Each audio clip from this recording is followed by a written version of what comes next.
Alright, let's get going.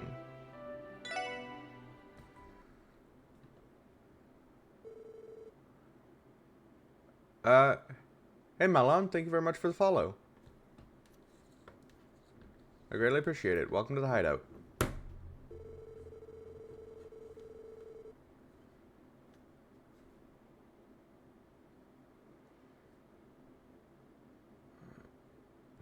Was newly elected mayor Dieter Croy. The international summit was set to host a number of prominent heads of state.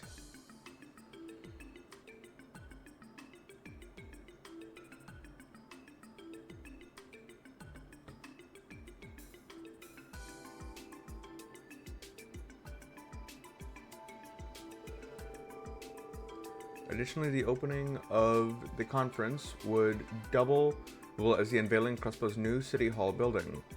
Its name, Orcus Tower. At 40 stories and 250 yards tall, the structure marks the continent's first true skyscraper and was garnering attention across all Zemuria.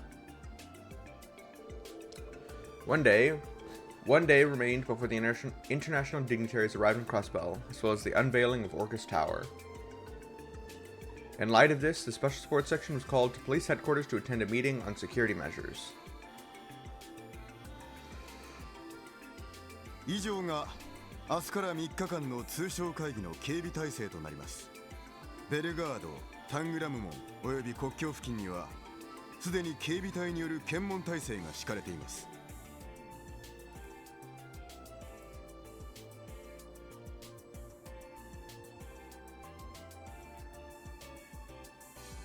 Alright, just a moment. Why is...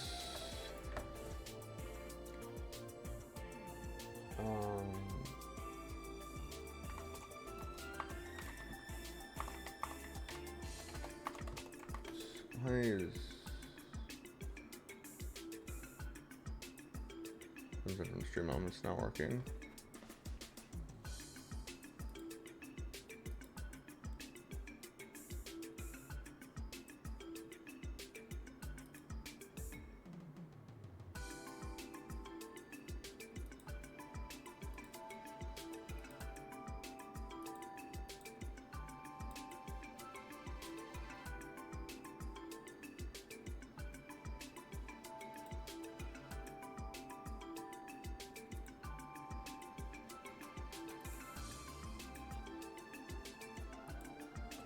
Alright.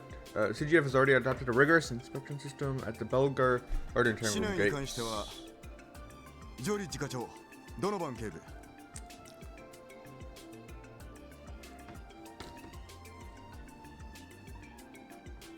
ああ、広域防犯課では総員を市内巡回に当たらせている状態だ。会議終了まではフル稼働だな。二課は駅、空港、商業区画を特に重点的に警戒しているぜ。こちらも会議終了までは総員で当たることになりそうだ。なお、警備対策本部は捜査一課で運営している状況です。考えられる限りの非常事態に対応できると自負していますが、どんなに厳重な警備体制も決して完璧ではありえない。そこでうちの出番ってわけだ。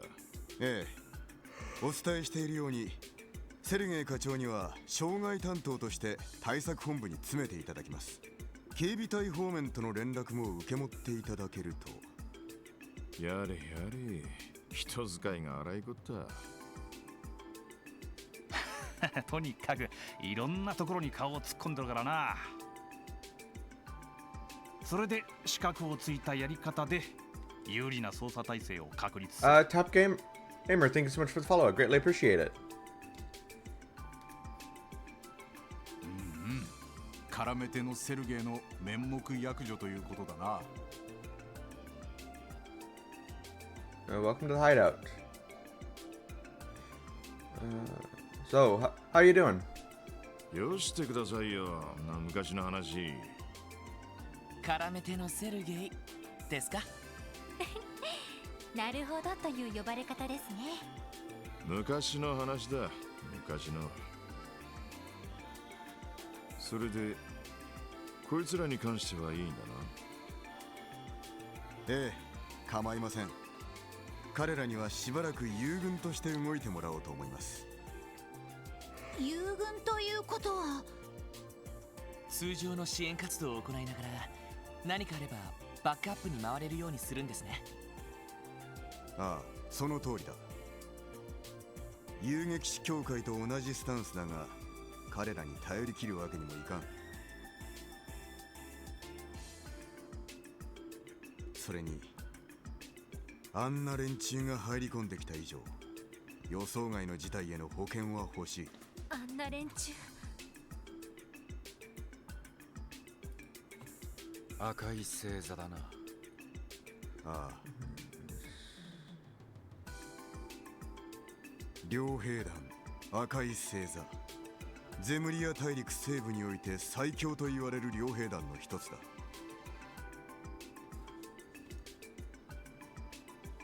I'm sorry, I don't take suggestions on how to improve. 現在多数の所属メンバーがクロスベル入りしていることが確認されている。 Just want to hang out and chat? That's cool. I don't add random people on Discord. ちなみに1年ほど前、あのヘイユエと共和国方面で大規模な抗争を起こしたらしい。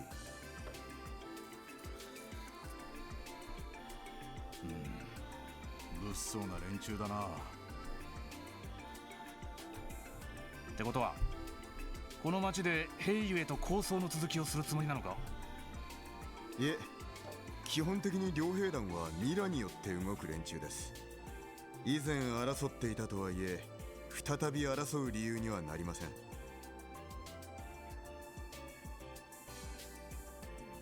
そうだな、オルランド。まあなあ、縄張りを重視するマフィアと違って、両兵団にはミラと戦場が全てだ。昨日の敵は今日の味方。その逆も日常茶飯事にあり得る。その意味で以前の構想を引っ張るというのはねえだろう。そうなると一つの謎が浮上してくるわけだ。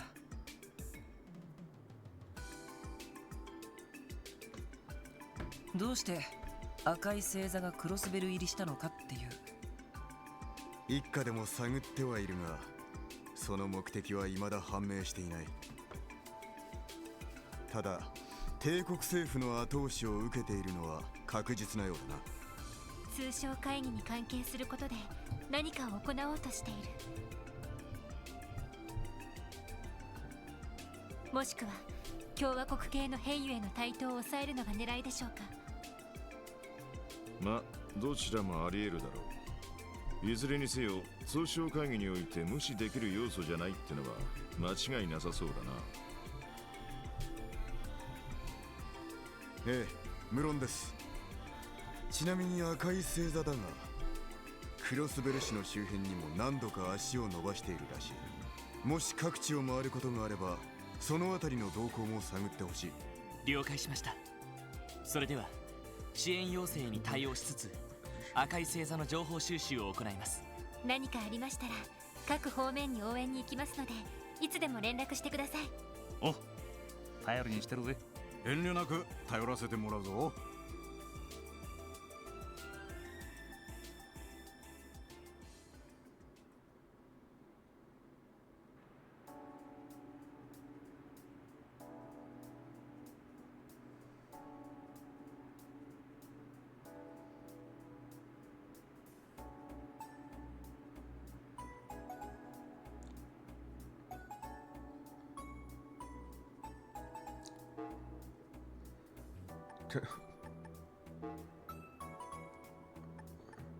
Printing size, emergency support section, gate once you're prepared.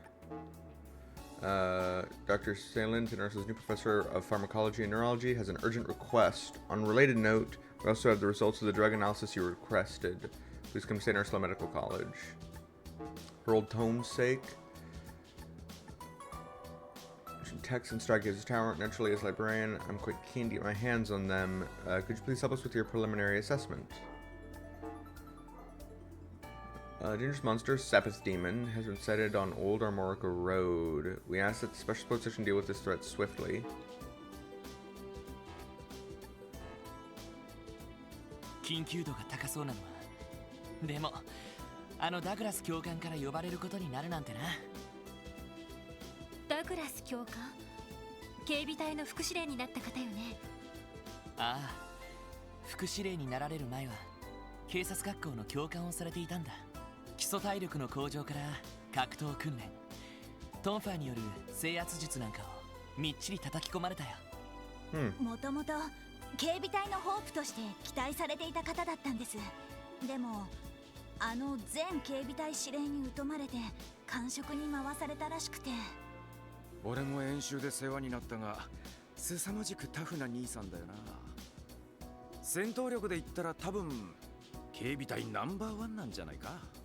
なるほど、ずいぶんすごそうな方ね。でも、警備隊との関係を考えると一度お会いしておきたいわね。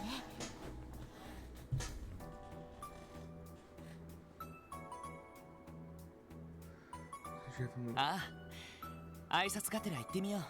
それとウルスラ病院に新たに赴任したヨアヒムに代わって薬学と神経科の両部門を引き継ぐ人物。まあどうしても警戒しちまうな。でもこのセイランドっていうのは確かレミフェリアあたりで有名な名前じゃなかったっけ？レミフェリアの医療メーカーでセイランド社というところがあるわね。太閤家ともゆかりのある名家だけど、その関係者の可能性はあるかも。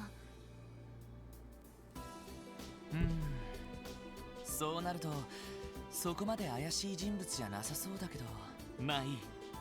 例の薬についての話もあるみたいだし君の憧れのお姉さんもいるみたいだしね。ナース服が凄まじく似合ってる聖女様みたいな人なんだって。いや、セシル姉は昔からお世話になっているだけで。っていうかワジ、面識ないのになんで知ってるんだよ。悪い悪い、俺が話しちまった。 God damn it, Randy. ランディ、お前な。That's what I said. ロイド、ちょっと動揺しすぎだわ。結構図星みたいですね。確かに素敵な人だったからわかる気がしますけど。まあそれはそれとして、その先生に会う前にセシル姉には話を聞いておきたいかな。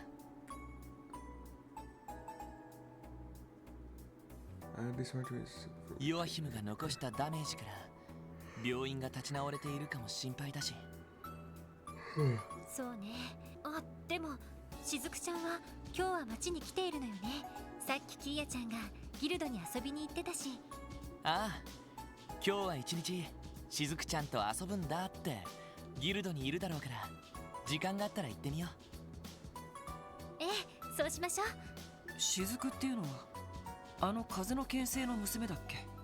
なあ、ちょうどキーボーと同じくらいの年になるな。あのお堅いおっさんの娘とは思えないくらいのいい子だぜ。噂は聞いていますけど、すごく可愛い子みたいですね。普段も会ったことがあるらしくて、すごく騒いでいましたよ。なるほどね。となると今日は挨拶がてら赤い星座って連中の動向なんかも探りながら。ワジ、Yeah, maybe not that one. こいつのツッコミももっともだ。元身内が言うのもなんだが、あの連中は正直シャレにならねえ。多分急行山に爆薬を仕掛けたのも連中の可能性が高いだろうしな。ランディ、そんな風に決めつけなくてもいいんじゃ。おじきとシャーリー、あの二人のことはよく知っている。断言はできねえが、支援家の力量を試したんだ。古巣を捨てた俺が流れ着いたのがどの程度やれる場所なのかをな。それだけのために。 They would probably, I guess. 別に害があるわけじゃない。単なる好奇心であんなことをやれるような連中ってわけだね。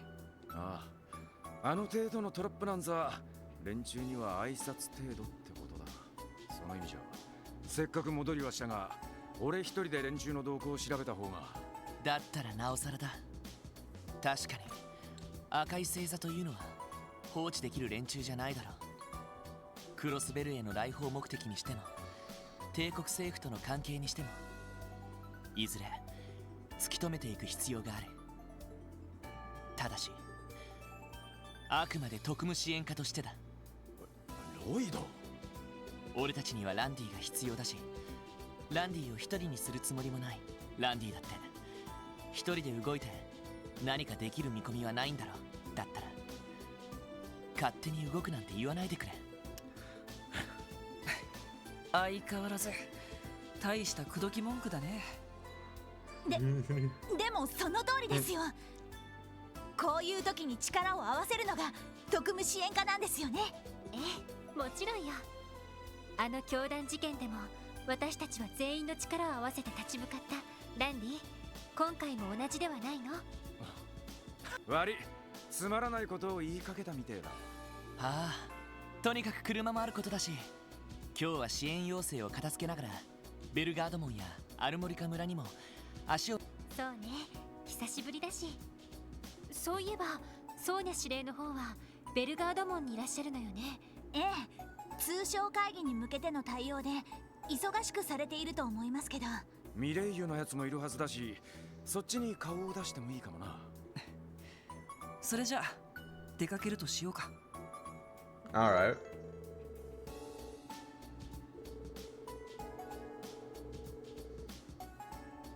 Various attacks is buffs in turn.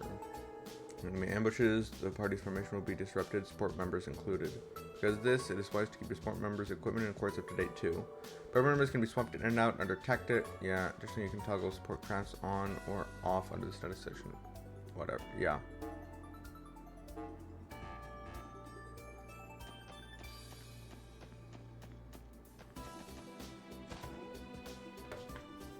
Na, Landy.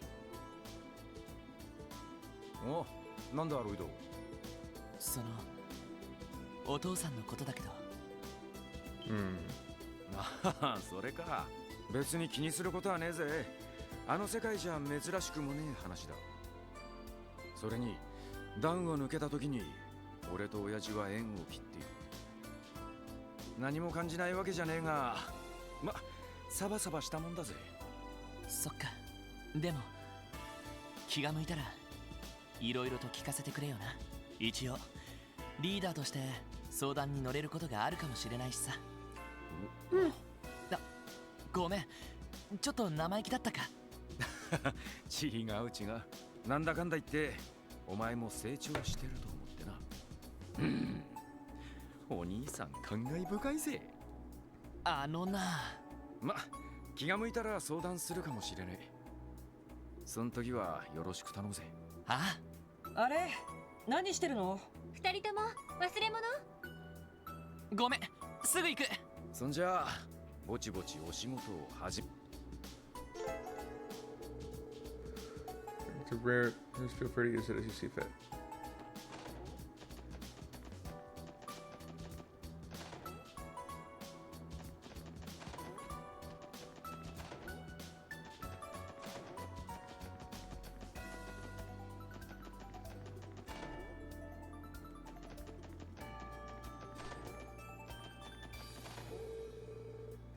Hear that Key would probably love to bits. I think I'll go and leave it to her. Okay, look for Key. You're gonna give the stuffed plush as a gift. キーヤにくれるの？ライド、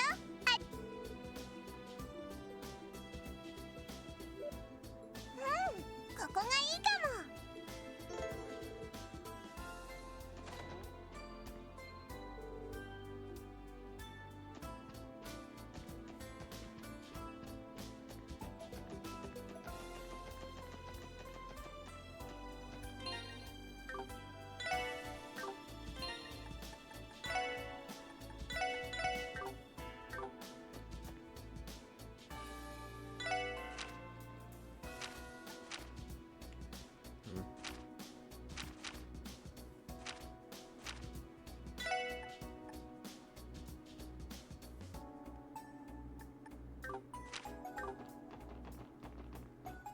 よし、行くか。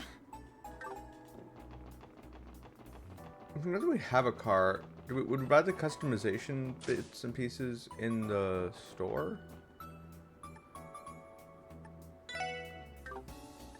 Orbital car parts. Fully restores HP when the party is inside. Flared fenders that provide a smoother ride.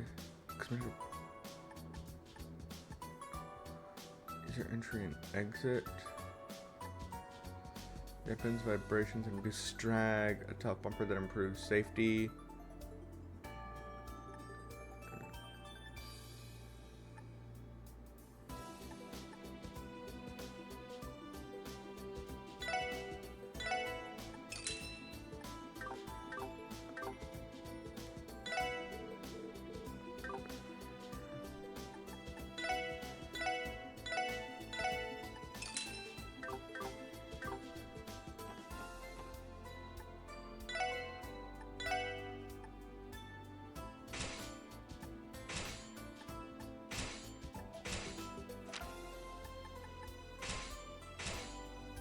That's not what I meant to do.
Alright. Hey, Keys, what's up?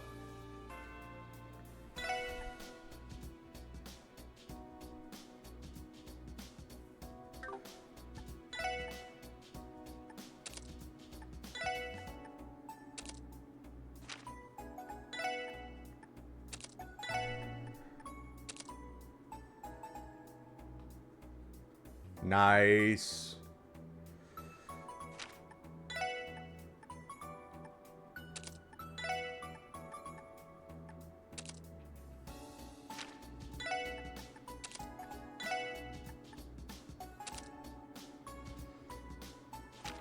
Right, progress is progress, man.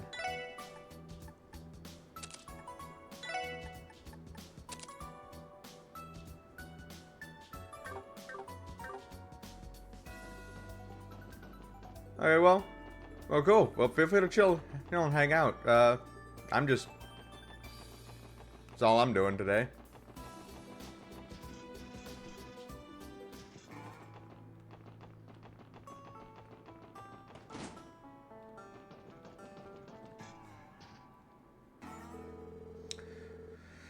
Pick up with the SS, have you, Randy? Oh, I made this in VRoid Studio. It didn't take me very long. It took me less than an hour, because I just used default, assets that are already in it.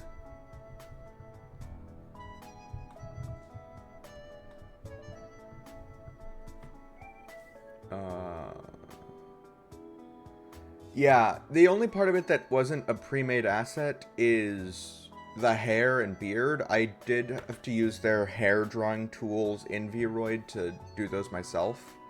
But everything else, I go over here and well, first I have to unlock the ability to move the character around.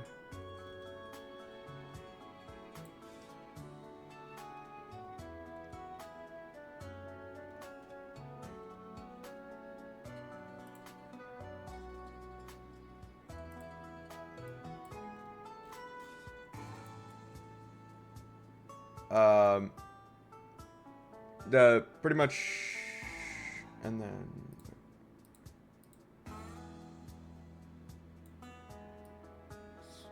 is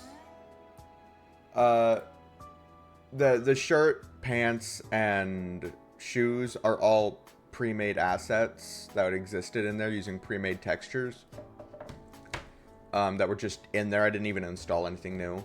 The beard and hair is really the only thing that was custom. Even the glasses were a pre-made asset.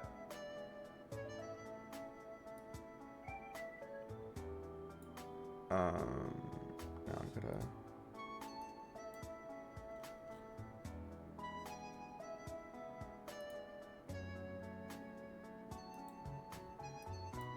Nope, that's not quite right.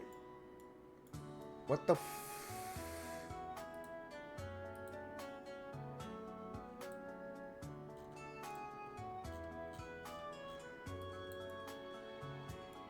the fuck?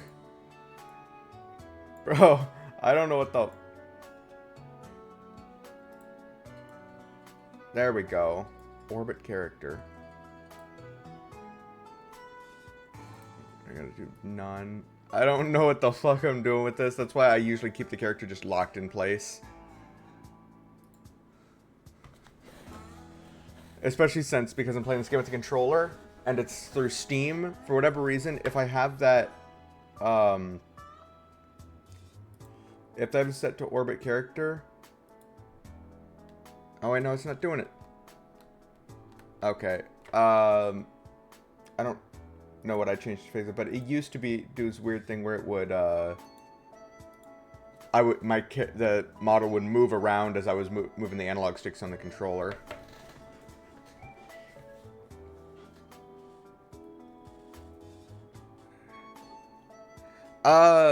I would actually go for a band that I listen to. I'm familiar with Megadeth and Metallica. One of my favorite guitarists used to be with Megadeth for a short period of time, but he's with a different band.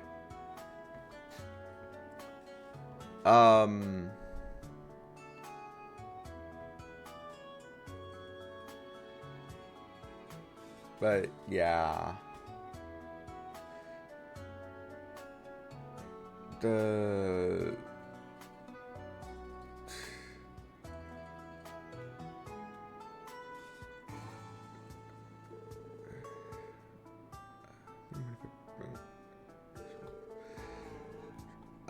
But yeah.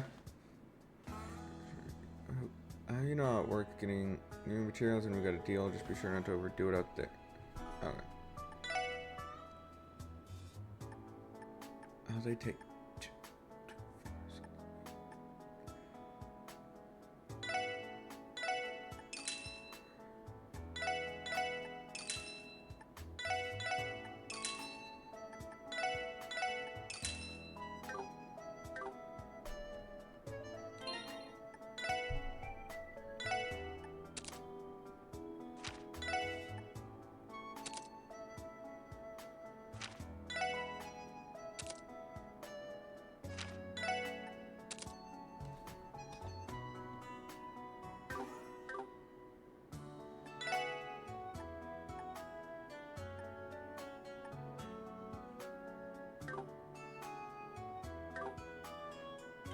Wait, did I just not...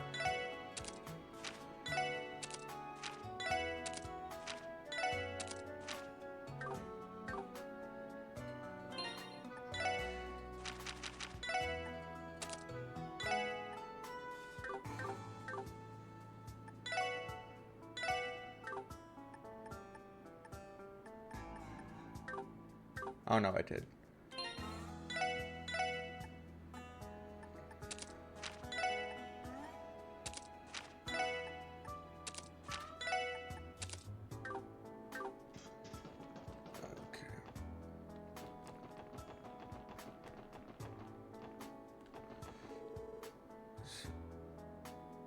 I should try asking Anna. Being a witch, she would only be able to find Ron, he thought. He began to run along the path back toward Anna's hut. Suddenly he heard a loud cry. And then? Can we get to the food already? You brought some bread, didn't you? Let's just swipe it while she isn't looking. Looks like Reese is here to teach Sunday school. It's a famous fairy tale she's reading to them. It's kind of nice to watch. I love when legacy characters come in and just exist in the background. Alright.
I was going to the library to see if I needed to talk to the librarian for his quest. How's it going, Uncle Miles? Hey there, Lloyd. I'm doing swell. Did you come today because of my request? Guilty as charged. Mind sharing the details with us? The outline mentioned something about collecting ancient texts from Stargazer's Tower, correct? Yeah, that's right. I'm guessing you're all familiar with Stargazer's Tower. It's the ruin right off the side of Ursula Road. The Guardian Forces prohibited civilians from entering for quite a while now. As of just recently, however, they're allowing some research to be done there with permission. That's exactly correct. The previous commander left the place completely uninvestigated. He wrote it off as a waste of the CGF's resources. But now, in the interest of gathering intel, civilians can investigate the premises so long as they file a report afterwards. That's largely in part because the tower is no longer inhabited by monsters. Is that so? Yep, a journalist friend of mine by the name of Nielsen and went to investigate it the other day, in fact. He said he found some real items of interest in there. He trekked all the way out there to gather material? That's some impressive dedication. You don't know half of it. He's a blind man, too. Don't worry, he had a reporter from the Crossbell Times escorting him. I assume these items of interest were the ancient texts referenced in your request, then. Come to think of it, I remember seeing something like that back when we were chasing after Yin. There were these tall-ass shelves halfway up the tower and on the top floor. They were packed full to bursting with dusty old books. Probably the same ones you're looking for. Oh, so you guys already know where they are. That should be easy then. Obviously, the library can't just abandon valuable documents like that to rot in a tower. So can I count on the SSS to retrieve them for us? Archival preservation is indeed one of the library's most essential functions. There's just one little problem, though. Yeah, how are we supposed to carry all those books back to the city? Just thinking about how many trips that would make my head spin. That's a good point. Sorry, I didn't mean to make it sound like I wanted you to bring back every single one. All I managed is to investigate and give me an estimate on how much manpower and time it would take to have them all delivered. And don't worry, I've already cleared the request with CGF and City Hall. The Guardian Force said they'd take the barricade down if you accepted. In that case, I see no problem with lending a hand. Basically, we're going to be your scouting team, and the real labor will come later. That wouldn't be too difficult. Most of us already have prior experience climbing Stargazer's Tower. How about it then? Will you accept? To Stargazers we go! We'd love to help, Uncle Miles. Thanks, Lloyd. You're doing me a big favor here. Sit tight for a bit. I'm going to put in a call to the Guardian Force and ask them to remove the barricade.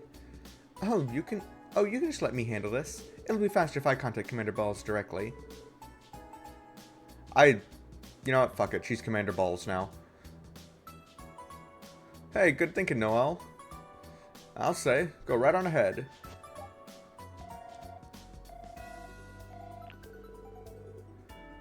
Commander Balls of the Guardian Force speaking. Hello, Commander. This is Sergeant Major Noel Seeker calling. Ah, Seeker. To what do I owe the pleasure? Actually, the SSS has a request. Noel explained to Sonia that they needed to investigate Stargaze's tower for a support request. Yes, for the library, correct? They did notify us about conducting a formal investigation. I would say you're more than qualified for the job.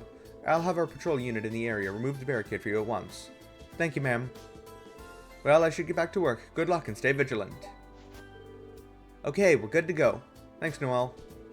Gee, that was even easier than I expected. It sure does have some incredible connections. I suppose we do.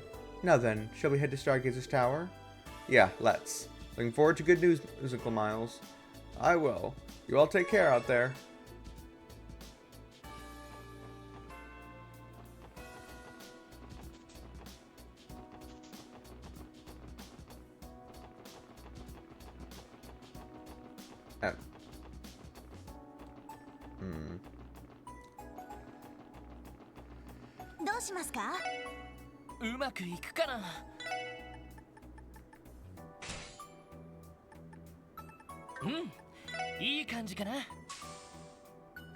Now it's official.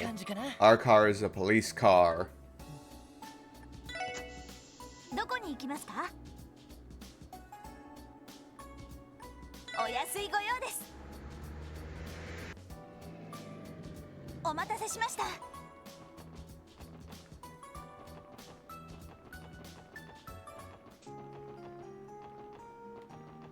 Oh, right. I need to...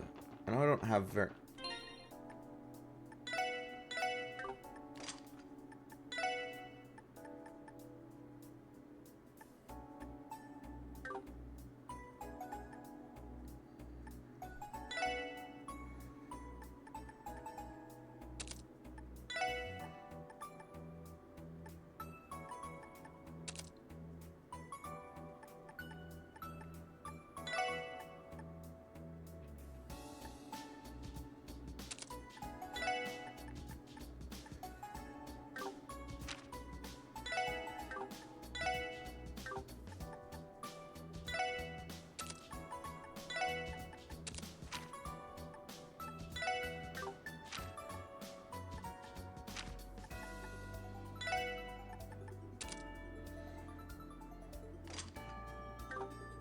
Sure, that'll work.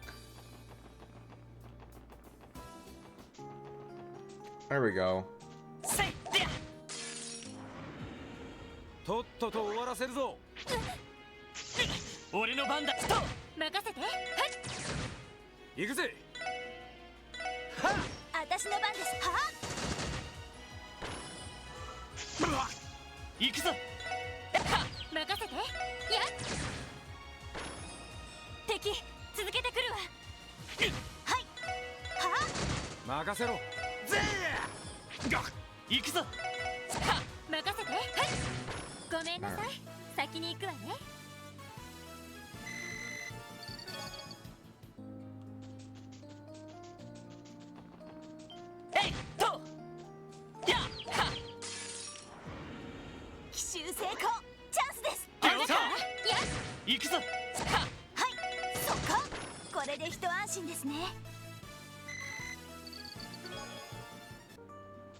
Should 100 preemptive attack. Okay.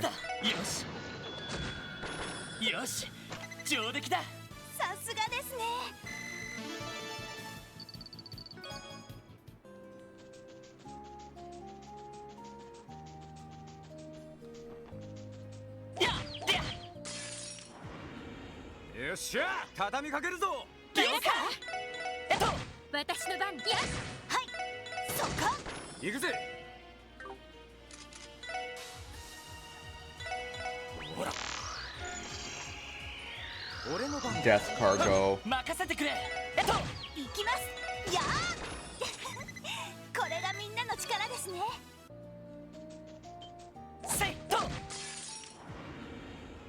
邪魔すんじゃねえ。さてとそこ、はいそこ、任せてくれ。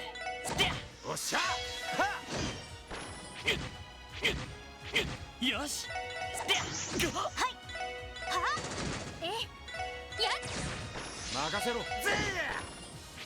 よし。と迎撃完了。 Ah, there we go. みんな先に進もう。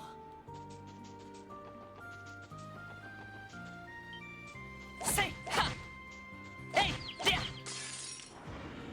みんなチャンスよ。了解。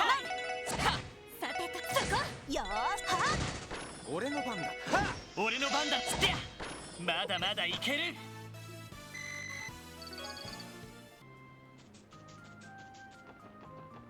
えいと。よーし一気に行くぞ。あいさや今だ全火力。上出来かな。ナイスファイト。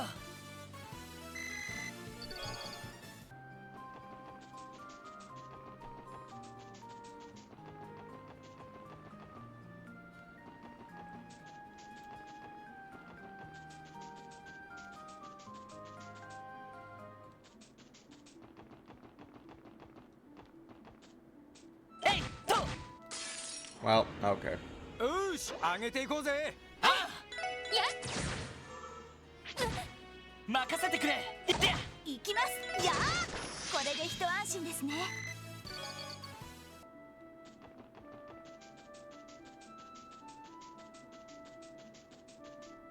せいは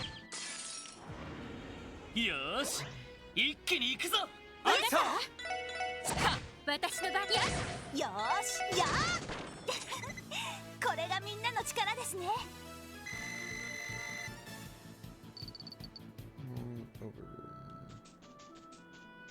せいでや。えいと。奇襲成功、チャンスです。了解。よし。は私の番そこ。任せろ。戦闘終了。全員無事だな。Pasta needles. See my vest made with real Gordian chest. Okay. Man, I wish I understood more of these references that the chest would say when you check and when you look at them.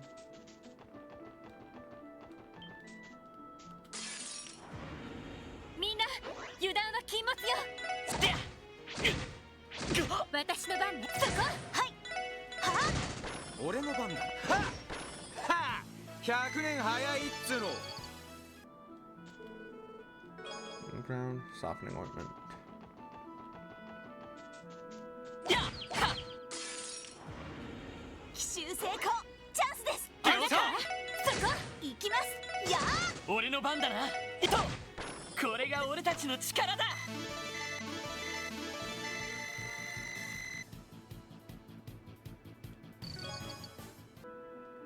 えいはせいとせいは。よっしゃ、畳みかけるぞ。了解。は行きます。そこ戦闘終了、警戒態勢に戻ります。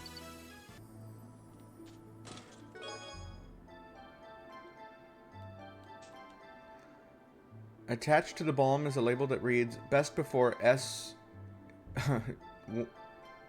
1005." Perhaps you shouldn't use this one. Nice. Expired medication. 行くぞみんな。おう。ははい私の番そここれがみんなの力ですね。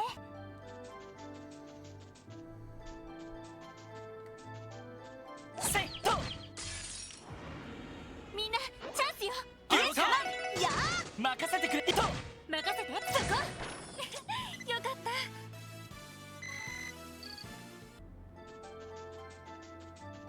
た。せいと。よし、上げていこうぜ。あとや私の番です。はおっしゃ。ま、こんなもんかね。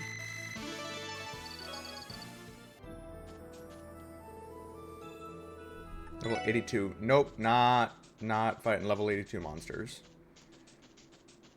I will do literally 0 damage.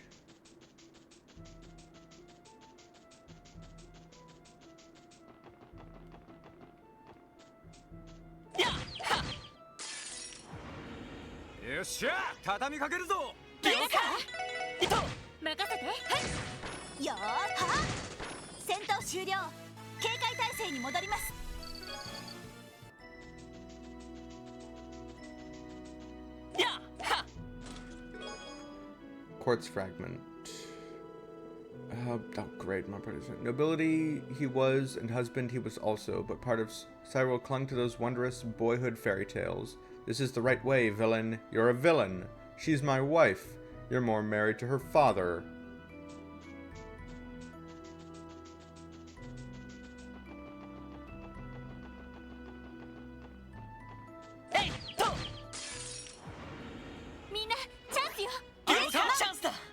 I'm missing so many parts of that story that I don't even know what's going on anymore.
Into the tower we go. Oh, story. Here we are, Stargazer's Tower. It's been a long time since our last visit. Huh, this thing looks a lot more imposing when you're standing right in front of it. And we're going to be searching the place? Sounds like a good time to me. The CGF took down the barricade for us, so we should be able to start our investigation immediately. Well, we can't be too cautious. Try to keep our guards upscaling this sucker, yeah? Right, thanks for the reminder. Alright, once we're ready, let's head inside and get this request underway.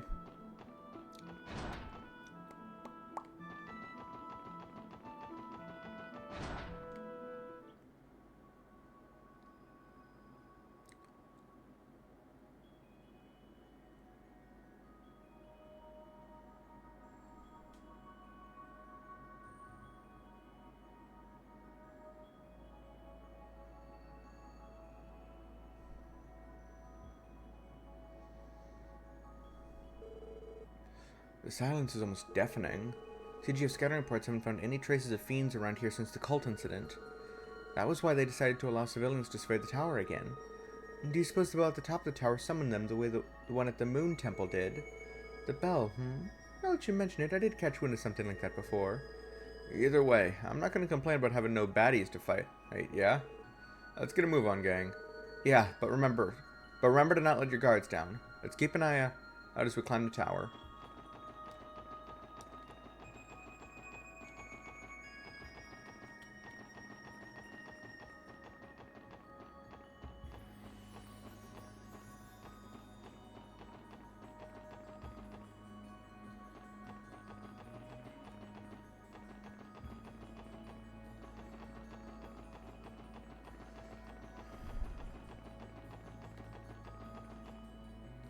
There's nothing down here.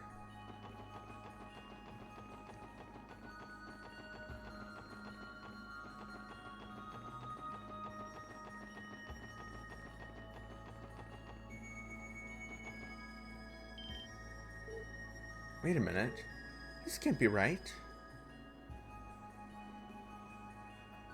Oh! The books are gone. That's not good.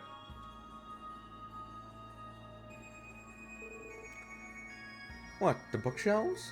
They're completely empty. That's what we're saying. It wasn't like that the last time we came here. The quest report seemed to imply they were still filled just yet recently. Are you saying that someone snuck in here and smuggled the books out? There's no way. The CGF would have noticed something like that. I'm more keen on the why than the how.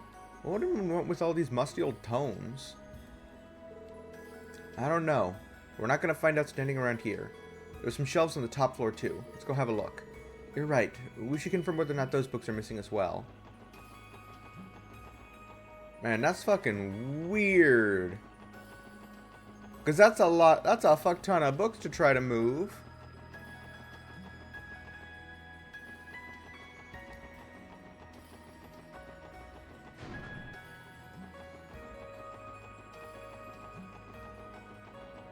Nothing over there.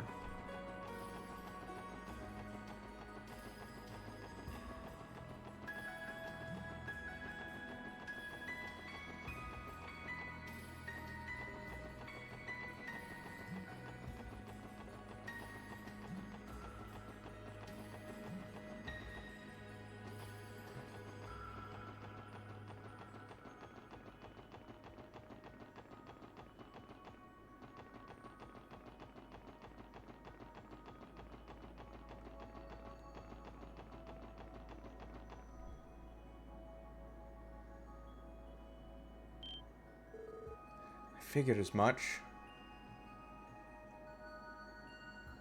Oh, they left 3 behind. But who would have taken them? We didn't suppose it was someone connected to the cult, do you? That's one possibility, to be sure. We know the alchemists who built this tower had their ties to them. Whoever took the books might have been trying to hide an ugly truth. But there shouldn't be any traces of the cult remaining anymore. Joachim Gunter was supposed to have been the last of them. Man, none of this makes a lick of sense. True, but take a closer look. There's still some books that were left behind. It's not exactly what the request called for, but I don't see why we shouldn't at least turn in those. Good call. Wish we could have turned up even a hint on what happened here. But for now, let's take what we can get and report back to Uncle Miles. Learning to inform Miles of the books that had vanished off the shelves in Stargaze's tower. And that's about the size of it. You can't be serious. How could someone steal that many texts? Not to mention haul them away without anyone noticing. There's just no logic to it. I wish we could tell you, but we have no idea what happened to them. No, I understand. It's not like it was your fault. If only we could at least know what kind of books they were.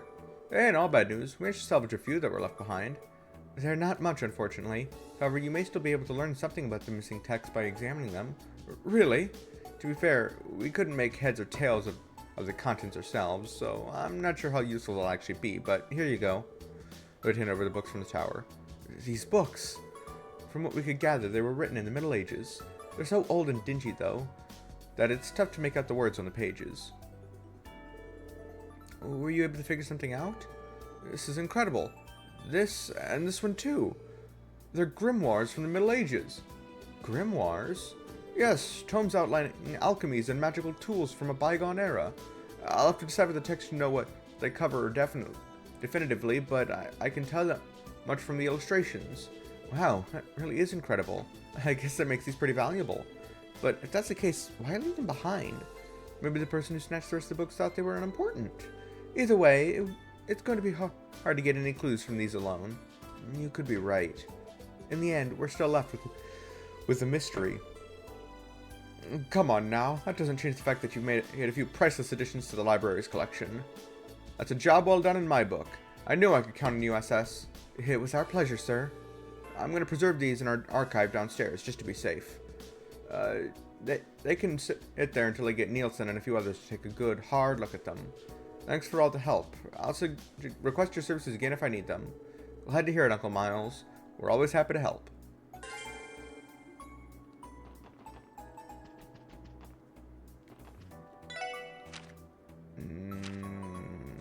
Older Market Road.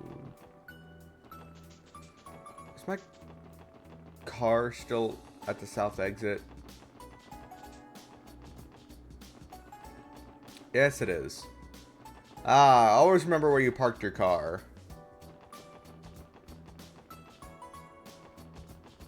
どうしますか？目的地を選んでください。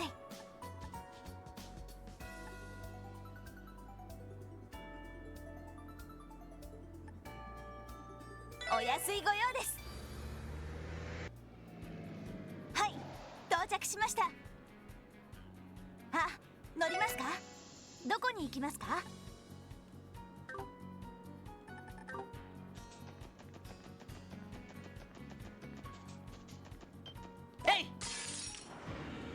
行きましょう皆さん。そこだ。行きます。はよし行って任せて。そこ俺の番だ。甘いっての手こずはよしよーし。はこの調子で行きましょう。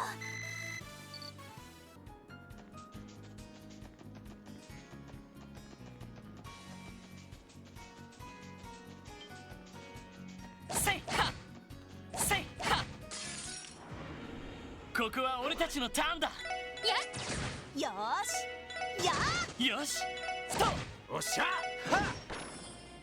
行くぞスト。あたしはさてそこ行くぜ。おととい来やがれってな。Jim Tirabalm. As part of a business venture pushed upon him by his father-in-law, Cyril and his wife were now in Bose to meet with its mayor. Its market was ever bustling, and property values around it continued to rise.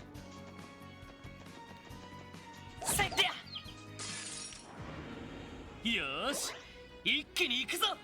チャンス。よし畳みかけるぞ。よし上出来だ。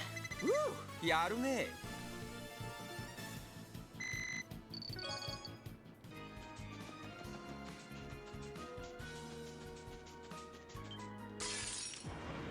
みんな気をつけて。よし行こう。おっしゃ。任せて。そこあたし戦闘終了。警戒態勢に戻ります。 Industrial Balm. Crimson & Co. is starting its own line of oil paints. Its flagship pigment is the Scarlet Ochre.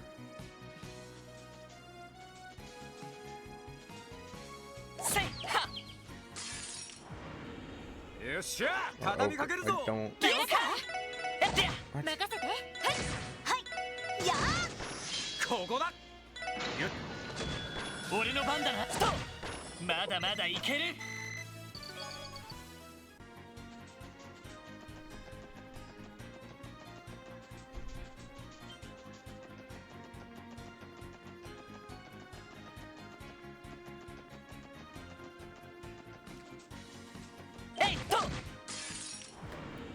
行くぞみんな。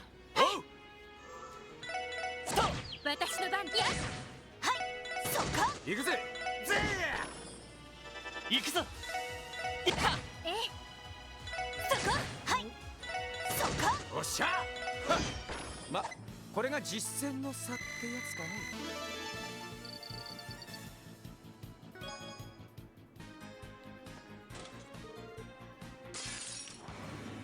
よし上げていこうぜ。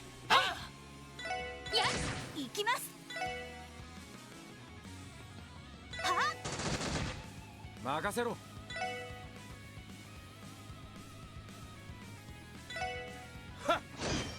行くぜ。任せろ。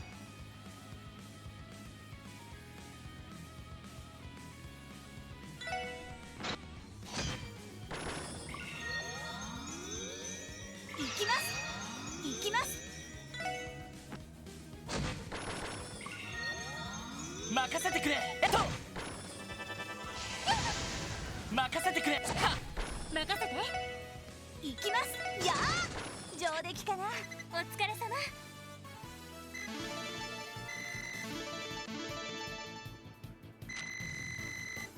Nice.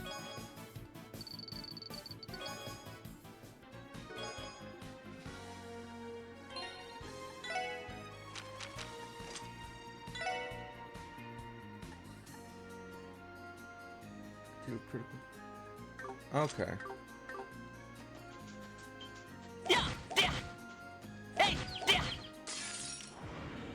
よし一気に行くぞ。はいそこそこ行くぜ。おっしゃ。任せてくれ。行きます。戦闘終了。警戒態勢に戻ります。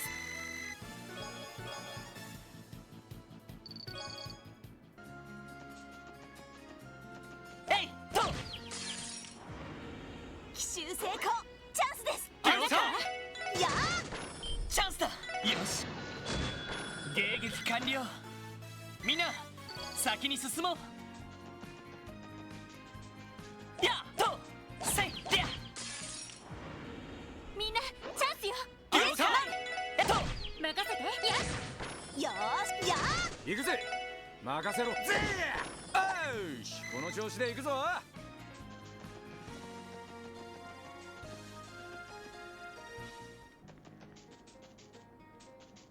せいはみんなチャンスよ。了解。俺の番だな。はまだまだいける。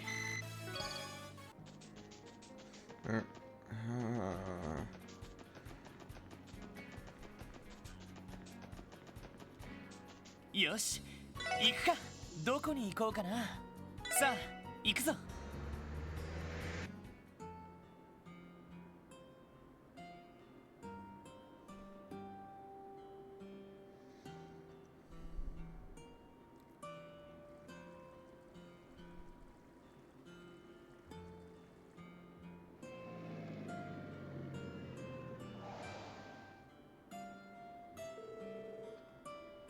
Well, isn't that a breathtaking sight? This is Armorica Village, right? Yes, it is. Their main industries are agriculture, livestock, and beekeeping. This is one of the few places where the legend of the Divine Wolves still persists. That's right.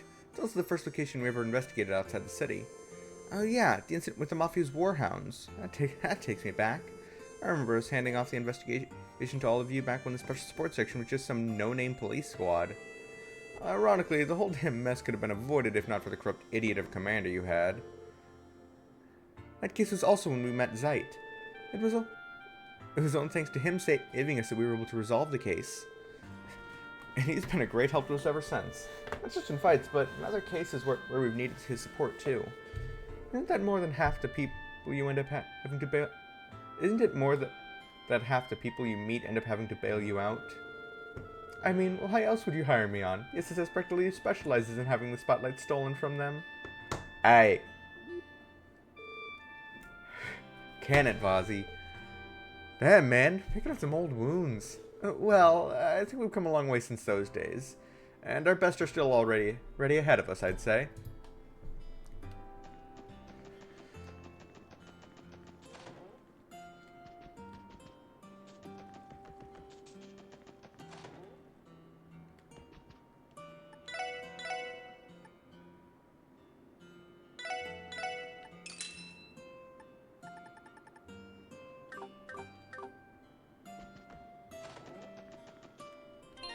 I don't think there's anything I actually have to do here.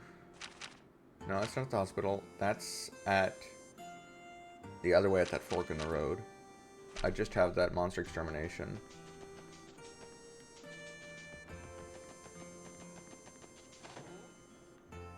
It's probably interactions with different people. Like if I walk in here. Oh, it's been a while, Chief Tolta. That it has. I heard you all had resumed your duties. It's good to see you're in good health. Is something the matter, sir? Well, I've been dealing with a personal problem lately, but it's hardly significant enough for me to trouble you all with. We really don't mind, though. If you have an issue, there's no harm in at least telling us what it is. Yeah, keeping this stuff all bottled up can't be good for your health. And you never know, the assist may be able to help you out. I appreciate that, but it's really nothing so important. If I can't solve it on my own, I'll send you a request, but for now, don't give it a second thought. Well, alright, if you insist. Please get in touch if you ever need anything in that case. If you ever need anything in that case. Of course, you'll be the first I turn to.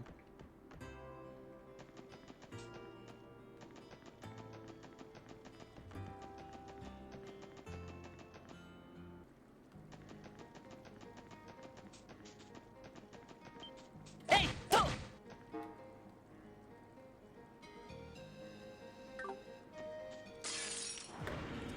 全力で行かせてもらうぞ。行くぞ。私のバックそこ。よーやーこれがみんなの力ですね。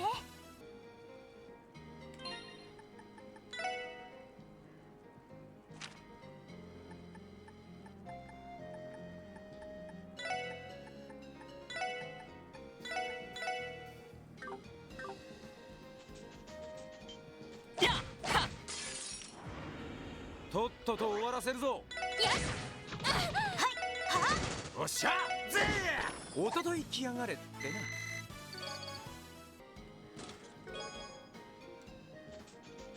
Alright, give me two. えいでや行きましょう皆さん。俺の番だな。はっはいそこ任せろ。さてそこ世話はっ行くぞ。いと私の番。はい私のそこ戦闘終了。警戒態勢に戻ります。えいはっよーし一気に行くぞ。あなたよしでや行きますや俺の番だ。そこよーしや俺の番だ。私の番。そこ行きますやなんとかなりましたね。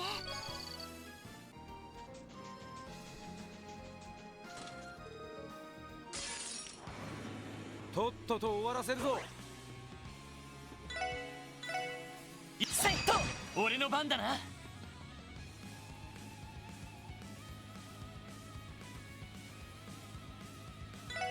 こ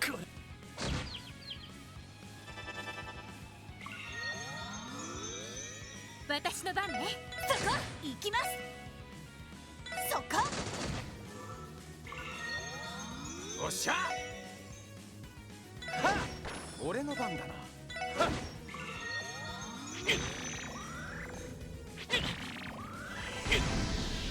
私の番ね。はいや俺の番だ。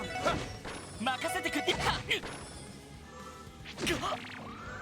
任せて。そこ私のや任せてくれとおっしゃぜさてとや行くぞ。いとすまない行きますみんな。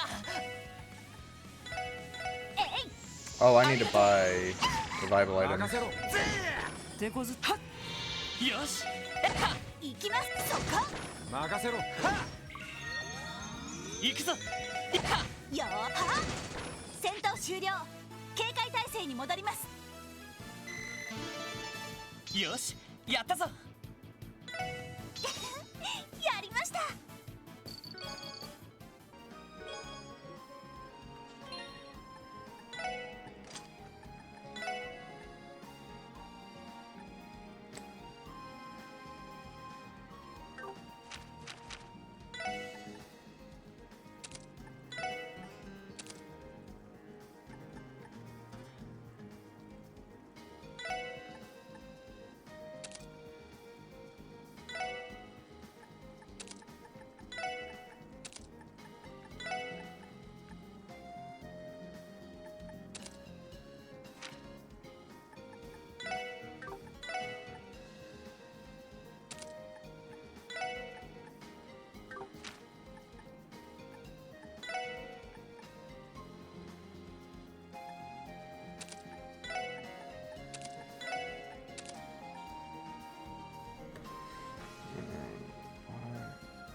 せいと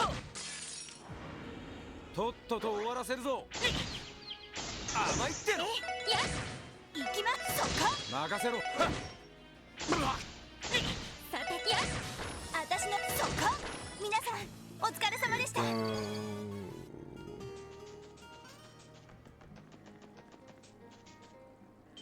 やでや全力で行かせてもらいます。行くぞ。でやそこはいそこ行くぜ。任せてくれ。は任せて。そこ行くぜ。行くぞ。私の番。そこ迎撃完了。みんな先に進もう。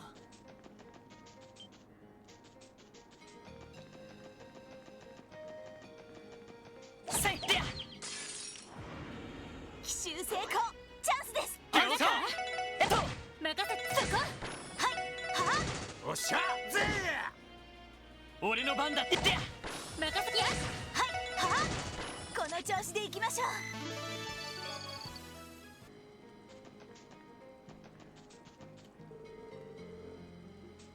Okay, so they have closed that off again.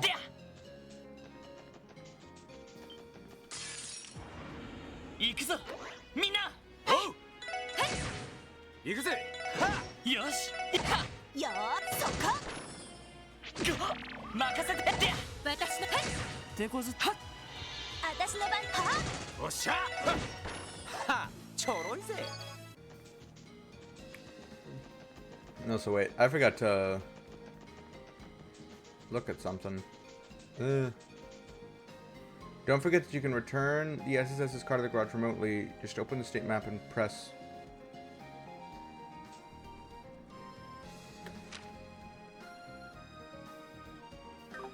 Oh! That's cool!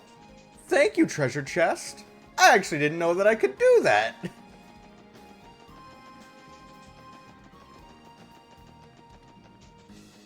Now if I ever leave the car somewhere, I don't have to go chasing after it.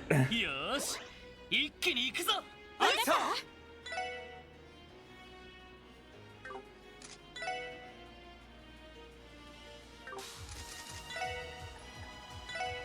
それ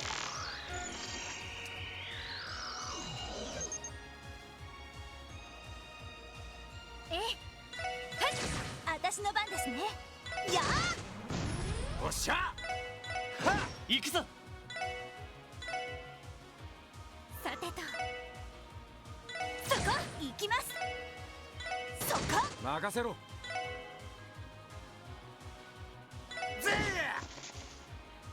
そこだ。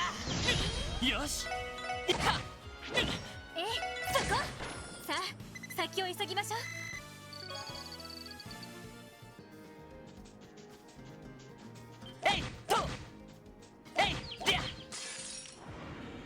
よし一気に行くぞ。や私の番ですね。や行くぜ。よしみんな大丈夫か。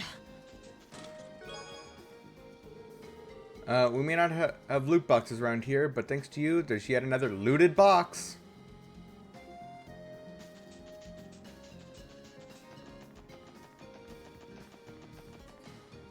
Okay. Cool.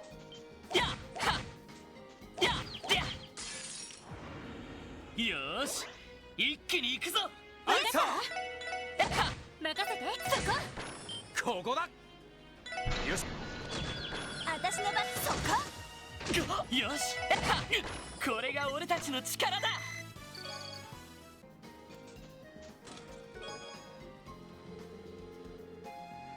It was time to eat breakfast. Certainly, he couldn't think of a solution to his conundrum on an empty stomach. He could sit on it. He had hours to do so, and there was work to be done today.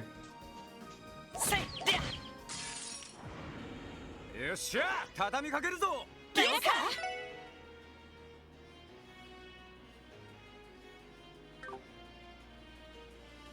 行きます。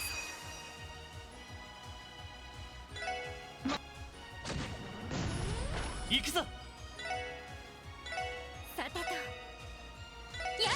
俺の番だな。よしさてと任せろ。よしこの調子で行くぞ。ストよし一気に行くぞ。今だわみんな上出来かしら。やるね。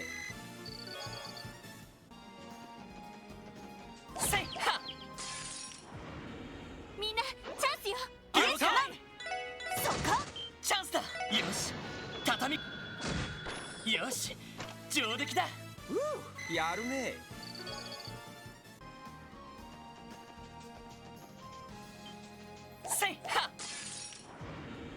バックを取られた。気をつけろ。分かった。When it enters from behind, will mix up your party formation and battle participants, including sport members. 行くぞ。私の番ね。そこ私の番ですね。はおっしゃ世話はっ行くぞ。そこ私のやーなんとかなりましたね。Obtained freeze. 70 years ago this week, us crossbow chests were finally freed of Imperial rule. Welcome to our anniversary chestival.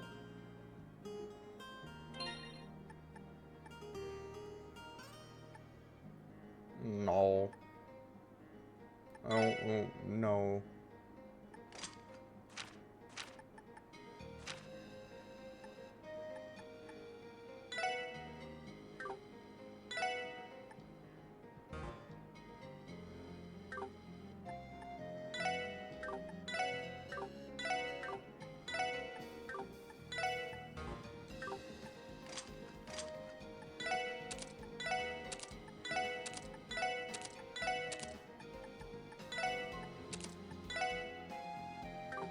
Oh.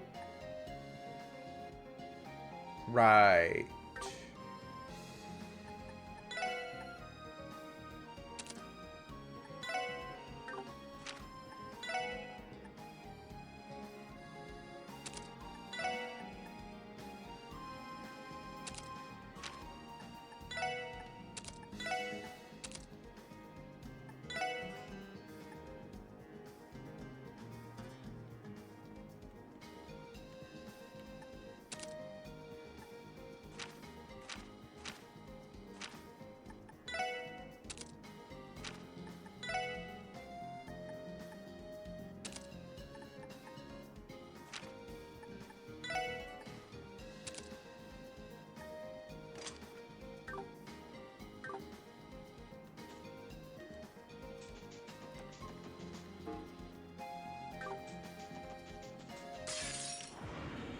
おらおら邪魔すんじゃねえ。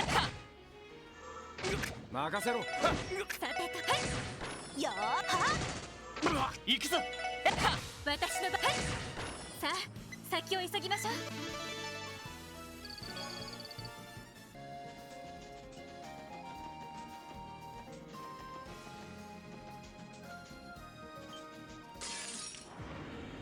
さあ始めましょう。行くぜ。任せてくれ。いっはこれが俺たちの力だ。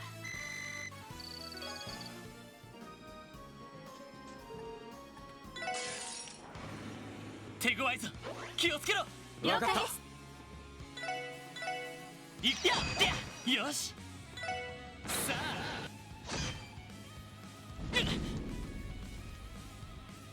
私の番ね。はい私の番ですね。やー俺の番だな。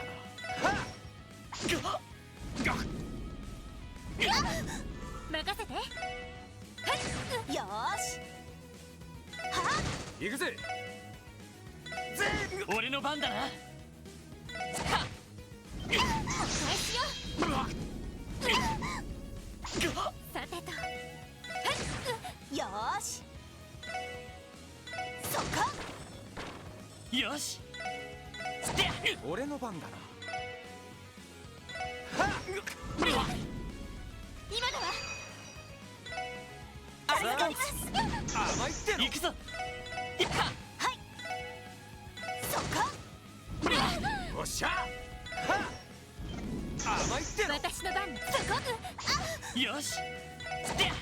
よーしそこ任せろ。そこ行くぞ。ストップ。悪いな。先に行かせてもらうよ。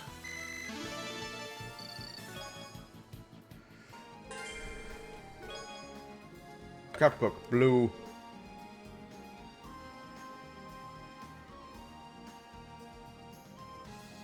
Spy with my little eye, another craft book. Hey newbies, looks like you're up. Well, Noel, think we can pull it off? Yeah, let's do it.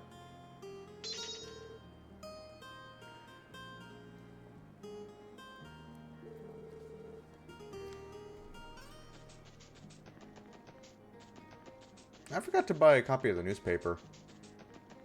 I need to do that as soon as I get back into town.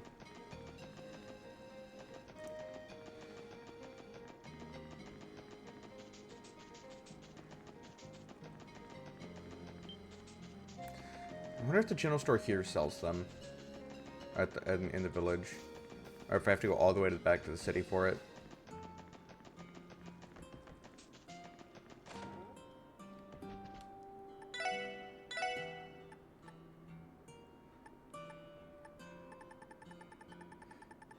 Nope.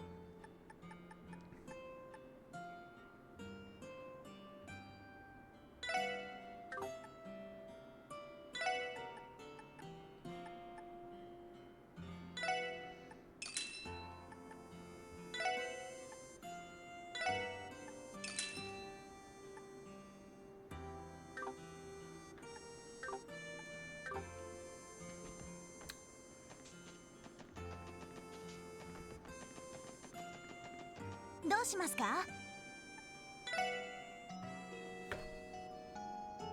あ、乗りますか？どこに行きますか？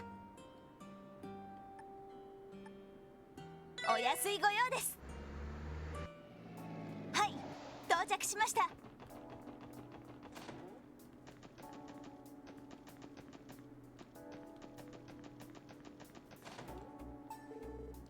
This spot looks good. A new decoration has been added.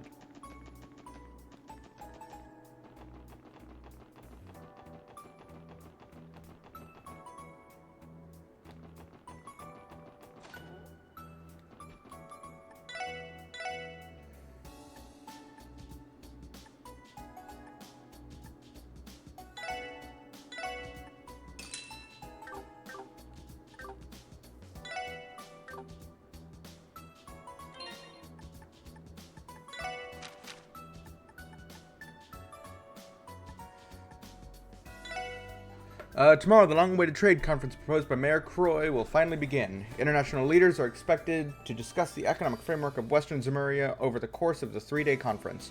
Chairman Moores of Crossbows Business Association states that the conference's importance extends far beyond mere politics and economic policy, as it will be the first face-to-face meeting between the Republic's President Rocksmith and the Emperor's Chancellor Osborne.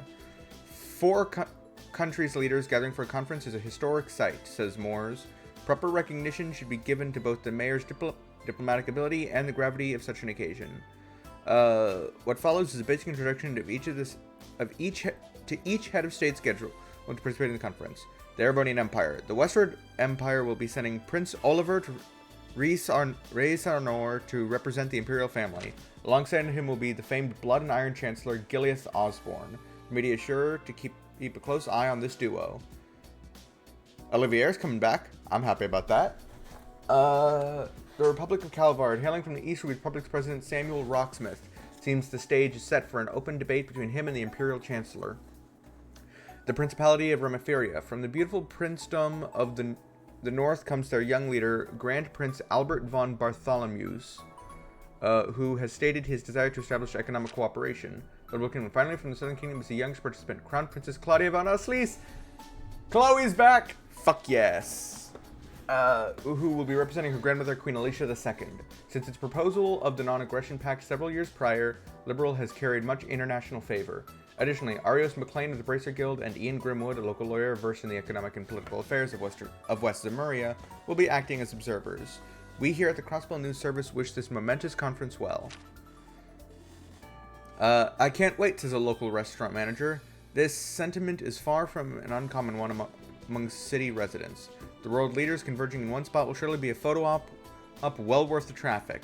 Not everyone is so excited though. I'm extremely nervous as a police officer stationed at in the administrative district. Security needs to be airtight. A joint task force between the CPD and CGF will be on alert to ensure the event's safety. As part of these measures, Michelin and its adjoining theme park will be closed during the conference to host the dignitaries. The IBC, who manages the resort, issued an apology for any inconvenience caused by the closure, stating events would be held in the city to compensate. Orcus Tower unveiling approaches. Crossbow City's new city hall, dubbed Orcus Tower, will soon be revealed to the public ahead of the trade conference's historic opening. Our publication will be releasing an information pamphlet containing a ceremony schedule and all the best viewing spots. You won't want to miss it. An Imperial Club has made its way to Crossbell, and its upscale atmosphere and decadent cuisine don't come cheap. But though the prices may give you pause, it's worth every mirror for a taste of high society living. We inquired about a rumor that the club's parent company, Crimson & Co., had purchased another property within the city, to which the owner chuckled and said, that is for a separate project. Arkansas Revival tickets on sale soon. Rumors regarding Arkansas's upcoming revival have been circulating for some time, but while changes to the original show have yet to be revealed, fans have never been more excited. Tickets go on sale in just a few days. By the time you read this, they may already be sold out. Highlighting historic monuments. Mysterious ruins, the Moon Temple. Take the fork less traveled and a tunnel on the Maine's mountain path, and you'll find yourself in uncharted lands. Amidst them stands the Moon Temple. Researchers say that the ruins have never been thoroughly investigated, only adding to the air of mystery. Getting there can be challenging due to the rocky terrain, but just one look is enough to evoke the grand ambitions of the Middle Ages.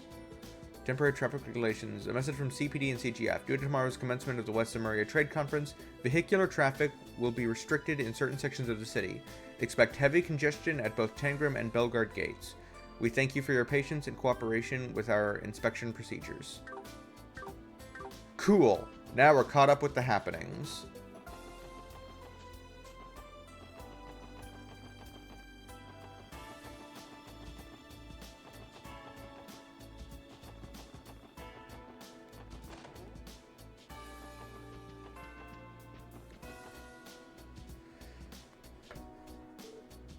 Hey guys! Good morning, everyone. Hey there, Kia. Looks like you two are having fun. It's been some time since we last met Shizuku. Yes, it has. So this girl's the Divine Blade of Wind's daughter, eh? She's just as cute as you said. Yeah, Fran really wasn't kidding. I don't recognize those voices. Kia did tell me you had new members. Are they the ones she meant? Oh, right. We haven't actually met before. I'm Noelle Seeker. Would it be easy for you if I said I was Fran's older sister? Oh, so you're Fran's sister. Now that you mention it, you do sound related to her, if that makes sense. Vazi Hemisphere. The pleasure is all mine. Likewise, it's nice to meet you. Oh, hold on, Shizuku. You gotta introduce yourself too. Oh, yes, you're right. I'm Kia's friend, Shizuku McLean. The Special Support Section has been a great help to my father this past year. I'd like to thank you again and for all that you've done for him. I think ours has been a greater help to us, to be perfectly frank. And that's putting it lightly. That's not true at all. He said it was because of you that they were able to put an end to that incident a while ago. Shizuku's a good kid, ain't she? Always a thoughtful one. So, did you guys come because you wanted to play too?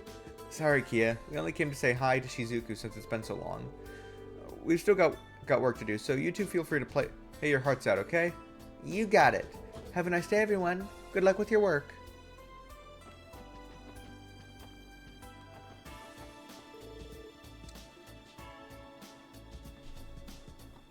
Means handling requests.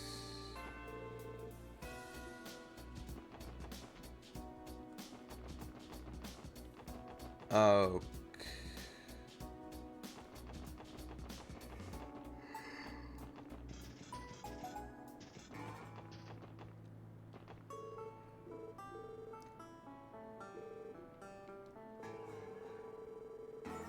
This book at the end of today's lesson. Those who don't turn anything in will go without lunch for failing to participate.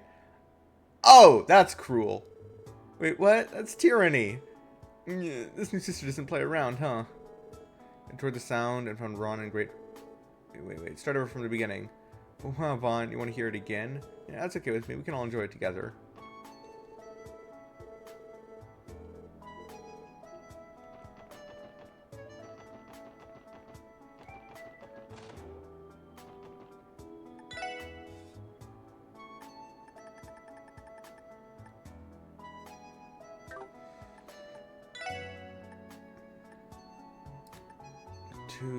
He slowly recovers in the field. Enemies are now more likely to run away on the field. Party lead. And Christian's cooking a supreme dish, which he slowly recovers on the field. Peculiar dish. Gain CP by attacking enemies on the field. Automatically analyzes defeated enemy. Swordbreaker and Queen Crabs. Where can I get Queen Crabs?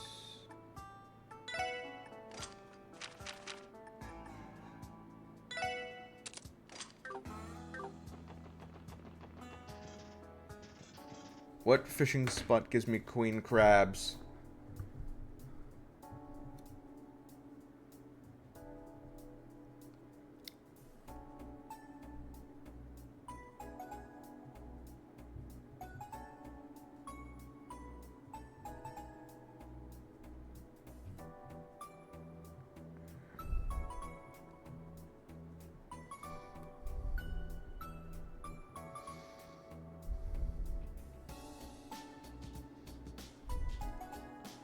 Snow crab.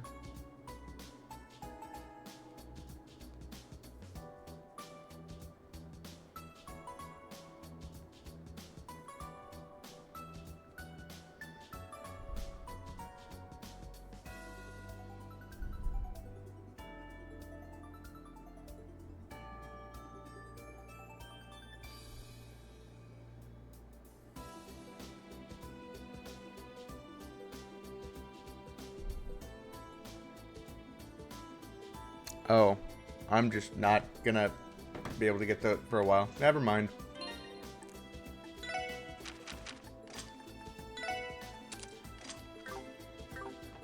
Dang, late game stuff.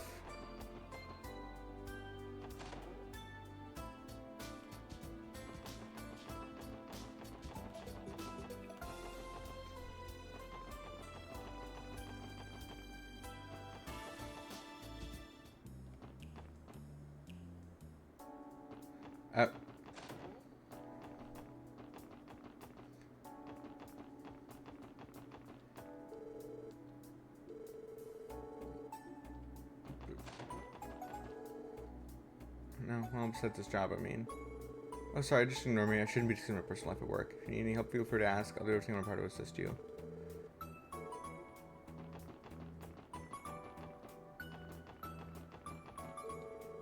How did you guys get back here? Oh, whatever. You speak from the inside, I kind of feel like to make a purchase, though. Why is that door open?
全力で行かせてもらうぞ。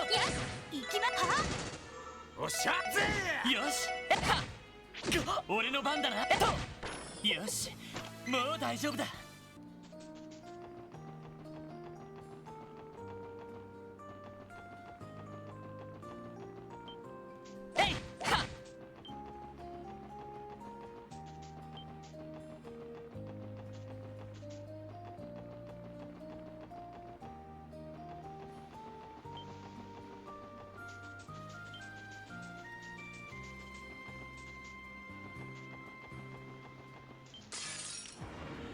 みんな油断は禁物よ。いや、私そこ。俺の番。俺の番だな。その程度じゃ俺たちは止められない。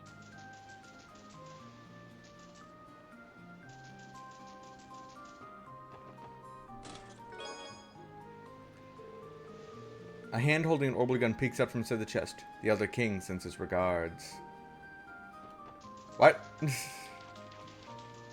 Okay. Take it out. Yes. EP1. Nice. みんなチャンスよ。やチャンスだ。よしよし上出来だ。お疲れ様。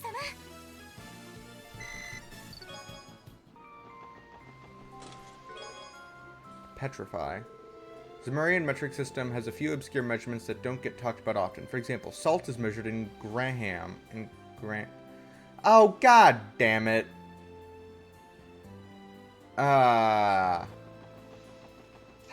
he turned a bad guy into a pillar of salt once. Okay.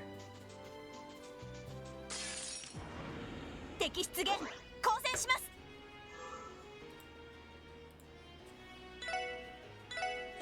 俺の番だな。任せて、はい、行きます。はこれがみんなの力ですね。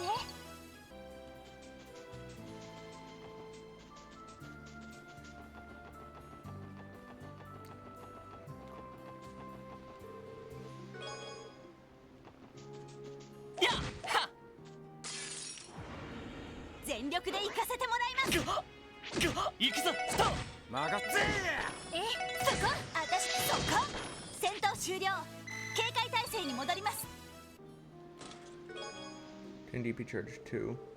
He breathed deeply, and let out a whine while running his raised hands through his hair. He knew what he had to do, and if he had to be a villain, he may as well be a sympathetic one. What? 敵先生、気をつけなよ。分かった。行くよ。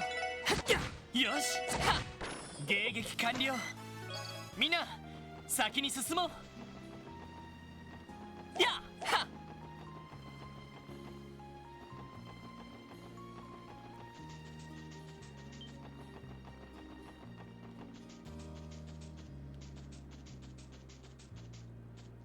えい、でや、や。さあ始めましょう。俺の番。行きます。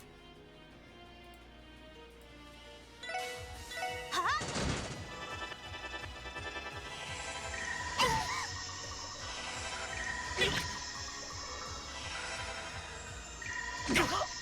よし、世話。任せて。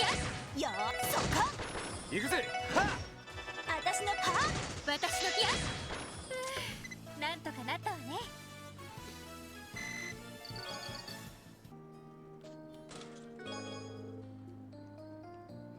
A bracer, an Erebonian, and a member of the CPD walk into a bar. Shortly thereafter, they are each admitted to St. Ursula with mild concussions.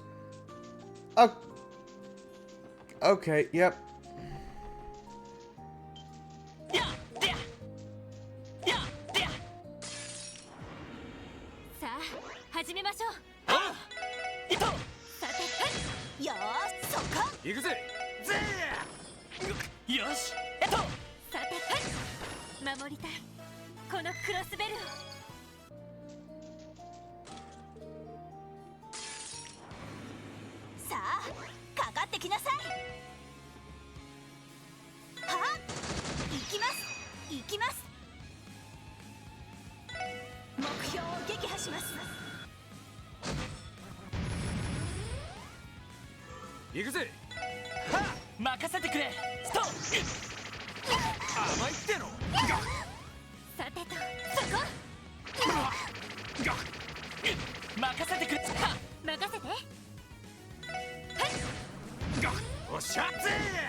Luck. Ooh. I was once Tower Gazer's chest, but the new diet and mayor had me renovated. Now I'm an upscale apartment for monster swarms.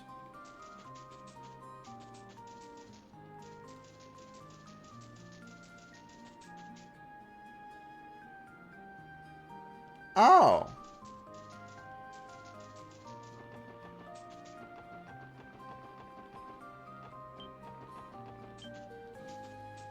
I don't remember if there was a chest up there in the previous game.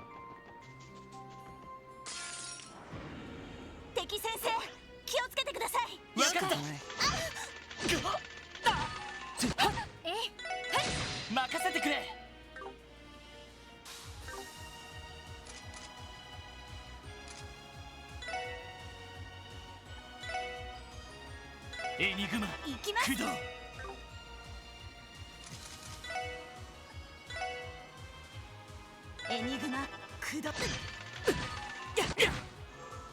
れやっそこ任せっぽっしゃ。俺の番だな。行きます。やーこれで一安心ですね。I am Sharkman. Sharkman I be, pulling fish up from the depths of the sea. Good fisher, but someone else is using the spot right now. I'll just come back later. Oh. せいでよーし、一気に行くぞ。あなたいとなんとかしそこはこれがみんなの力ですね。 Celestial. Ooh, nice.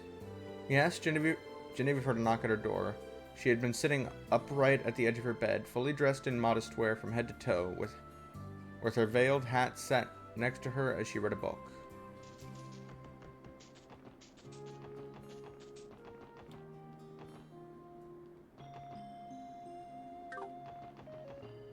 Good, I can still take buses.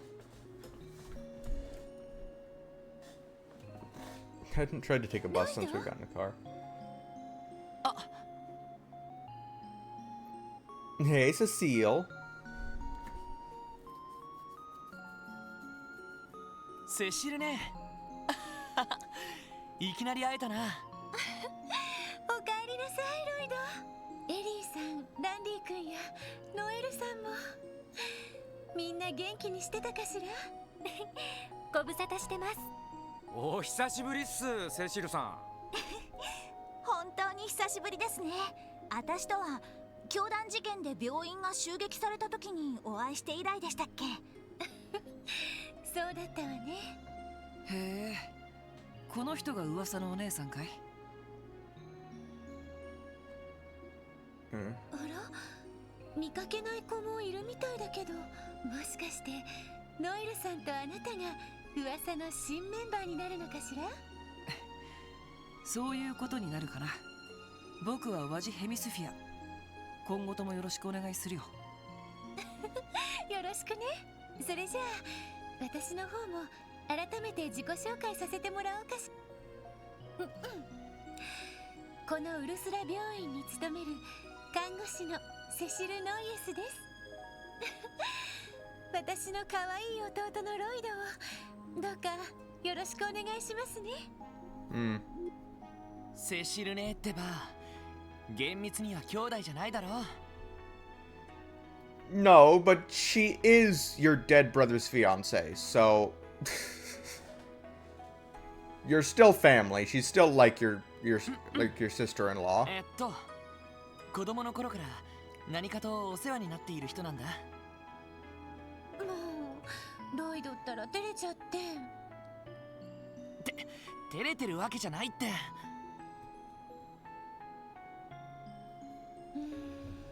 それにしてもワジ君もノエルさんもとっても美人よね。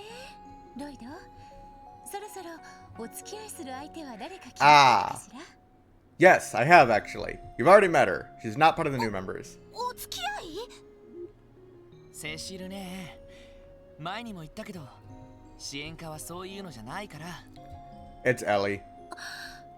Every opportunity where I have to pick somebody to go along with me, it's Ellie. 配慮が足りなかったわ。今この場にティオちゃんがいないのに、そういう話をするのも不公平よね。Tio's not even an option. She is 14. No. No. ティオちゃんが帰ってきてからゆっくりとパートナーを選んで。だからなんでそうなるんだよ。なんだかセシルさんを見ると安心するわね。おお、天然ぶりも健在みたいだしな。突っ込む側の身にもなってくれ。それにしてもそんなに長い間離れていないのに、ちょうど私も休憩時間なの。よかったら一緒にお茶でもどうかしら。それじゃあせっかくだし、みんなお言葉に甘えさせてもらおうか。はい、ご一緒させていただきます。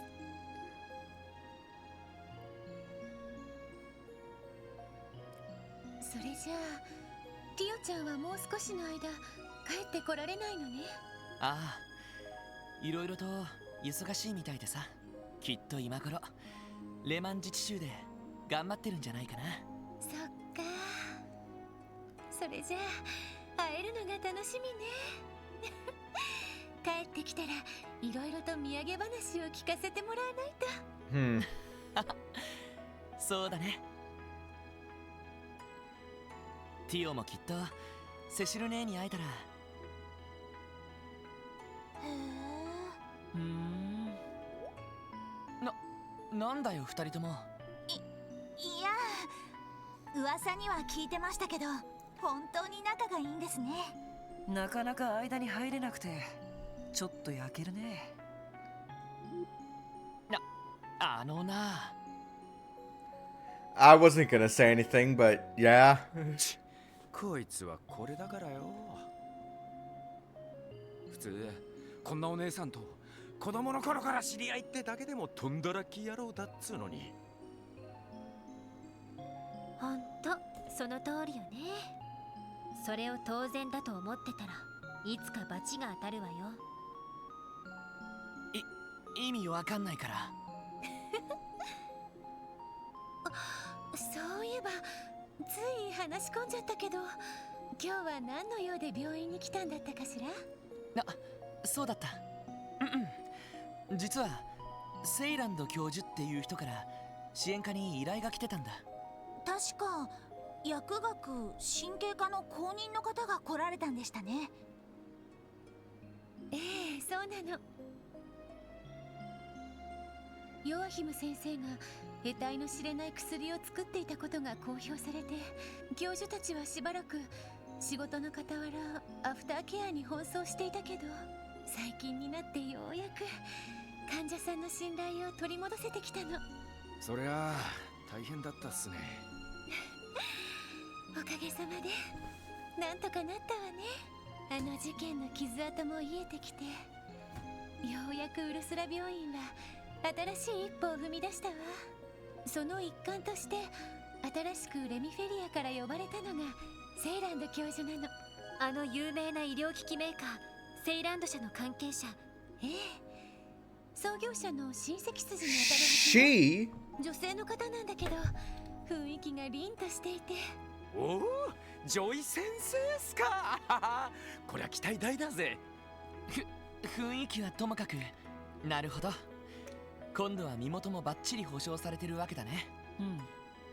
教授というからには腕も確かなのかな。レミフェリアでも有名な薬学神経科の研究者みたい。ついこの間も重い病気で入院していたミハイル君の手術を見事に成功させたのよ。I remember Michael. しずくちゃんの手術に向けて準備を進めているのよね。しずくちゃんの？そうか、確かにすごい先生みたいだね。そのセイランド教授だけど今どこにいるかわかるかな。ええ、大抵研究棟の研究室に受付でセラさんに言えば取り継いでもらえると思う。せっかくだからそこまで一緒に行きましょう。ああ、助かるよ。はい、そうです。それではよろしくお願いします。セイランド教授にも確認が取れました。すぐに研究棟の部屋に来るようにとのことです。ありがとうセラ。助かります。それじゃあみんな。ああ、いろいろありがとう。お世話になりました。どういたしまして。それじゃあこれからもいろいろと大変だと思うけど頑張ってね。ああ、そっちもね。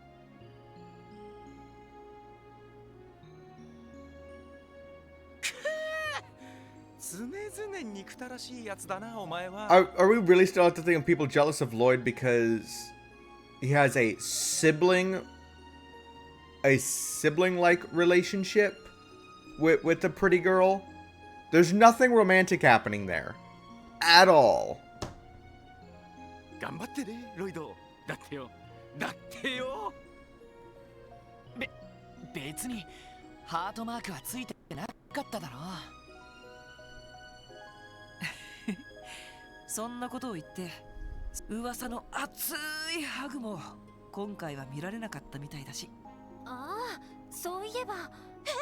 そんなことを？なあ、もういいからさっさと教授のところに行こう。研究棟は病院の屋上から薬学研。やれやれ、勢いでごまかしちまってまあ。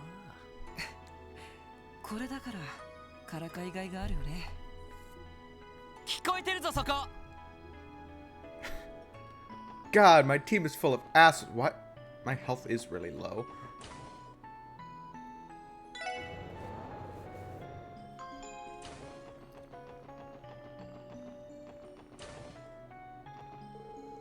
Where's the deal? Brings you to Shizuku's room. Oh, I started to clean up around here while I have the chance. Shizuku is allowing me to go into this. Was allowed to go into the city days, so I'm sure you know. As I'm sure you know, she couldn't stop talking about all the fun she and Kia were going to have. Those kids are like two peas in a pod now. I'd say I'm glad they get along, but I've yet to meet a person who hasn't taken a shine to her. You're not wrong. If there's one thing that girl has, it's a knack for making friends. You can say that again. We also I've heard a thing for making Shizuku brighter and happier than before. I couldn't be more grateful for that. In fact, I may just follow in Shizuku's footsteps and play with Kia on my next day off too. Feel free. I know she would love to spend more time with you. I'll be looking forward to it.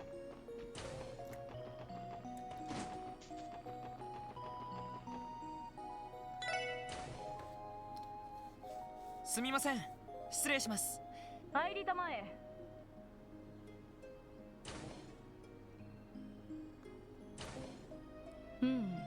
ようやく来たようだな。予想していた時刻より約2分オーバーだが、まあ優秀と言って良さそうだ。Okay, bitch. なんだかおっかなそうだな。まあとりあえずこっちに来てくれ。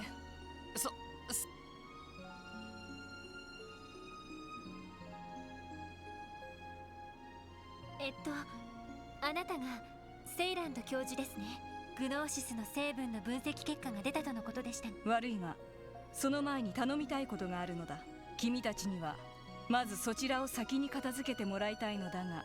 依頼に出されていた件だね。グノーシスの分析結果を渡してもらってからでは。今回の分析結果にも関わるからというのも。なるほど。わかりました。依頼内容をお聞かせ。君たちに頼みたいのは、例の教団事件の後、病院はグノーシス被害者のアフターケアに力を注いだ。ほとんどの患者の処置は一通り終わったのだが、最後に書いてもらった問診票を。なるほど。確かに分析結果。迅速にお願いしたい。問診票が返ってきてない患者たちは、まずクロスベル市旧市街に住む少年 D の。次に劇団アルカンシェルのアーティスト、そしてクロスベル警備隊ベルガード門勤務の隊員以上の患者に事情を話し。なるほど、知った名前ばかりみたいだな。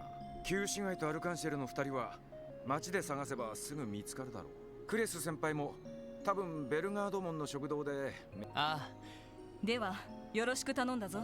回収が終わったらもう一度ここに報告に来てくれたまえ。その時グノーシスの分析結果。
Oh.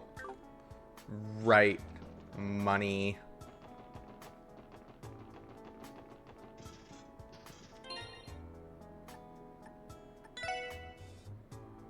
I don't even have very much Sepith. Ugh. あ、お前ら、それにそこにいるのは。やれやれ、どうにも嫌われているね。気持ちはわかるけど。Yeah, we're here. 問診票ってウルスラ病院に通ってた頃に渡された。なんだ、忘れてたわけじゃないのか。はっ、薬の影響なんかもう全然残ってないんだ。それなのにわざわざ病院に行くなんて。ディーノ君、自己判断は良くないわ。万が一にも症状が残ってたらバイクのみんなにも迷惑をかけてしまうかもしれないし。ああ、もう分かったよ。どっかにしまってたから。なんとか回収できそうですね。ああ。ほら。ああ。ありがとう。俺を言われる筋合いなんかない。ほら、さっさとワジを連れてどっかに行っちまえ。わかったから。邪魔したね。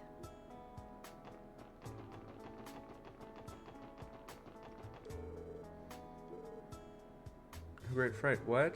Boring. Why don't I just take a nap until it's feeding time, Ruse? Yep, definitely.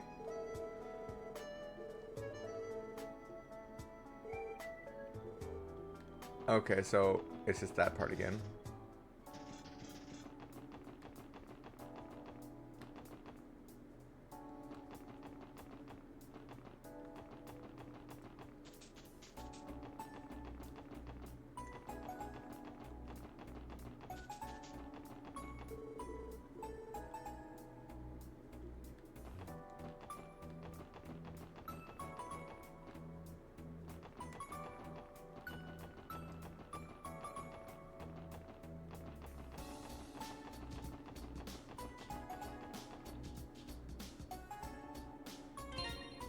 Wait, who else in the city did I need to talk to? Oh, right, Nikolai.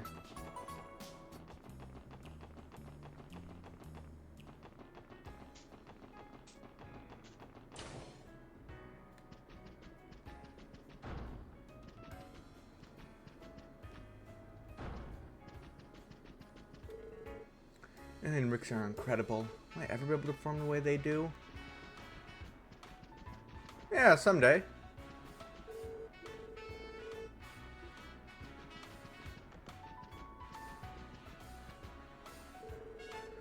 Still a day to go, but I can already feel myself tensing up.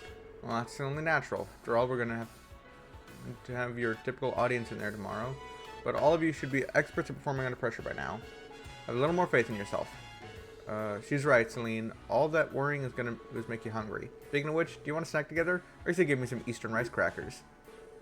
I'll pass, thank you. Food is the last thing on my mind right now. Oh, play.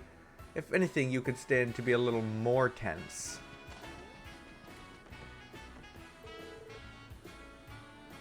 Should dashing figure in a costume? You'd think it was a sin. I'm sure to get a whole flock of new fans looking this gallant. Uh-huh, we'll see about that. It's a little loose thread on your shoulder, by the way. God, where's Corellia? I must speak with Corellia. Some prince you are.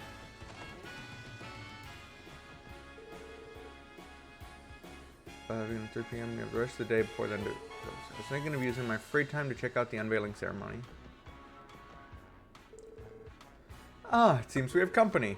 Well, if it isn't my favorite little guy and his friends. I hope we're not interrupting anything. Not at all. We're happy to have you. And I see Randy has finally returned. Welcome back. Ah, Rixia, angelic as always. Just knowing I was in your thoughts makes me one happy man. And so does being up close and personal to you and Ilya in those costumes. Brother! Doesn't matter how many times I've seen him before, I can never get enough. Go ahead, Hotshot. Soak it in. I appreciate the continued compliments, though admittedly it does make me a bit self-conscious. Randy, he always does have trouble remembering where a lady's eyes are. The hell are you talking about, Vozzy? Randy Orlando is all about respecting women. In fact, Okay, that's quite enough out of you for one day. Let's just leave it at that.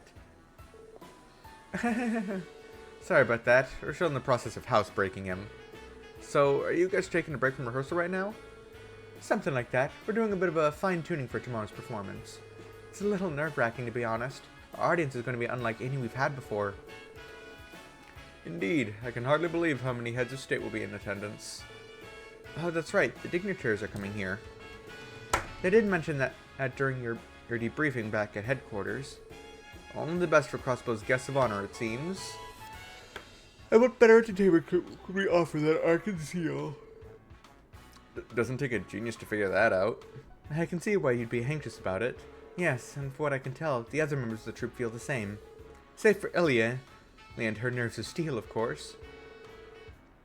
What? Worrying over every little thing won't solve our problems, you know. Doesn't matter who my audience is. I prefer my heart out even if those seats were empty. My goodness, I can't fathom how you manage this level of dedication, Ilya. As if tomorrow's show wasn't enough, you've also dived headfirst into our upcoming revival production without a trace of fatigue. Revival production? For Golden Sun Silver Moon, correct? It's getting an updated performance. That has been the word on the street. It sounds like there are going to be some striking new additions as well. You better believe it. There's a bit of a challenge to revise what was already a fully completed work, but our goal is to raise the script and staging to a whole new level of perfection. Once the production's original run is closed, we plan on taking a month off to focus on preparing for the revival. Still a little soon. That's like, you know, releasing a remaster of a game less than a year after the game originally releases. Like, that just doesn't seem right. I assume that's what you meant when you said things were about to get busy the last time we met. You assume right.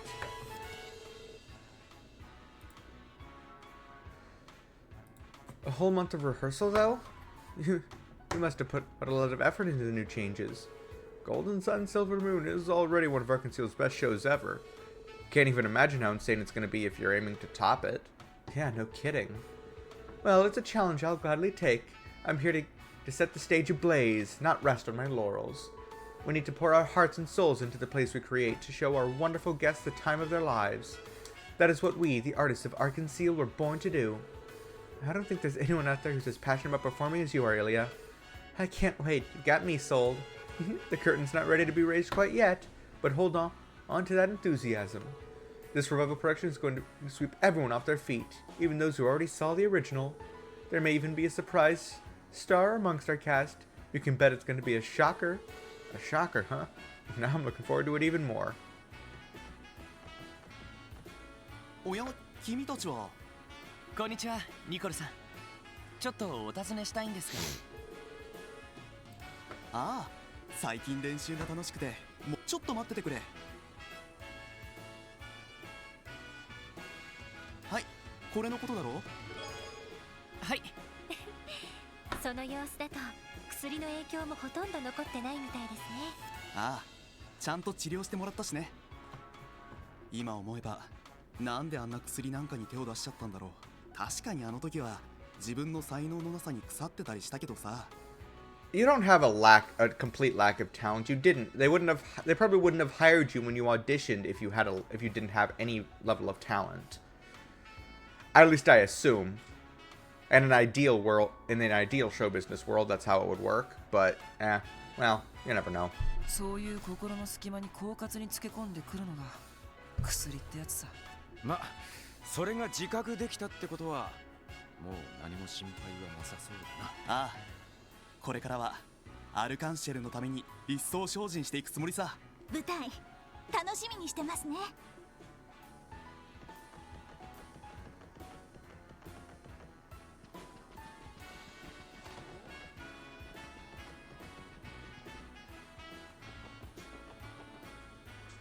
And then I just gotta go to Belgard Gate.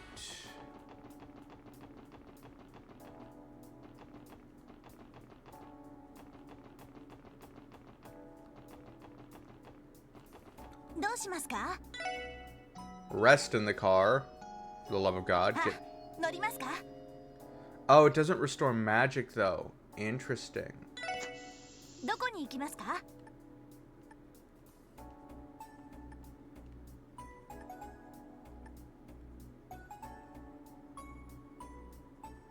お安いご用です。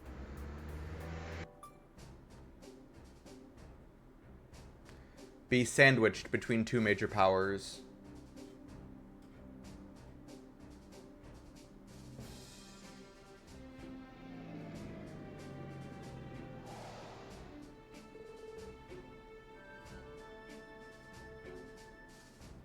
So this is Belgard Gate.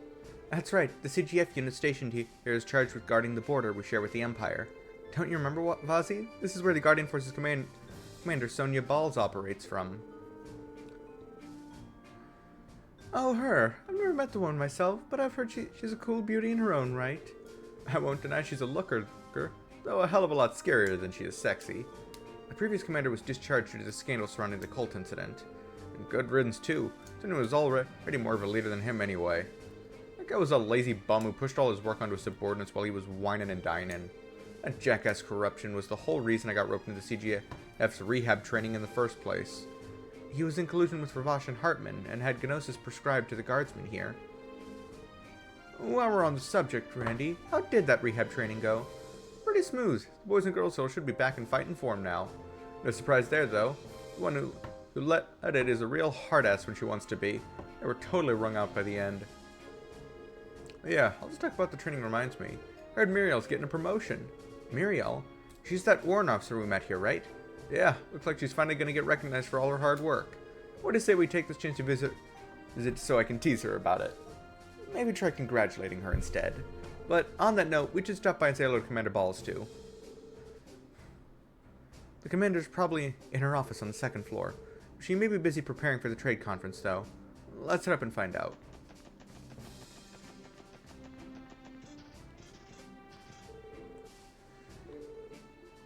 Wait, the security here is remarkably paltry compared to that of a fortress. Of course, it's simply because our mighty empire is an entirely separate echelon than tiny little crossbell. Man, fuck you. We're doing our best.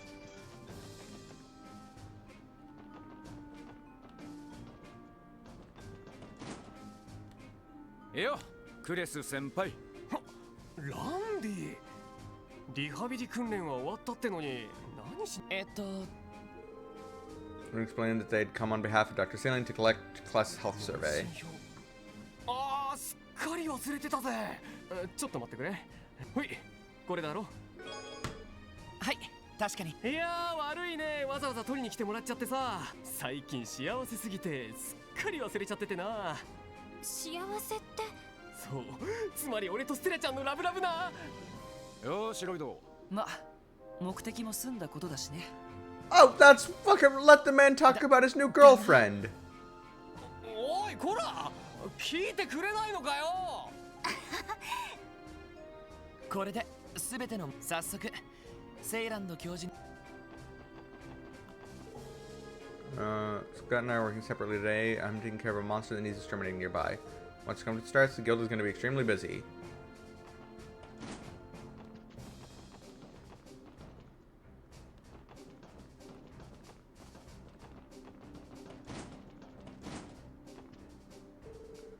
Good to see you again, SSS. Oh, and if it isn't the idiot... I mean, how have you been, Randy? Aw, you can't fool me, Muriel. I know how you really feel. You've been getting lonely ever since I went back to the SSS, haven't you? Don't you remember what you said when I walked out the door? Don't go, Randy. Stay with me forever. Shut your big stupid mouth, Randy. I said no such thing. Like two peas in a pod. Good to see you're doing well, Warrant Officer Muriel. Speaking of which, Randy tells us you're in line to receive a promotion. Congratulations. That's right, though, to be honest, I don't feel like I deserve it. I was the one who led the assault on the IBC during the cult incident. That should have been a serious offense. Sure, but you were being drugged and manipulated. You're hardly liable for your actions that night, no? That's what my head tells me, but my heart is having a harder time forgiving myself. Eesh, why do you always gotta be so damn stubborn? Promotion is your reward for practically running this place when that old shmeal of a commander was flaking out all the time. Yeah? So just take it. Sonya wouldn't have made the offer if she didn't think you earned it. That's surprisingly supportive advice coming from you, Randy. What are you talking about? Supportive is my middle name. How do you think I landed this job? You're right. I should accept my new rank with gratitude. Thank you, Randy. Huh? What was that? Nothing. Forget it. Topic of my promotion. Border security has been heightened at the gates ahead of the trade conference. Watch yourselves around the travelers.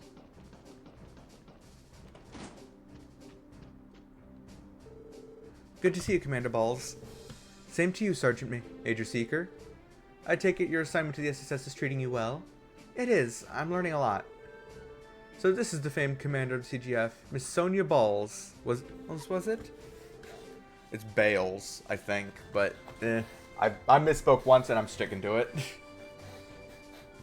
You must be quite the capable woman to be able to keep an organization like the Guardian Force in line. Much is for certain. The SSS is in her debt for all the help she's given us. Long time no see, Commander. Belated congratulations on your promotion. Thank you, Detective. Though now that you mention it, it has been a while since we last met. We haven't had much opportunity to speak, what with the upcoming trade conference.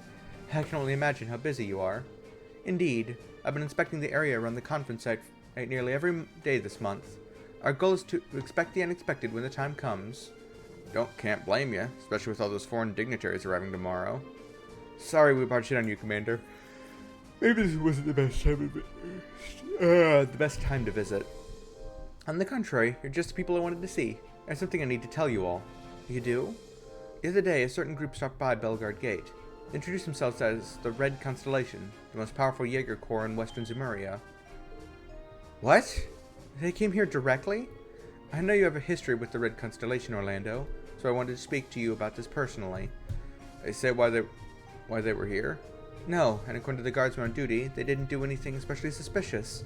After arriving, they relaxed in the mess hall for a while, then they met with a merchant entering from the Empire before leaving the gate together. An Imperial merchant, you say? Maybe it had something to do with Crimson & Co. business. Right, the Shell Corporation used to finance the Red Constellation. That's the most likely conclusion, though I didn't think they'd be so blatant as to operate in the open. The GF exists to protect Crossbell, and yet they waltzed right past our best and brightest without a second thought? We can't prove that they've done anything criminal within state boundaries yet. I thought being a Jaeger was criminal enough. What? What? Being part of a Jaeger... Whatever. Man, I don't get this sometimes. So no directing them to the incident at the old mine either. They weren't a bunch of show-offs that wouldn't be running a fancy club. Thanks for the intel, Sonia. There's no need to thank me. I think it's safe to say the Red Constellation will require some special attention on our security planning for the trade conference. Be sure to inform the CGF as well, should you happen to learn anything more. Roger that. We'll keep our ears open.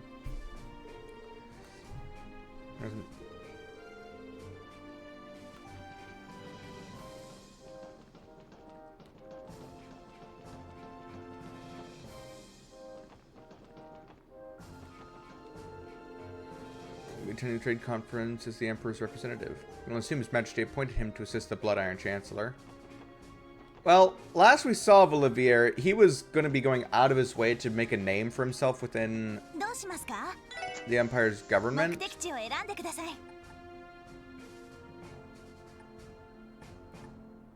Boathouse.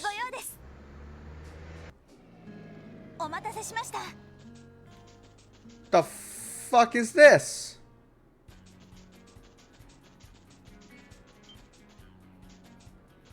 Oh, the Fisherman's Guild relocated. They're outside the city now.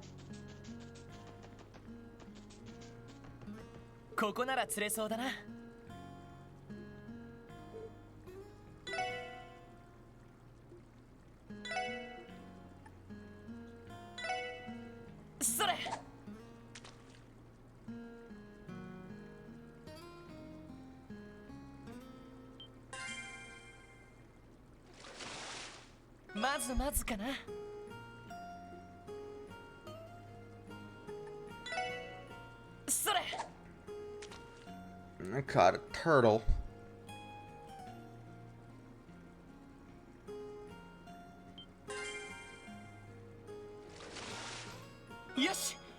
And a carp. Wasn't carp one of the bait I needed for that fish that I was looking for? Yeah, carp.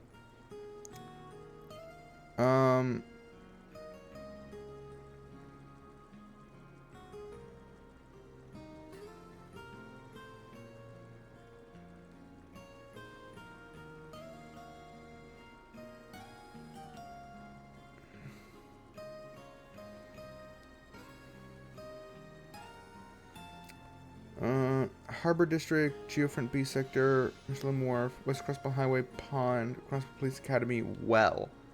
The well. Ah, go fishing in the drinking water. Eventually, I will get the...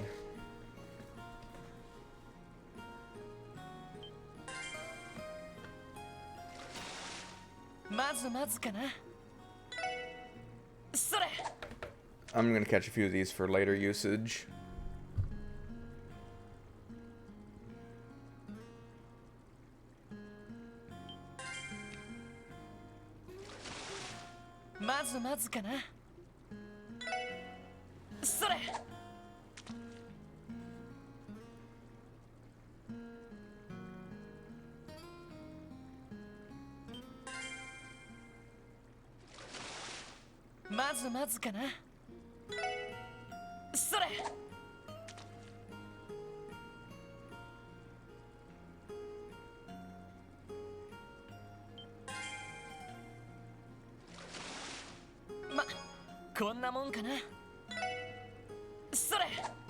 Just a few more.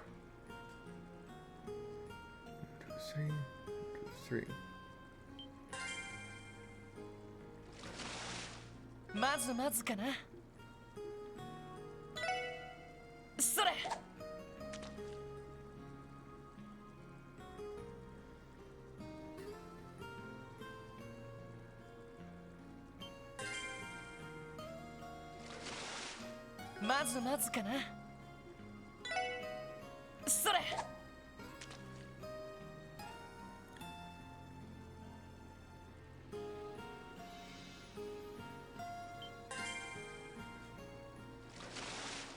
Yosh, get that.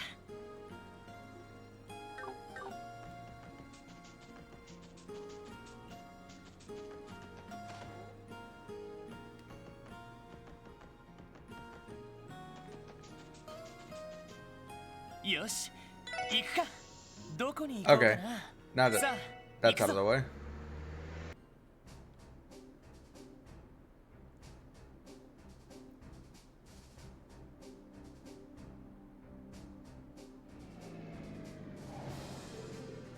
Here we are, Tangrim Gate. If I'm not mistaken, this is where you were stationed before joining the SSS, right, Noel? Yes, yeah, it was. This gate is here to guard our border with the Republic. And as we've established, the new commanding officer here is Deputy Commander Douglas.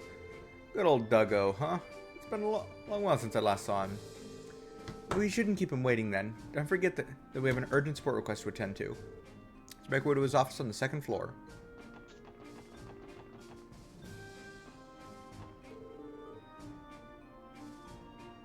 That bus to Crossbow City. These transfers are so bothersome.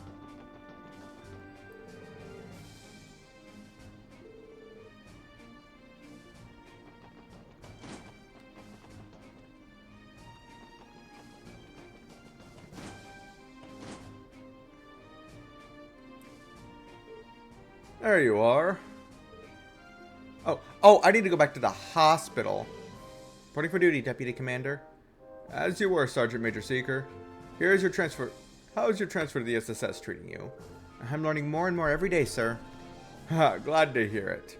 I'm confident your experience with them will prove most useful to you in the future. Keep at it. Well, would he happen to be... where are my manners? I haven't given you a proper introduction yet. I'm Douglas, the recently appointed Deputy Commander of the Crossbell Guardian Force. I've heard all about your group from Commander Balls. It's a pleasure to make your acquaintance. Pleased to meet you too, sir. He certainly looks the part. You seem like you've been holding up pretty well, Duggo. Same to you, Randy. Thank you for your help retraining the guardsmen at Belgard Gate. Oh, and Lloyd, it's good to see you again. You've made quite the name for yourself solving that cult incident. It's good to see you too. I was pretty surprised to hear my old instructor had become the new deputy commander. Memories of being put through the ringer by Douglas the Demon came rushing back to me.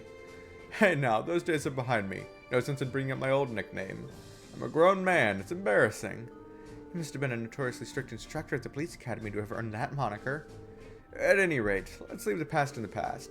Suppose you're here today for business, not to catch up. That's right. Something about a training exercise, right? Precisely. The goal of this exercise is for us, the CGF, to beat some combat sense into you, the SSS. We'll see if you have what it takes to survive through my special program. Wait, the training isn't for the guardsmen, but for us? The guardsmen will gain valuable experience from it too, naturally. We've already hashed out with the CPD's top brass. On paper, this is an official joint training exercise. So what you're telling me is we got dragged out here for a combat drill, not a support request. Work is work, wouldn't you say? My men are ready to begin any time. The only thing we're waiting on is you. It's a chance to prepare beforehand then. Recommend double checking our Enigma 2s.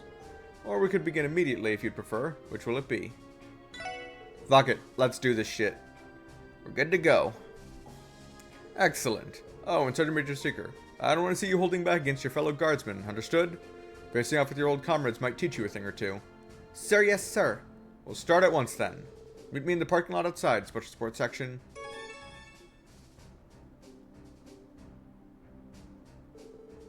Now, let's begin the Douglas Method training program.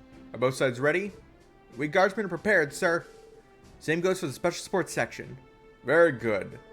The rules are as follows. In the upcoming fight, the SS is prohibited from utilizing arts of any kind. Wait a moment. Only we're not allowed to use arts? Doesn't that put us at a major disadvantage? So this is the Douglas method I've heard so much about, huh? Indeed. This exercise is meant to test your prowess at fighting under adverse conditions. By ripping you out of your comfort zones, I'm aiming to teach you to adapt to the unexpected. I'm starting to understand why they call this man a demon. This should spice things up at least. I suppose we don't have any choice but to comply. No more comments. More comments, I take it? In that case, everybody one to your positions. Sir, yes, sir. Our opponents are trained guardsmen. To make things worse, we can't use any arts. Stay sharp, SSS. We'll find a way to overcome this hurdle. Understood. Begin. 行きましょう皆さん行くぞ任せろ任せて私の番ですねは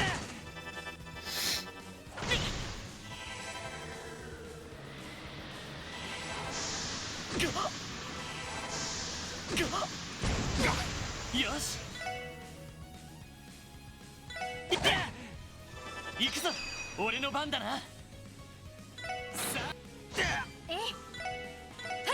よーしや俺の番だな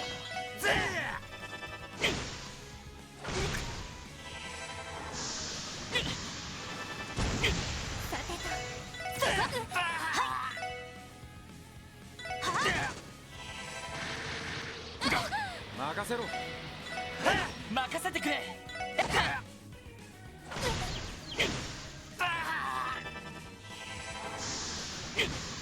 ーしそこ任せてくれよっしゃ行きますや行くぞ任せろよしこの調子で行くぞ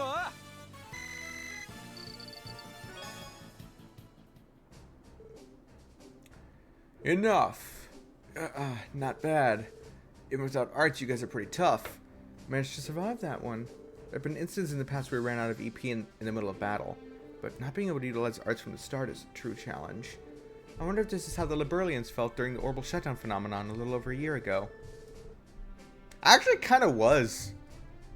Not having specifically healing magic was the big downside. Managed to clear your stage 1 of the Douglas method. Stage 2, you will now have to fight without the use of crafts.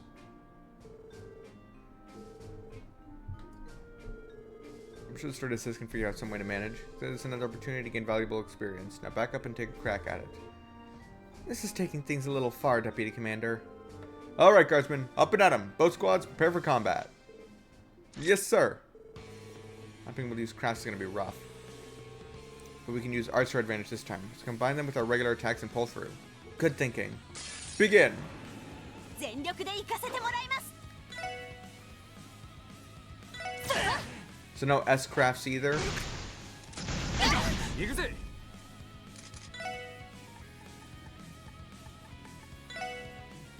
ほら行くぞよーしそこ任せろ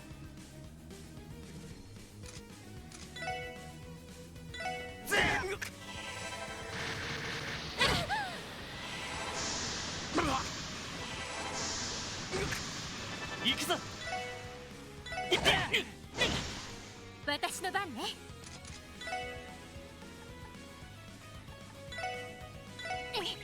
ありがとう。私の番ですね。やえやっおっしゃ。手こずってる。任せてくれ。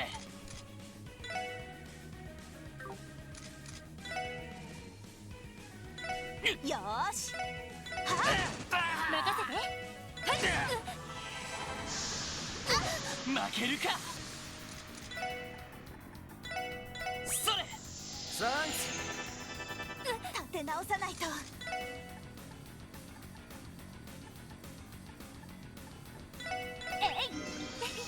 負けるか。なんとかしないと。やっ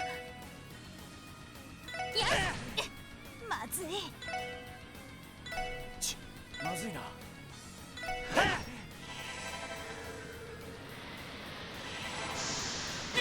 負けるか。立て直さないと。や負けられない。やっまずい。まだやれる。立て直さない。負けられない。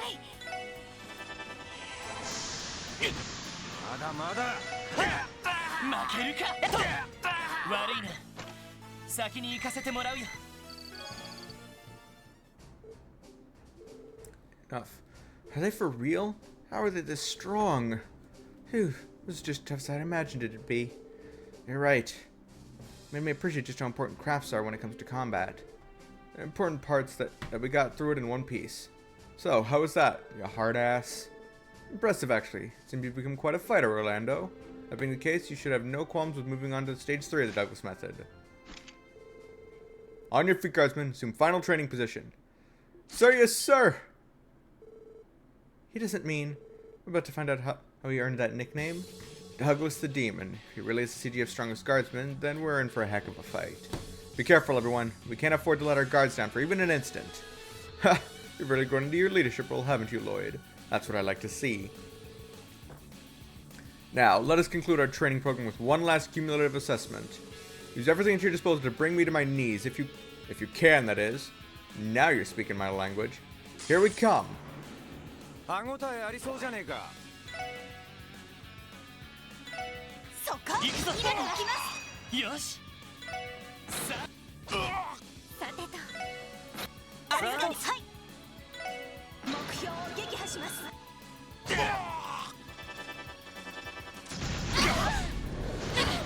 おっしゃ。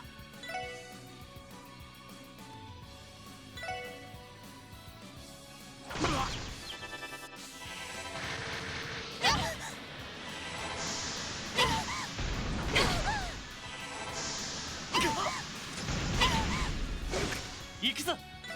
If you could let me have a turn, I would greatly appreciate it.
ありがとう。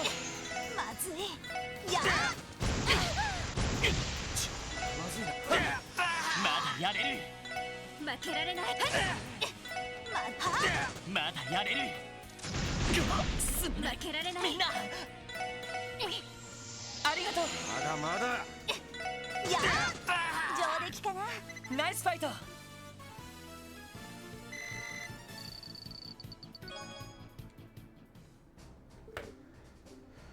We did it. That's impossible. Even the deputy commander couldn't beat them. Good effort. The hell? Looks like we barely made a dent in him. He's as tough as ever, Duggo.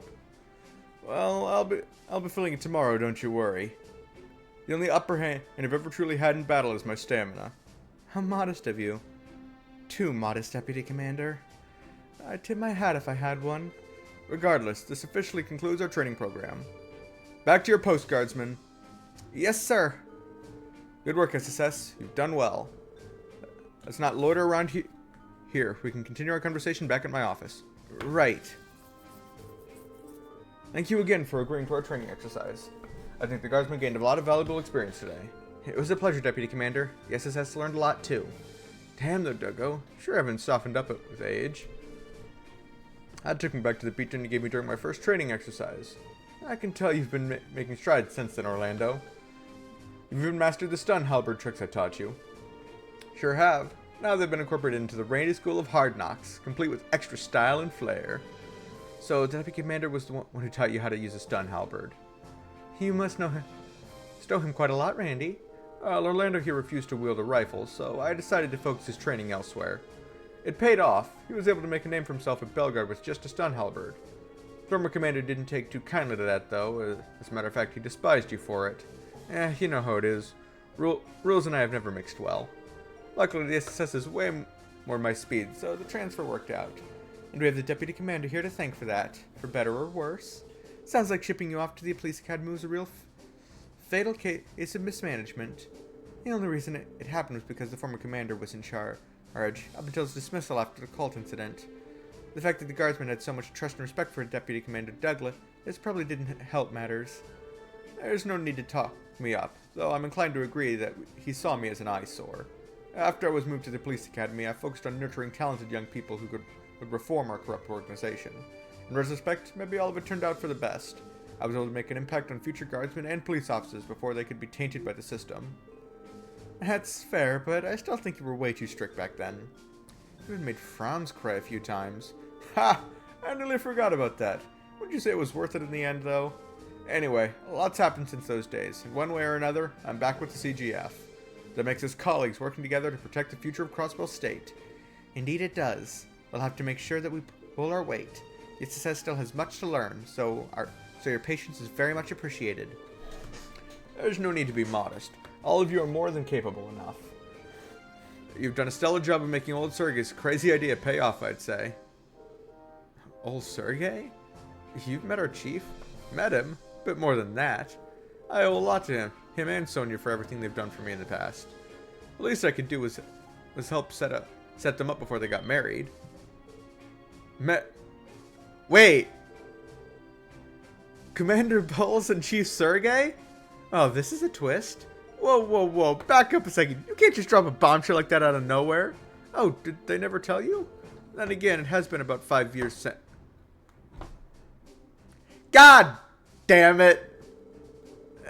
Those were busy times. Sergei was demoted around the time that Sonia moved up.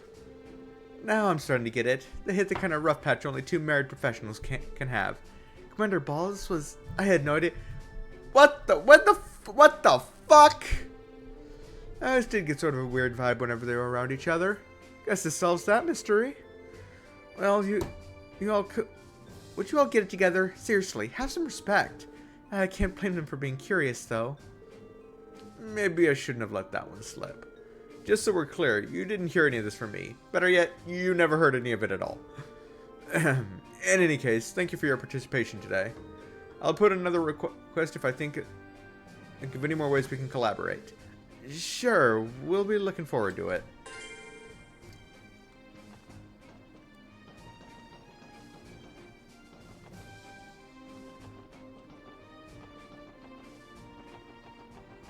よし行くか。どこに行こうかな。さあ行くぞ。到着だ。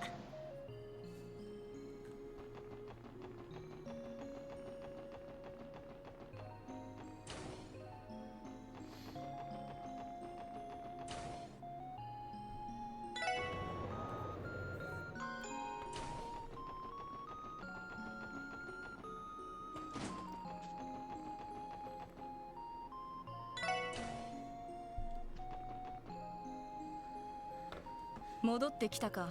予想時刻より約5分オーバーだが。God, まあ man, 9大点だな。man, fuck you.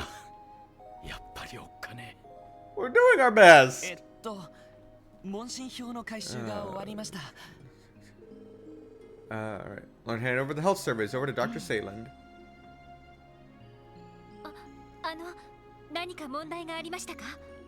いや、問診票を見た限りではこれでひとまずグノーシス服用者全員の治療が完了し、ご苦労だったな。そうですか。よかったですね。なかなか手間だったけどお役に立てて光栄だね。では早速だが少々付き合ったグノーシスを徹底的に分析した結果、まず第一にグノーシスには脳のリミッターを強制的に外す効果があることが分かった。Okay. 脳のリミッターというと、そもそも人間というものは本来持っている身体能力の半分も使えないとされている。体への負担を減らすため脳が引き出せる能力に無意識の制限をかけるからだ。このリミッターを意図的に解除することがもし可能なら、理論上その個人が持つ限界までの能力を発揮できるようになるはずだ。つまりグノーシスとは単に筋力を強化する薬ではなく、普段は使われていない潜在能力を強引に引き出す薬というわけだね。その通り。無論無意識にかかっていたリミッターを外せば体への負担は相当なものだがな。確かに教団事件の後、警備隊のやつらは相当疲弊してたみたいだからな。しばらくは指一本動かすのもきついありさまだったようだし、みっちりリハビリ訓練をやったおかげで。はい、そうみたいですね。勘といえば、高まった月と勘を頼りにギャンブルで連勝していた人もいましたね。それと同時に性格や言動が表変したようでしたが、それらもグノーシスが脳のリミッターを外しているから。そう、この薬には五感の働きを飛躍的に高める作用も確認されているからな。副作用として神経質になり情緒不安定な状態になることも分かっている。それが凶暴な性格への変化につながるのだろう。なるほど。確かに一通り説明がつきそうですね。だがあくまで生化学的に説明できるのはいくつかの効能については非科学的としか言いようがない。具体的には先ほども話に出た、そして君たちも何度か目撃したというデモナイズという肉体変異現象だ。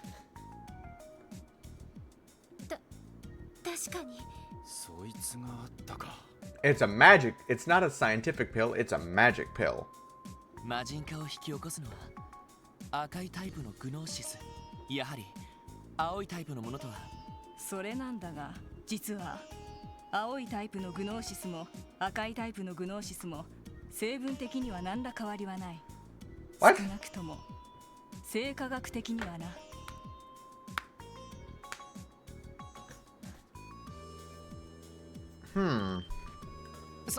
そうなんですか。 So it's a magical enchantment. あの色の違いは生成時の処理の差によるものだ。主成分に何ら違いはないし、分子構造もほぼ一致しているにもかかわらず、赤いタイプは肉体変異などという説明不可能な現象を引き起こしている。正直魔人化というのが君たちが恐怖のあまり見た幻覚と考えるのが一番しっくりくるくらいだ。いや、It's not a hallucination. It's called magic. There's magic in this world. You know this. It's used every day. アーネスト秘書の魔人化は私も目撃していますし。分かっている。だからここまでが限界なんだ。グノーシスという薬物の正体を生化学という分野からのみで解き明かすという。なるほど。最先端の近代医療の担い手にしては。近代医療は万能ではないさ。こと心と魂の問題についてはな。そしてグノーシスはおそらくそれらと肉体を共鳴させるような何らかの働きを秘めているんだろう。多分ヨアヒムもグノーシスの全貌はつかめていなかったに違いあるまい。教団に伝わっていた秘技をもとに試行錯誤しながら完成させ量産化に成功しただけのはずだ。Yeah, it was pure trial and error. 確かにそのようなことを本人も認めていたような。ああ、各地で行われた儀式のデータをもとに試行錯誤しながら完成させた。 Rituals。やはりそうか。奴は有能で熱意もあったが、天才というほどずば抜けた発想の持ち主ではなかった。それが悪い方に出てしまったか。ひょっとしてあのヨアヒムと個人的な知り合いだったりするんですか？ああ、奴がレミフェリアの医科大学で学んでいた頃の卒業してからは会っていなかったが、たまに最新の研究成果などについて。だがまさかこのような形で医の技術を悪用し自らの身まで滅ぼすことになるとは。教授、お察しします。いや、せんないことを言った。いずれにせよ私から報告できるのはここまでだ。グノーシスの真相に迫るにはこれは完全に私の勘だが、グノーシスの原料であるというプレロマソウなる植物の特質が。プレロマソ？ We can figure out what that デ is. ータベースに記されていた名前ですね。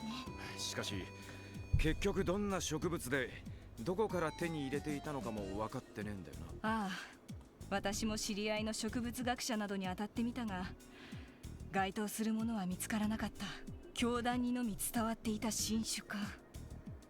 いずれにせよ薬の効能を考えるとありえない性質です。なんだかオカルティックで面白くなってきたじゃないか。セイランド教授、おかげで今まで漠然としていたことが。そうか。グノーシスの成分調査についてはまた何か分かったことがあれば、あくまで医者の立場からでよければ意見くらいは言わせてもらおう。Huh. なんかいろいろ分かったような、謎が増えたような気分だぜ。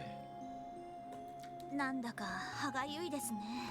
ええ、ヨアヒム先生が亡くなった今、せめて教団のデータベースの解析が進めば何かわかるかもしれないけど。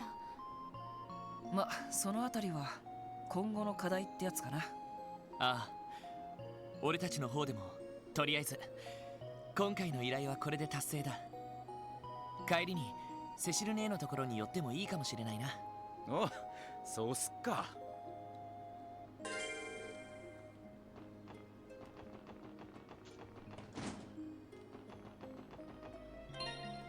Wait, what? What did that?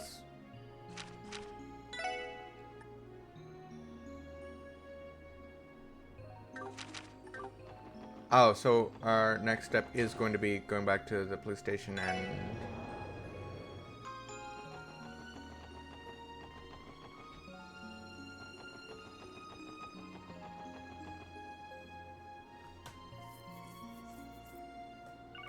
Or I'm gonna get a phone call. Why are we walking past the car? The car's over there. 他の部署からの連絡かしら。はい、特務支援課。私よ、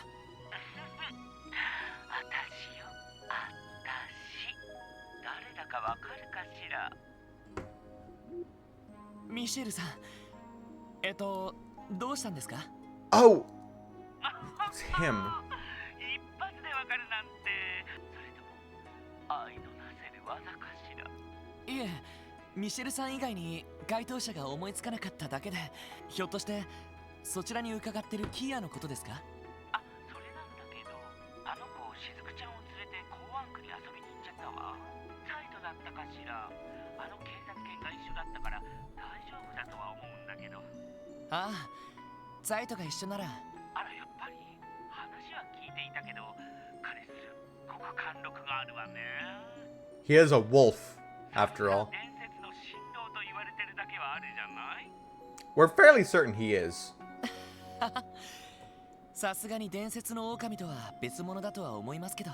あ、わざわざそのことを知らせてくれたんですか？実はアリオスがあなたたちと情報交換がしたいらしいのよ。夕方くらいに戻ってくるんだけど。夕方ですか。情報交換ということは。それもあるけど、ヘイユエと赤一通り用事を済ませたら。ねえ、待って。遊撃士協会。何かあった？いや、情報交換の申し出さ。ヘイユエと赤い星座か。確かにアリオスのおっさんなら自治州外の情報にも詳しそうだな。それじゃあ今から。いや、アリオスさんが戻ってくるのはそれまでは。赤い星座の情報もせっかく車があるからいろいろ。それでは用事を済ませたら東通りの。よし、行くか。どこに行こうかな。さあ、行くぞ。到着だ。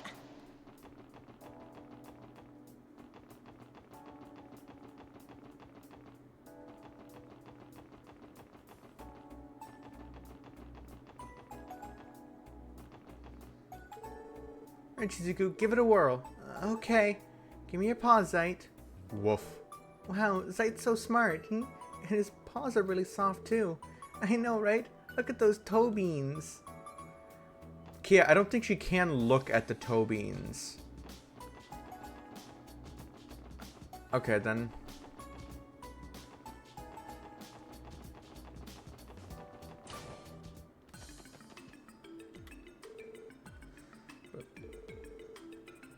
Perhaps you mean this? I'm holding onto it just in case, but we haven't seen what to do with it since.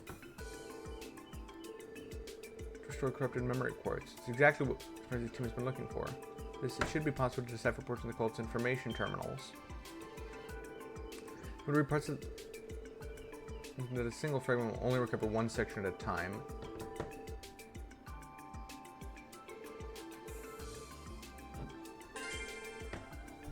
Page 1 of the information terminal 1 on your order decrypted. Page 3 of the information terminal 1 on our order decrypted.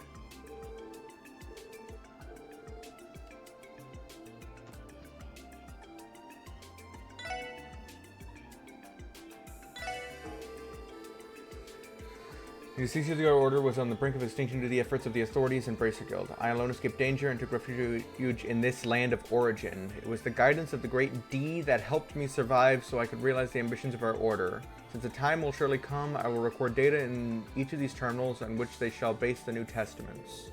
To discuss the origin of order, I will first have to turn to the abominable history of the Zemurian continent. The Great Collapse, approximately 1200 years ago, marked the end of an advanced civilization. It was at the established order, giving rise to the bloodshed and poverty of the Dark Ages. In their fatigue, the people committed a grave sin. They led themselves to be deluded by the flattery of pompous fools and accepted their invented self-centered cult with open arms.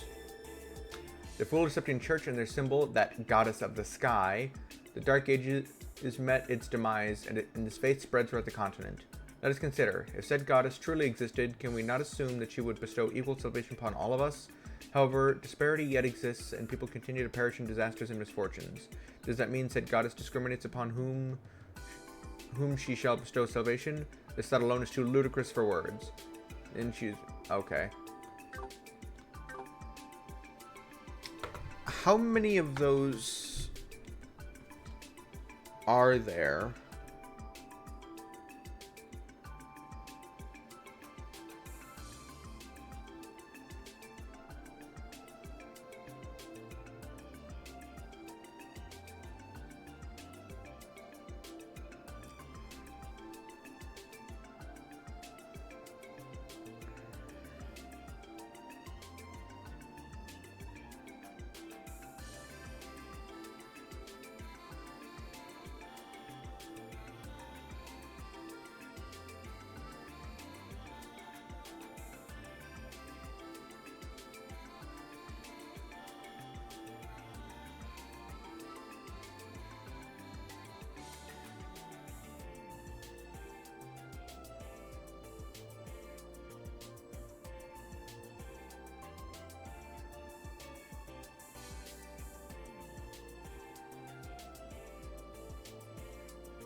Never mind, I can't find... I'll just have to figure that out as I go.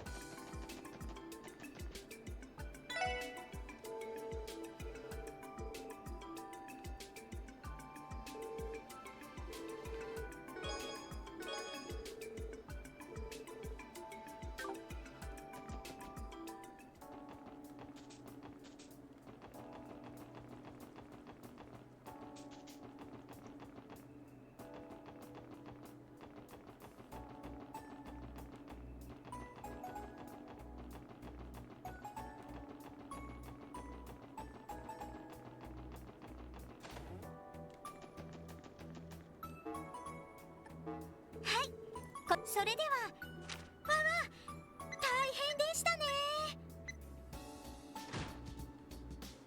ふふ、さすが皆さんです。ランクアップですね。おめでとうございます。ふふ、さすが皆さんです。お疲れ様。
Okay, is that jump over Shizuku this time?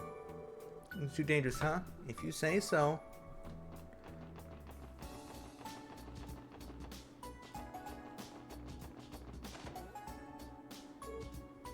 Oh, cut the carp. How much longer are you gonna play us for fools before you're satisfied? The hell? Some kind of fight going on? Oh no, not again. Hey guys, is something wrong? Oh, look who's here. You arrived at the perfect time. Get a load of this, Lloyd. Longface Loach and his friends scoped out a bunch of fishing holes across the state. On his app, but they're holding them hostage so they can hog it all for themselves. Holding them hostage? The spots they claimed are off limits to everyone who isn't part of his stupid little club. We ignored him and cast my line anyway, but one of their goons cut it. That's vandalism. Instead of citing differences, it's just fishing, right? Just fishing? I refuse to be this. Just also the line of saying this shoddy group of amateurs. They've probably been doing it longer than you have. My elite team of anglers, they're simply an unsightly blemish. One intent on blinkering at that. Blah blah blah blah blah. What's wrong with being an amateur? You don't have to be a pro to enjoy the sport of it. Listen, you all might have some tournament credentials to your names, but that doesn't give you the right to discriminate our members. We've got some ace anglers in our ranks too. Do you now? Yeah, Curtin's right. Sure, I had my title, but I was still a bona fide master fisher. Natural. How amusing. Then if you insist, why not face off against us in a series of angler duels? Angler duels? You lost your mind? It's me. What's an angler duel? It's exactly what it sounds like. Battle of the baits. Your duels are the be-all, end-all of every fisherman out there. That's right. Your pride, your honor. Everything you have and everything you are goes in the line of these matches. Can't say I've ever participated in one, but I have heard that fishermen who've lost all their worldly possessions to angler duels. That's just how intense they are. Defeat isn't an option when the stakes are so high. Seriously? I grip you guys. It's just fishing.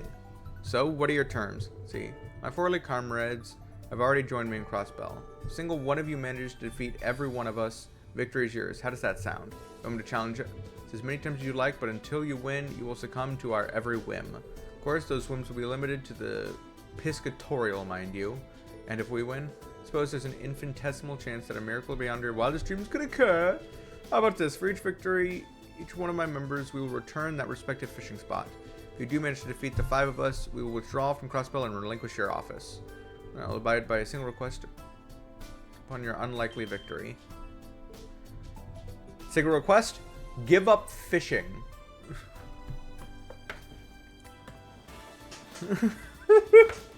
You kidding? Question. Well, why should they believe a word out of your mouth? There's nothing stopping you from going back on your promise if they win. No, it's like Peter said. Angler's duels are the final word when it comes to a fisherman's dignity. These guys may be a school of pompous basses, but I can tell their pride as anglers is unmatched. They'll make good on their promise. We can be confident about that. If you say so, suppose it's a matter of integrity. You've defied my expectations, Carradine. I'm impressed you can even comprehend. Well, what course of action will you take? Will you rise to the occasion, or will you swim away like the little tadpoles you are? Man, fuck you, bitch.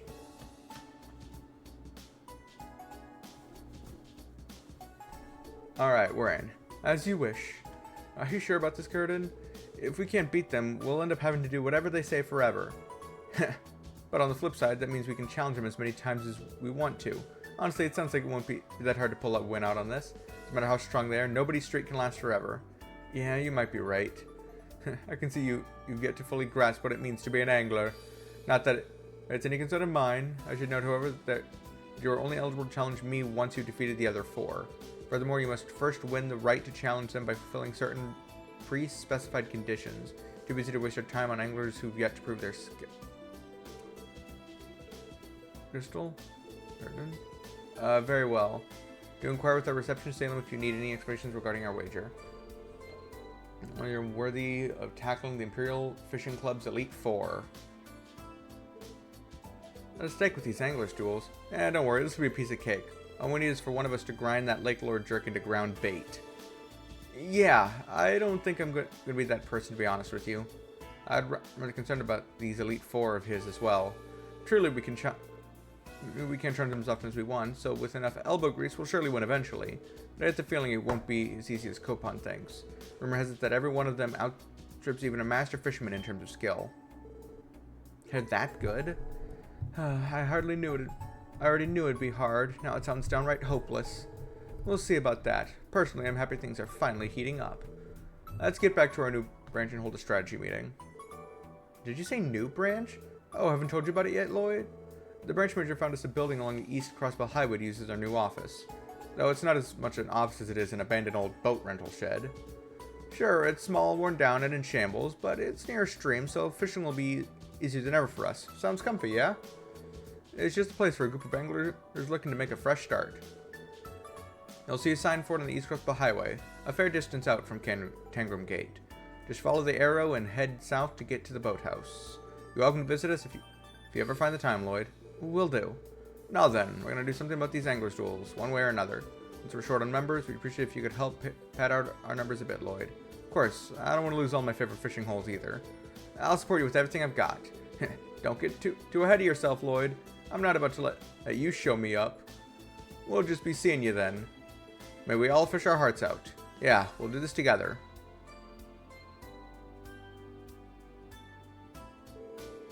It's nice to see Lloyd get so excited about something, isn't it? Never really understood the draw of fishing, but at least there's a large passionate community to share it with. Bleh.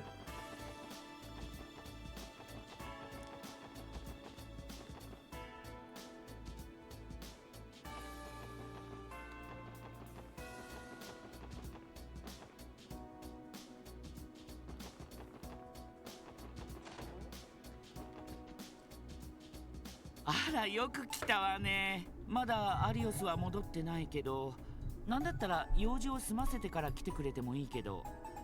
あ、そろそろ夕方だし。そう、ええ。Nope, all quests are completed. あら、よく、まだ、なんだったら用事を済ま。あ、そろそろ夕方だし。それじゃあ2階に上がって適当にくつろいでてちょうだい。お茶とコーヒーの用意があるから勝手に入れちゃっていいわよ。わかりました。それではお邪魔します。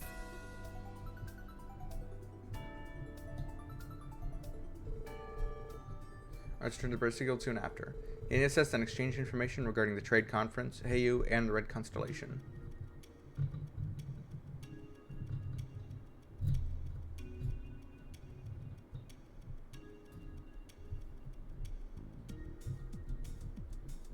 なるほどな。クリムゾン商会というのにそんな裏があったとは。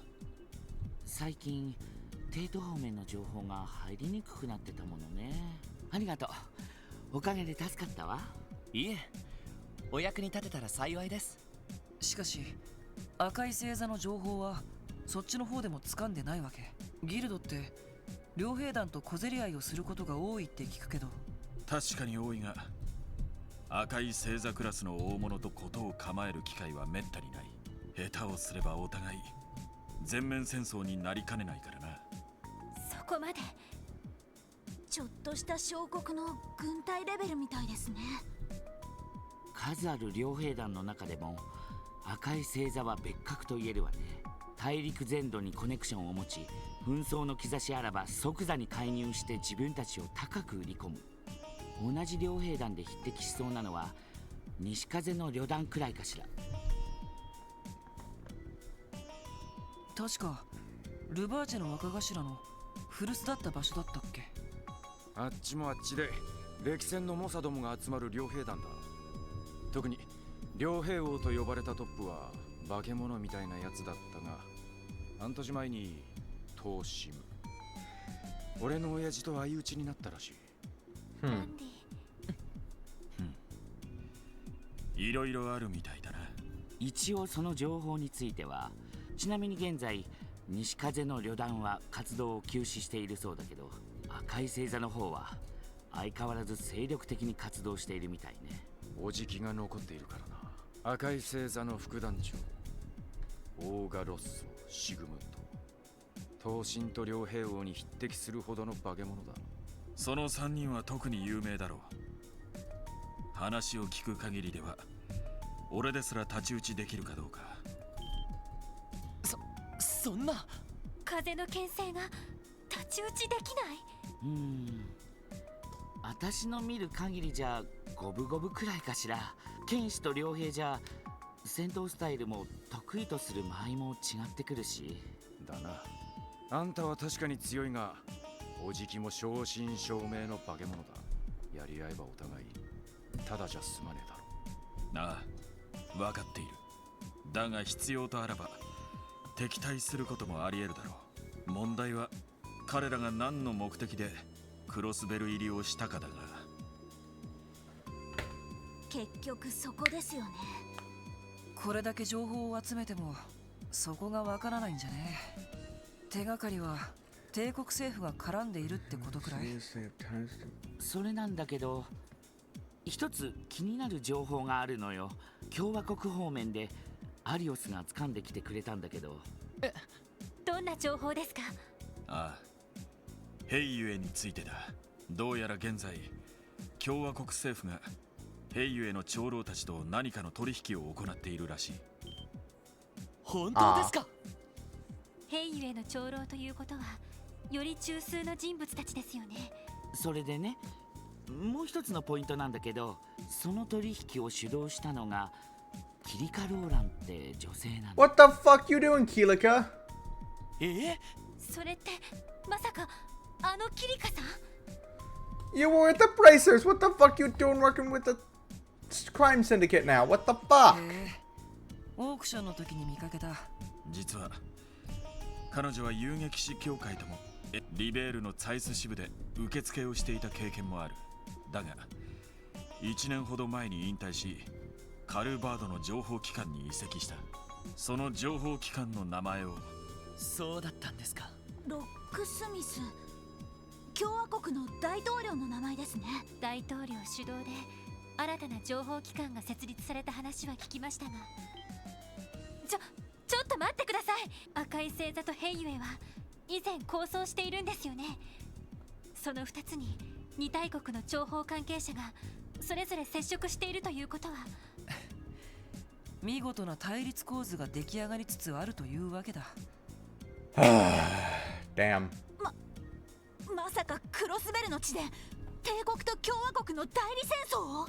当然その可能性も考えられるわね。特に明日からの通商会議ではエレボニアからは最小に王子、カルバードからはお互い機に乗じて相手のトップを抹殺するつもりかもしれないけど、だがそれにしてはお互い接触を隠していないのは不自然だ。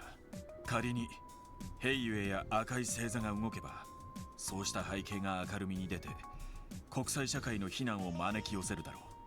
帝国にしても共和国にしてもそれだけのリスクを負うとは思えん。確かに短絡的な攻撃を仕掛ける状況ではありませんね。でもそれならどうして。くそ、おじきども。いずれにせよ現在できつつある構図には多分俺たちが手に入れていないそれをつかむ必要がありそうですね。なるほどね。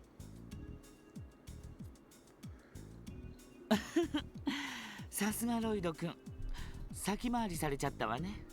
実は我々も同じ見解でな。その欠けたピースについてはギルドの情報網を駆使して現在当たりをつけている最中だ。そうだったんですか。そんじゃ何か分かったらこっちにも教えてくれんのか？ええ、新たな事実が判明次第お前たちの方でも何か掴んだら知らせてくれ。明日からの3日間を何事もなく乗り切るためにな。了解しました。何か判明したらすぐにお知らせします。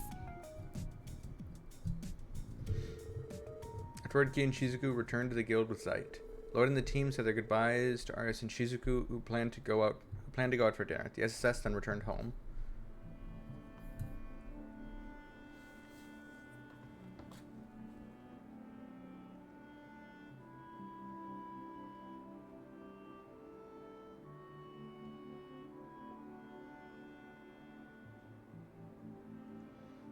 So そっか、明日はしずくちゃんとデパートの屋上に行くんだな。除幕式だっけ？一緒に見ようって約束したの。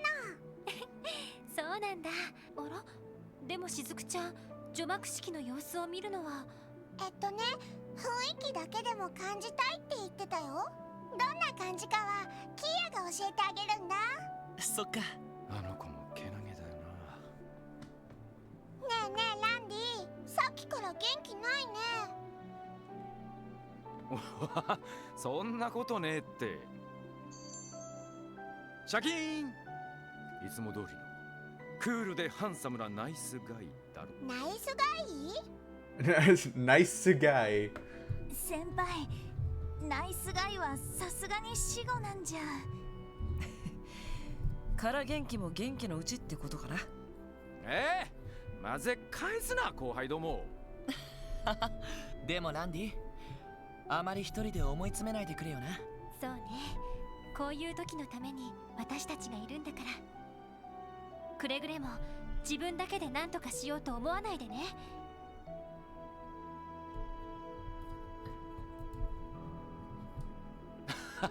分かってるって。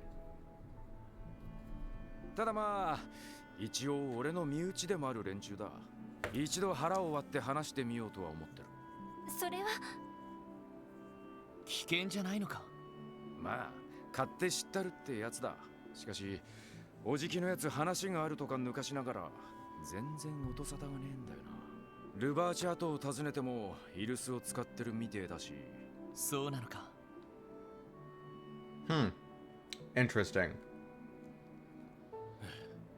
さすがに腹が減ったな。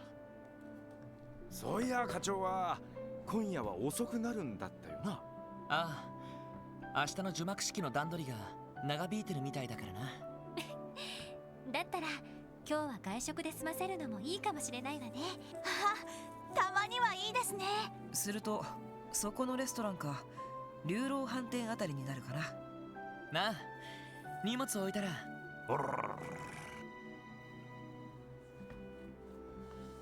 Oh, that's not good. サイト、どうしたの？お客さん。ランディ。とにかく入ろう。Ow.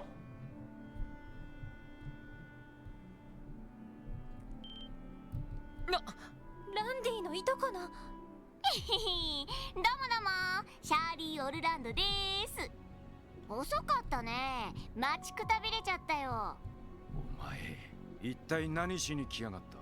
あ、釣れないな、ランディには。2年ぶりの可愛いいとこにそっけなさすぎるんじゃないの？いいから答えろ。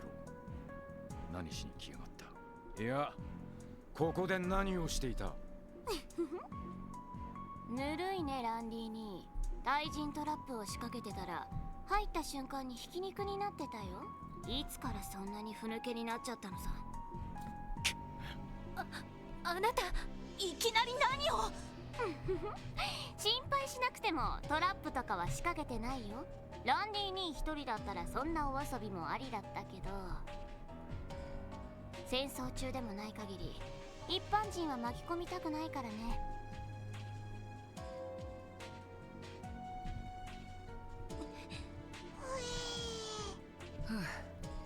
こりゃまた過激な子だね。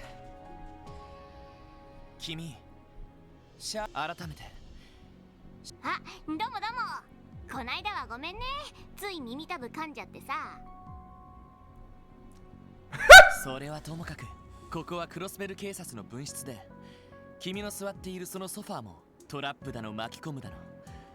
子供の前で不用意な発言は控えてもらおうか。つい懐かしかったからお兄にじゃれつきたくってさ。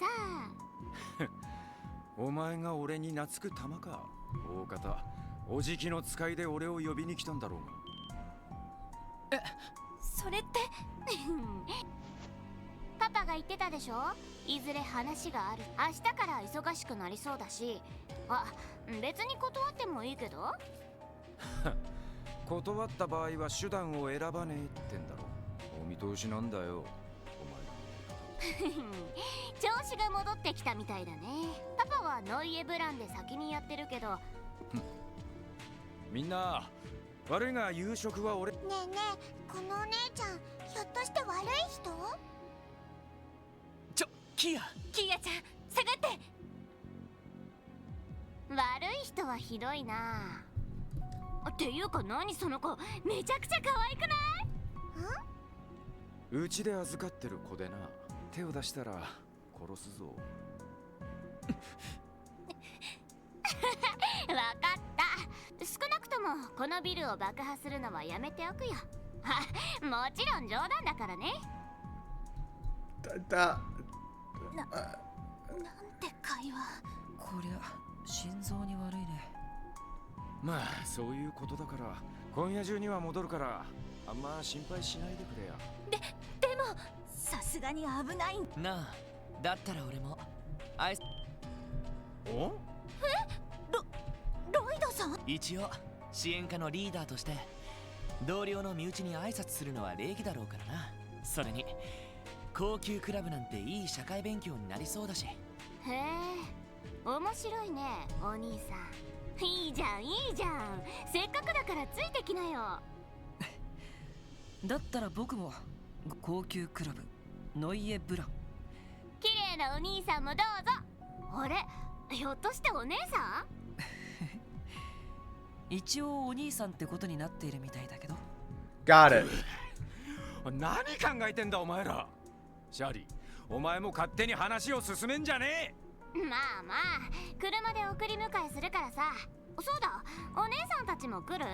あ、でもその子と狼はさ。エリ、ノエル、それと課長に一応ザイトは課長が戻るまで。でも分かった。留守の方は任せて。気をつけてください。ねえねえライド、どこかに出かけるの？ああ、遅くなるかもしれないから夜更かししないで寝るんだぞ。いってらっしゃい。くそ。まあ腹をくくるしかないんじゃない？ Well, where is this club anyway? I couldn't find it.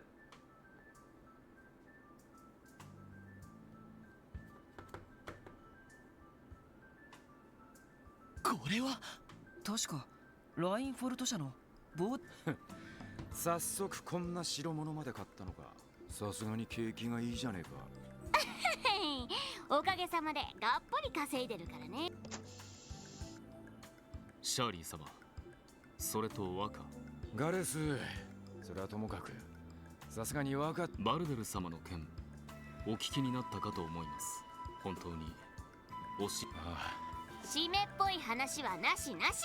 ささ乗って鬼。ああ、それじゃあ遠慮なく。お邪魔するよ。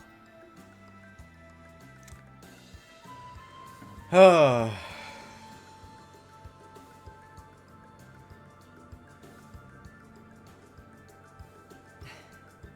両兵団ってのはそんなに儲かるのかい？うちは特別かな。資産家や大貴族のお得意様も多いし、1000万ミラとか普通に入ってくるよ。そんなに？トップクラスの両兵を抱えたらそれなりに維持費もかかるしな。当然武装は最新のものばかり。そろそろ飛行船でも手に入れたかよ。それはまだ。やっぱり頑丈さだとリベールの軍用艇がいいんだけど、なかなか裏に流れないからね。ま、いざとなったら潜入して奪っちゃうって手もあるんだけど。冗談だよな。 She's not. そういうことにしとけ。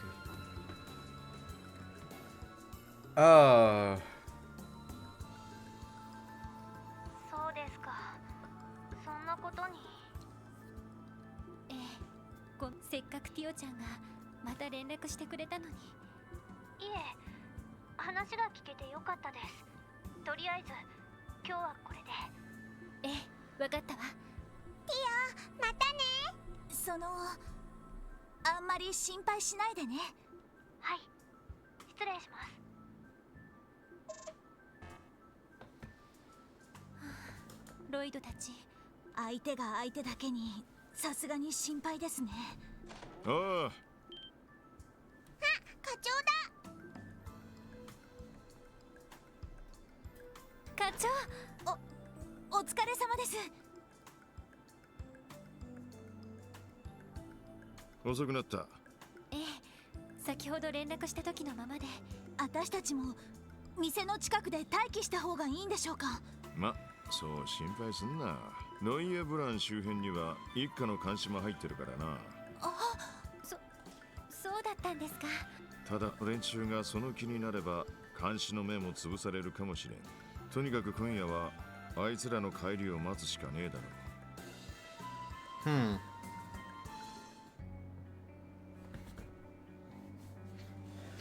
But where is this located? Where's the outside of the building? こんな場所があったのか。繁華街でも超一等地だな。僕が顔を出してるホストクラブも近くにあるよ。Where's the host club even located? そういえばこの店、前は議員先生の御用達だったけど。ああ、そうみたいだね。ちなみに今日は貸し切りだから遠慮なくくつろいじゃっていいよ。さあ、入った入った。おい、自由気ままな子だね。ガレス。とんでもない。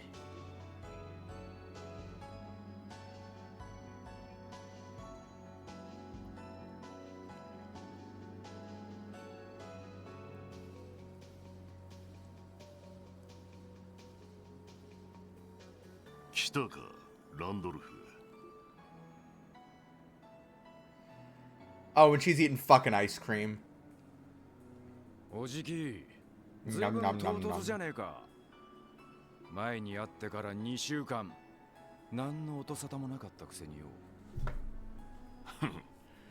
こちらもいろいろやることがあってな。しかし、お前がこの場に連れを連れてくるとは、2年前のお前じゃ考えられんな。うちのリーダーは義理がたいんでね。はじめまして。クロスベル警察特務支援課ロイド・バニンクスと言います。同じく支援課の準メンバーワジ・ヘミスフィアだよ。クリムゾン商会代表シグムント・オルランドだ。迷惑をかけた貸しもある。ゆっくりと飲んでいくがいい。ではお言葉に甘えて。ところで迷惑をかけたっていうのは旧鉱山の一件でいいのかな。さてな、腹も減ってるんだろう。すぐに料理を持ってこさせよう。あ、パフェもう一つ追加ね。 Oh, it's a parfait. Man, what fucking whatever. That looks more like a fucking banana weird, like a sundae than a parfait, but whatever. まずは客人、お前らからの質問に答えよう。それが目当ての一つだろうが。はい、話が早くて助かります。率直に言ってクロスベル警察はあなた方の動向に注目しています。特にどのような目的で。直球だな。俺たちがここにいる理由はいくつかある。もちろん最大の目的はそれはノーコメントだ。No comment. うちの業界にとっちゃ。なるほど。それじゃあエレボニアのレクター大尉との関係は。ルバーチェ跡地の買収でお世話になったそうじゃない。鉄血の懐刀だけあって案外サオあたりともいい勝負をするかもしれんな。おじき、あのメガネ野郎も知ってんのか。去年連中の縄張りをかき回した時にやり合った。正直ぬるい仕事だったが奴の手勢には食い下がられてな。まさかこの町でも顔を合わせるとは思わなかったが。噂のインテのには結局会えなかったんだよね。別の仕事をしてたらしくてニアミスだったみたいでさ。確かちょっと前までクロスベルにいたんでしょ。ああ、ルバーチェが消えてから音沙汰はねえらしいな。でごまかすな。あのレクターってやつとの関係を聞いてんだろうが。つまりはそれ以上は察しろ。いいさ。ちなみに今回の契約というのは。ほうお兄さん目の付けどころがいいね。なるほど、そんな反応が出てくるくらいの額なんだ。1億ミラくらい出てるのかな。ノーコメントだとはぐらかしてもいいが、ま、今回の契約に関しては1億ミラ相当の契約。豪気だね。ろくでもねえことをやろうとしてる。サービスはここまでだ。それじゃあそろそろ本題に入るとしよう。ランドルフ、前も言ったが休暇は終わりだ。貴様には近いうちに次の刀身を継いでもらう。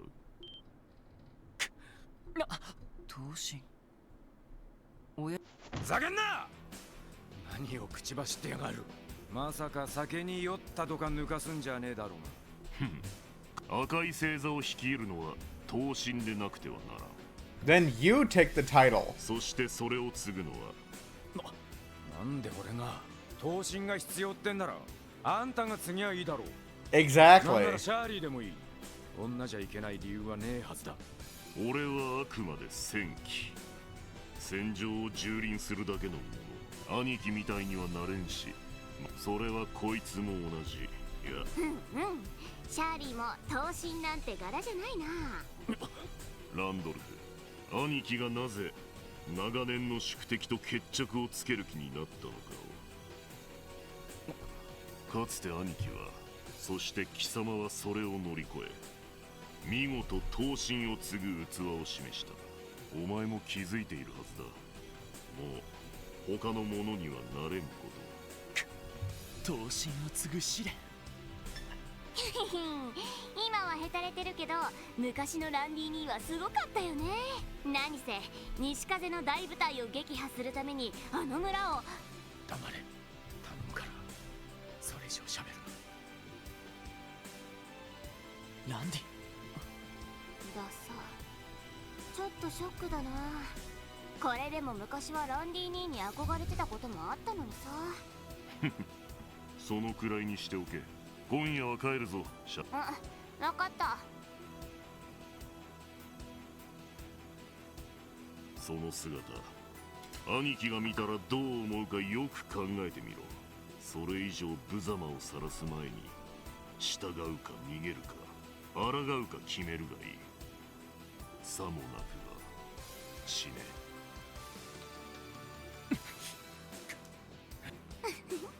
おやすみランディに。お兄さんたちもまたね。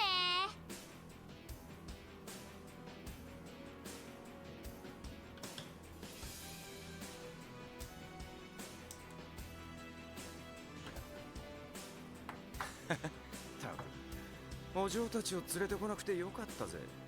さすがに格好悪すぎだろう。ランディ、すまねえな。無様なところを見せちまったみたいだ。そんな風に言うなよ。どう考えてもおかしいのは彼らの方だろ。でもそこまでへこんでるところを見ると意外と図星だったみたいだね。マジ？嫌な野郎だ。ああ、この上もなく図星で痛いところを疲れちゃ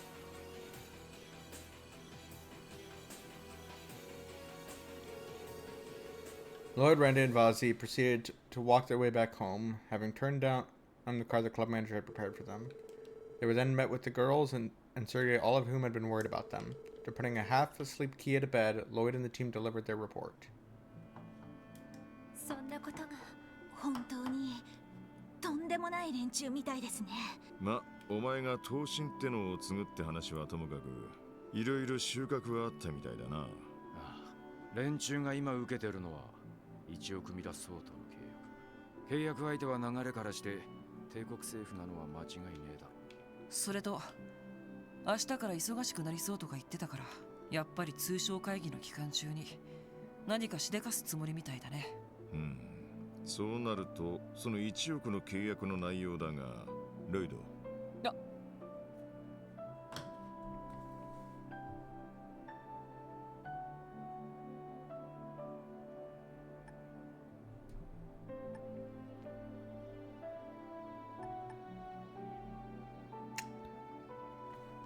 I'm not sure what the correct decision is here. I don't think they're here for assassination. That would cause a war, and which would end up making the Empire look bad. Acting as bodyguards could make sense. To wipe out Heiyu, that would be a thing between from crime syndicate to crime syndicate, crime on crime. So that's the most logical one, but I don't know if that would be worth 100 million Mira. 兵ゆえの相当、いや、通商会議の期間中はさすがにタイミングがこの時点で考えられるとすれば、 God damn it. 敵最小の安全確保くらいだろう。なるほど。オズボーン宰相は帝国内にかなりの敵対勢力を持っていると言われていますし、そいつはありそうだな。I mean, he's traveling with his biggest opposition right now, which is going to be Olivier, so. でもそれだと逆に1億ミラは少し多すぎないかい？最初だって自分の護衛は引き連れてくるんだろうし。確かに帝国にしても共和国にしてもかなりの護衛将校を同行させるそうですね。もちろんそういう表向きの護衛とは違うだろう。ただ彼らの動向を見る限り、さまざまな形でクロスベルという土地を把握しようとしているのは確かだ。それこそ俺たちや遊撃士と同じく何かあっても即座に対応できるように。確かにそんな風には感じられたわね。ま、現時点で推測できるのは、明日は各国首脳が来訪し、オルキスタワーの除幕式がある。ああ、ちなみにお前らにも現場に出てもらうぞ。現場ということは除幕式へ？どうやら赤い星座の方に目を奪われているみたいだからな。傍聴やテロ対策なんてのは本来お前らの仕事じゃない。ここらで気分を切り替えて、もうちょっと状況を俯瞰してみろ。なるほど。耳に痛いツッコミだな。除幕式ということは、ま、名目上はそうだが、通商会議が始まる時の空気、首脳どものオーラなんかをな、また違った視野が持てるはずだ。了解しました。それじゃとまだ起きていたのか。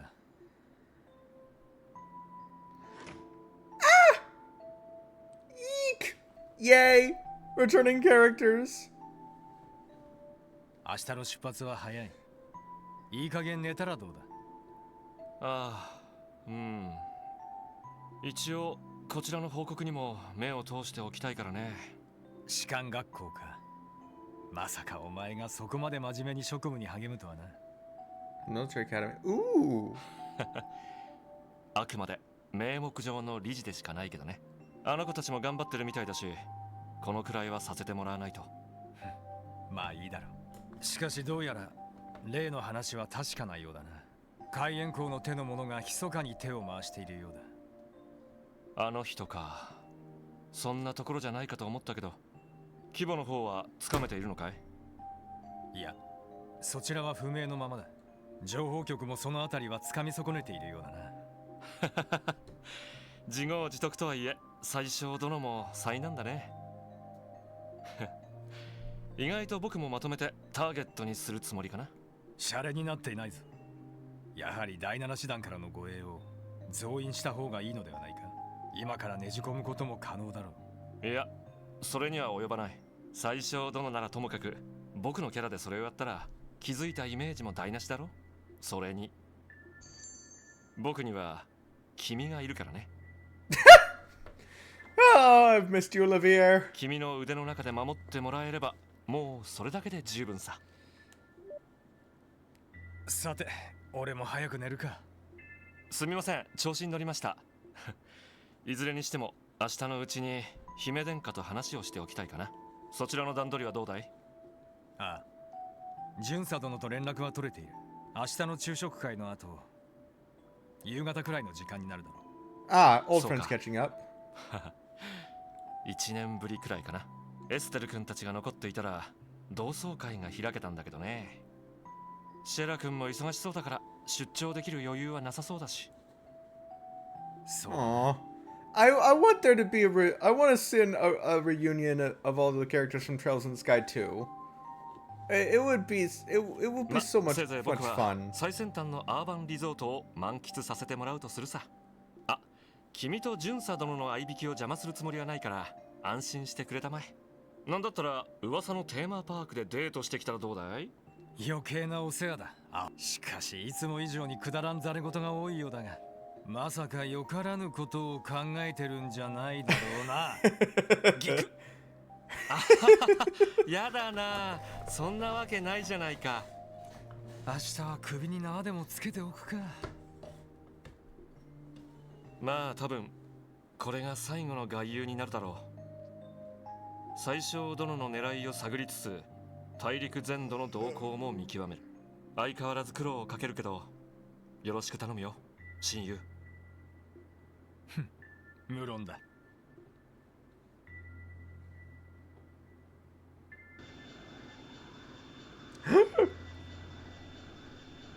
Yes. More characters. And I get to see a bit more about how they're voiced, because voice acting is a relatively new thing. いい風。この雲の流れ具合だと向こうの方も晴れなのかしら。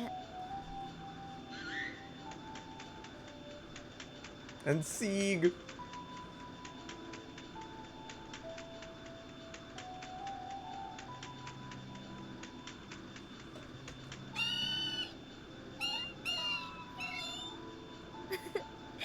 いつもご苦労様。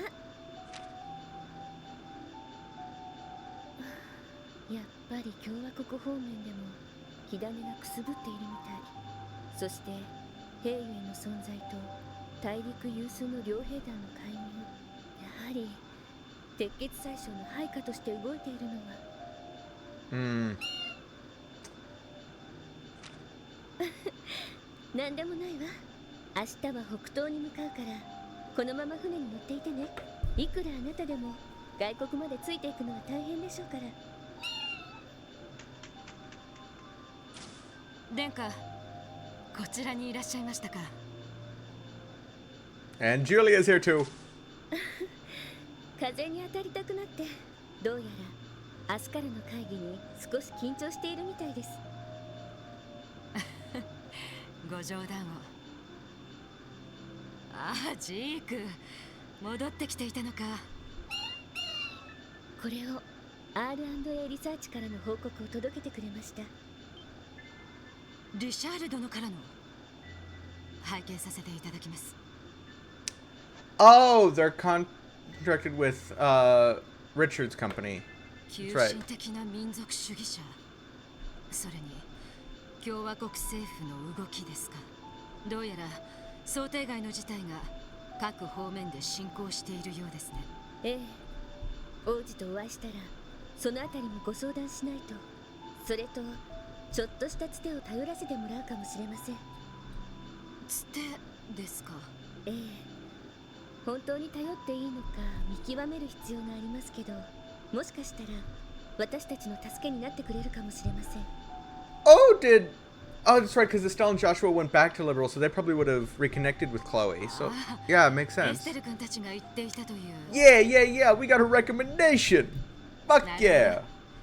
ギルド方面とは別に。ええ。おばあ様が主導された不戦条約が結ばれて2年、戦争は回避できましたが、大陸全土で目に見えぬ圧力が高まりつつあるようです。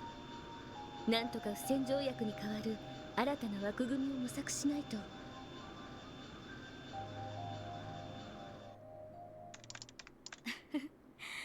なるほど。Oh, Jonah. どうして使いやすい端末じゃないか。Oh no, it's not Jonah. Fuck. It's Jonah's terminal. 財団切手の天才 SE、旧式のネットワークとはいえ、ここまでの環境を構築するとはね。レンが補足されたっていうのもあながちまぐれじゃなさそうだな。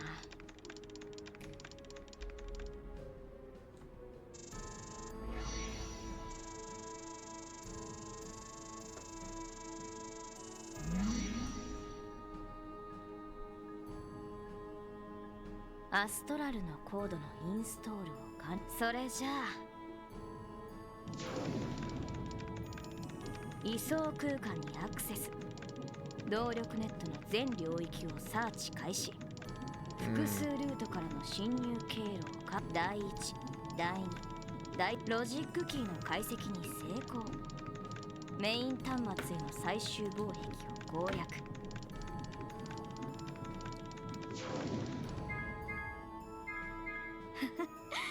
さすが博士が自慢するだけはあるかもね。さてと、お楽しみは取っておくとして。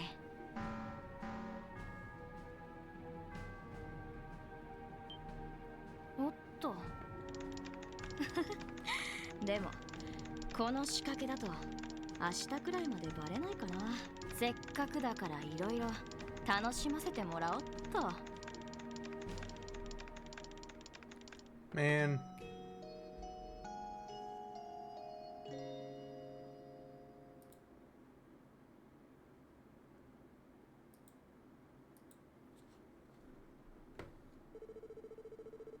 Late August 1204 of the Sifting calendar. As the Maria Trade Conference proposed by the newly elected mayor of Crossbell and CEO of the IBC, Dieter Croy, is about to commence. Representing the major power of the West, the Empire of Verbonia, the Blood and Iron Chancellor, Gilly Thosborn, and Man-About Town Prince, Oliver Therese Arnor. From the major power of the East, the Republic of Calvard, comes President Samuel Rocksmith, carrying with him the support of the masses. Representing the Northern Principality of Romiferia, its young ruler, Prince Albert von Bartholomew's. And finally, from the Liberal Kingdom to the southwest comes Crown Princess Claudia von Aslis on behalf of Queen Alicia II. At this very moment, prominent dignitaries from across the continent are beginning to gather together on Crossbellan soil.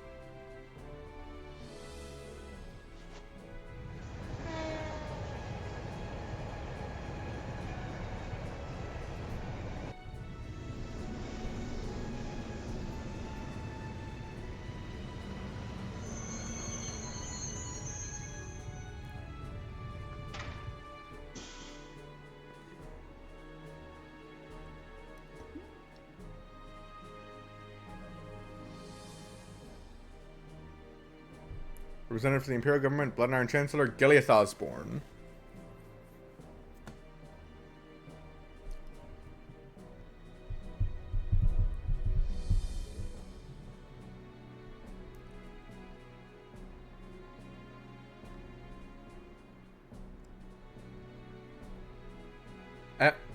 Representative by proxy for the Emperor of the Arbonian Empire, Prince Olivert Rhys Arnor. Who's the girl with him?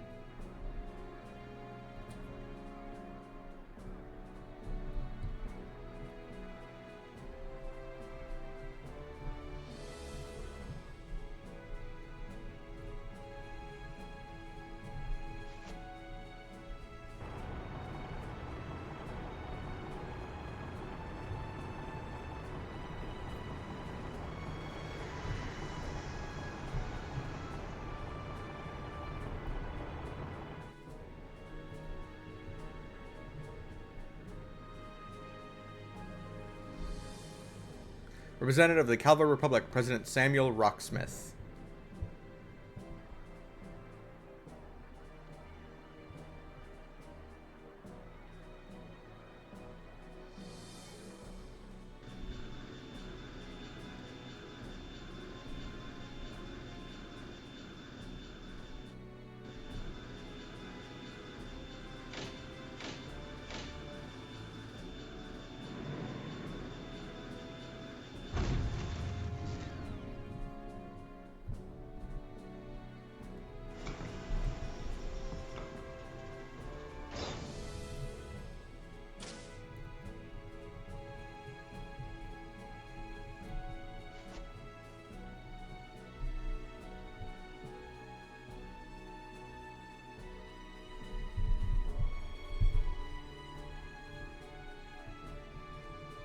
Representative for the Liberal Kingdom, Princess Claudia von Oslice.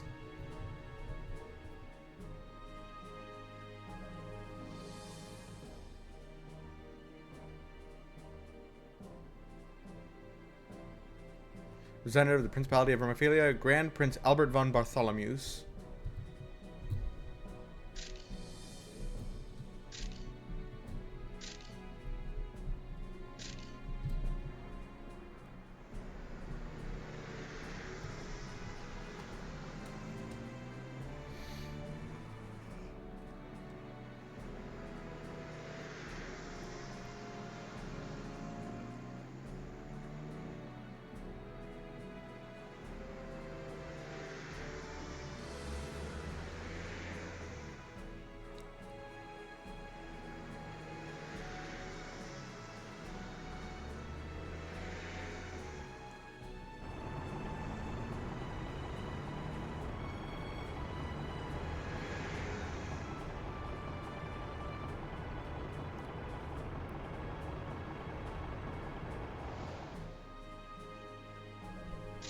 Oh, there we are over on the side. And we are now off camera. Nice. Co-representative for Crossbow State, Speaker Henry McDowell. And co-representative for Crossbow State, Mayor Dieter Croy. Fucking lamppost. さすが一国をまとめ上げる人たちばかりね。しかし鉄血宰相か。かなりガタイがいいじゃねえか。共和国の大統領の方はひょうひょうとした短期って感じだね。リベールのクローディア王大女も素敵ですね。それにあのユリア巡査をこんなところで見られるなんて。各国首脳の皆様、ようこそ遠路はるばるクロスベルへいらっしゃいました。クロスベル市の市長ディーター・クロイスであります。この度は西ゼムリア通商会議に参加していただき、通例ならばこの場で歓迎の意とともに、その前にこの記念すべき日にこと寄せてご紹介申し上げます。クロスベル市の新市庁舎として貿易金融都市クロスベルを象徴する何よりも大陸全土の平和と発展に貢献する国際交流センターとして皆様にお披露目させていただく大陸史上初のオルキスタワーであります。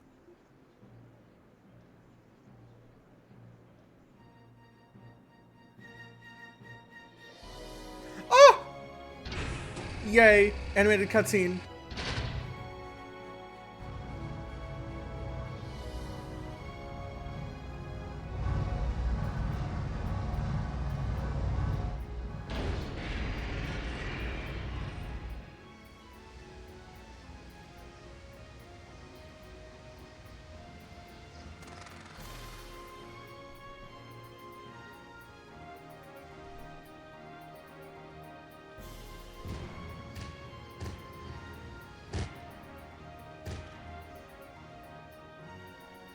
Nice.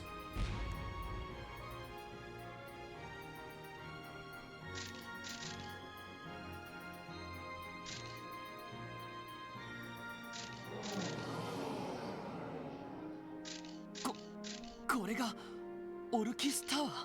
概要は知っていたけど、ここまで壮麗だったなんて。なんだか見てるだけで圧倒されそうですね。ありえねえだろ。どんだけミラがかかってんだよ。気の遠くなるようなミラが投入されたんだろうね。Yeah, probably. いやはや、さすがに度肝を抜かれたね。技術の進歩というのは凄まじいものだな。まるでリベルアークを思い出してしまいますね。さすがにアクシスピラーほどの高さではありませんが。なんとも豪気じゃないか。君の報告は受けていたが、まさかここまでとはな。ええ、私も実物がここまでとは思いませんでした。さすがは IBC の資本力といったところでしょうか。実際大したものだ。この因縁の地にこれほどの大伽藍を築くとは。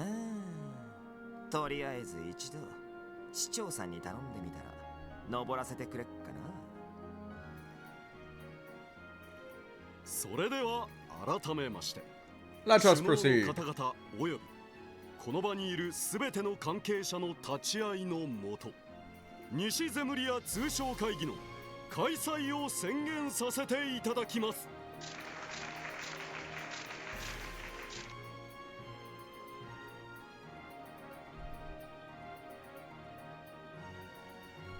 大したものですね。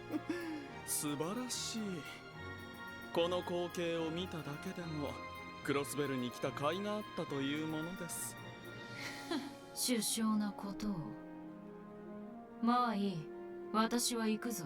どうも奇妙なネズミどもが入り込んでいるようだからな。ええ、そちらはお任せします。それと明日のイベントにはぜひとも今日あなたが来てくださるだけで相当な箔がつきますからね。まあいいだろう。さらばだ。相変わらず神出鬼没ですね。あの気まぐれさえなければこちらも助かるのですが。どうやら気まぐれというわけではなさそうです。彼がこちらに協力してくれるタイミングにはルールがある。それを見極めておけばめったに断られたりしませんから。そうなのですか。しかしそのルールとは一体。まだ秘密です。Respecting their freedom to choose when they want to do a job or not? 明日のイベントの成功のためもう一頑張りしておきましょう。はっ。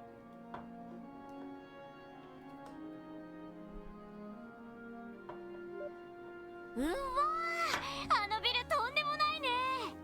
ねえねえ、シャーリーたちでぶっ壊せたりしないかな。気持ちはわかるがやめとけ。いずれあのビルにも役立ってもらうつもりだからな。もう残念。まあいいや、街の方をぶらついてくるね。あのビルのせいですごく賑わってるみたいだし。ああ、行ってくるがいい。さすがお嬢だぜ。よっぽどあのビルが気に入ったんすかね。だがそれよりも血の予感に酔ってるんだろうさ。なるほど。シャーリー様らしいかと。さすがは俺の娘。どうやら明日はたっぷりと楽しませてやる。The fuck is happening tomorrow? かくして運命の塔は現れ、あまたの因縁を巻き込みながら螺旋を描いてゆく。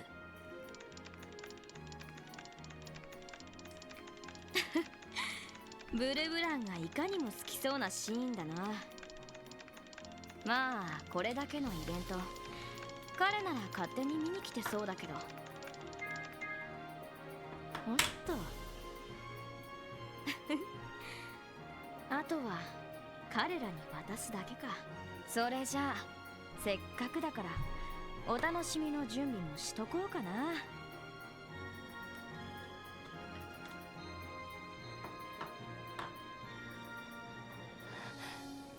すごいわ。あのビル IBC のテこ入れでやっと完成したんだっけ。まさかあんな綺麗なビルが建てられていたなんて。やっぱディーター市長はやることがでかすぎるぜ。すっげー。なあなあアンディ、探検に行ってみようぜ。また怒られるってば。まあ気持ちはわからなくもないけど。すごいな。確かにすごいビルだな。カルバードじゃ考えられないぞ。うちがこの町にこだわるのもわかる気がする。みんなすごく盛り上がってるね。ねえねえキアちゃん、そんなに大きなビルなの？キアちゃんYou still there? いるよね。あ、ごめんねしずく。すっごく大きいよ。色も青と白で綺麗でスラーっとしててかっこよくて。でもなんでもない。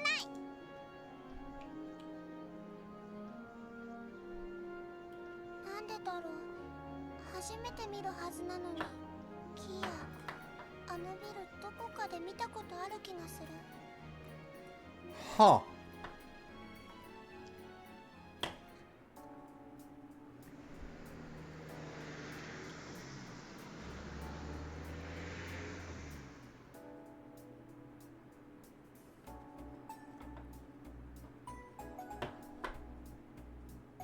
なるほど。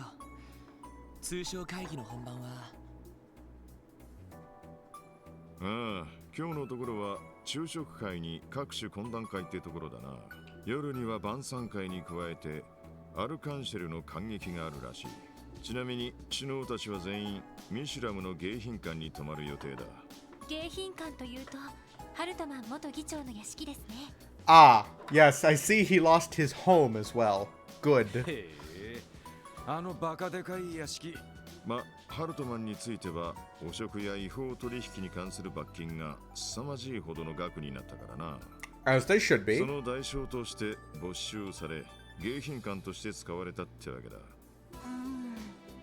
まあ自業自得でしょうね。Not yet. He hasn't gotten everything. He'll get there eventually, though.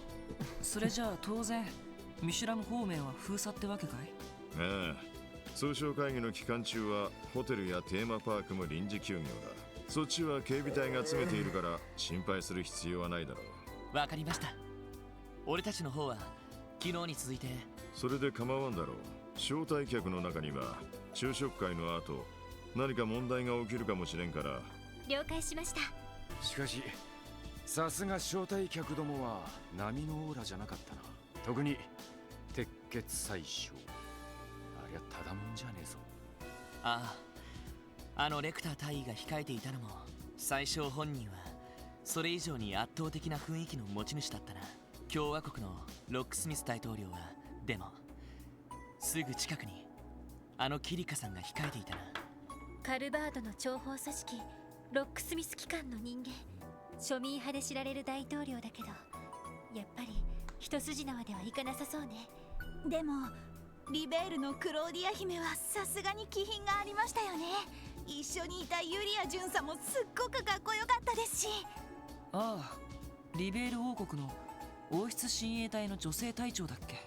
なんでもその筋じゃ熱狂的なファンがいるらしいけど。そうだけど私もちょっとファンだったりして。へえ、そうなのか。 You are? お嬢、そういう趣味だったのかよ。別に趣味ってわけじゃないけど、その前にリベールに滞在した時、王室親衛隊のパレードを写真集なんかも出ていたから思わず買っちゃったのよね。なるほど。I それ see. 後で見せてください。いいわよ。やれやれ。嘆かわしい、 Where ね。 it's 2 men 0. 断層の霊人は一種のロマンだからね。 Not wrong. 僕としては帝国の王子殿下も結構気になったけどね。オリバルト王子か。最近割と聞く名前だけど。リベールの異変の解決に一役買ったことで有名な方ね。それからいろいろな催しに出席して評判になっているみたいだけど、確か王位継承権は持っていらっしゃらないのよね。No, because he's technically he's considered a bastard child. そうなのか。あれ、リベールの異変の解決にエステルやヨシアたちと知り合いだったりするのかな。あ、そういえば He has, and he's flirted with both of them. But he flirts with everyone, so. あの二人顔が広そうだったし、ありえるかもしれねえな。ただいま。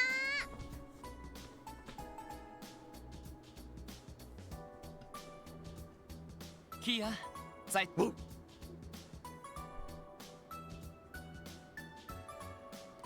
あら、しずくちゃんは一緒じゃなかったの？お父さんと病院に戻っちゃった。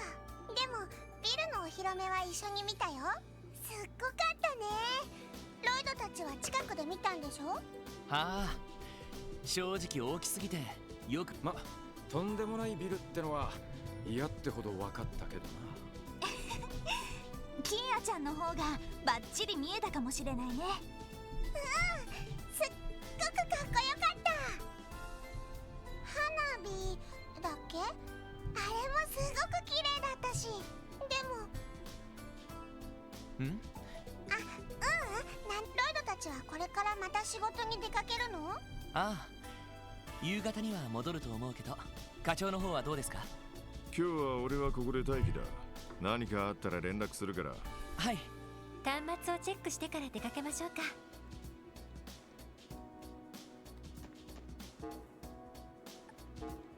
あれ？また Monster extermination. Dangerous monster. Savage horn on the East Highway.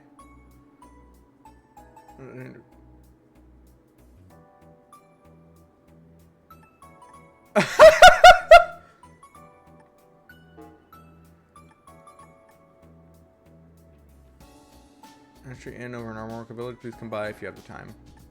And then urgent is from Bond. My family's beloved kitten Maria has gone missing. I searched neighborhood yesterday, but I can't find any clues. Could we ask you to find her help? On the second floor of the Acacia Apartments. Okay. So this is our main story side quest. But this is funny.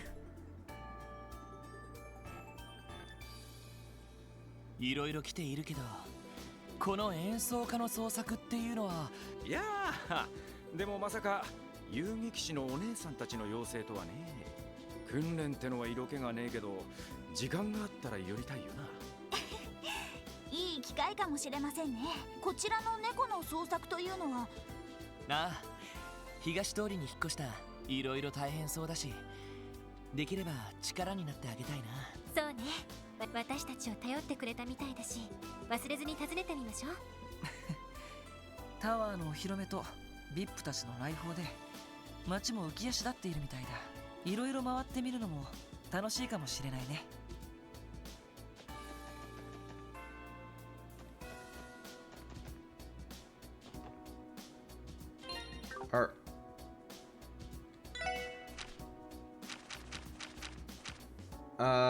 East Crossbow Highway Monster Extermination.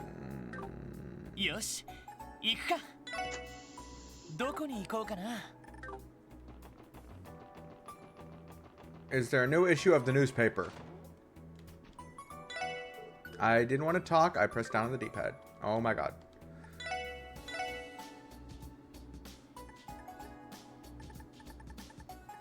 Brown liquid.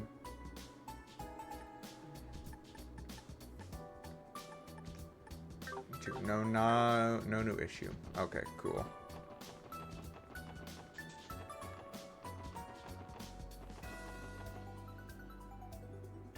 Yosh, 行くか。どこに行こうかな。さあ、行くぞ。よし、着いたぞ。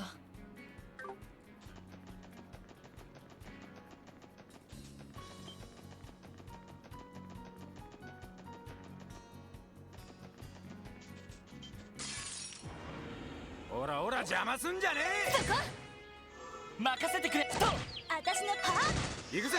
はっよしはっ任せて。そこ世話はっ行きますおっしゃはっはっ100年早いっつうの。えいはっ奇襲成功。チャンスです。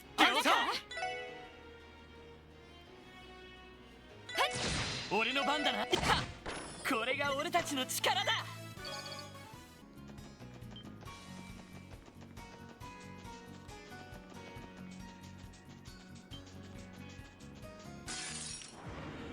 みんな気をつけて。私の番や。お返しよ。よし。はいそこおっしゃぜ任せてくれ。私の番や。よーしやーなんとかなりましたね。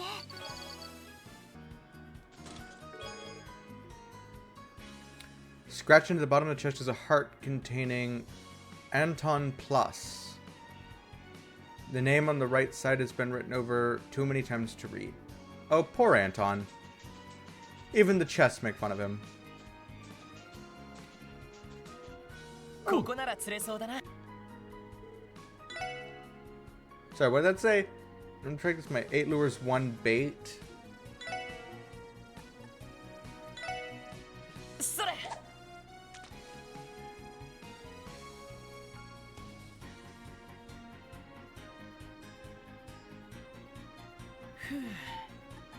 Okay, nothing wants dumplings. What about earthworm?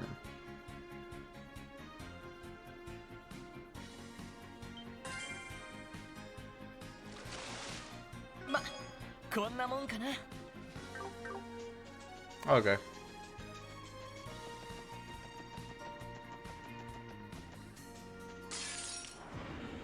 よし上げていこうぜ。はいやーそこ俺の番。行くぞ。よーしは戦闘終了。警戒態勢に戻ります。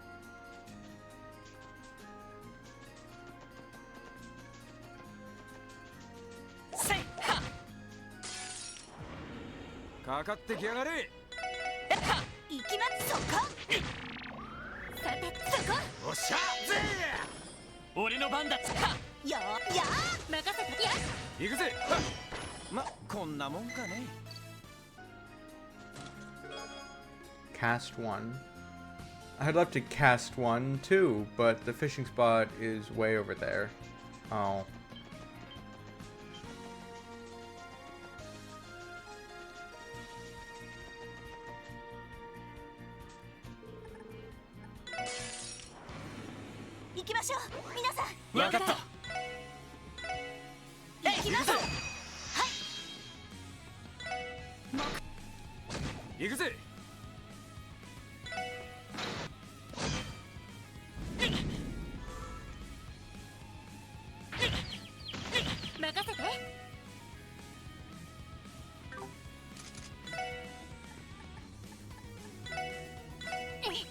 ありがとう。さてと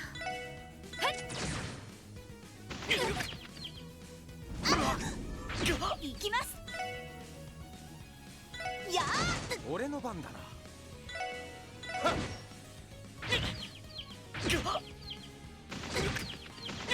すまない。みんな世話。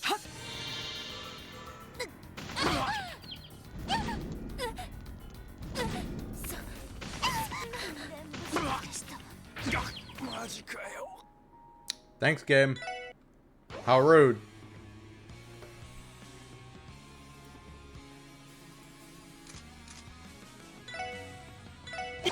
私の番ね。よーし。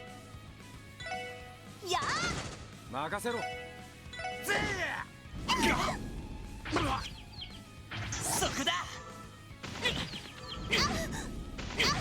任せて。私の番ですね。はっ行きます。よーし。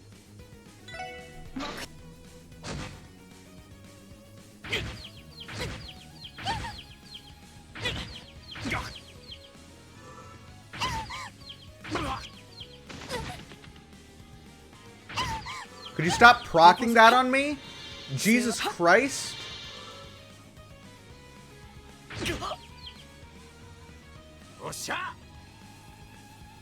I would greatly appreciate it if I was allowed to play the game.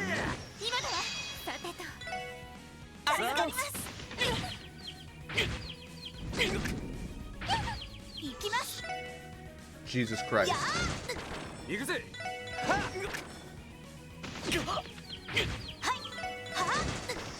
行くぜ。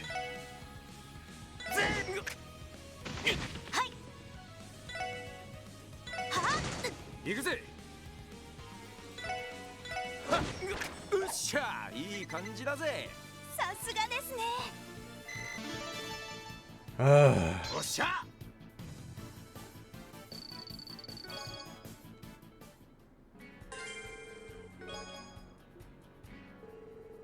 What do you know? Another craft book. Looks like our two CGF alumna are a perfect fit for it this time around.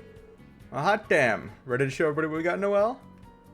They won't know what hit them. Howling Raid.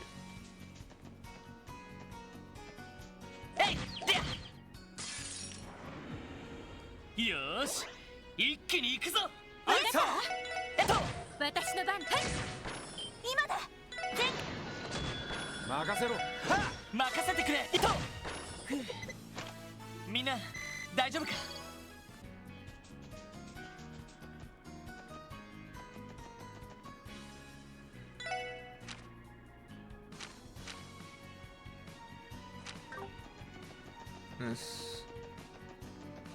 I'm just gonna make my way back over to the car and go to Armorica Village. Meet up with the two bracers, do that quest. Yeah, どうしますか？目的地を選んでください。お安いご用です。お待たせしました。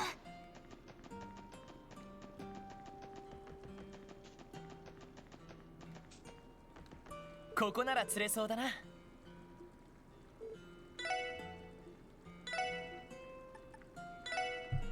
それ。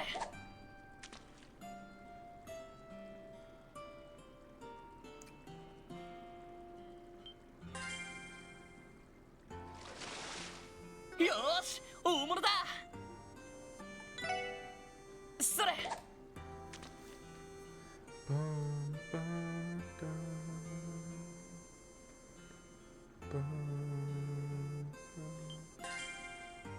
That was a very long delay. ま、こんなもんかな。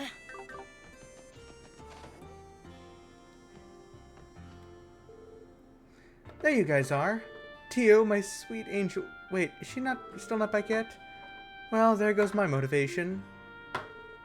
Sorry to disappoint. Don't be. The guild should be issuing a formal apology for her on a near daily basis. I can forgive her, especially when you're looking at smoking a Sever Aeolia. Why not take this chance to hop off the Teotot train and onto the Orlando Express? I'll pass. Next stop, Singlesville. Randy. Guess that's the end of the line. Please, Randy, give it up already. Our apologies, Lynn. Could you tell us about your request? Sure, it's pretty simple. All I ask is that you join us for a training session. In other words, let's have a scrimmage. A scrimmage? You mean like you want the SS to fight against you guys? Why make a request like that now of all times? Well, because it wouldn't have been a fair match until now. I guess you're not wrong. Must you put it so bluntly, though? Don't take it too harshly. At least this means to recognize how far you've come. In fact, that's exactly why we want to see what you can dish out for ourselves. Our downtime just happens to overlap with Lynn. My downtime just happens to overlap with Lynn's right now, so if we're going to do this, it needs to be soon. Though it's a shame we couldn't have Scott and Wenzel join in too. If those two were here, this fight would be even more daunting than it already is. Still, you've got a point. Opportunities like this won't come around every day. Oh yeah, I'm always down to get hot and heavy with a more experienced partner. Are you now? I never would have pegged the son of the war god as preferring the low ground. Low ground? I don't get... Oh. Oh. Vazzy, could you please stop teaching Noel's innocent mind? Your new members are a riot. Funny, and from the looks of it, quite skilled too. If you say so, I don't think I'm anything particularly special. I am. Do your worst. Oh yeah? Does that mean you accept? What's the call, leader? You're on. If it's a fight you want, then that's what you'll get. Where would we be doing this? We're thinking an open space that's out of the way. How does the clearing by the entrance sound? We already checked with the village chief and got the okay. I'm itching to get it started right away. Or right now if you're up for it. Are we all stacked up and geared out? We can wait a bit if you need some time. Let's see. Bargain bin bracers no more. We're all set to go. What do you say we take this outside? By which I mean, consider your challenge officially accepted. Now you're speaking my language. May the best team win.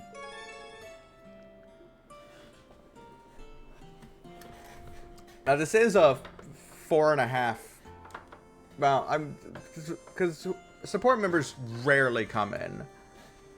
So, yeah, we'll see. So it's a 4v2 with one support person, so almost a 5v2. Looks like word got out about our little match. No way the bracers lose. They're gonna wipe the floor with those cops.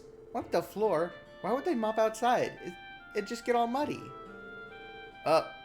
He means that the police don't stand a chance. I'm not so sure that's true, though. I think the SSS is pretty strong, too. Boy, howdy, I'm getting fired up. Who do you reckon will win, Chief? That's a tough call. Both groups have been a great help to us in the past. Even Chief Cholta is here. Well, actually, he was the only one we told about the match in the first place. Word always gets around in a small community like this one. Like this, one way or another. What do you expect? It's over half the town right there. It's starting to make me a little nervous. Nothing worth having an audience every once in a while. Alright, let's get the show on the road. First, we need to figure out how we want to do this. This many people gives us a lot of options to choose from. That said, I think an old-fashioned 2-on-2 fight... Okay, so it is going to become even. You read my mind. That sound alright to you guys? I don't have a problem with it. It's your request, after all. Can we pick who you'll be fighting? Sure thing. Just as long as you're one of them, Lloyd. Huh? Why me? Come on, don't act so surprised. We're not only here to test your physical strength. We want to see how unified the SSS is with you at the helm. That's right. There's no point if the leader doesn't participate. I guess that makes sense. Man, what the hell? I can't even leave the station while this guy's freight hopping into the hearts of every damn girl he sees. So this is the little brother charm in action. I should take notes for my hosting job. I'm going to do us all a favor and pretend I didn't hear any of that. Anyway, those conditions sound perfectly fine to me. In that case, who would you like to partner up with, Lloyd? Let's see. Ellie. Can I count on you, Ellie? Why, of course. Let's show them what we're made of. We have our matchup. Alright, you two, ready your weapons. Here we go.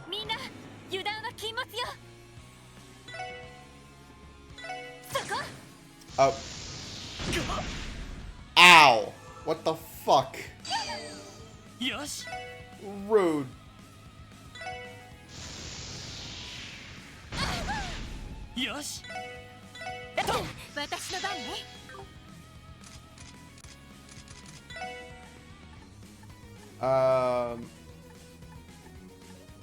It's not faint, it's not confused. Fuck it, Curia Bomb. I don't remember which ailment that is.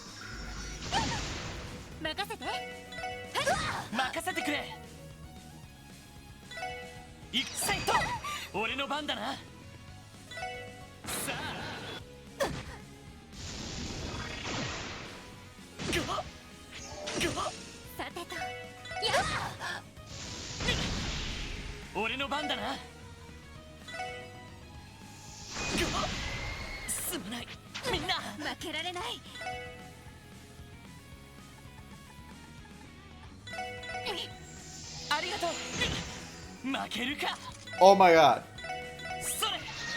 Let me live!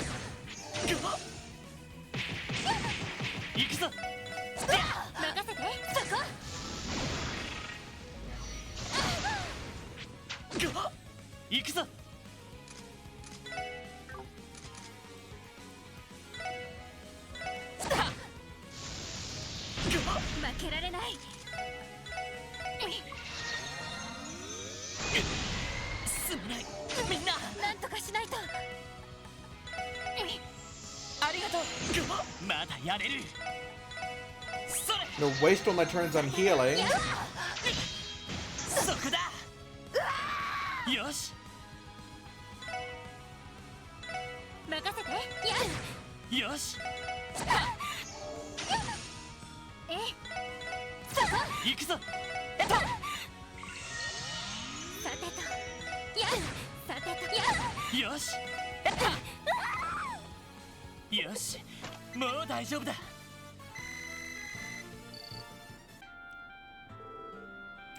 Did we get them?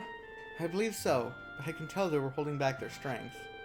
I'm surprised. You guys are pretty good. Agreed. You had much more synergy than I was expecting. You say that, but it obviously didn't manage to phase you. We held back a little, sure, but not as much as you're thinking. Either way, it was a good fight all the same. Does that wrap up our training then? Why the hurry? Don't tell us that one little scuffle was enough to satisfy you. Would it be bad if I said it did? Come on, no need to be so modest. How about we go all out this time? Us two versus the entire SSS. You want to fight all 5 of us at once? How the hell would that be fair for you? Hey, we didn't call this training for nothing. Ha! Incredible. She's radiating energy. It's an Eastern technique known as Qigong. I butchered the fuck out of that word, but oh well. This ain't gonna be fun to deal with. Someone knows his stuff. Aeolia? Right. Oh, thank you. Did you just heal us? Letting us all put our best feet forward, I see. Yeah, yep, this way we can all fight without inhibition. But enough talk. Come on, SSS, rise to the challenge. Right, guess we can't say no. Oh, Lloyd, who should fall back and support the other 4?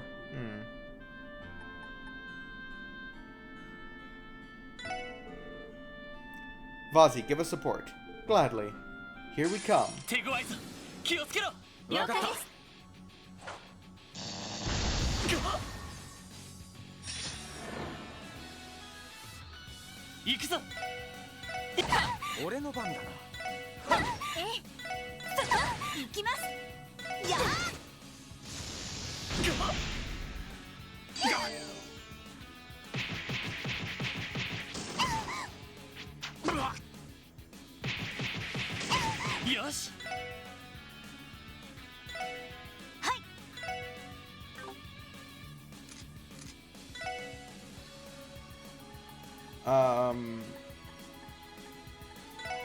It's not Seal, is it?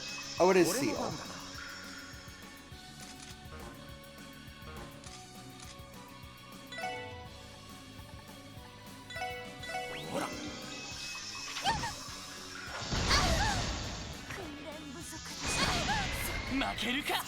Stop it! Holy shit! Stop! What the fuck was that?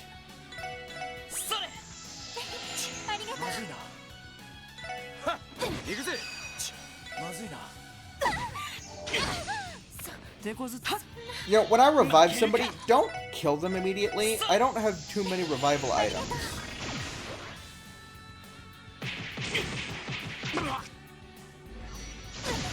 Stop! Oh my god.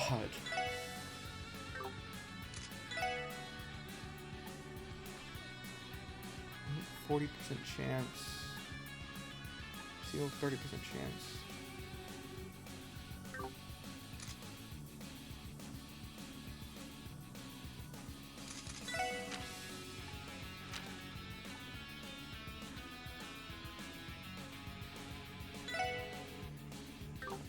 Now, even though I'm susceptible to one-hit KOs from them, they're probably immune to it.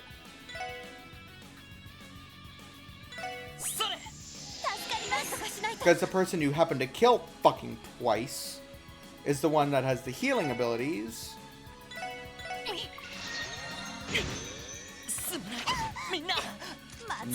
No more KOs. This is literally my last reviving ball.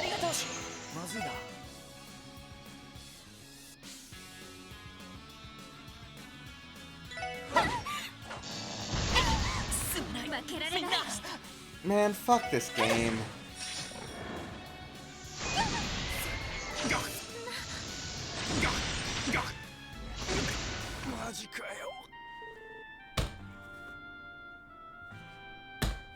Sure, thanks.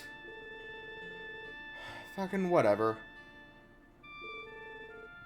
Every way possible. Yeah, by fucking cheating. Neither did I. Says the people that are constantly spamming one-hit KO moves that always fucking hit.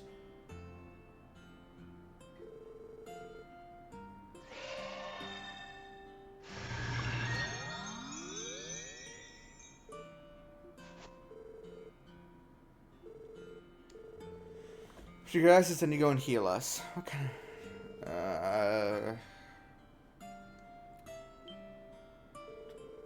Hey, you got me all wrong. Your arts are like a warm, tender embrace, Yulia. I don't think I ever knew true happiness before today. Or handy.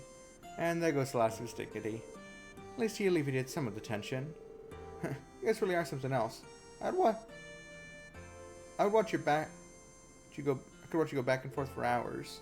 Our pleasure? Guys, show's over. We're calling it a day here.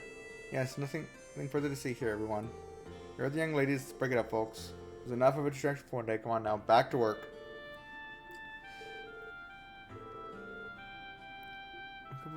So whatever, man. If I hadn't run out of fucking revival items.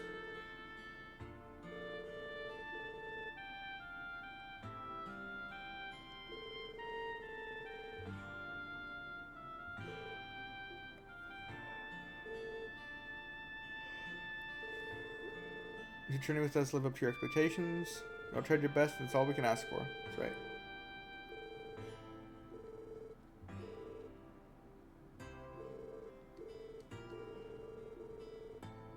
You come from the east, right? You're familiar with them, Lynn?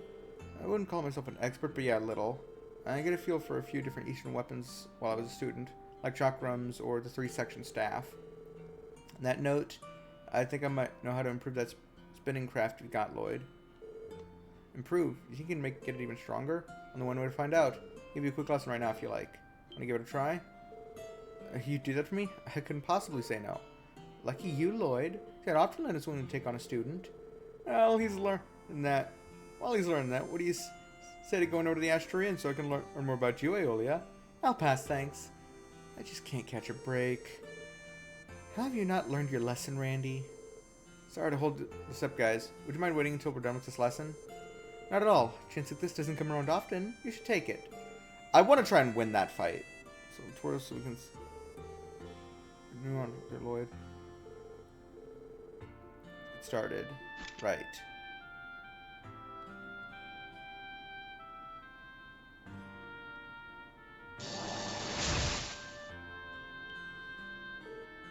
I think I got it? Congrats, you pass. You just have to get accustomed to using it in actual combat and make it your own. Phew, think I can do that. Thanks for all the help, Lynn. Well done. Congrats, Lloyd. Thanks, you two. It's amazing, though. Just a few slight adjustments and the force is exerted in a completely different way. Spiraling moves like the one I just taught you are driven from the Helix form. It's used by practitioners of the 8 leaves 1 blade style, which of course means Arius knows it too.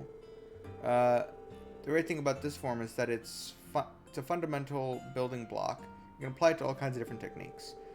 Yet those who master the Helix and Void forms will attain Enlightenment, the pinnacle of martial arts. Helix, Void, and Enlightenment? That's as far as I understand about the subject, so there's nothing more I can teach you. Enlightenment isn't something that the average person can reach, even if they spend their whole life trying. Only a handful across the continent have ever achieved it. Really? That few? I've heard stories about this kind of stuff. It's pretty crazy when you think about it. That's definitely the word for it. Obviously, I'm not saying you need to reach enlightenment yourself, but you should keep fine-tuning your skills regardless. I'll do what I can. Shoot, let's wrap this up for now. It's almost time for our next job. Right, we really should be going. So we're all busy this week, aren't we? Yeah, our schedule's packed thanks to the trade conference. I understand the need for it, but it truly does run a tight ship. He has all our shifts planned down to the very last minute. That's absurd. Luckily, he still gives us time for breaks every now and then. Anyway, we need to get going. Keep up the good work out there. Goodbye, everyone. Right, thank you for everything.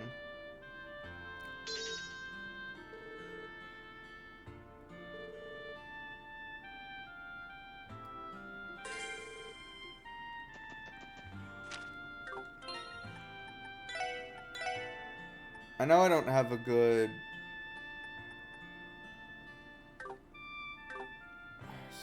Time 13, 14, 30.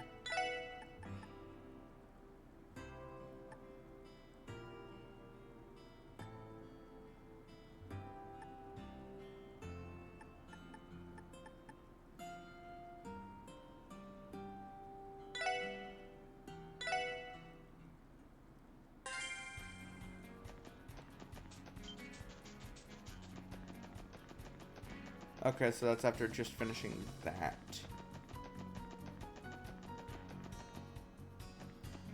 Right?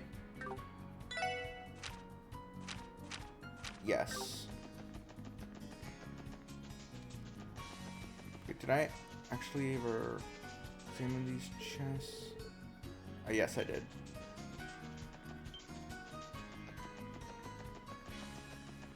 Hey, there! Yosh, 行くか。どこに行こうかな。さあ、 Go to Morocco Village, and I'm going to stock up on reviving items. Because that fight was bullshit.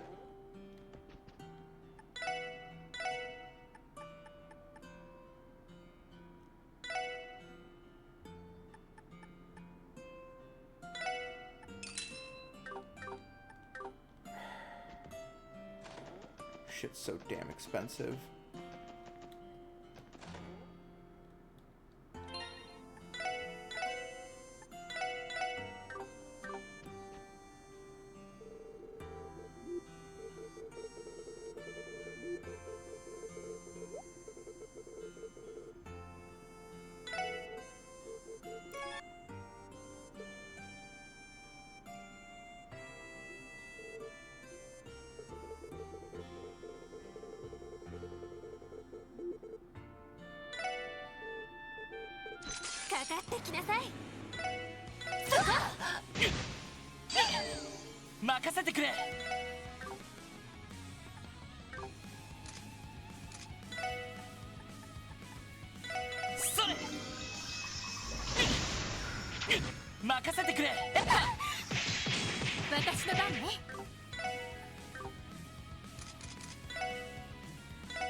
Like that. What the fuck is that bullshit?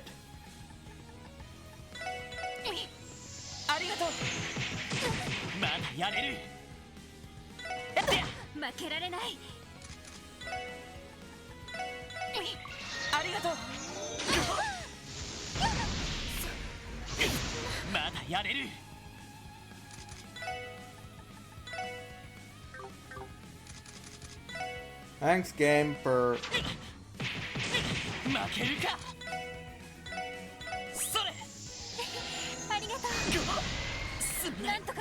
Fucking stop! Holy shit! Stop using that fucking move!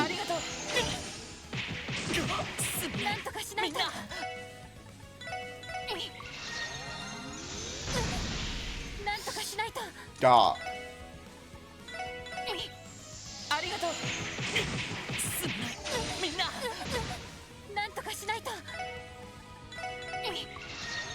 This is...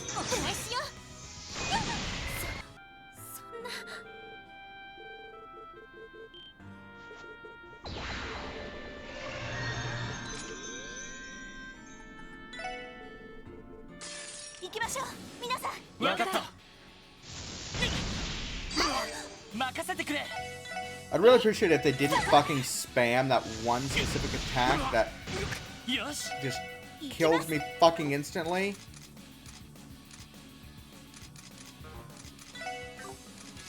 And stop preventing me from doing shit.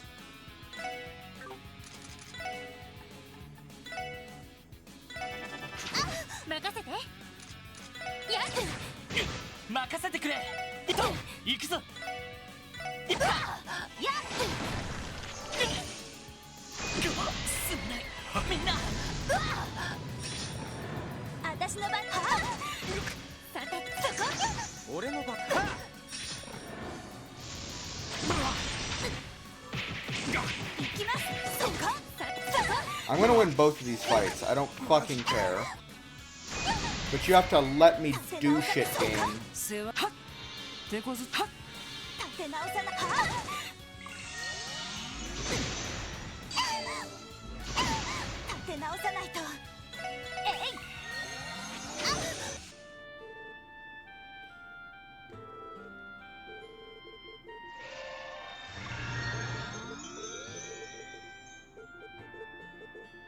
I'm gonna win this fight. I do not care. I just have to skip all this fucking dialogue first.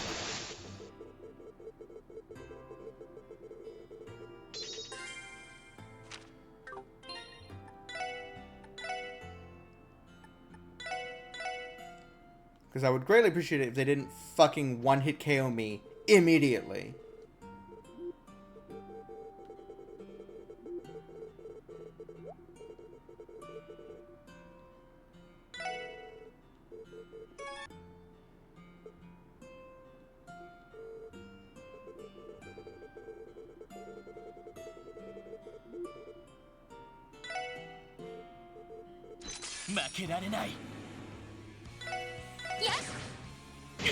Sure, let my first attack miss.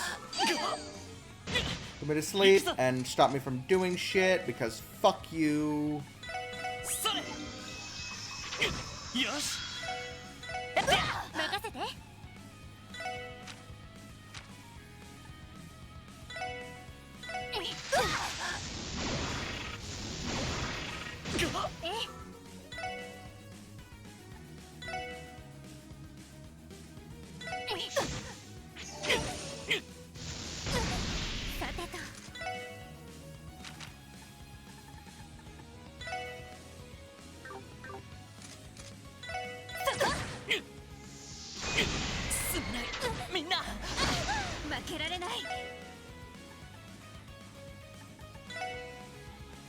Oh my god!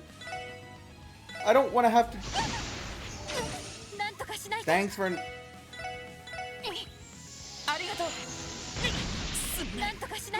Fuck you.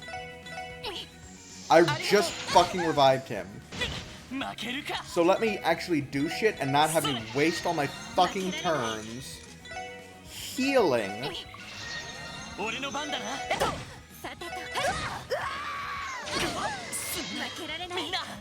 You have a one-hit KO too? Man.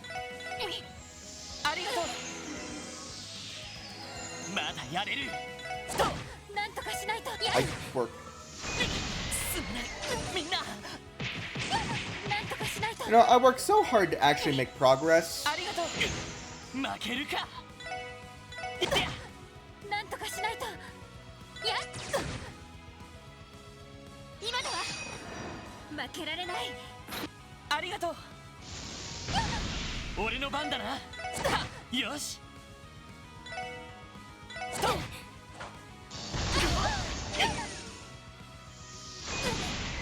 まだやれる。 I'd greatly appreciate it if you fucking stopped. Seriously, game. 負けるか。 And thanks for stopping me from doing jack shit.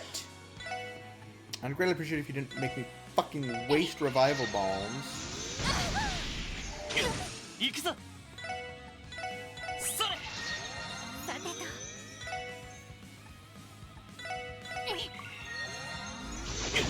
と。俺の番だな。私の番ね。負けるか。 And these one-hit KO moves that are supposed to only be like 10% chance of actually doing that are doing it every time. I'm raging too hard. I need to calm the fuck down. 俺の番だな。さあ、先を急ぎましょう。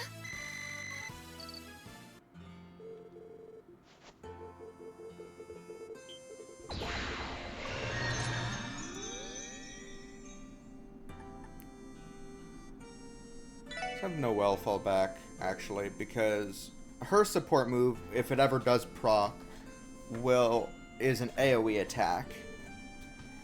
Whereas Vazi just increases our speed, which honestly isn't the most useful in this context.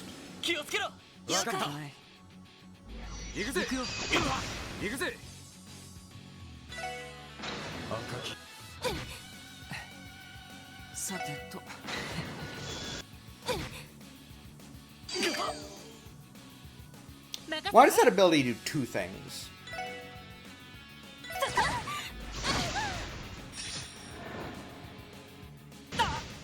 Yosh.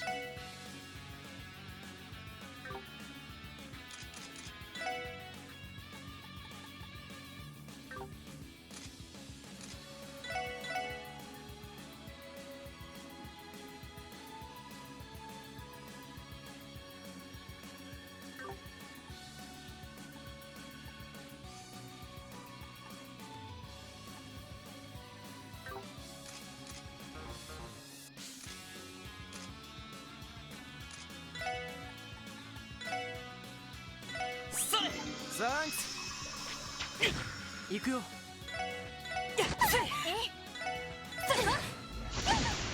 任せろ。俺の番だな。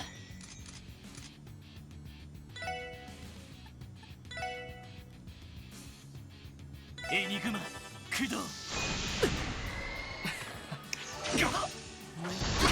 俺の番だな。行くぞ。任せて。まずいな。行くぞ。まだやれる。マジかよ。なんとかしないと。すまない。みんな。 It's not even what the entire team was.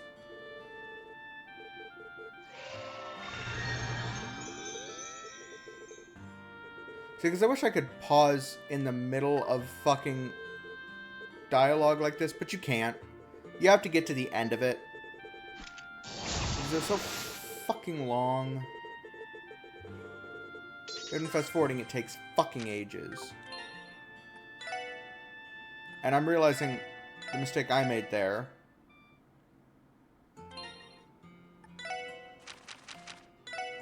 He didn't have a fucking weapon equipped.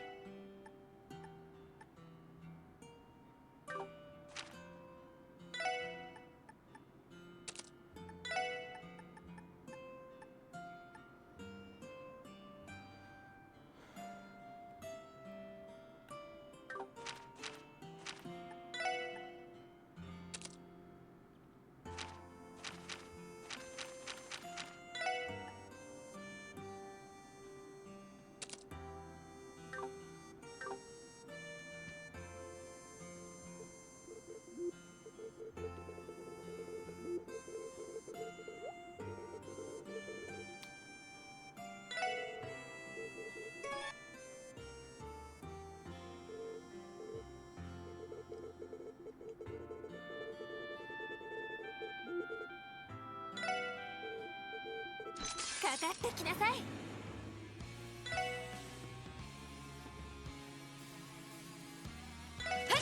俺の番だな。行くぞ。任せてくれ。さあ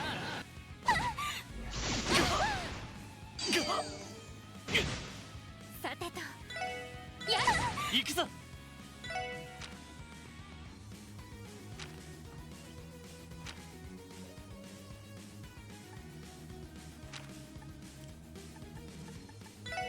それ行くぞ。任せて。任せてくれ。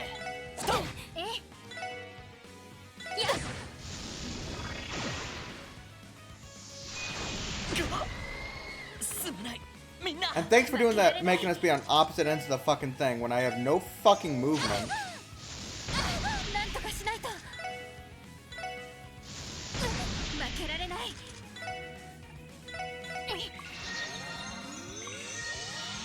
負けられない。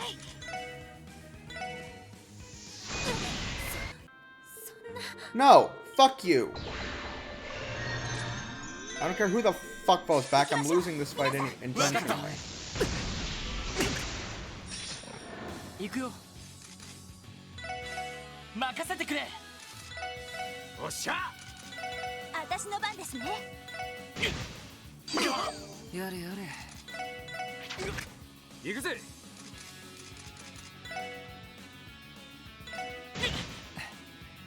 さてと。さてと。俺の番だな。Oh, now you're not gonna spam shit? 私の番ですね。行くぜ。行くよ。援護するわ。私の番ですね。任せろ。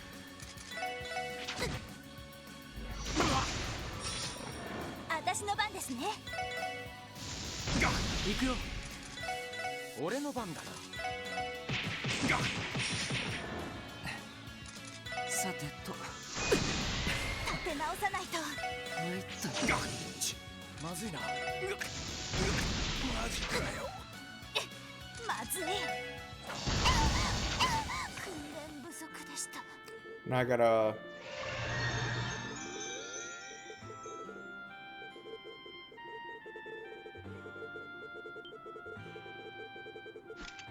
I'm gonna win this. I need to.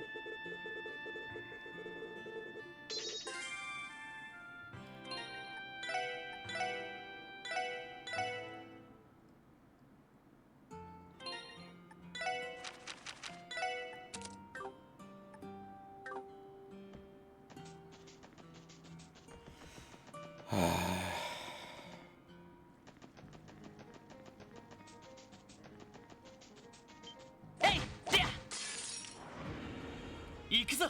みんな。おう。行くぜ。俺の番。行きますか。任せてくれ。任せろ。俺の番だな。よーし。おっしゃ。ま、これが実践の差ってやつかね。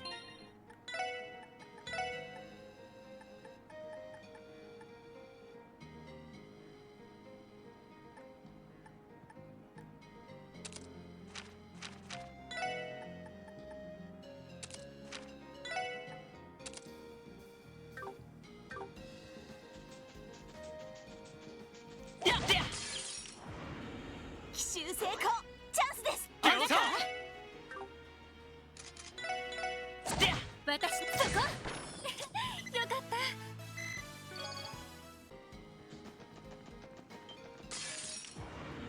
みんな気をつけて。俺の番。私の行きまやー。なんとかなりましたね。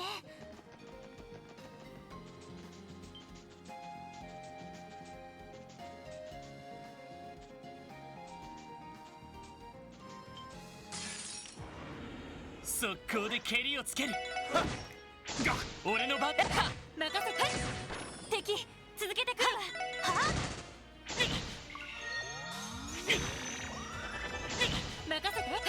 よしいってや私のパー俺のパー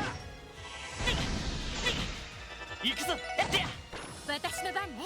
や私のそこおっしゃ世話はっよしそこ上出来かしら。ナイスファイト。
よーしやるか。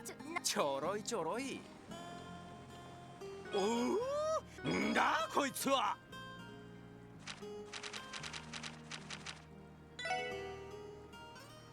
よーしちょろいちょろい。んだこいつは。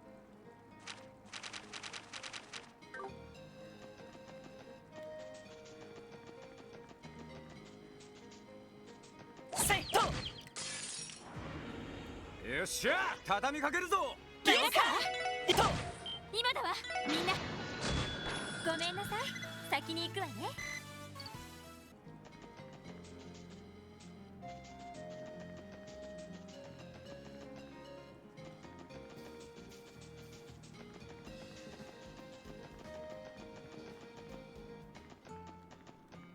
よし行くか。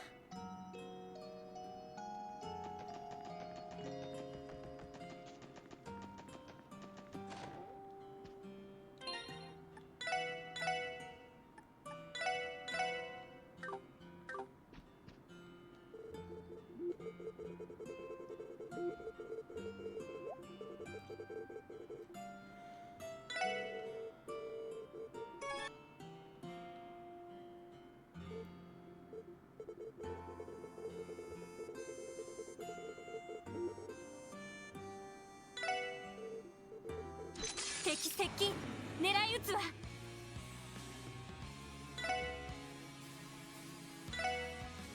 やっ私の番ね。行くぞ。任せてくれ。 I didn't mean to use Ellie's there. I already fucked up. Damn it. 任せて。ありがとう。俺の番だな。さてと。よし。それ。私の番ね。よし。I'd really appreciate it if you didn't fucking use that move, as it's called not fair.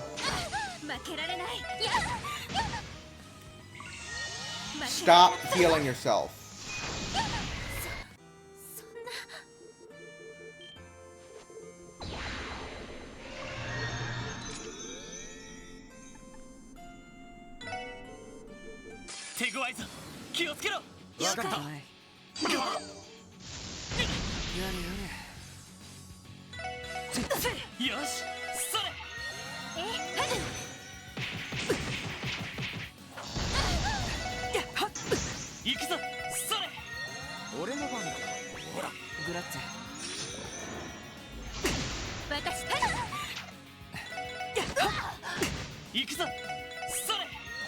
任せろ。ほらグラッツお返しよ。行くぞ。私の時や。おっしゃ。任せてくれ。先や。俺のマジか。負けるか。That move is literally just not fucking fair. 負けるか。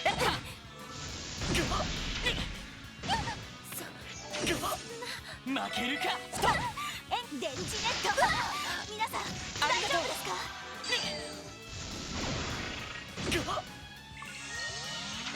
負けるか。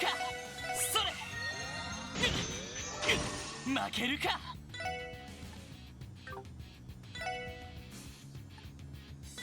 それ。すまない、みんな。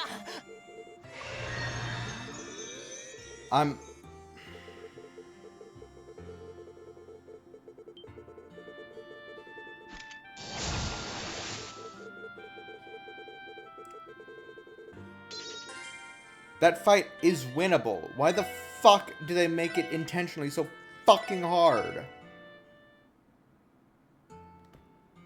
It's just to piss me off, I know. Whatever. Fucking whatever. よし、行くか。よし、行くか。どこに行こうかな。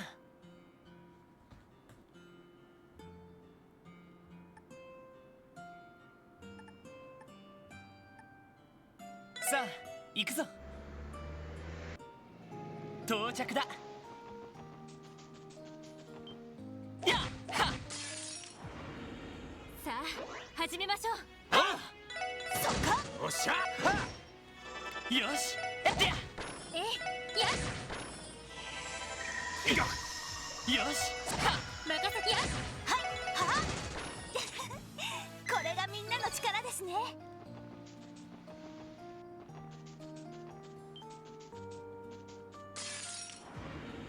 さあかかってきなさい。行くぞ。任せてや。はいそっか。任せろ。ま、こんなもんかね。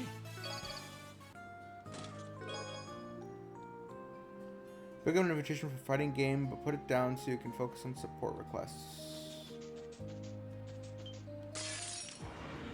敵接近。狙い撃つわ。任せて。そこ。おっしゃ。よし、はいやー。皆さんお疲れ様でした。ほらほら邪魔すんじゃねえ。そこやー。俺の番ぜー。新手か。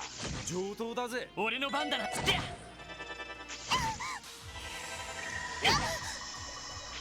です。さてとや。はいやー。俺の番だな。行くぜ。俺の番だ。よし、もう大丈夫だ。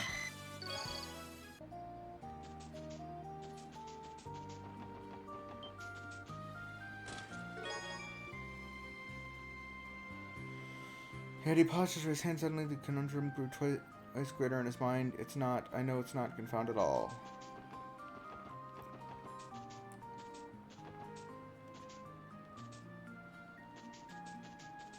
Hey, to! よし、一気に行くぞ。あいさやー。チャンスだ。よし。よし、上出来だ。お疲れ様。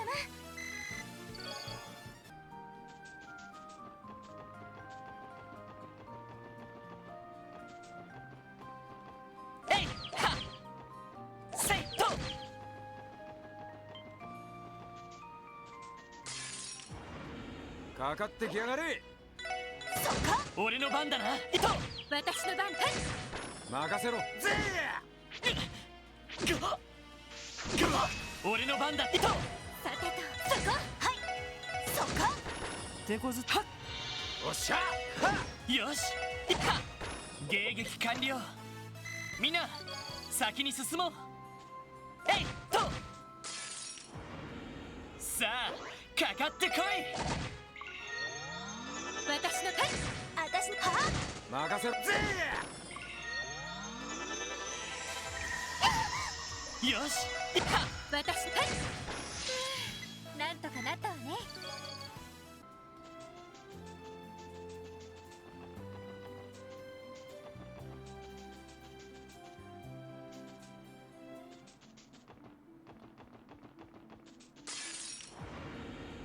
し上げていこうぜ。そこ私の番。は任せてくれ。俺の番だな。行くぞ。任せて。はいそこ行くぜ。俺の番だな。ストップ。みんな大丈夫か。敵接近迎撃を開始します。行くぜ。私の番。そこ任せてくれ。さてと、はい、守りたいこのクロスベルを。えいはっ。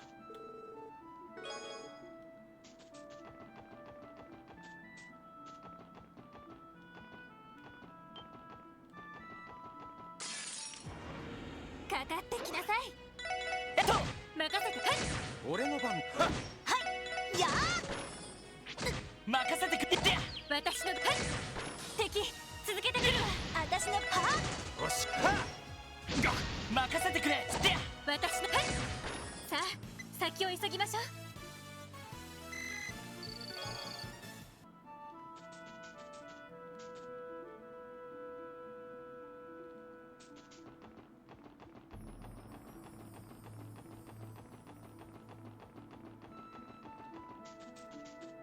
And getting another level up like that is going to take fucking forever. 全力で行かせてもらうぞ。俺の番だな。行きます。は任せろ。甘いっての。俺の番。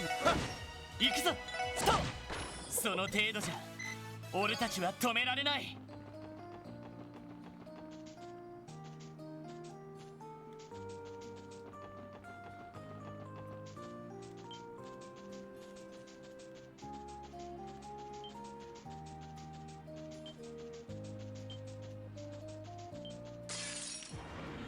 全力で行かせてもらうぞ。私そここれで一安心ですね。さあかかってこい。さてそこ任せ。私や手こずはっ行くぞ。さてそこ私のや任せろ。新手か上等だぜ。行くぞ。私の。はいや任せろ。任せてくれ。はいそここれが俺たちの力だ。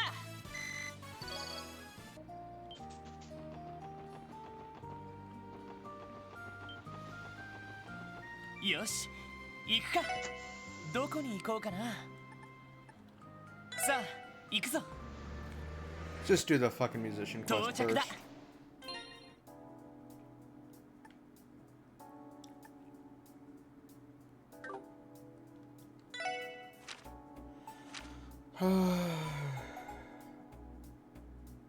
Crossbow Station.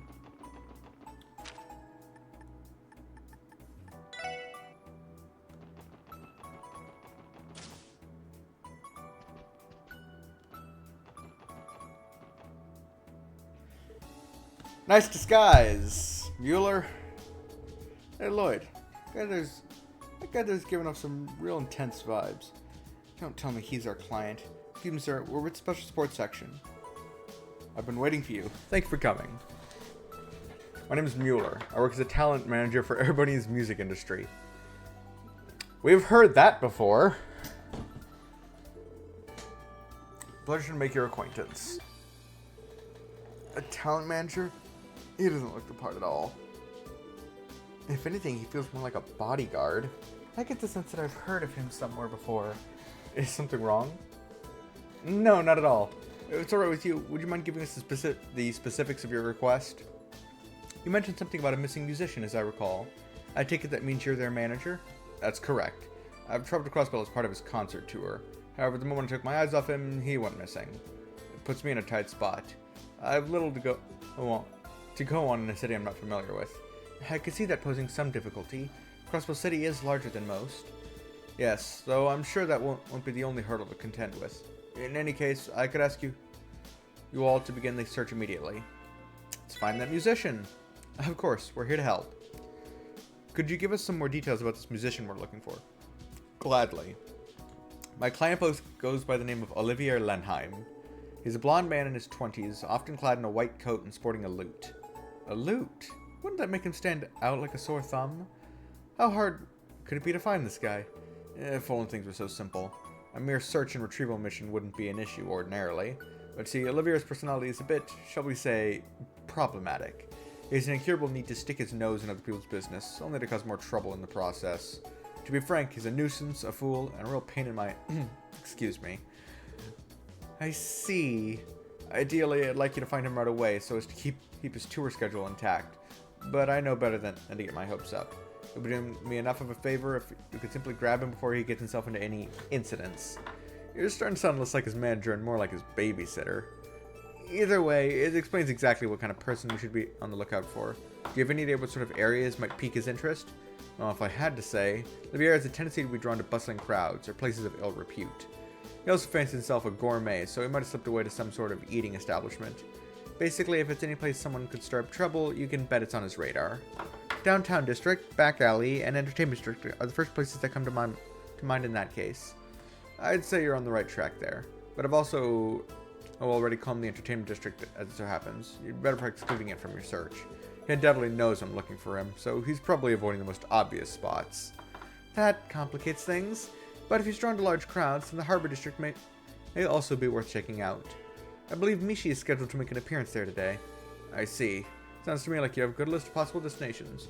My apologies. Wish I had more concrete information to offer you. Don't worry about it. This is plenty. If there's nothing else we need to know, we'll get started right away. Best of luck. I'm counting on you. And if you refuse to cooperate, don't be afraid to use force. In fact, I invite it. A good slap upside the head should do. Sure thing. What kind of weird relationship does he have with this guy?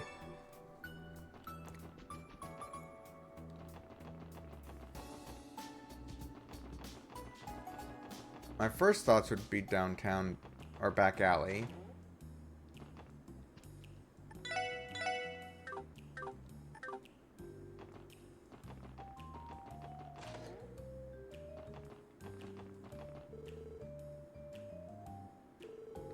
Now I have a splitting headache the day after again.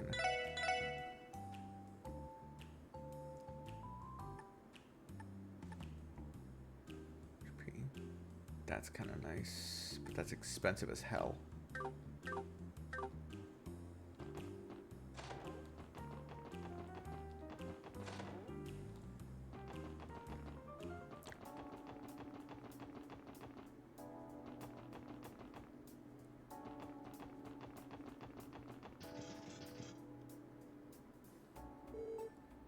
Oh, you've got to be shitting me.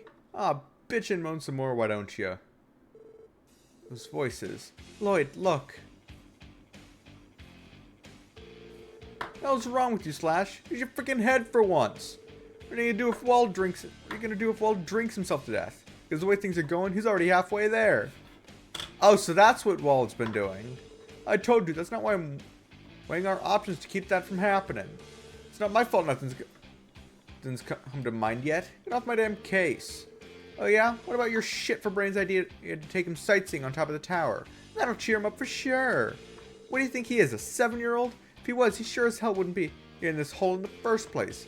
Seriously, has anyone ever told you how much of a grade A dumbass you are? Bastard. You want to start giving out scores, huh? Then if I'm a grade A dumbass, you're a grade triple S. You haven't come up with one idea. Oh yeah? You wanna go? Let's go.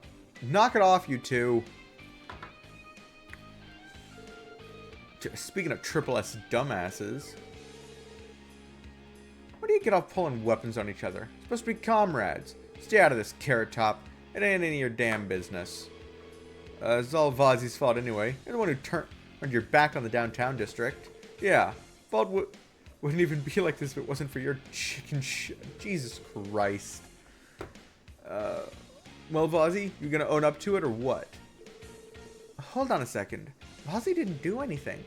Whatever, this is just pissing me off even more. Guess we'll have to lay you chumps out first. Now you're talking. Just don't get your face smushed in, Huey. I still gotta do it myself after. What should we do, Lloyd? It's starting to go beyond boys will be boys territory. Damn, if this keeps up, we won't have any choice but to subdue them. Ho hum, how utterly depressing.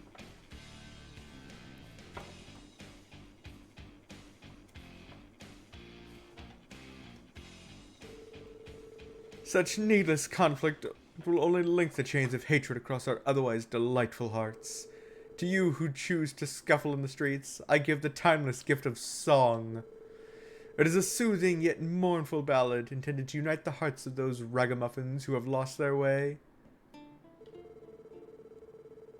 Brightly shooting stars, leaving trails in the skies. That's the name of a game. 3 games. Like a guiding light, they show me the way to your eyes. I can't sing for shit. This yearning passion tears my heart in twain. And the cruel moon mocks my pain. If this fleeting dream shall never be.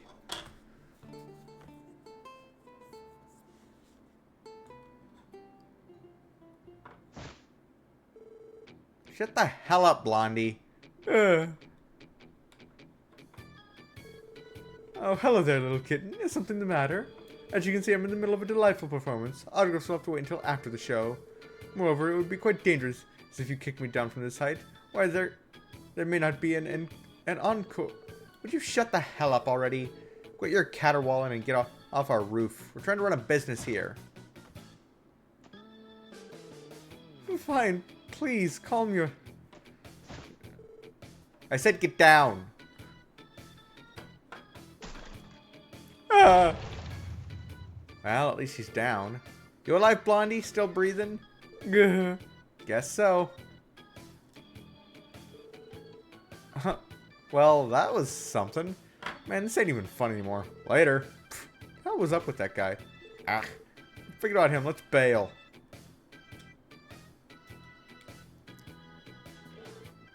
They left. All's well that ends well.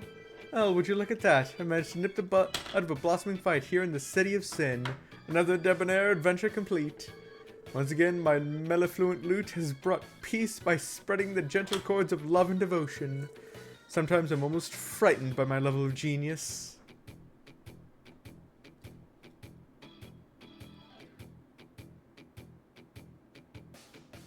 Why are you walking funky? Excuse me, but are you alright? That sounded like a hard fall. Worry not, my fair lady. A fall of that height was absolutely nothing to a man who has kissed the dewdrop skies of this very continent. What's wrong with this guy? Do excuse the minor interruption. Now that I've regained my composure, we can continue my grand sonata. Gather round, ladies and gentlemen. Now where was I? If this fleeting dream... Please, you don't have to do that. Hey, Lord, could he be? Blonde musician in a white coat. Definitely fits the description. Mueller said he could be a handful, but he's nothing like what I expected. And you must be Olivier, am I right? The one and only, my darling. It is I, the unparalleled genius, wandering bard and seeker of love, Olivier Lenheim. Praise be to Idios, as it is by her grace that you have had the pleasure of witnessing one of my famous impromptu performances. Engrave this day into your hearts, for it has surely been a once-in-a-lifetime experience for you all. Right. Hold on a tick. You know my name before I introduce myself. How's that possible? I don't believe I've uttered my name once since coming to Crossbell. Have we perhaps met somewhere before? Not exactly. We're with the Crossbell Police, Special Support Section. We've been looking for you per the request of your agent, Mueller. You know who we're speaking of, right? Ah, I see. So you're the ones. That Mueller, just as much of a worrywart as ever. Surely he knows by now that time apart will never dampen the measure of our love. On the contrary, it makes our hearts grow both fonder and bolder. Wait, are you saying the two of you are... Yeah, no, I seriously doubt it. That's beside the point. Can you come with us back to Mueller now? I'm afraid not, officers of the law. I have to make the most of Crossbow while I still can. I'll be quite occupied tomorrow, you see. Occupied? Nothing you need to concern yourself over. But do keep in mind that if you claim to be unable to look the other way, I will do everything in my power to give you no say in the matter. Oh, really now? And just how do you plan on doing that? Wait, is that the famous Julius Swartz standing right over there? What? Really? Where? Hey, wait a second. I don't see anyone. Where'd she... Hey! Till next we meet, my new friends. Ta-ta! Ah. Yeah, he never changes. Wait. Y'all fell for one of the oldest tricks in the book. Literally, the, hey, look over there. Really? Just, yeah, the worst thing Human Schwartz wouldn't be in a place like this. I can already tell this dude is gonna be a pain in the ass. Must be a lector. Never mind that. Let's chase after him. Question is, where did he go? Why don't we check the other places we discussed earlier? So we stumbled upon him downtown after all. Maybe in the back alley or harbor district. Sounds like a plan. Let's move. Ah. Oh, yep, there he is. Oh, that's a lot of people. I must be here for the Mishi event. I believe this is what the theme park staff are doing for the day, seeing as Michelin is closed during the conference. It's a shame Tio isn't here to see this. I think they're about to do a dance number. Why don't we stick around for it after all? We're already... Wait, is that...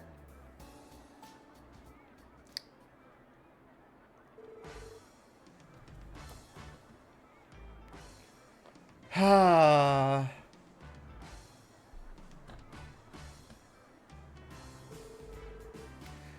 That guy who joined is pretty... what the fuck did that say? Pretty good at this. Ah. Okay, everyone. All together now. Let's dance and make a wishy for Mishi. A wishy for Mishi. Let's dance and make a wishy with Mishi. Elvira and Mishi exchange a firm handshake. Well met and well done, Mishi. To be frank, your dancing prowess is something to be commended. Mihihi, you're not too shabby yourself, fella. Why'd you learn to dance? I'm rather fond of ballroom dancing myself. Naturally, my preferred partner would be a beautiful woman, but you were a fine stand-in, my furry companion. Though I suppose I shouldn't have expected any less from Crossbow's most beloved mascot. Mihi, aw, stop it. You're making me blush. What in Idios name is he doing? Looks like he barged in to take some of the spotlight for himself. Remember when Mueller asked us to prevent him from drawing attention to himself? That's out the window now. Oh, I do believe I've been discovered. My apologies, dear Mishi, but I must vacate the premises for now. Aw, that's too bad. Let's dance together at Michelin Wonderland next time. Now that is one wishy I promise to bring to fruition. Parting is such sweet sorrow, but the bond we have forged today will linger in my heart for eons to come. Adios, mi amigo. Bye-bye.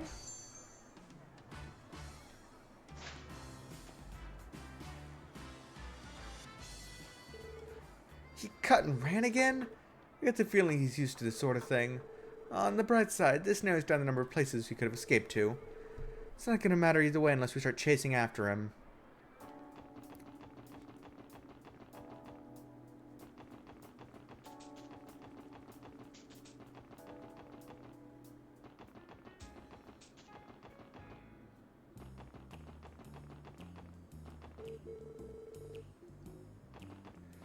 Most likely going to be in here. Yep, there he is. Olivier? Wow, he's pretty good, isn't he? Oh, there's a cookbook in here. I can learn our new recipe. Thank you for listening to my serenade. Bravo. You're amazing, mister. What would you say to signing on as a live entertainer for a while? We'll be willing to compensate you, of course. My, that does sound oh so tempting. I gladly accept your gracious offer. Wait just a darn second.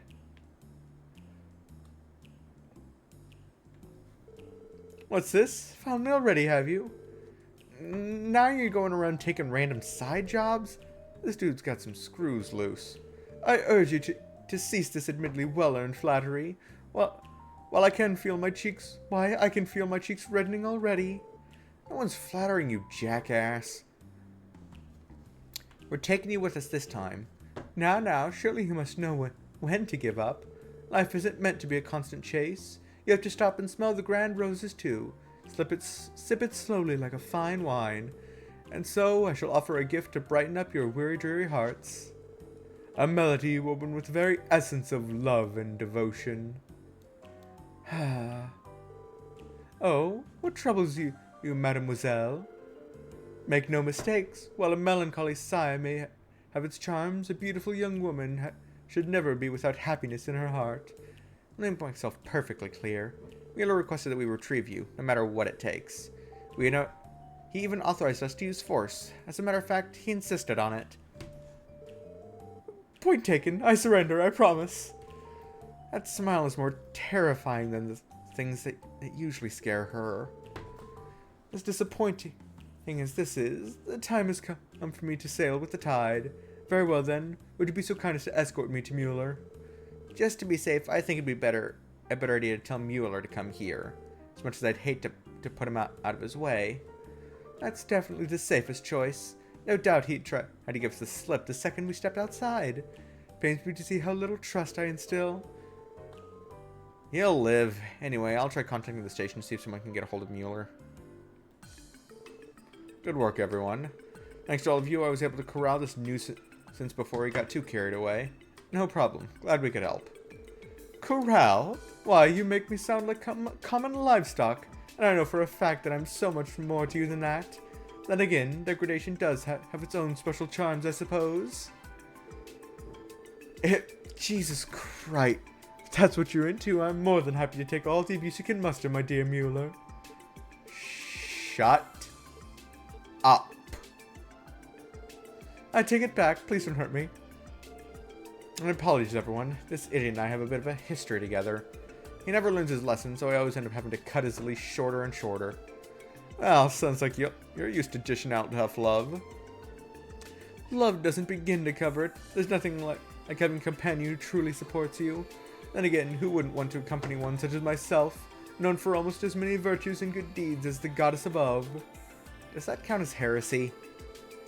I don't even think Idios could get this ne'er-do-well to repent. I'm afraid you're right, but as far as I'm aware, the church's sermons aren't nearly as hard-hitting as mine. No, please, I'll behave myself, Mueller. Please, don't encourage this savagery, I beg of you. Something tells me this is their usual friendly banter. We should be going. There's still quite a bit in our agenda. Thank you again for all your help. Don't mention it, all in today's work. Though if you don't mind me saying, I wouldn't take my eyes off him if I were you.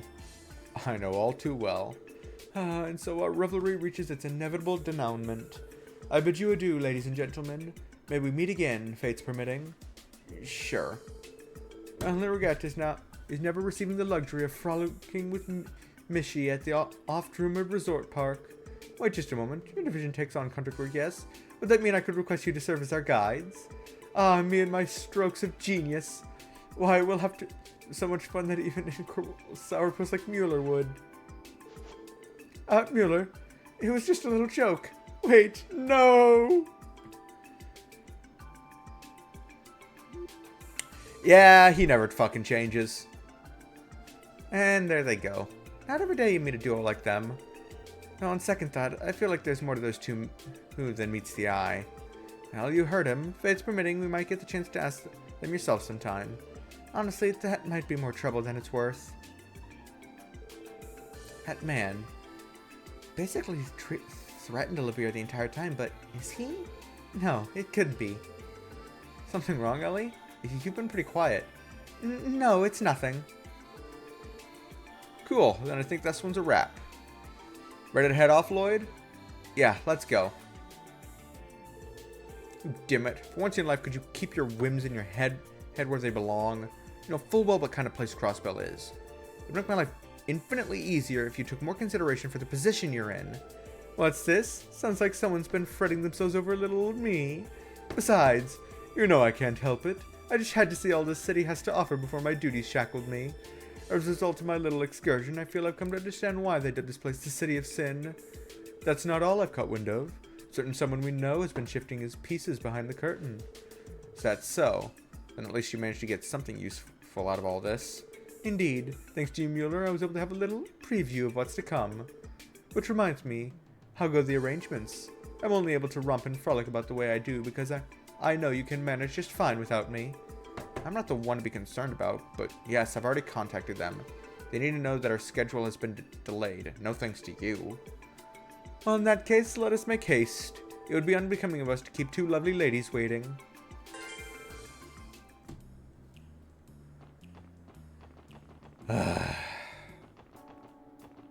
Now I gotta do that fucking other side quest, but I need so much fucking experience to love before I can get everybody to level up again.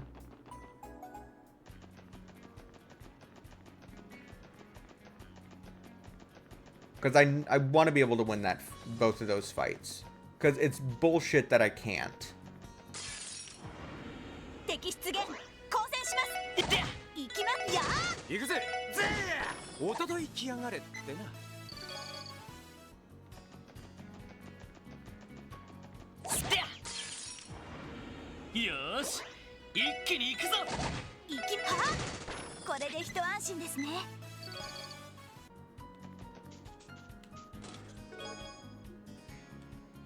I still haven't been told what this tower is for, so as far as I'm concerned, welcome to Crossbell Chest Tower. That is true. This tower hasn't been used for anything.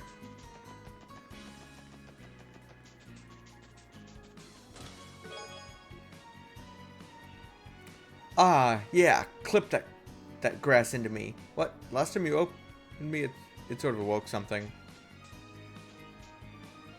Wait. What the fuck? It is... Huh.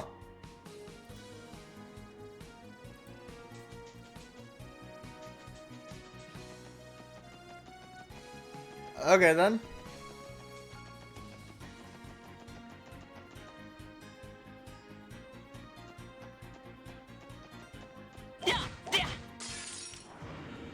Oosh! 上げていこうぜ! 任せてそこはいやー行くぞ行くぜ任せてや行くぞそれよーしやー俺の番だぜ俺の番だなそこださてとはい行きますは戦闘終了警戒態勢に戻ります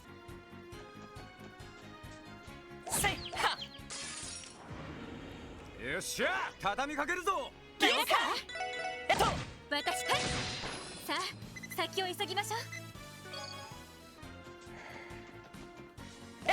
These guys to not be alone so I can get as much XP as possible. よっしゃうっしゃいい感じだぜさすがですね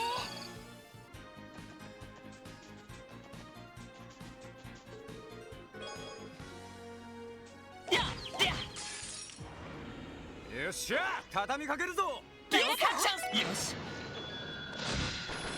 よし上出来ださすがですね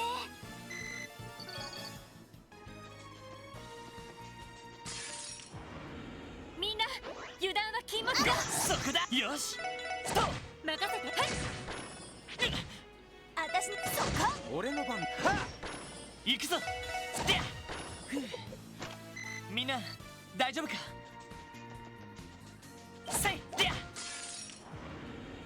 速攻で蹴りをつけるお返しよよしはいやー任せてはい俺の番だまこんなもんかね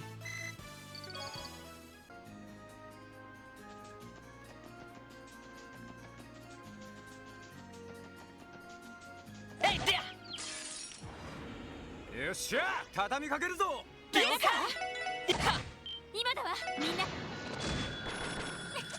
上出来かしらやるね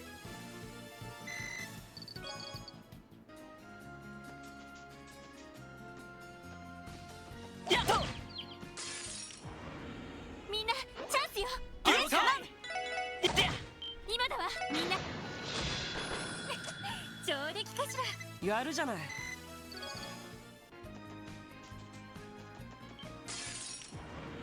全力で行かせてもらうぞ。 take the 2 battle chains. 行くぞ。それ。私のパよし、伊藤。新手か。望むところだ。任せて。よーし、やー。行くぞ。俺の番。さてよかった。やってや。奇襲成功。チャンスです。さてと、ここだ。よっしゃ、いい感じだぜ。お疲れ様。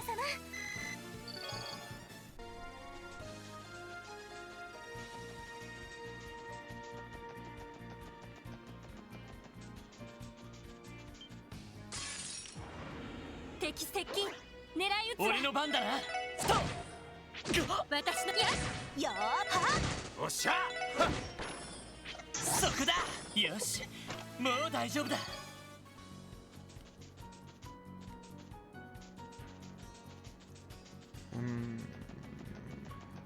えいってや。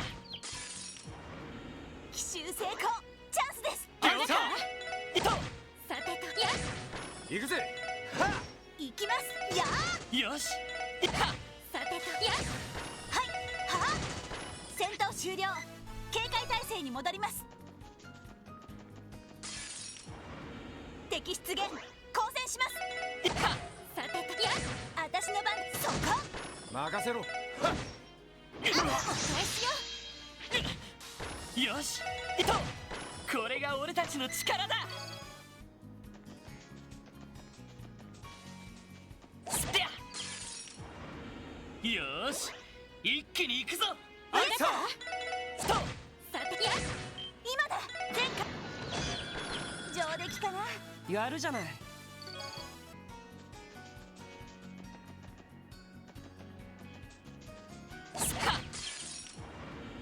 よっしゃ、畳みかけるぞ。私のそこ。はいはおっしゃ。はちょろいぜ。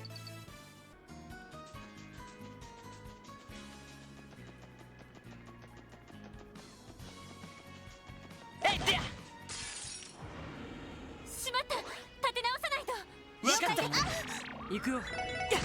私や任せて。行きまはこの調子で行きましょう。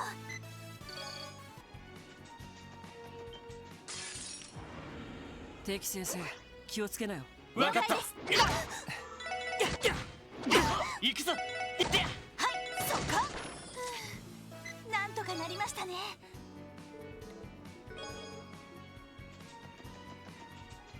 えいってや。みんな気をつけて。そこ行きまやおっしゃ。俺の番だな。俺の番だな。行ってや。任せて。助かります。世話。俺の番。行くぞ。さてとやなんとかなったわね。やってや。奇襲成功。チャンスです。や行きます。や行くぞ。任せろ。よし、やってや。任せて。助かり。 Why the fuck did you use that on? Maybe try using it on the person that's actually downed. よし、もう大丈夫だ。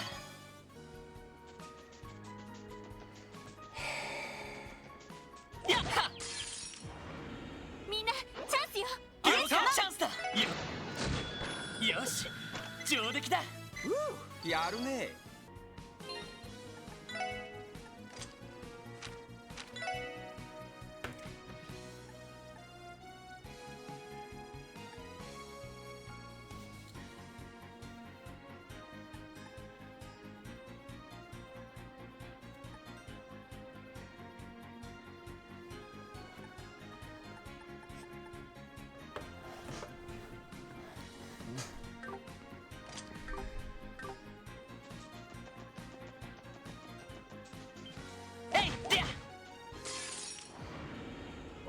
邪魔すんじゃねえ。よーや任せてや俺の番だ。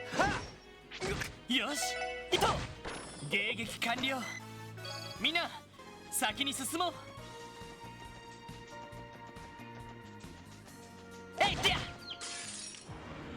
みんなチャンスよ。了解。そっかよし今だわみんな上出来かしら。さすがですね。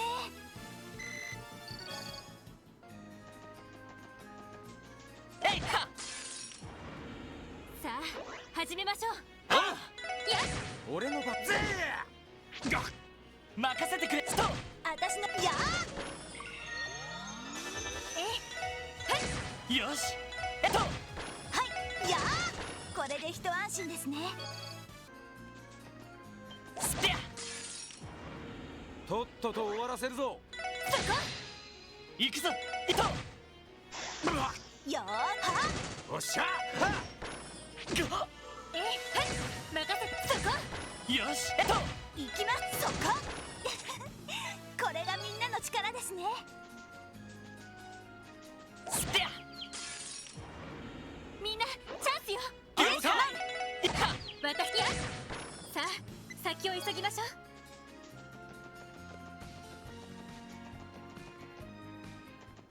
Alright. えいってやよっしゃ畳みかけるぞ。了解。や今だ前回この調子で行きましょ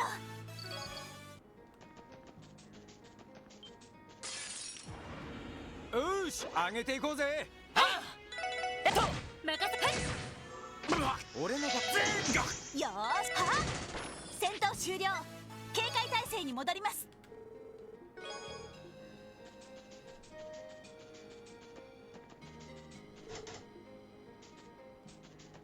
Oh, those guys are back.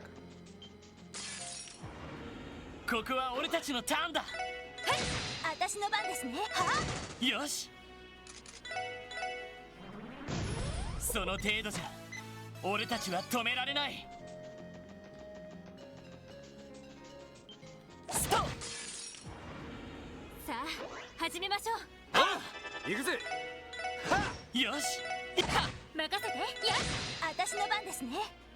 は世話そこ行きますそこ任せぜ。はちょろいぜ。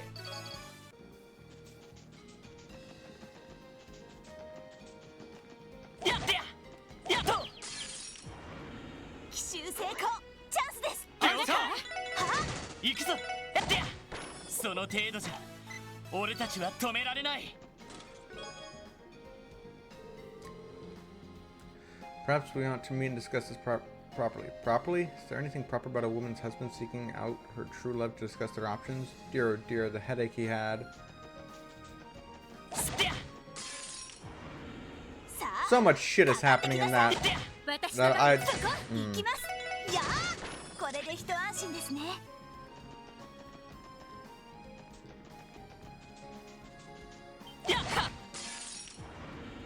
さあ始めましょう。行くぜ。まこんなもんかね。かかってきやがれ。みんな一旦引くぞ。行きますやそこだ。任せてそこ行くぜ。行くぞ。私よそここれで一安心ですね。えいってややっとよーし一気に行くぞ。行くぞ。それ私の番ね。そこみんな怪我はない？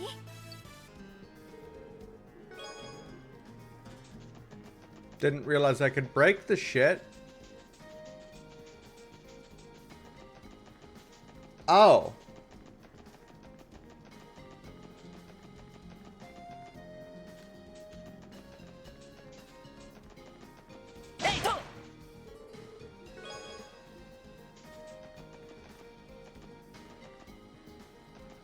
Oh, you're one of the elite fishing people. I will. とっとと終わらせるぞ。俺の番。任せて。ごめんなさい。先に行くわね。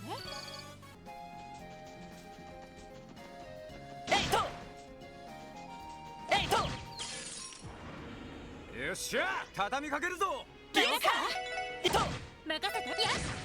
よーし、やー。行くぜ。はっ、ちょろいぜ。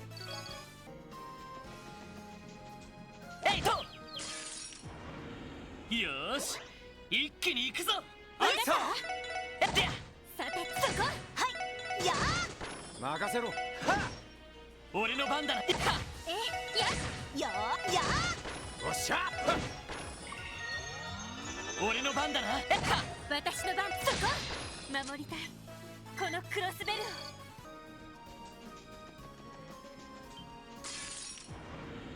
ここは俺たちのターンだ。行くぜ。行くぞ。私のそこ。世話。さて、俺の番だな。よー、そこ。俺の番。ぜー。ま、これが実践の差ってやつかね。よーし、一気に行くぞ。それ。助かります。私の番ね。よーし、そこ。戦闘終了。警戒態勢に戻ります。行きましょう、皆さん。はい、やー。任せろ。よし。私のそこ。さあ、先を急ぎましょう。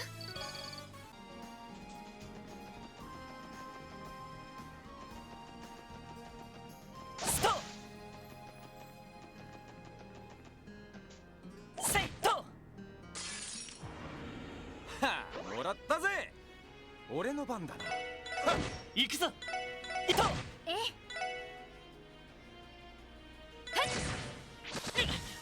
私の番ですね。はあ。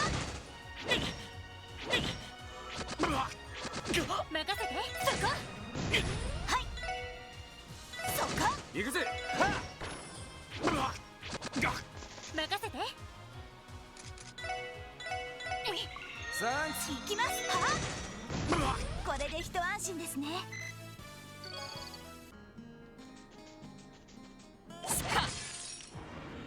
ここは通らせてもらうわ。はい。はあ。任せてと。さて、みんな怪我はない？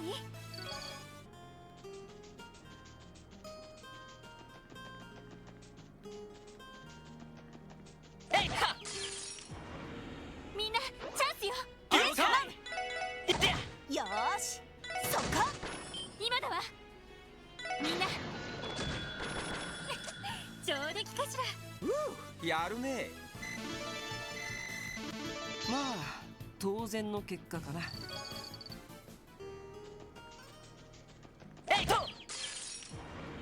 奇襲成功。チャンスです。私の俺の番。はい、そこ。俺の番。私のそこ。よーは。これで一安心ですね。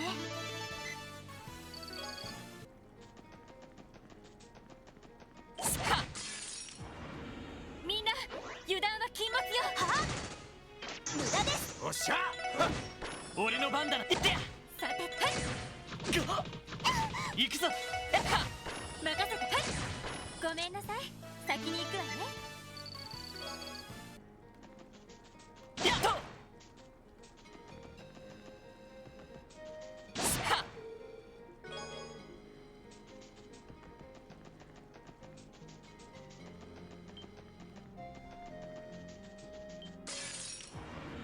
行くぞみんな。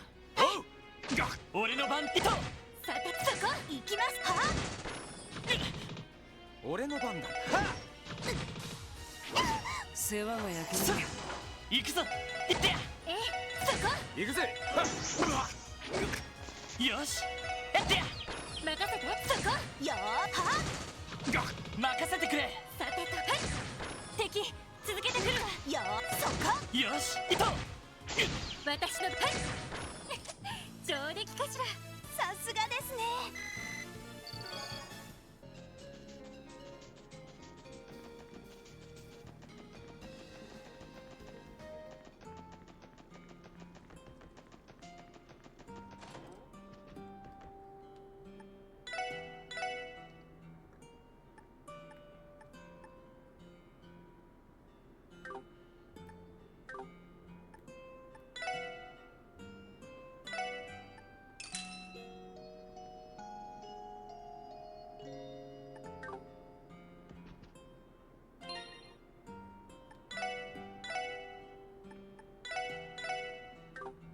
Okay. Now.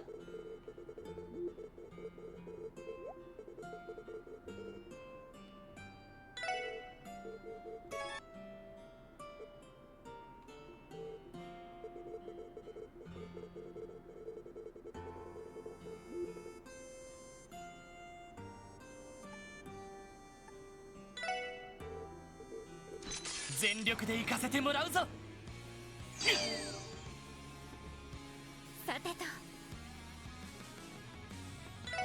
やる任せてくれ。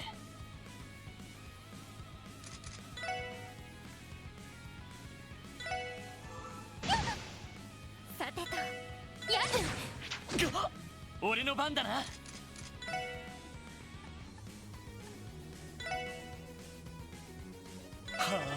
あ、それ。私の番ね。任せて。行くぞ、任せてくれ。任せて。やるよし、いった。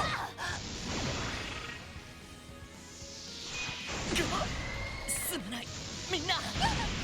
なんとかしないと。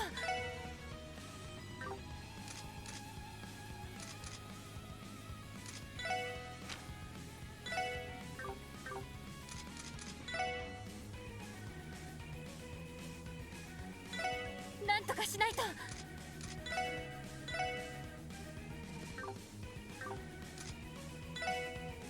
こ、今だわ。負けられない。正義の目が。ありがとう。お返しよ。行くぞ。いって。さてと、や。任せてくれ。いった。私の番。任せてくれ。なんとかしないと。 I'd greatly appreciate it if you stop doing that.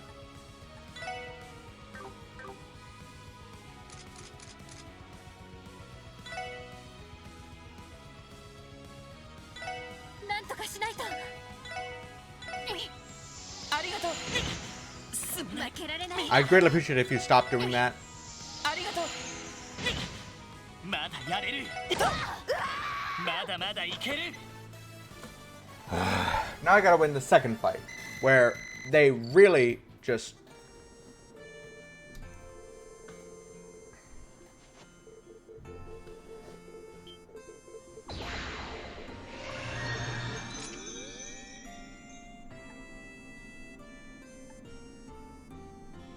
Noelle fall back, but I want her to actually pop in from time frequently. I'd really fucking hate that that's your first fucking move is, alright, now go to sleep and you can't attack. Sure.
Oh great, you literally can't do anything.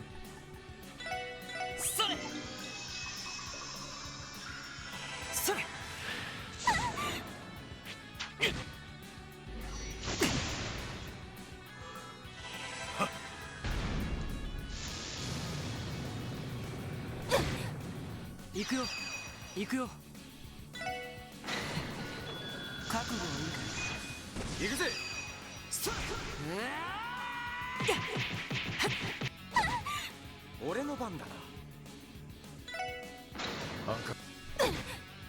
任せて。やっ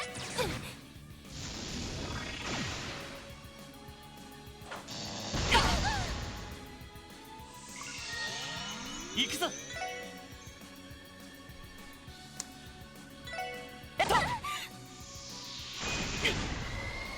Why doesn't みんな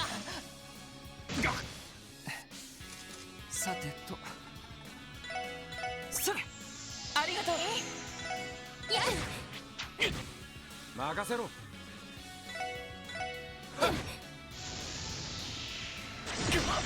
行くよ。よし。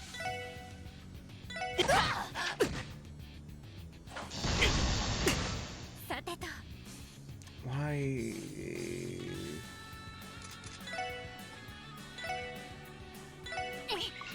ありがとう。やれやれ。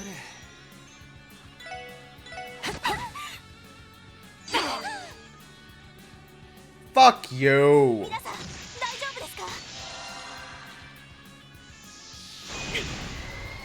And then you're just gonna kill me anyway. From full health.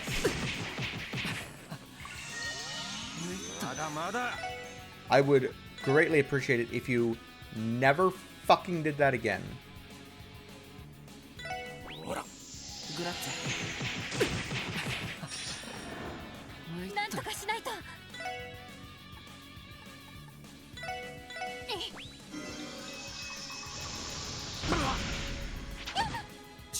まずいな。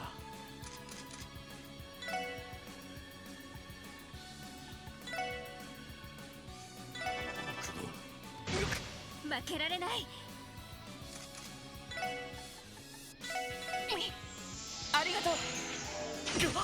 お返しよ。 Stop using Enlightened Palm. It's pissing me the fuck off. 負けるか。 Is this white... Is this fight designed to be completely unwinnable?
Perfectly fucking space.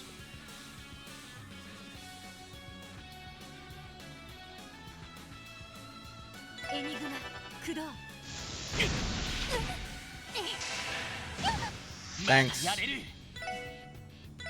負けられない。そこ。まだやれる。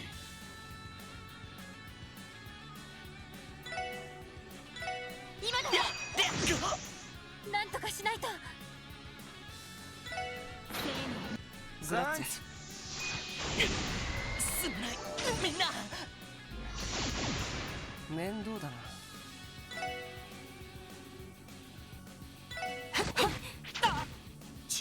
まずいな。なんとかしないと。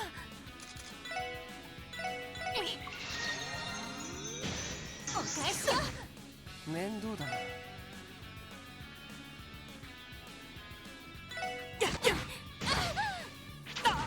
まだまだ。グラッツェ。なんとかしないと。いや、まずいね。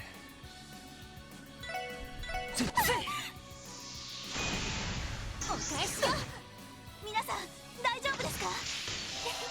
ありがとう。まだまだ。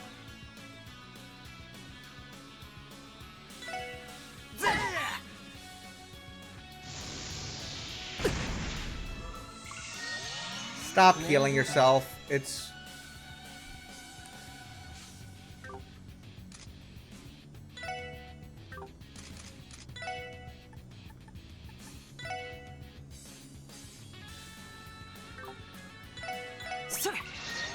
なんとかしないと。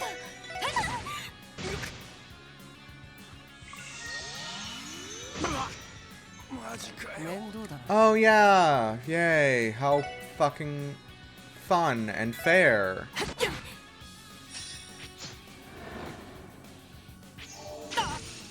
なんとかしないと。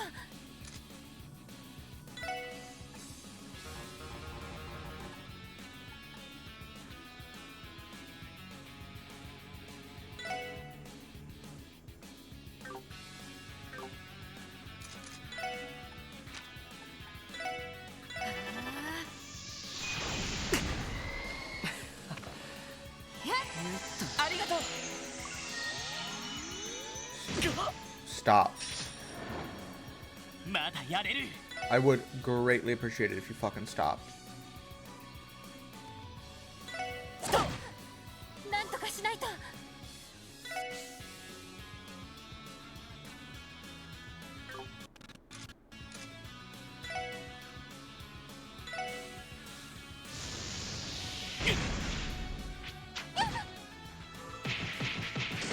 すまない。みんな。 Oh great, now you just all get to spam! Yeah, totally fair. It's like, alright, now we get... Alright, now you've had your turn, now we get 80.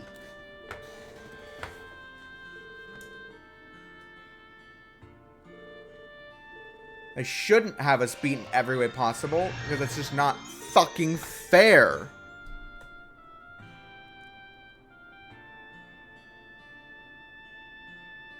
Battles.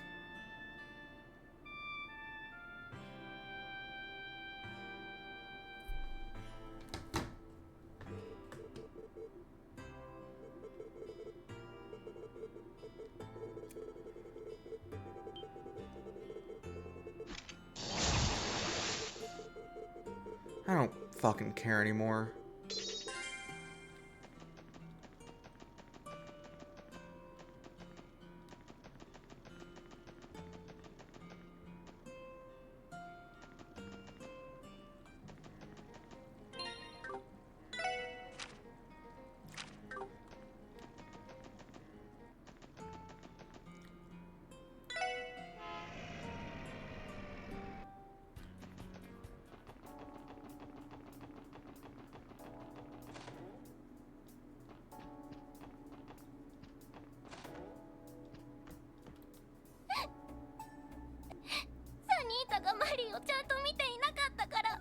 サニータ、そんなに自分を責めてはいけませんわ。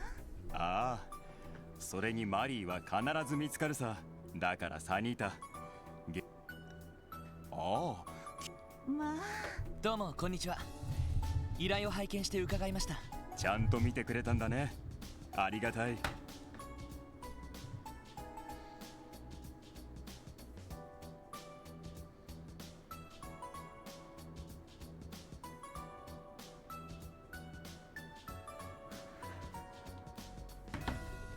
正直なところ、警察というよりギルドに頼むよ。君たちのことが頭に浮かんだから。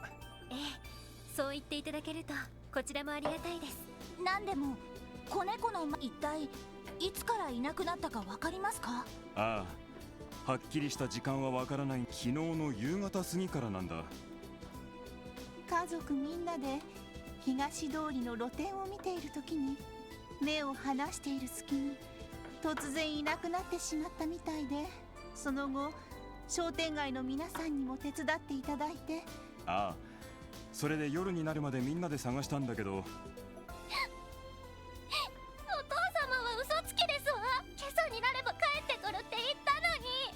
すまない。サニーたちはちなみに何か。ああ、それらの情報によると、さすがに街道には出ていない中央広場方面へ向かうマリーを見たという人がいてね。昨日はもう夜も遅かったから。で、音沙汰なく今朝に至るってわけか。となると、市内であればどこ。つまり捜索範囲は。失礼ですが、いや、それが一度もないんだ。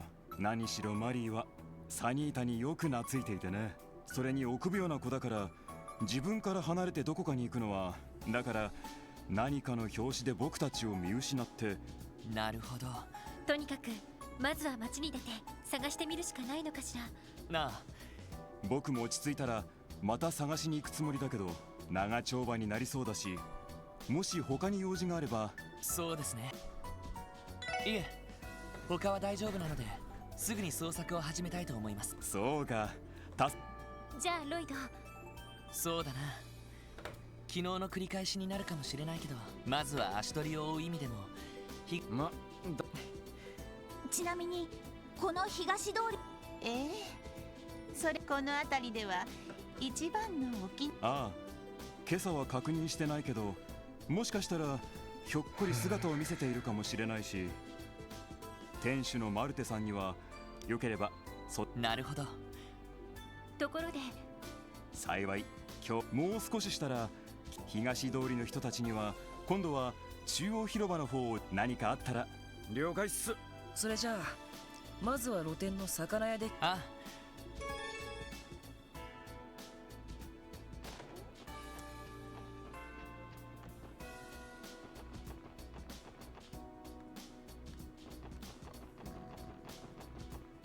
あ、おや。ええ、ちょっと。And that's if they had seen Marie since yesterday. ボンドさん一家の子猫だね。でもあいにく念のために置いてあったあの子の好物の干物も少なくともそうですか。あのご家族にはいつもひいきにしてもらっているし、なんとか見つけた。ご協力。I'm gonna walk right over here. まずは空振りか。ロイドさん。ああ、とりあえずは周辺で、あとは捜索範囲が広がってしまうけど。それはいいんだけど、ティオちゃんがいない状況でちゃんと意思疎通できるかしら。そうなんだよな。でもまあ、そこはなんとか身振り手振りで。あれ、何してんの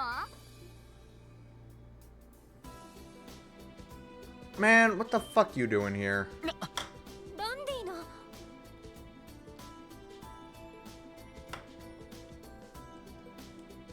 ランディ兄にこんなところで何してんのさ。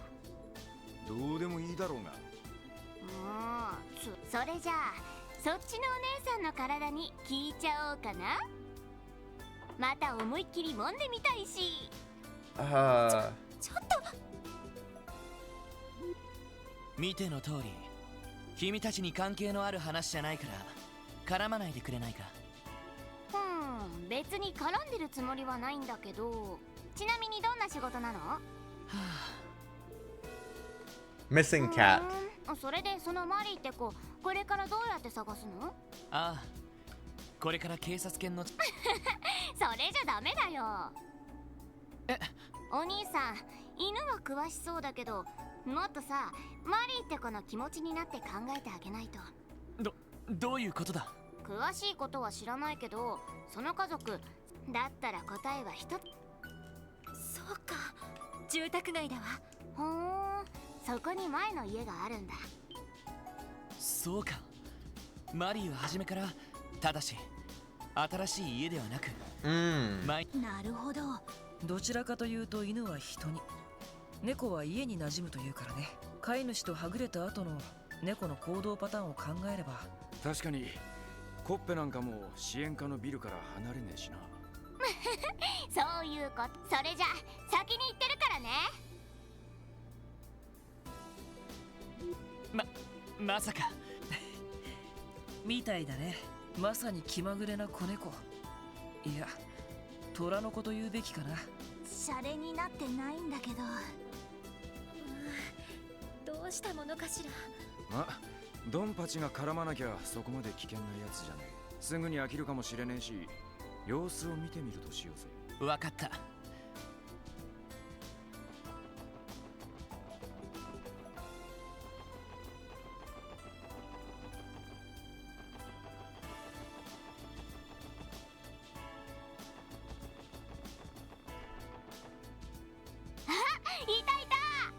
Bro, I just wanna move on.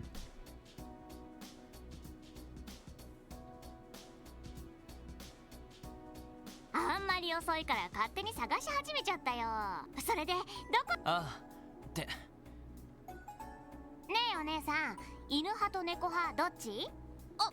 私？どちらかというとね。諦めろ。何を言っても無駄だぜ。はあ。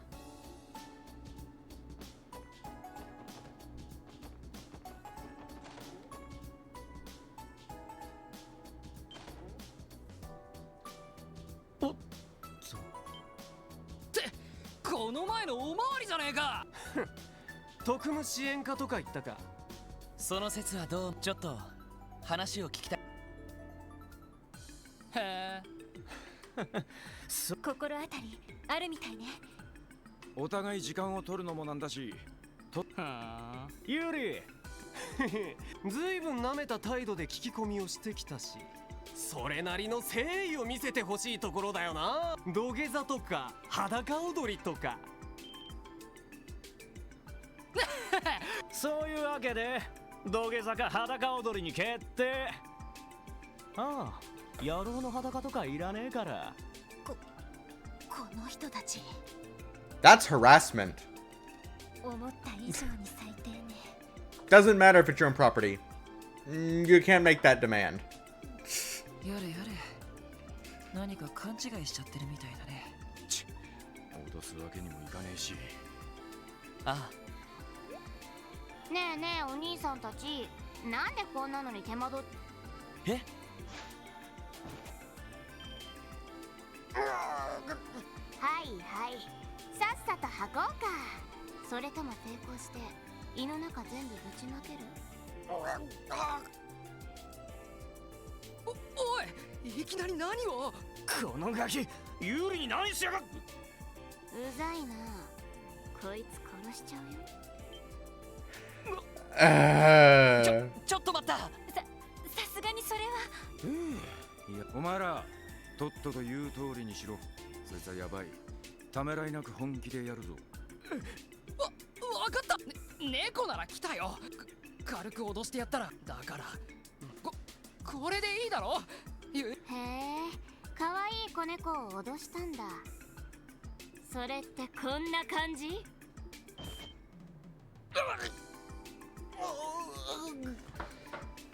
お兄さんもこうなりたい？さてとどうやらマリーは近くに急いで探しに。ちなみに彼女は警察とは何の関係もないから猫に噛まれたとでも思うんだね。うせえ、お前たち。We probably will. But それじゃ次。なんというか。すごい迫力だったわね。あの細腕で大の男を2人も吊るし上げてましたし。さすがは最強の両兵団の娘ってところか。さっきの殺気はランディにも通じるところがあるよね。一緒にすんなっつうの。もうな、早く行かないと見つけらんないよ。ああ。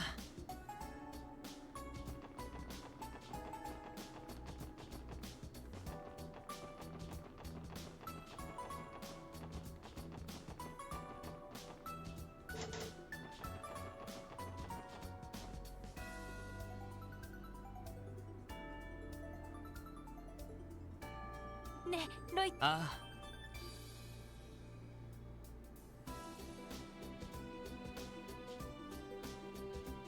行っちまったか。でもあとは使っ。ああ。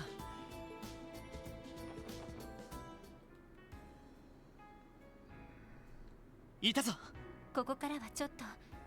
ああ、これ以上他の外区に行かれないよう俺とエリーを迂回して行政区法。了解です。いや、ランディと君はこのままあった包囲戦だね。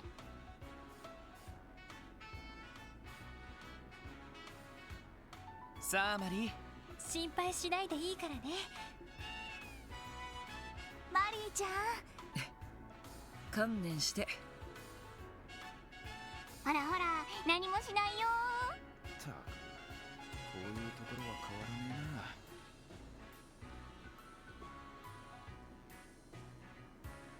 えな。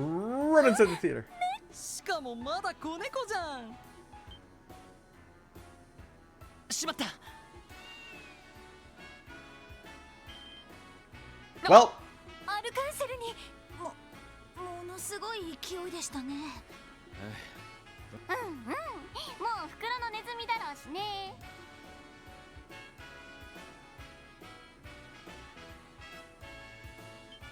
ああ、皆様、今子猫が突然入ってきてものすごいスピードで駆け抜けていったのですが。ああ、すみません。実は俺たちその劇場内を探しても平気ですか？ええ、むしろそうしていただけると助かります。本日は夜に各国首脳を招いてのステージを控えているのですが、ちょうどアーティスト全員が休憩しているところでしたので。よかった。それじゃあパパッと探します。ちなみに子猫がどこに向かったかそれがあまりにすごい勢いだったのと、ただその階段を駆け上がっていったのはなるほど。そうね、ちょうど扉が3つあるから2人ずつに分かれていく。そうだな。じゃあシャーリーはちょっと待って、どうしてそうなるの？なんとなく。あ、ひょっとしてお姉さんたちが一緒にお兄さんと回りたかった？そんなことは。そういう問題じゃなくてお前。ま、ここまで来たらおかしな真似はしねえだろ。シャーリー、ロイドに変なちょっかいかけるんじゃねえぞ。はいはい、分かってるって。お兄さん可愛いけどシャーリーの趣味とは違うしね。可愛いって。とりあえず手分けしてみんな一通り調べた。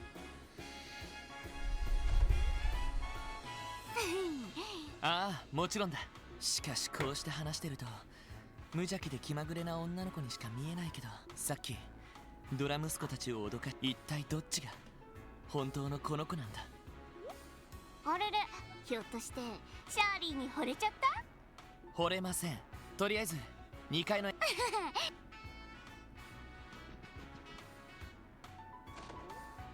さて、マリーはいるかな？よし。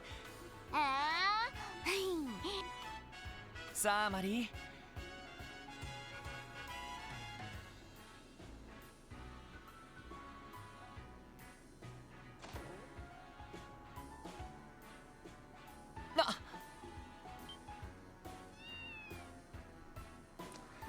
Nobody even tried. She wasn't even running that fast. 油断した。まだまだ修行不足ってことかな。いや、ごめんなさい。いいところだったみたいなのに。いや、俺の爪が甘かっただけさ。とにかくすぐに後を追うよ。念のためエリーたちは。God, I hope this fucking wild goose chase doesn't last fucking ages. あれ、あのお姉さんは。あれはやっぱりリーシャじゃない。アーティストは全員休憩中だったんじゃないのか？あ、ロイドさん、昨日の夜遅くに衣装を修繕してもらっていて、本番前の最終チェックとして衣装合わせをしていたんです。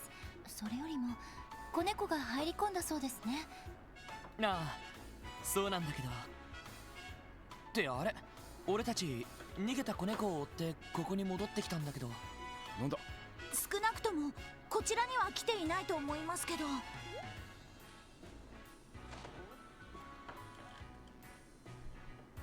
いや、みんなお揃いだね。そうみたいね。ワジにエリー。すると俺たちが見失ってから玄関は閉じてもやっぱりこのホール付近が、どこかの影に隠れてる可能性はありそうだ。そうですね。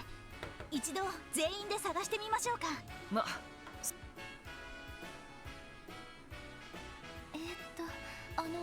こちら。あさっきから狙ってるのに全然隙がないんだもん。そいつは俺まあ気にしないでやってくれ。ランディさんのシャーリー・オルランド。いやー、お姉さんのことはアルカンシェルの舞台で見たけど、こうして近くで見るとまた破壊力は格別だね。 Fucking perv. いいなー、大きくて羨ましいよ。すでに私は一度被害に遭っているか Don't. ら。 Yeah. She will い grow. いじゃん、減るもんじゃないんだし。これも何かの縁ってことで。あれ、 Cat.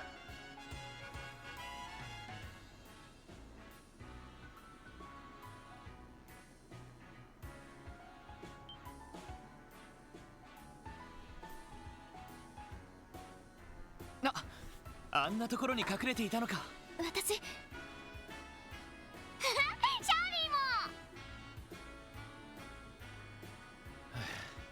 ーも。俺が2人のフォローに回るよ。また逃げてくるかもしれないし。了解。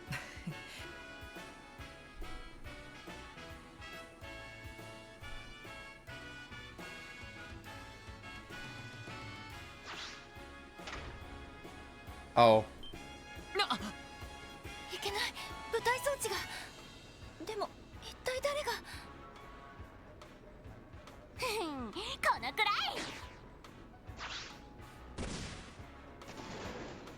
い。She phased through that. She fell straight through.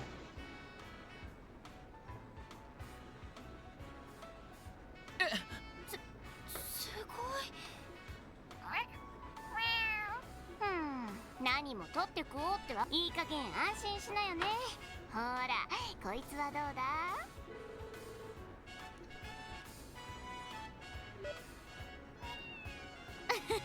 悪くないって。じゃあ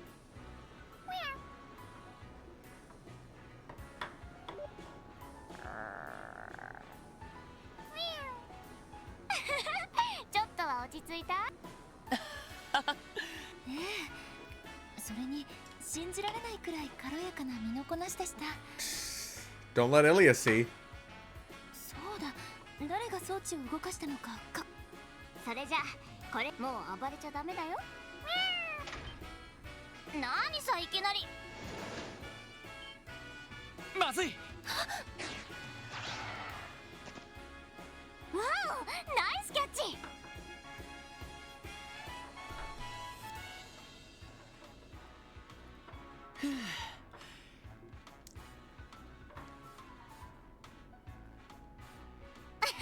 ありがとう。ああ、いえ、とっさに体が動いただけですから。それに私が出しゃばらなくてもシャーリーさんだったら子猫を助けていたと思います。へえ、確かにあのタイミングなら飛び込んだら助けられたけど、とりあえずお姉さんのジャンプとダイナミックな胸の動きが見られたから満足かな。 Okay. Well. シャーリー。ご愁傷様。それにしてもまさか舞台に子猫がいたなんて。なのに確認もせず点検のために装置。まあいいんじゃない。誰かが怪我したわけでもなし。ええ、ですからとりあえずそろそろ。そうだね。今も心配して探している最中だろうし。現金だなこいつ。そうね、さっきまであんなに怯えていたのに。だってそれが猫だし。この子が言うとものすごく説得力があるような。それじゃあご協力ありがとうございました。いやいや。あ、お姉さんのことリーシャって呼んでいいかな。ええありがとうリーシャ。それじゃランディさんのいとこ、あれが噂のブラッディス・シャーリー。Yeah. マリー、も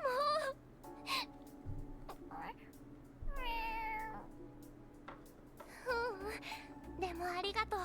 これからは勝手に一人でどこかへ行っちゃダメだからね。よかったわね。これで一件落着ですね。君たちには我が家の大切なマリーを。以前は主人を、皆さんは。いえ、そんな。それに今回は俺たちよりもすっかり怯えてしまっていたマリーを落ち着かせてくれて。マリー、あなたもしかしてそのお姉さんと一緒にいたいって言うんじゃ。 Please don't. マリーからサニータのことは大好きだって聞いてるからさ。のろけ話を散々聞かされて参っちゃうくらいにね。そうなの？ There are like 3 meows in that sound effect. お兄さんたちとも遊べたし、マリーとも知り合いになれたし、なんといってもとっておきを見つけちゃったしね。また近いうちに会える。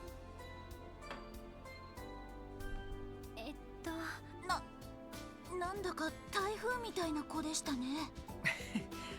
台風というより。たく、おじきももう少ししつけとけっての。まあできれば彼女にもお礼を言いたかったけど、とにかく君たち、このご恩はサニータからも。また何かありましたら。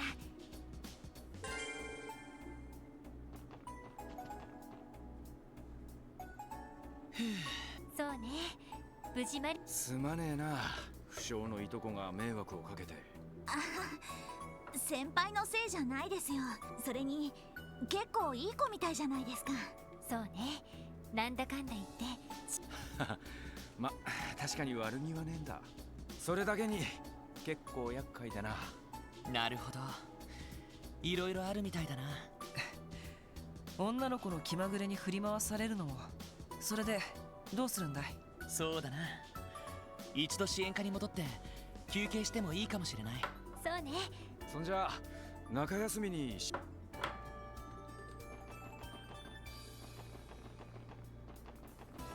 We're gonna get into the building.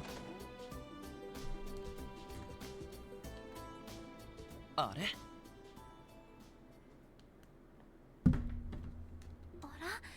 え。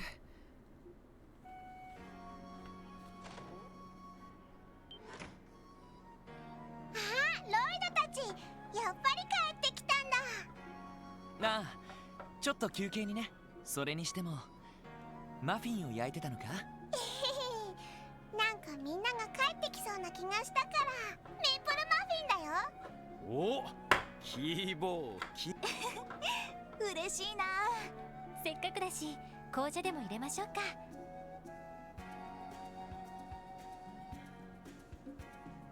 なるほど、そんなところで出くわしたのか。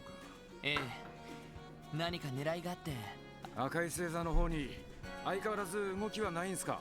何かあれば一家の方からこちらに連絡があるはずだ。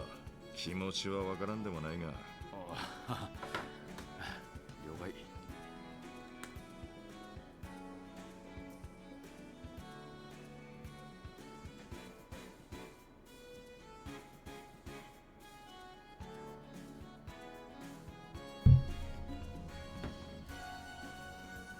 まあ気になるのは赤い星座だけじゃない。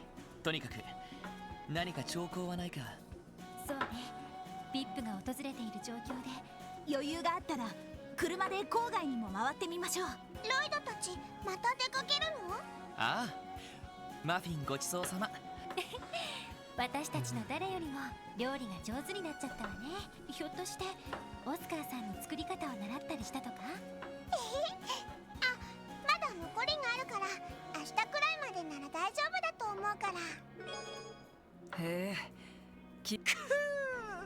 お父さん泣けてくるぜ。ちょっと待った。いくらランディでもキーヤの父親役は譲れないぞ。面白い。俺様とやり合おうってか。あ何を張り合ってるんだか。親バカ、ここに極まれりだね。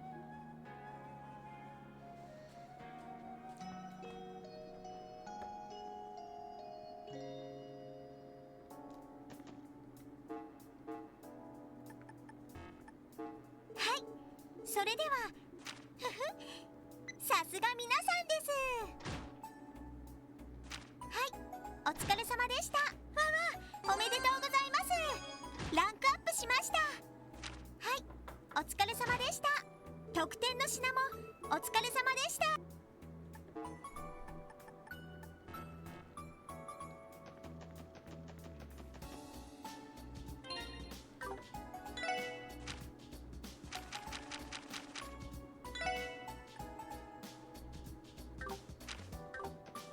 I'm gonna trigger the moment I walk out the front door. Yep.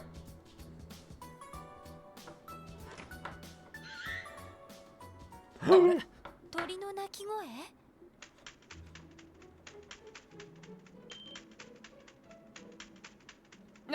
なんだ？白い鷹？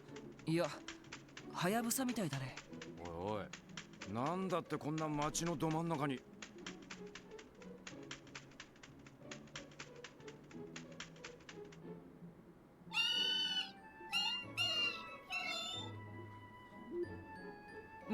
もしかしてザイトが話しかける時と同じような感じだけど。ティオスケがいたら何喋ってんのか分かりそうだが。あれ？うわー、白い鳥だ。くちばしも尖っててかっこ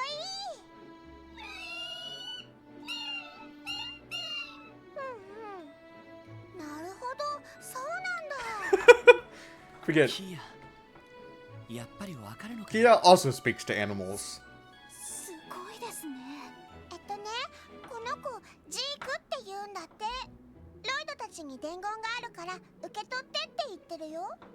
そうなのか。お、確かに足のところに。背景、クロスベル警察特務支援課様、皆様の評判を耳にしてぶしつけですが連絡させていただきました。もしお時間があれば内密に相談に乗っていただけないでしょうか。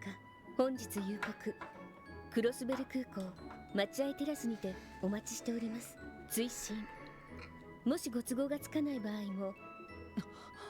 これって内容といい、差出人不明といい、Awfully suspicious and delivered by bird, no でも less. 綺麗な筆跡だし、文章も丁寧な感じだね。何よりもメモに押されてるその白ハヤブサの紋章は。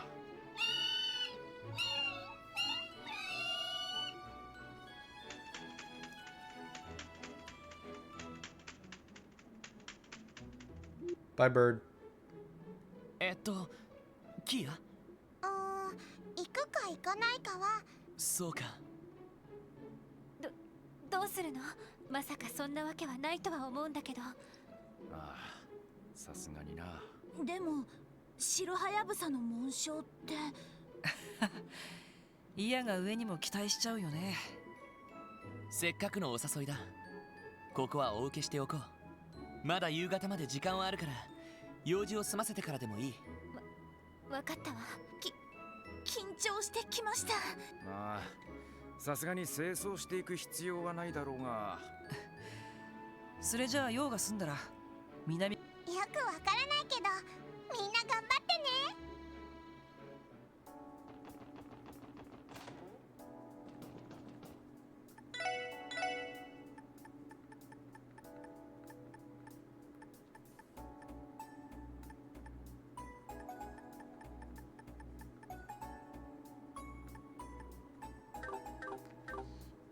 I probably should have gotten the holy chains.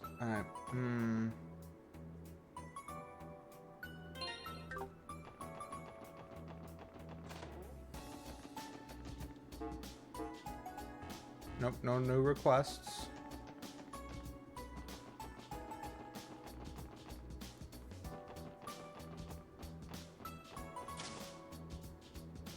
Nope. That's the station. I want the airport. まだ夕方まで少し早いけど。Enter the airport. We have no other business to handle. 少し早いけど。そうね。せいぜい腹をくくるか。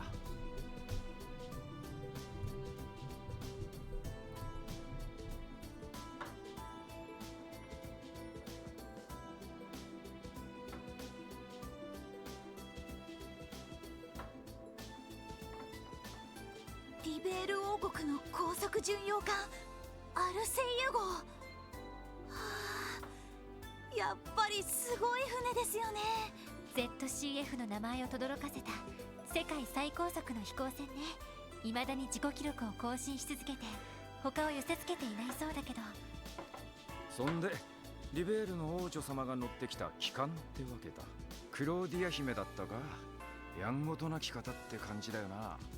正確には王女じゃなくて王太女だけどね。つまりはリベール王国の次期女王陛下ってわけさ。はあ、まさか呼び出したのが本人ってわけはないよな。さすがにわからないわね。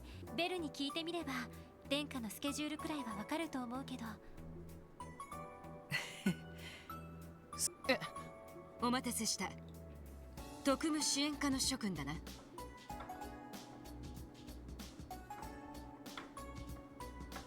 Hey Julia, what's up? やっぱり。お、さっきお嬢さん方が騒いでた。ああ、これは失礼。除幕式でご一緒だったかな。申し遅れた。リベール王国軍王室親衛隊ユリア・シュバルツ巡査だ。クローディア殿下の命によりこれより諸君をアルセイユへ案内させていただく。 We're going on board!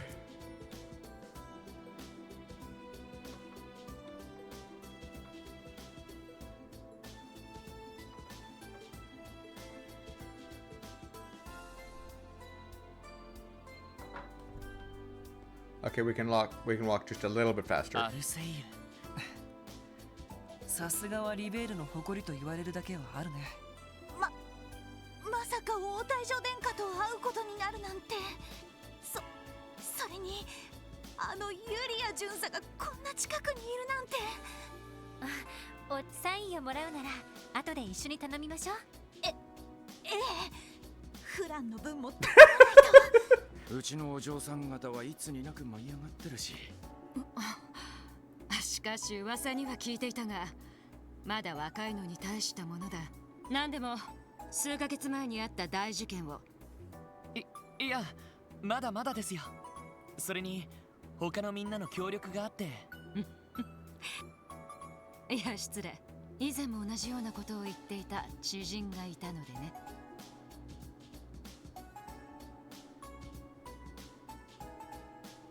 ようこそ巡洋艦アルセイユへ。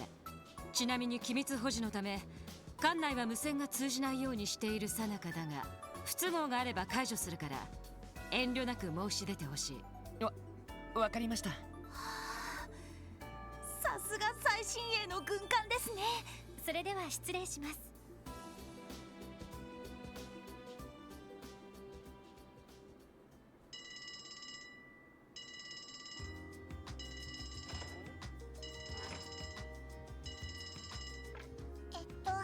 もしもし、こちらクロスベル警察特務支援課です。あ、キヨですか。あ、キヨだ。またかけてくれたんだ。昨日と違って普通の動力通信ですが、ひょっとして。課長もさっき出かけちゃったし、サイトはそこにいるけど。実はロイドさんたちのエニグマに繋がらなくて、それで支援課に直接連絡したんですけど。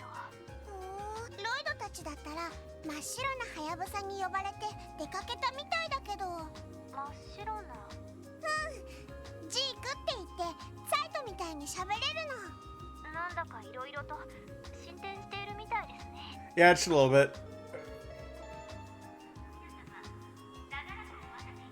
Oh, is Tio finally coming? Fuck yeah! 時間みたいですね。キーヤ、また後で。またね。おおう。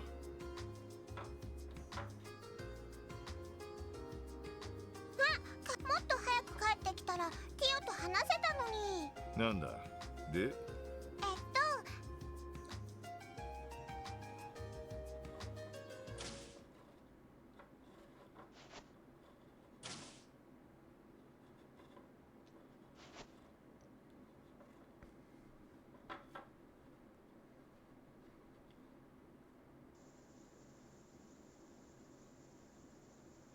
Oh, we're going to the bridge. Or no, they're just showing it to us. Make more sense if we went into the conference room. 殿下、失礼します。特務支援課の諸君をお連れしました。どうぞお通ししてください。さあ、それでは失礼します。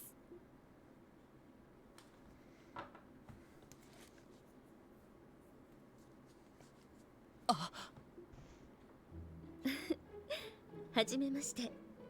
リベール王国王太女のあのような形でお呼びして。いえ、とんでもない。はじめまして。クロスベル警察特務支援課のロイド・バニングスです。同じく特務支援課エリー・マクダエルです。王太女殿下におかれましてはエリーさんのことは実はいろいろ聞いていまして、お会いできて嬉しいです。そうなのですか？ええ、先ほどおじい様のマクダエル議長閣下とお話しする機会をいただきました。それと、マリア・ベルさんとは何度かお話しする機会がありまして、以前リベールにも留学されていた経験がおありだとか。はい、3ヶ月ほどの滞在でしたが、ご挨拶もできずに失礼しました。いえいえ、こちらこそ。どうも、ランディ・オルランドス。ノエル・シーカーです。よろしくお願いします。ワジヘミスフィア、麗しの姫君にお会いできてようこそおいでくださいました。本当ならこの場でもう一人ご紹介したい方がいたのですが、少し遅れてらっしゃるみたいで。Nope, there he is. 心配には及ばないよ。この音って。どこかで聞い I've heard that loop before.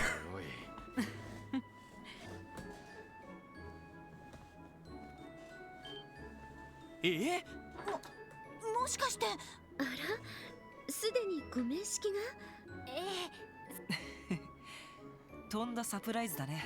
諸君、先ほどは失礼した。クローディア殿下も遅れて申し訳ありませんでした。いつものようにこのたわけがいろいろと首を突っ込んでいまして。As per usual.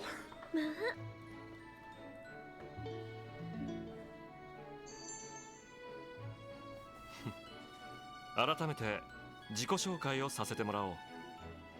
エレボニア帝国皇帝ユーゲントが名代、オリバルト・ライゼ・アルノールさ。もちろん真の姿は不正室の天才にして漂白の演奏家オリビエ・レンハイムではあるがね。よろしくお願いしてくれたまえ。い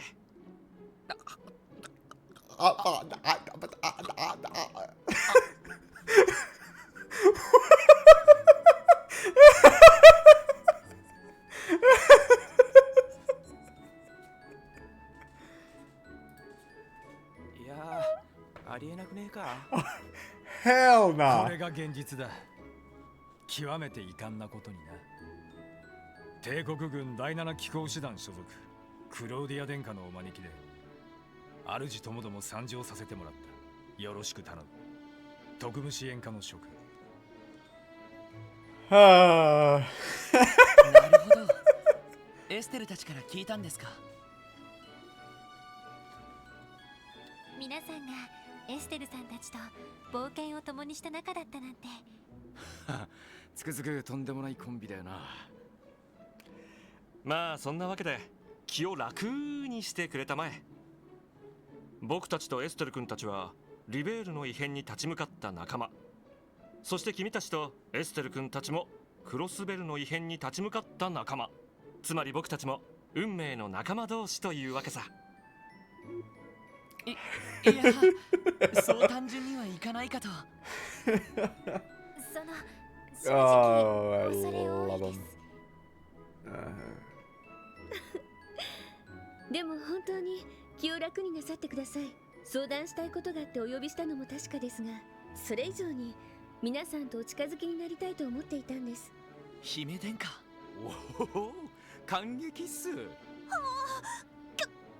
縮です。しかしエステル君たちもどうやらクロスベルで楽しく過ごしていたようだね。テーマパークなんてのもあるし、僕も1ヶ月ほど滞在して。お前のスケジュールは向こう半年埋まっているがな。ミラー君のいけず、夢見たっていいじゃない。まあそんなわけで、こちらは君たちについて一通り知っている状態だ。それを踏まえていくつか君たちに伝えたいことがあるんだが。はい、本題というわけですね。何でも通商会議に関する気になる情報をお持ちだとか。はい。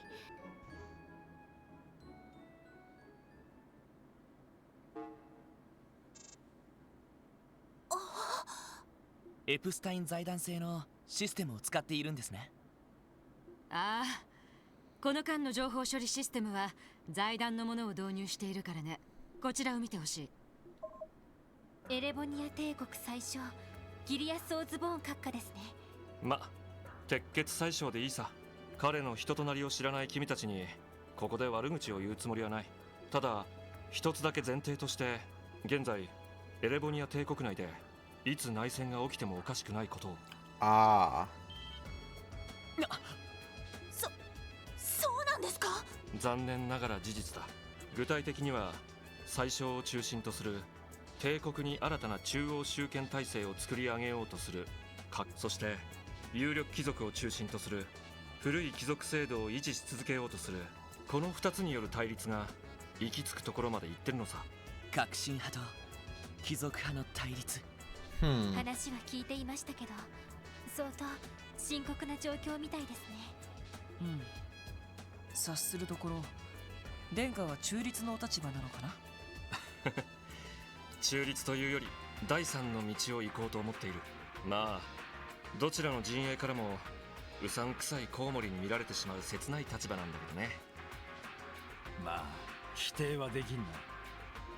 しかし両者の対立が内戦直前まで行き着いているということ、まさか通商会議に関する。なるほどね。君の懸念通りだ。貴族派の有力者である海援公の方で動きがあった。どうやらこの通商会議中、オズボーン宰相を狙うテロリストをクロスベルに送り込むらしい。ああ。その資格ではなく、宰相殿は貴族派以外からも国内外で弾圧された勢力がテロ組織を結成しているんだ。そんな連中を貴族派が体よくミラを与えて。そういうことか。自分たちの手は汚さずに政敵を葬ろうってわけだね。でもそんなことになったらさすがにいろいろまずいんじゃない？まずいどころじゃない。クロスベルにとっても大問題だ。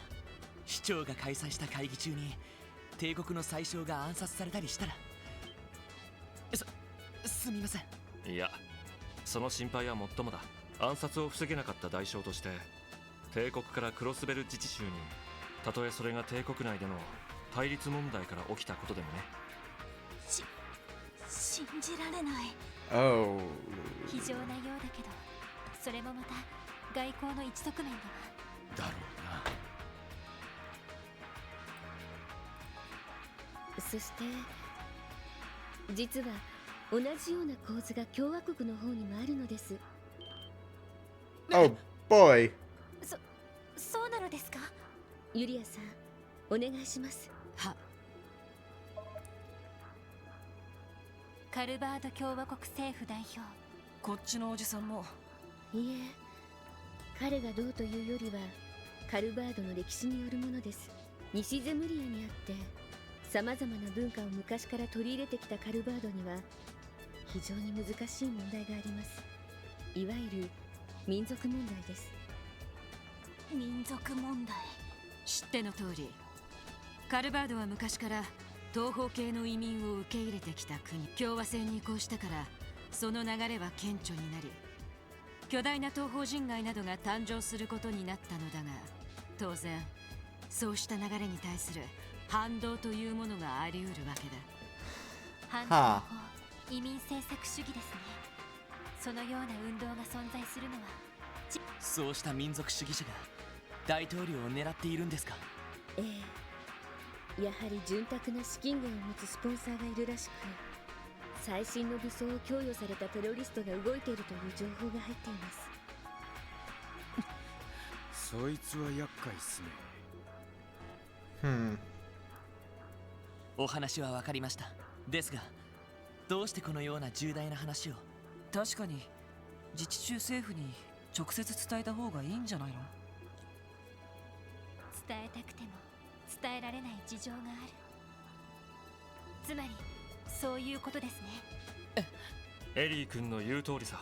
オズボーン宰相にしてもロックスミス大統領にしても、当然自分たちを付け狙う勢力が動いているのは知っているはずだ。にもかかわらずクロスベル政府にその事実は全く伝えられていない。そこにどのような思惑があるのか現時点では分かりませんが、ただそのような状況でこちらが帝国と共和国の裏事情を勝手に伝えるわけにもいきません。そして僕も皇族とはいえ帝国政府の方針に干渉はできない。そこで姫殿下の提案で君たちを呼んだというわけさ。なるほど。つまりここでの話はあくまで非公式というわけですね。ええ、共通の友人を持つ者同士のお茶の席でのちょっとしたおしゃべり。無論そこで聞いた噂話をどなたにお伝えしようと自由です。そういうことですか。いやはや思った以上に大胆優雅なお姫様の割に。ちょっとワジ君、いくらなんでも失礼なんじゃ。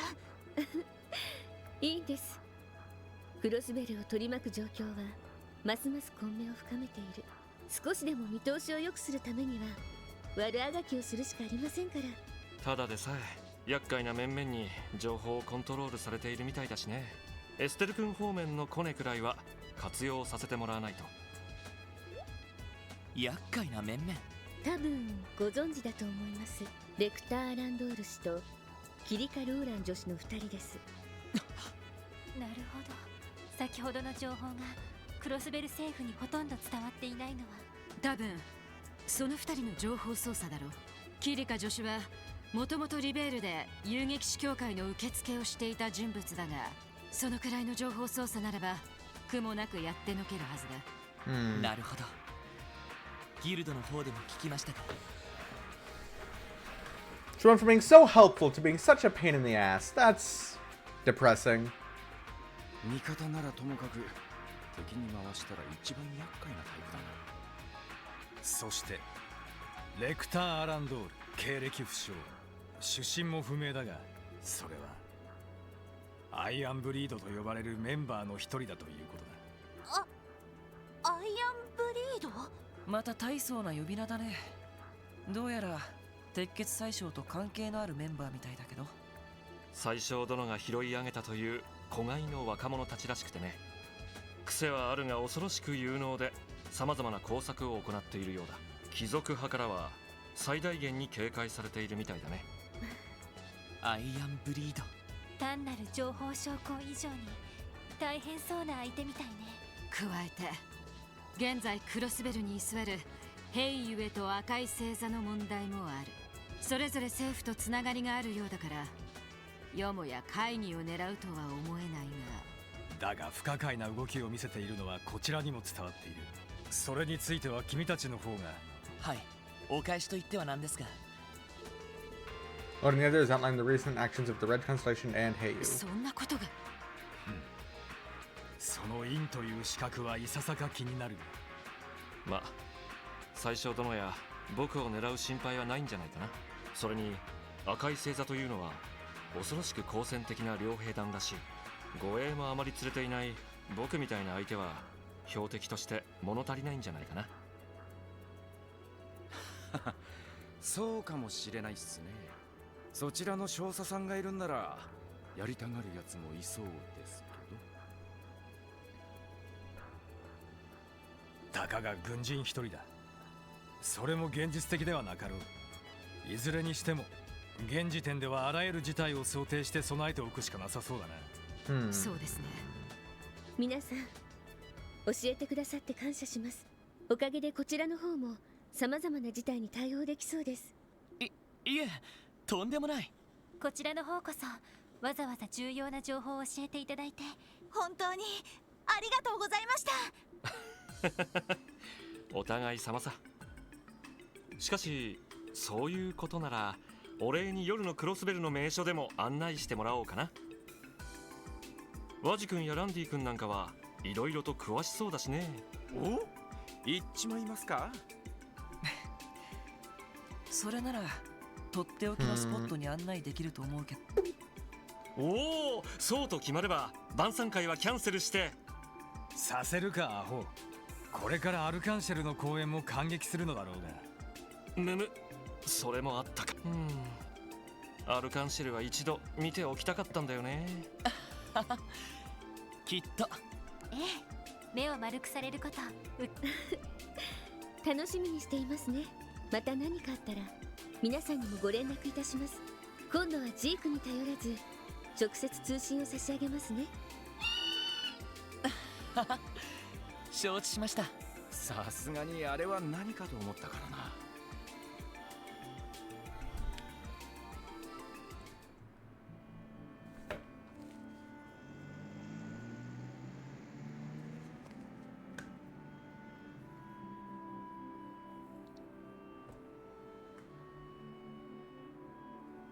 なるほど。両首脳を狙うテロリストか。可能性はあったが、そこまで具体的だったとは。帝国にしても共和国にしても、一体何を考えている？ I think that's the thing. They aren't thinking. ま、当然何かの狙いがあると見ていいだろう。市長や警備隊方面にも伝えた方が良さそうだな。ええ、そちらはお任せします。それにしてもお前たちがあのアルセイユに乗ったと聞いた時には、しかも国賓クラスの2人からそこまでの話を聞いてくるとは。一家の方でも当然チェックしていましたか。ま、こっちも突然だったんだから目くじらIt's not my fault the people love me. そういう時は上に相談してから招待を受けるかどうかをだな。ありきたりの対応をこいつらにやらせてどうすんだ？呼びつけた相手も規格外みたいだし、ちょうどいいってところだろう。Yeah. The bird did show up with a letter. いやでも確かに変わったお姫様と王子だったよな。特にオリバルト王子ってのがあんな変人だとは思わなかったぜ。失礼よランディ。確かに愉快というかとても軽妙な方ではあったけど、でもいろいろなことをよく考えてる人だとは思う。あの護衛をしてた少佐もかなりの腕前だったみたいだし。それにクローディア姫とユリア巡査は素敵でしたね。姫殿下は気さくだけど気品があってちゃんと妹さんの分までサインをもらえたみたいじゃない。どうしてそれまったくGrief people. まあいい。テロリストの存在が分かっただけでも収穫というものだ。少々明日の警備シフトを調整した方がいいかもしれんな。やはり正念場は明日通商会議の本番ですか。ああ、明後日の午後には首脳たちも帰国する。何かあるとしたら明日の可能性が高いだろう。確か会議は昼からでしたね。ああ、午後1時からオルキスタワー35階にある国際会議場で行われる。それから一度休憩を挟んで夕方くらいまで続く予定だ。となるとその会議中首脳連中を守り抜けばいいのか？いや、オルキスタワー内部には万全の警備体制が敷かれている。ビル自体のセキュリティもあるし、会議中はむしろ安全だろう。加えて会場警備にはアリオスも参加する予定だ。それもギルドの立ち会いとして通商会議の場にもいるそうだから、安心といえば安心だな。そうなんですか。Okay, yeah. となると会議の前後が一番危ないかもしれませんね。タワーから出てきたところで遠くからターンって狙撃とかね。正直それが一番怖いパターンではあるよな。ね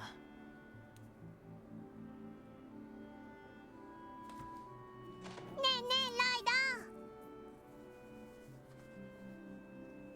ド。あ、ブスッとしたおじさんだ。相変わらず As a しつけ discipline. がなっていないようだな。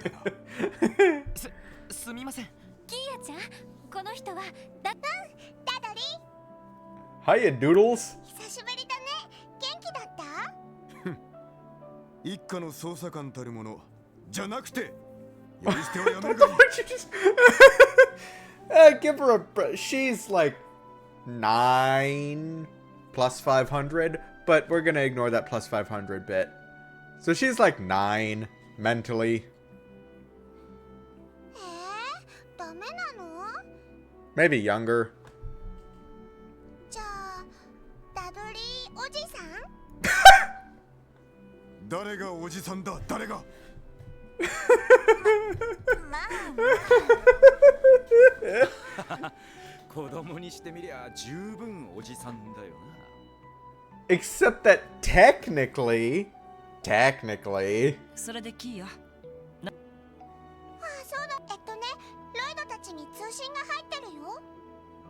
通信が？あら、通信機のベルは乗って、あ、普通のじゃなくて顔が出てくる方。 The one with the faces. 端末の方が。でもそれならティオスケか？そばかすの人。 Oh, it's Jonah. なんだか顔が赤くなったり青くなったりしてるけど。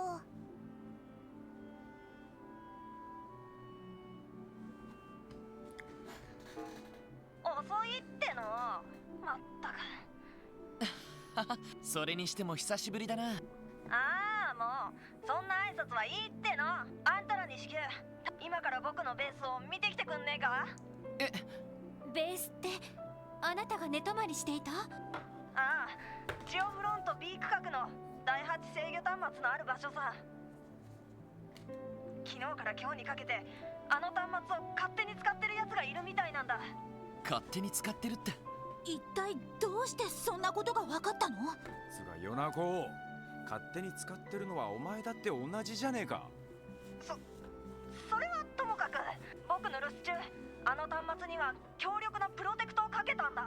それで万が一それが破られたら動力ネットの遠隔接続実験の時にそのアラートが今日来てたんだよ。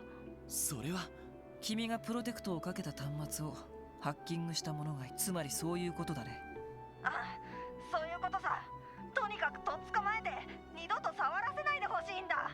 たく、自分のことは棚に上げて勝手なこと言ってやがるな。でもかなりのハッカーって。ああ、レンはもう帰ったはずだし、とりあえず見てくるから、また後で連。ああ、なんだ、行くのか？ええ、なんだったら俺一人で見に行ってきてもいいですし。おいおい、そうね。いるのがハッカーだけとは限る。ご一緒します。待て、私も同行しておこう。へえ、どんな風の吹き回しだい？通商会議を前にして時間が惜しい。とっとと行くぞ。I'm fair. それじゃあ軽く。課長、キーヤちゃん。ああ、せいぜい。いってらっしゃい。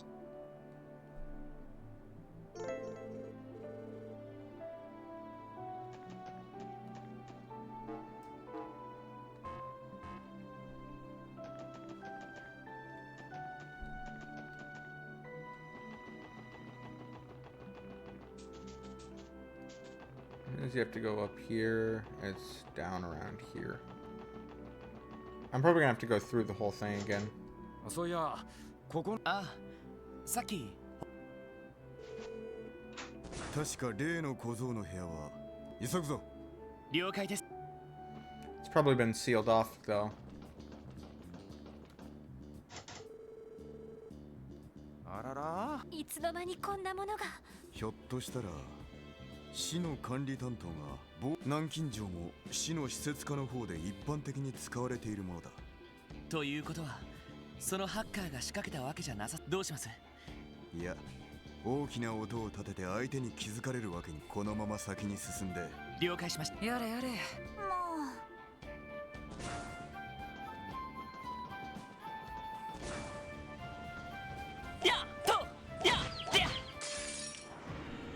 奇襲成功。チャンスです。今だわ、みんな。さあ、先を急ぎましょう。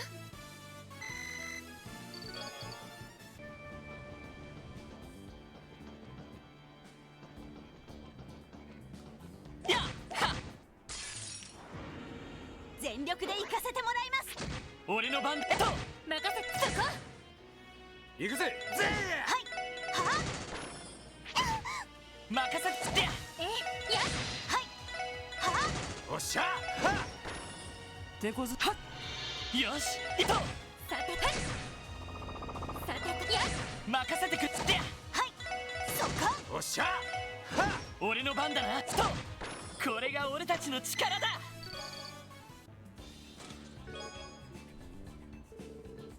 I'm surprised that New Blanc's most ordered drinks are Bloody Shirleys and Jägermeisters.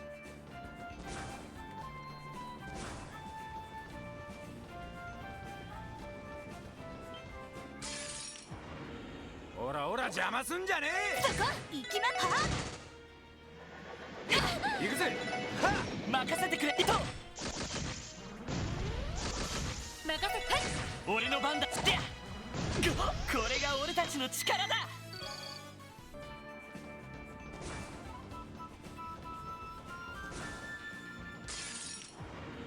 よし、上げていこうぜ。ああ、任せてくれ。って。はい。任せろ。よーは。行くぞ。任せそこ。行きますは。任せ。気合を入れろ。行くぞ。そこ。行きますは。任せ。俺の番だ。そこ。私 Can we stop fucking missing? Jesus Christ.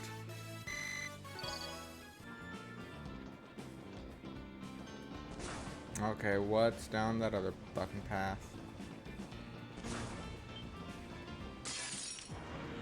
敵接近。狙い撃つわ。そこ。行きまは。行くぞ。任せ。そこ。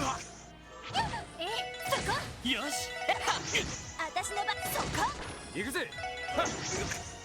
任せてくれ。任せてそこ。はい。そこ。おっしゃ。ま、これが実戦の差ってやつかね。セイト。行くぞ。みんな。俺の番だ。よし。私の番ね。や。私の番です。は。気合を入れろ。俺の番。や。私のは。行くぜ。おととい来やがれってな。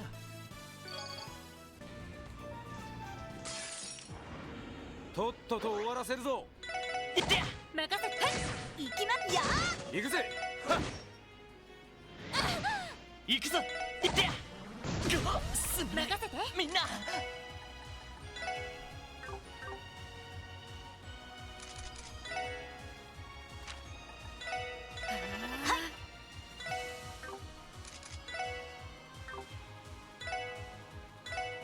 俺の番だな。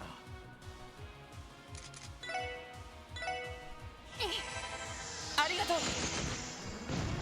これが俺たちの力だ。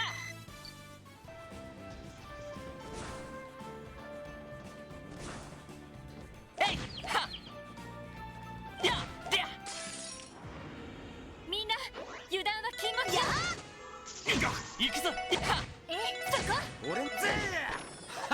ちょろいぜ。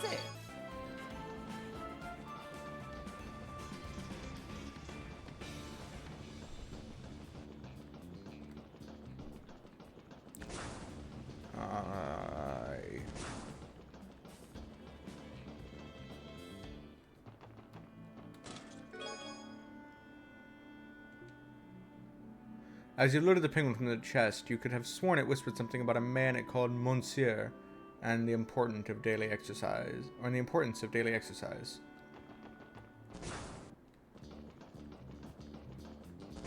I don't know if... 敵出現交戦しますそこ俺のよそこ俺の番だとよしもう大丈夫ださあかかってこい行くぜ行きますは世話が焼ける任せてくれさてとやはいはおっしゃ行くぞ伊藤任せてはいこんなところかしら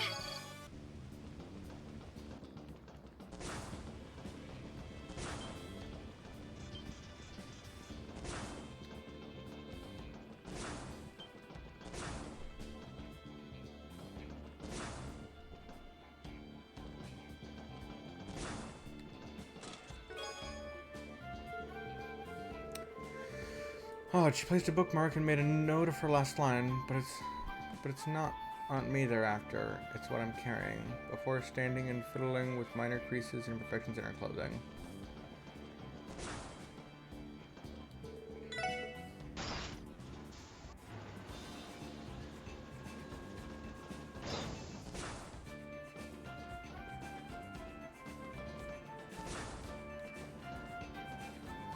Right, this part.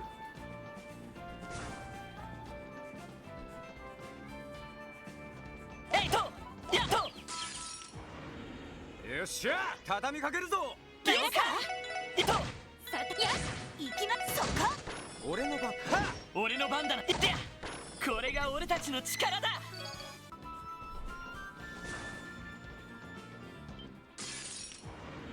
敵接近迎撃を開始しますそこ任せろ俺の番だな行くぞまだまだいける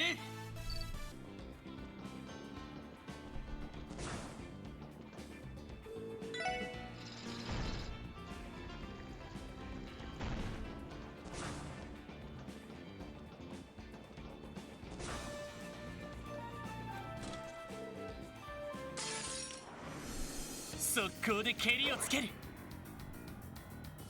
行くぜマジかよ負けるか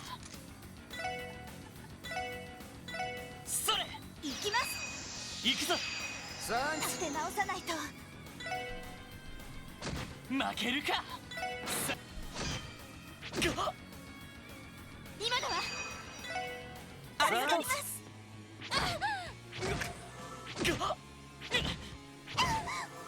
お返しよおっしゃ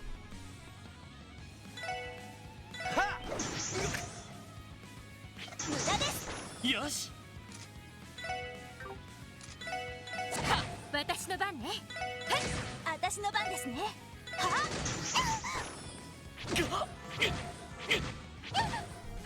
任せろ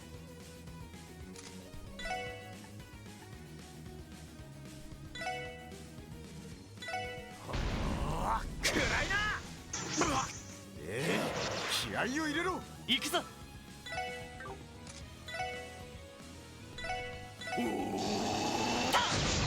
任せてや私の番やや俺の番だ私の番は行くぜ無駄です私の番そこよし伊藤よは任せろ任せてさあ先を急ぎましょう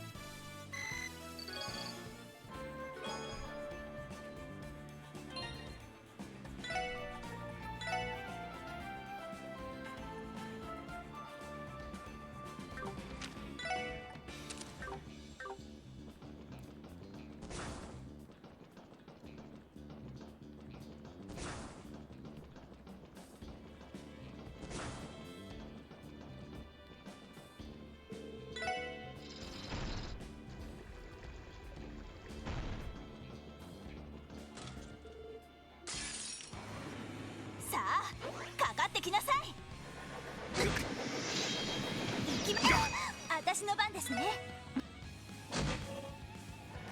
不足でした。行くぜ。任せてくれ。さてと、エニグマ駆動。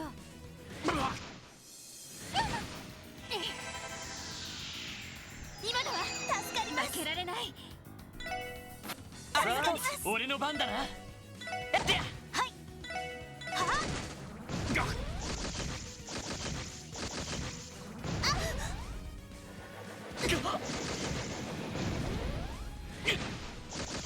おっしゃ。俺の番だな。やってや。任せて。そこ。無駄です。世話。行きます。そこ。俺の番。俺の番だな。俺の番だな。はいは行くぜ。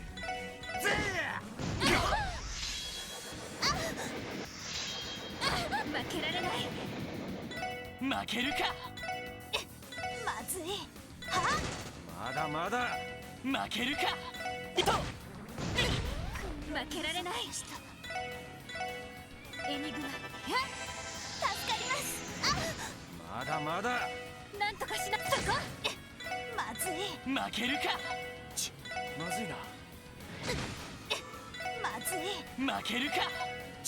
まずいな。なんとかして。みんな怪我はない？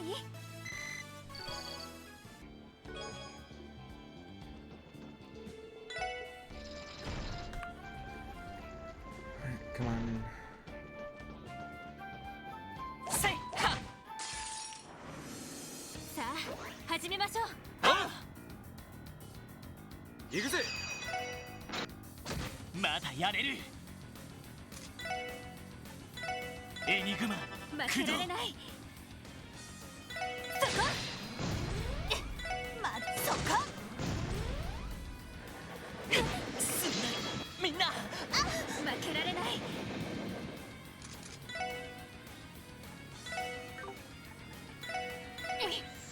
ありがとう。そこ。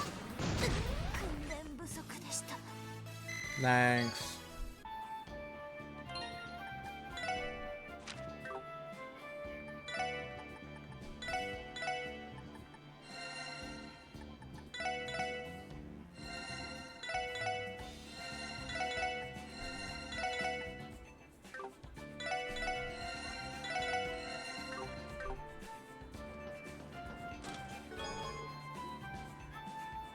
Talking treasure chests? Oh, Lloyd, you're so tired. You're speaking nonsense. Here, let's get you some shut-eye. Just step inside and close the lid.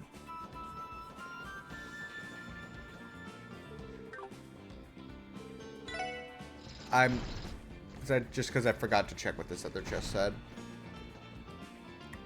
I just wrote a script about the dictionary for the next Arkan Seal production. It's a play on words.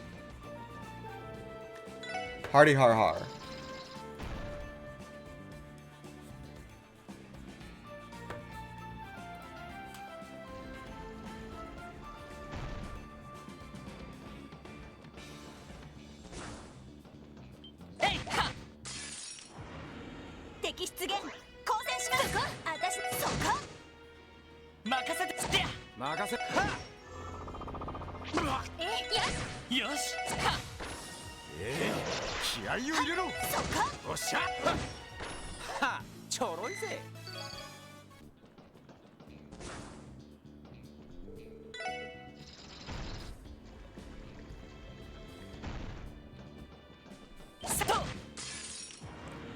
かかってきやがれ。や俺の番だな。任せろ。戦闘終了。全員無事だな。奇襲成功。チャンスです。チャンス。よし上出来だ。さすがですね。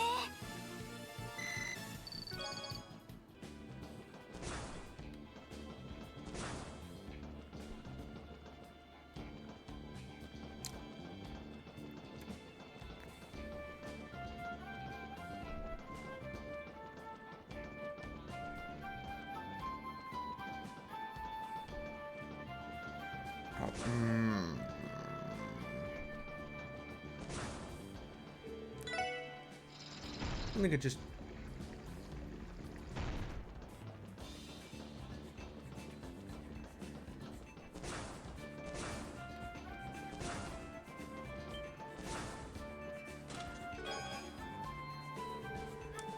Makeup fixing minor flaws that weren't there. She retrieved her hat fitted with a black veil and ensured not a strand was out of place. They weren't. There was no room for error.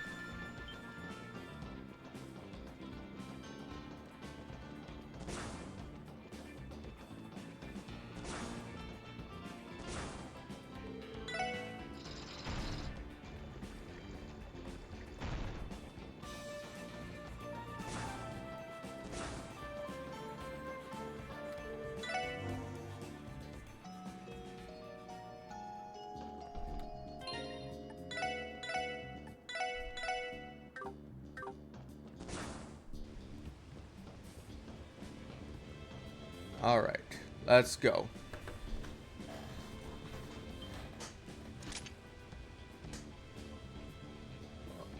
Birds. わかった。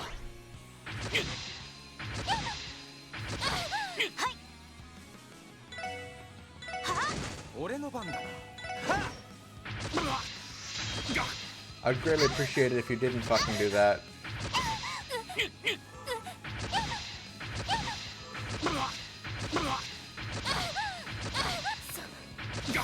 I would greatly appreciate it if you didn't fucking. What the fuck is.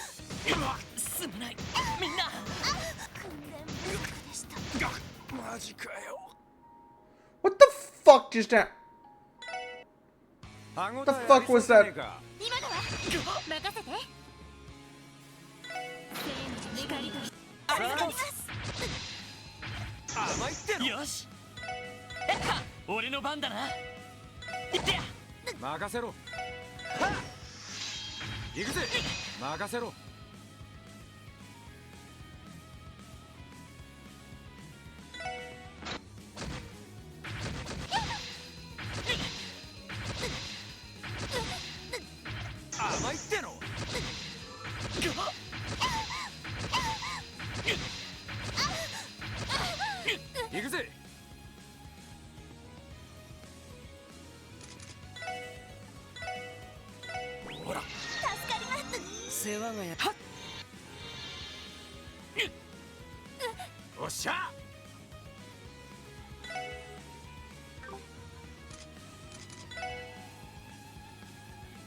This is very rude.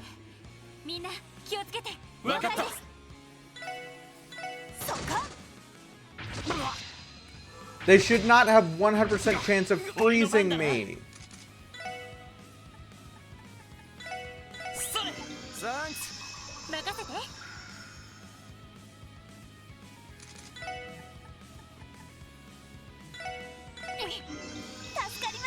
But not that it matters because he's frozen, she's frozen, she's frozen, and now it's just Randy.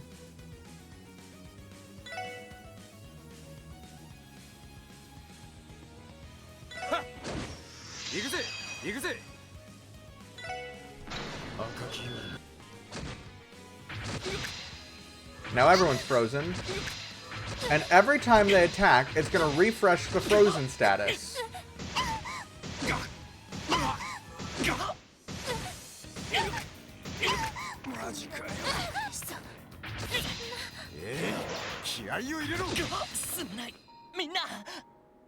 The f...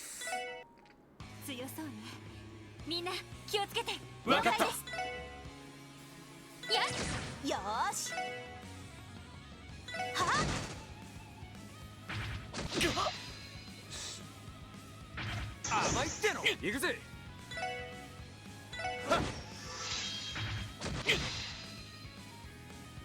お返しよ。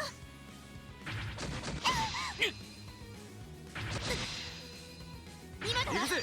お返しよ。私の番ね。さあ行くぜ。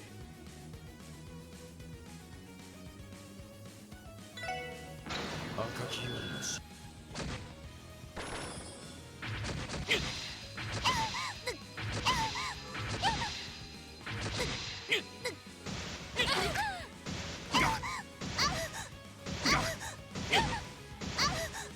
手こずはっおっしゃ。ほら助かります。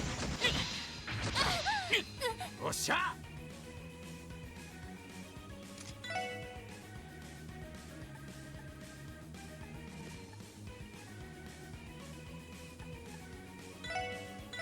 ほらよ。よーし。えい。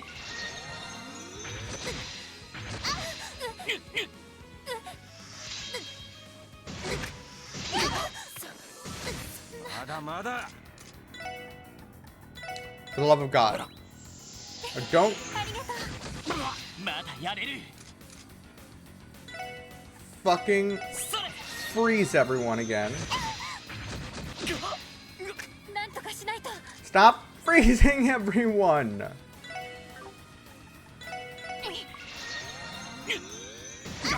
んとかしないと。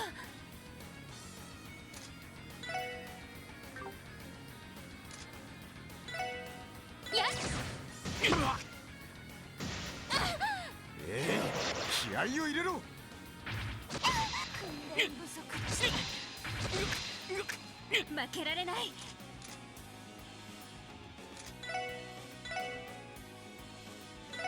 みんなありがとう。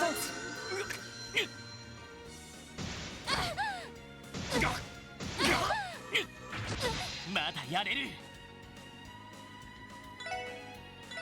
えいでや行くぞ。まだやれる。さあ行くぞ。マジかよ。手こずはっ負けるか。それまだやれる。それ助かります。まだまだ。ぜえ。うっしゃ、いい感じだぜ。やるじゃない。 That was bullshit.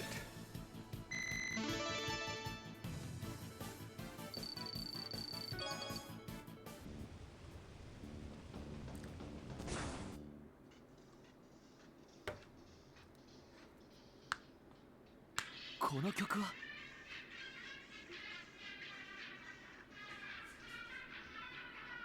ヨナ君の部屋にかかっていた。なんだ、故障でもしてんのか。罠かもしれん。バニムス、オルランド、他の3人は。了解です。アイサ。承知しました。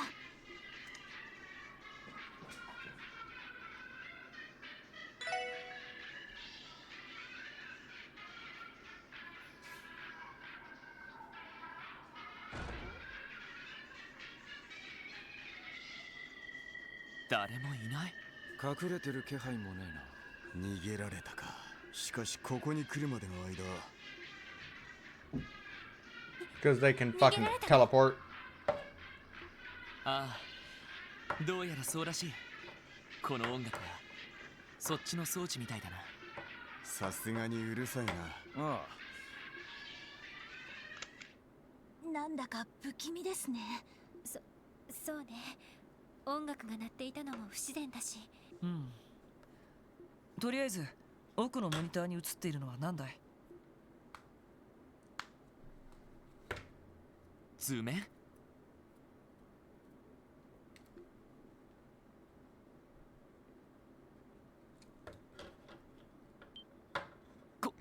これはこれってまさかオルキスタワーのタワー内部の構成図が記されたデータみたいですけど。どうしてそんなものがこんな場所に。しまった。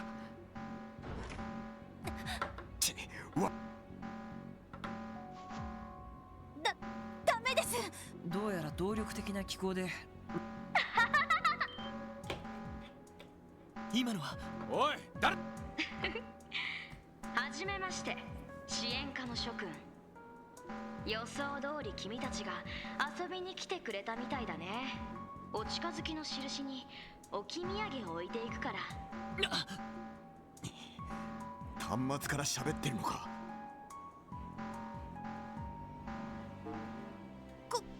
これはロバーツ主任から渡された Oh, do I have パ to? ズルゲーム。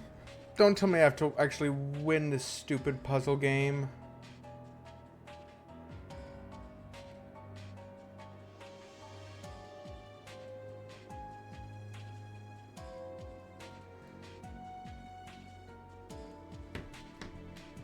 $3本勝負で2本取ったら君たちを解放してあげる。ただし負けちゃった場合は。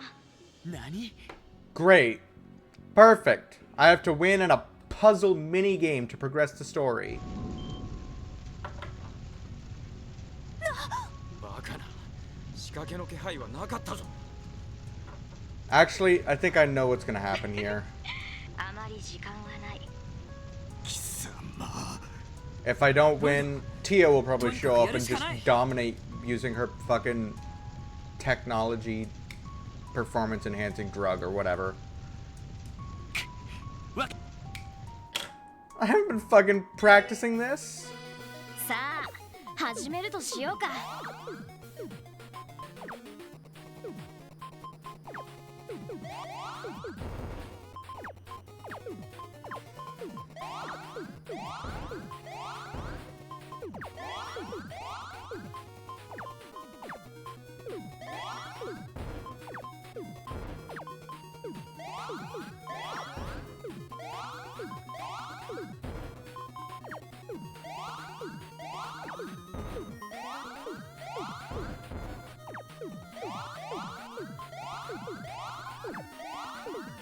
ほーら、こいつはどうだ？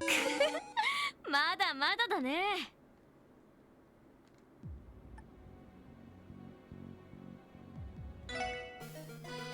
さあ始めるとしようか。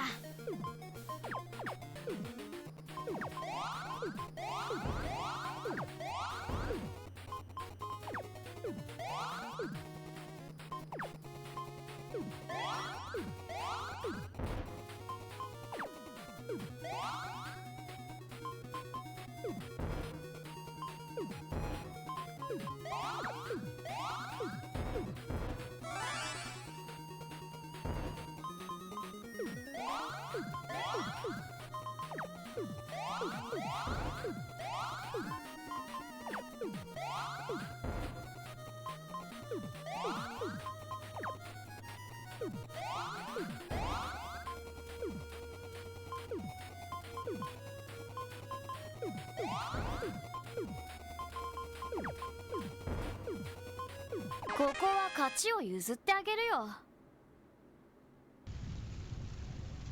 よし、ロイド、すぐやるじゃねえか。点を抜きすぎたかな。それじゃあいい加減にしてください。 Hey, Tio. この声は。ここから先は覚悟してください。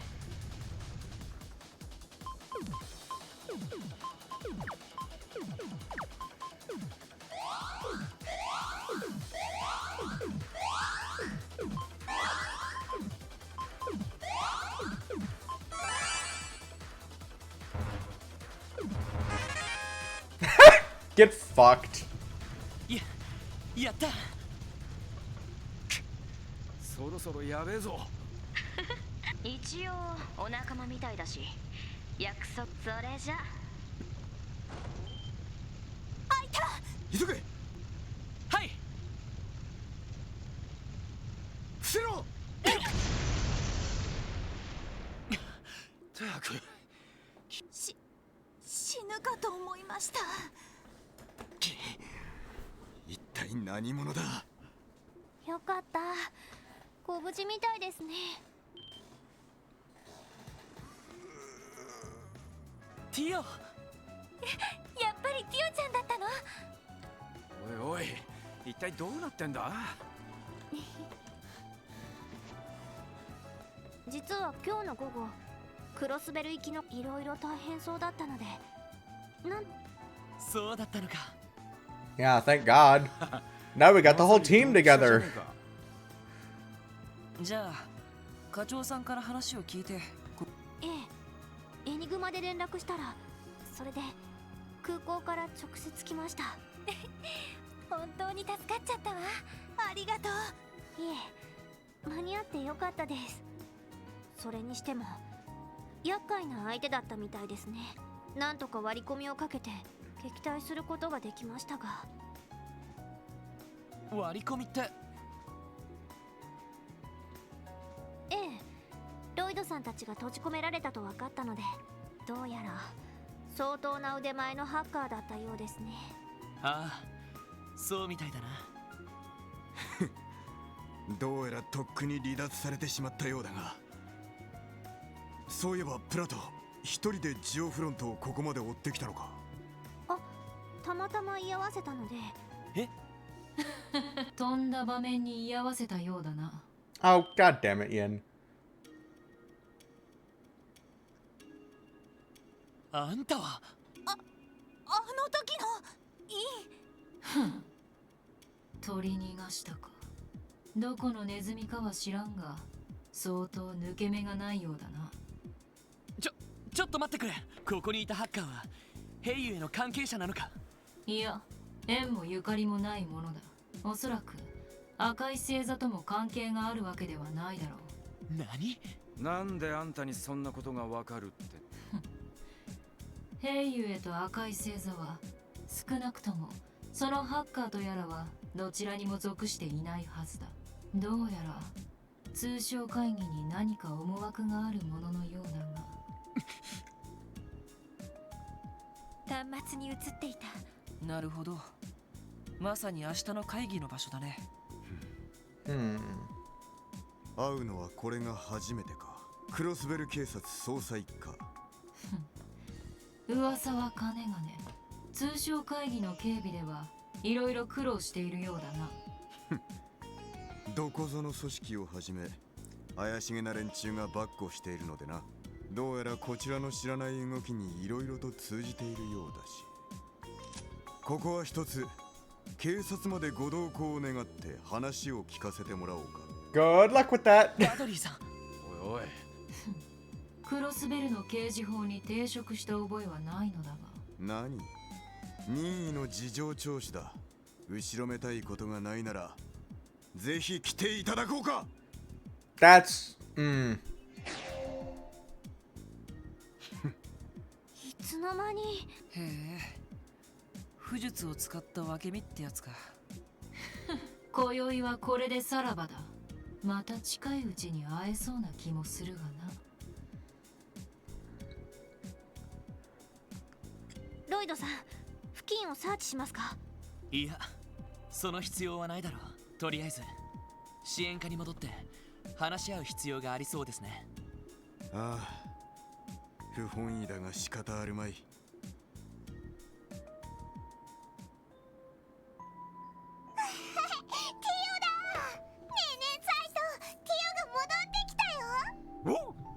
ただいまです。キーヤ、ザイト、セルゲイ課長、ただいま戻りました。ああ、よく戻った。いきなり仲間のピンチを救ったみたいだな。ええ、本当に助かりました。あそこでティオちゃんが来てくれなかったらどうなっていたことか。ゾッとしますね。今回ばかりは礼を言わざるを得ないようだな。その別に大したことは。 You dominated a video game. 照れるなって。まあ実際いいタイミングで戻ってきてくれたと思うよ。あんなハッカーが絡んできたら僕たちだけじゃお手上げだしね。そうだな。課長、ダドリーさん、明日の通商会議ですが、俺たちもオルキスタワーの警備に。ロイド、それは。おいおい、いきなりどうしたんだ。会場の警備体制は万全だと言ったはずだが。And we believe you. ハッカーはタワーの図面らしきものを陰の言葉ではありませんが、何か仕掛けてくる可能性がある。いや、むしろその情報を誰かに渡した可能性が高いと思います。誰か。それは誰だい？ It's a third party. 赤い星座か、ヘイユエ、または帝国政府か、どれもありえそうだけど、より現実味のありそうな連中がいる。帝国と共和国のクローディア殿下とそれぞれの国のトップを狙う2グループのテロリストどもか。確かにビルの構成図があれば死角を狙えるかもしれませんね。もちろん偽装情報の可能性もあるでしょうが、やはり明日オルキスタワーで何かが起きる可能性は高く、タワー周辺の警備でもいいので参加させてもらえないでしょうか。なるほどな。ダドリー、どうだ。明日の正午ちょうどにオルキスタワー1階に来るがいい。予備の警備要員として通商会議の現場に入れてやる。おっと、会場の方かよ。へえ。勘違いをするな。あくまで予備の要員としてだ。市長暗殺未遂事件でも偶然とはいえ役には立ったし、動力ネットに詳しい人間もいる。万が一の保険程度だからせいぜいわきまえておくがいい。了解しました。謹んで拝命します。しかしやっぱり照れ隠しの一種ではないかと。いつになったら出れてくれるのかね。Don't fucking no Randy, no. 出れる？ねえねえエリー、出れるって何？キーヤちゃんと話している時のみんなの態度というか。Yeah, let's go with that. この調子じゃ近いうちかもしれないね。貴様ら。どうやら明日は死ぬほど忙しくなりそうだな。おう。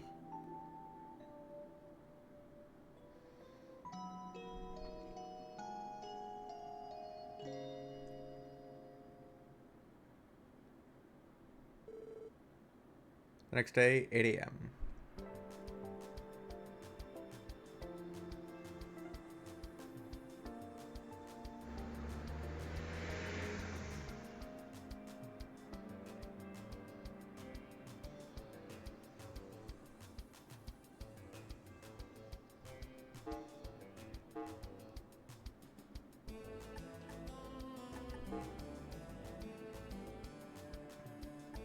Trade conference, we are in need of additional train inspectors.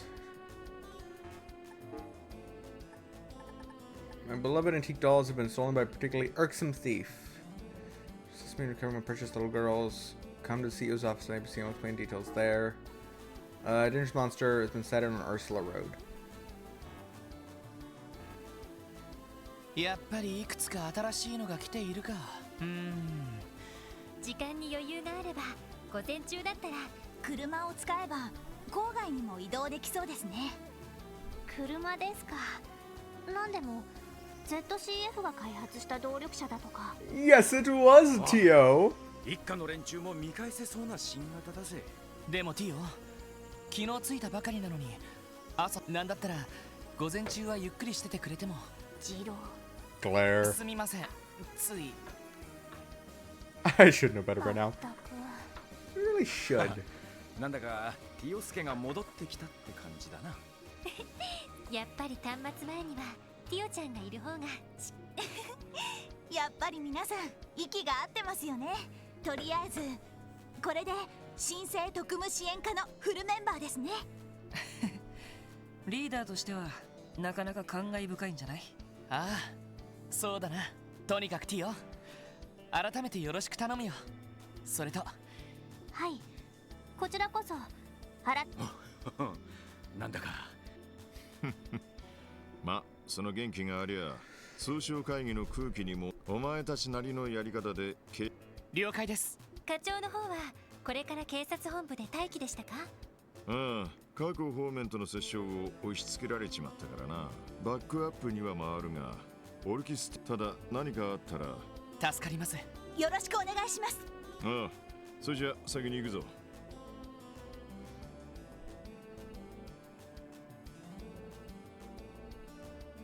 そういえばキアは図書館だったか？ええ、昼までには戻るみたいだけど。そっか。よし。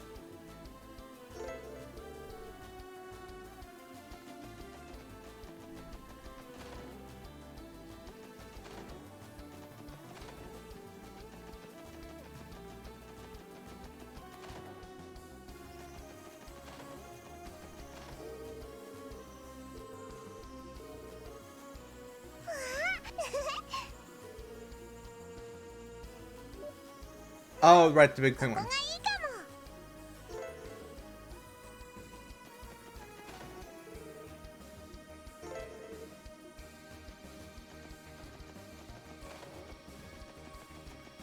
Alright, there we go. どうしますか？どこに行きますか？うまくいくかな。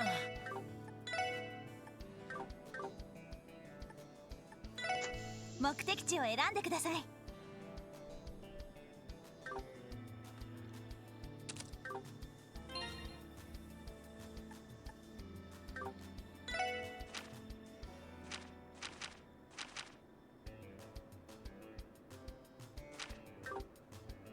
どうしますか？目的地を選んでください。お安いご用です。お待たせしました。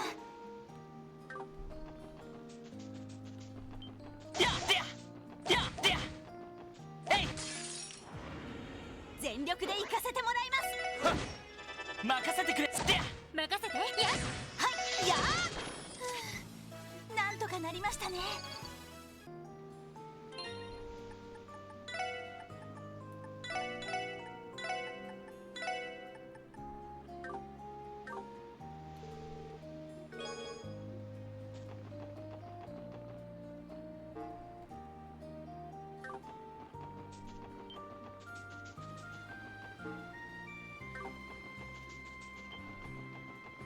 Just gotta make sure it's not up there.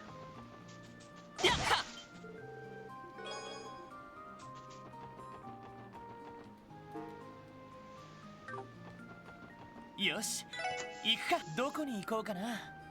さあ、行くぞ。到着だ。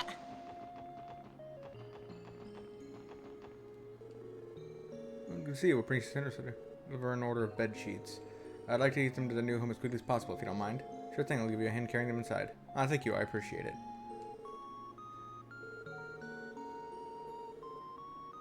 500 instead of 50. You have to be careful.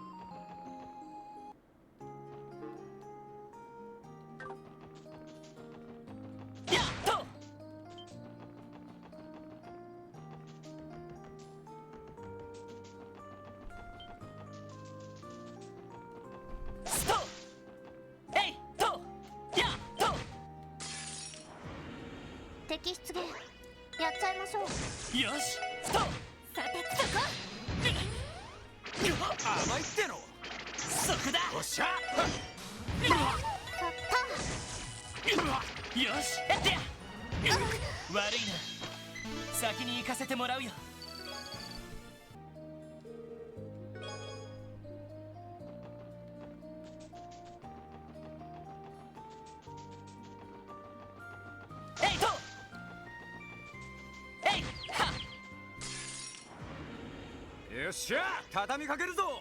了解。はい。俺の番だな。行くぜ。はい。俺の番だな。任せ。手こず。私の番、そこです。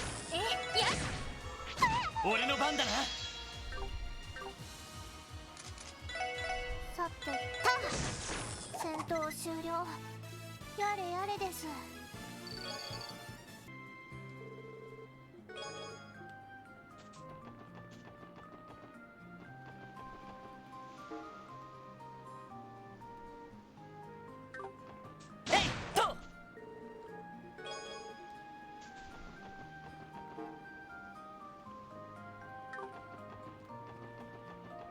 Wait, what?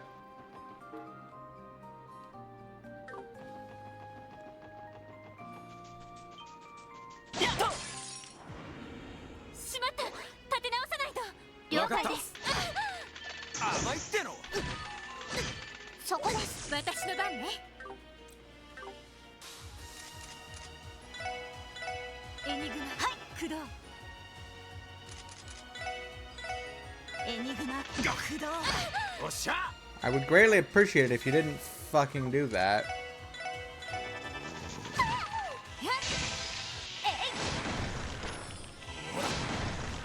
そこです。はい。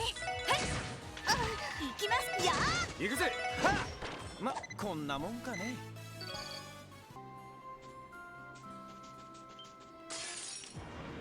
敵接近。狙い撃つ。さはい。行きました。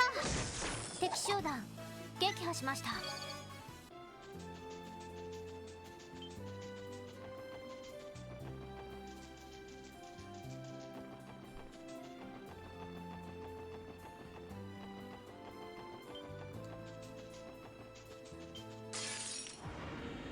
さあ始めましょう。スト任せそこ。私の番。任せろ。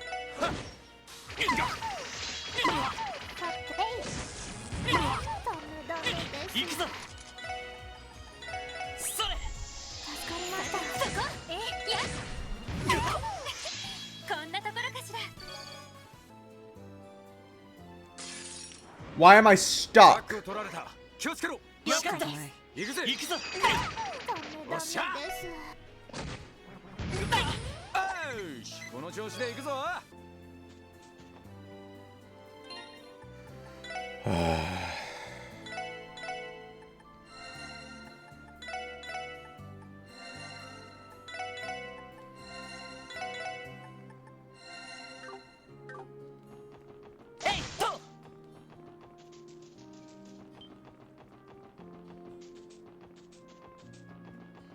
No, because that's the hospital.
Apparently this counts as part of Ursula Road. I would not have counted it, but oh well.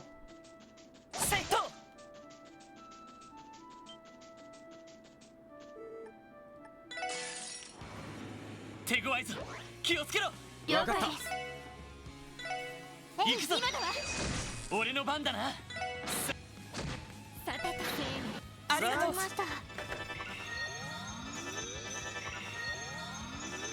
任せろ。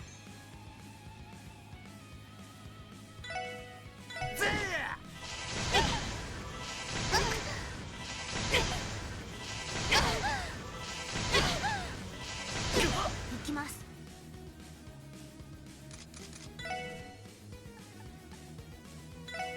エニグマ駆動。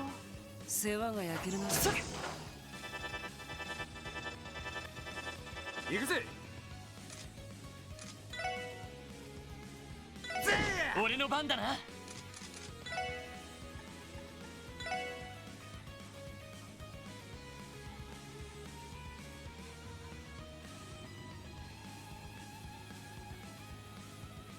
はあ。任せて。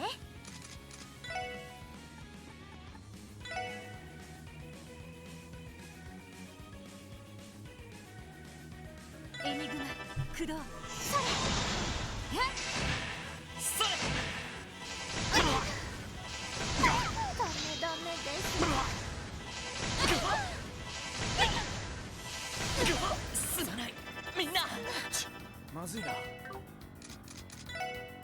Thanks, game.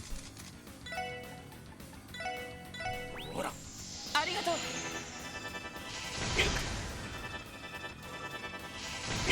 すまない、みんな。マジかよ。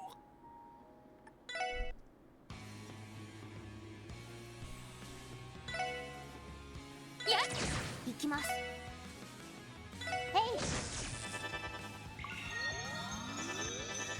行くぞ。おっしゃ。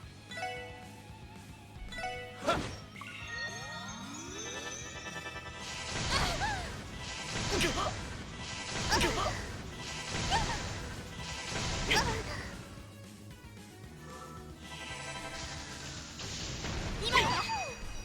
さてと。ありがとう。私の番です。よし。おっしゃ。は行くぞ行くぞ。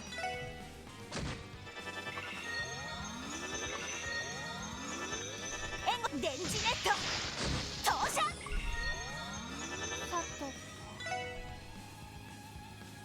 そこです。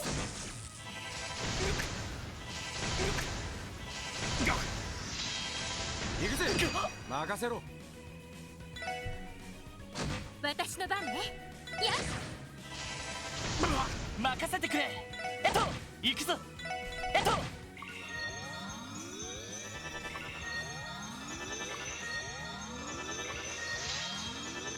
私の番です。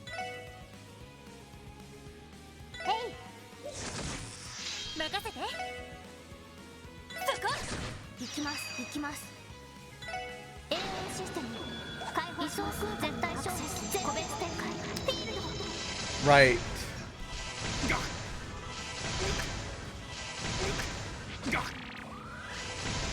任せろ。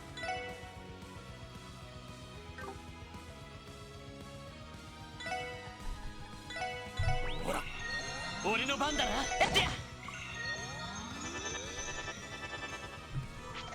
お返しです。俺の番だな。任せて。そこ。さてと。よし。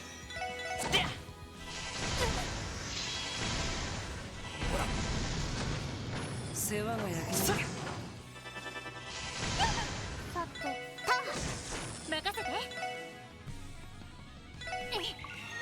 任せてくれ。任せろ。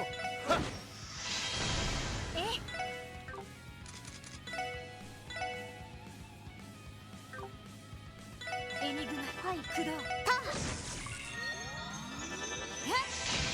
俺の番だ。行くぜ。やっ上出来かしら。さすがですね。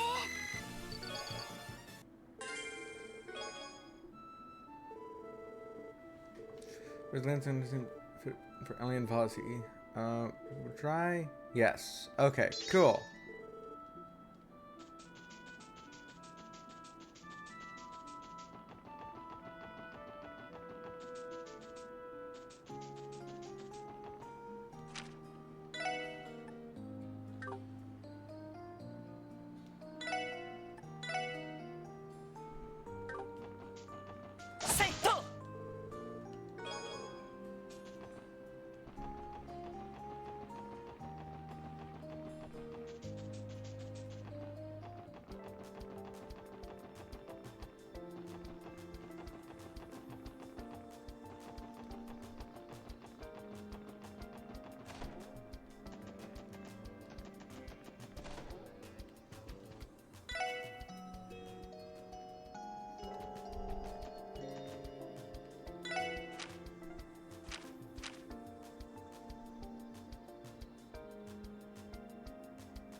This is a request, right? Yeah, let's see if we can find him.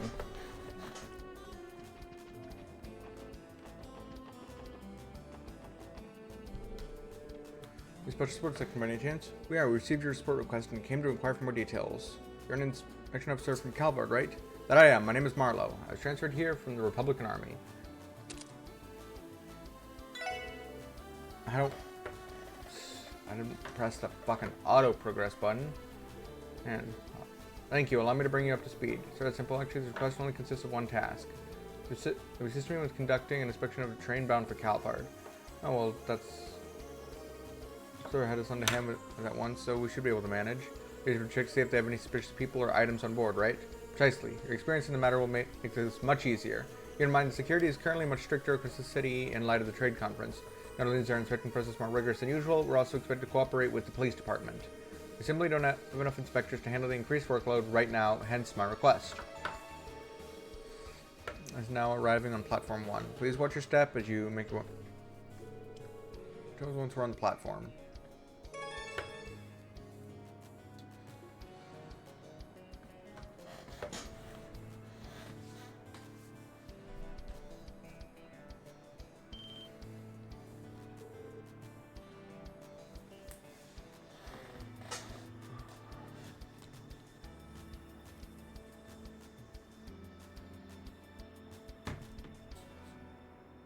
Not.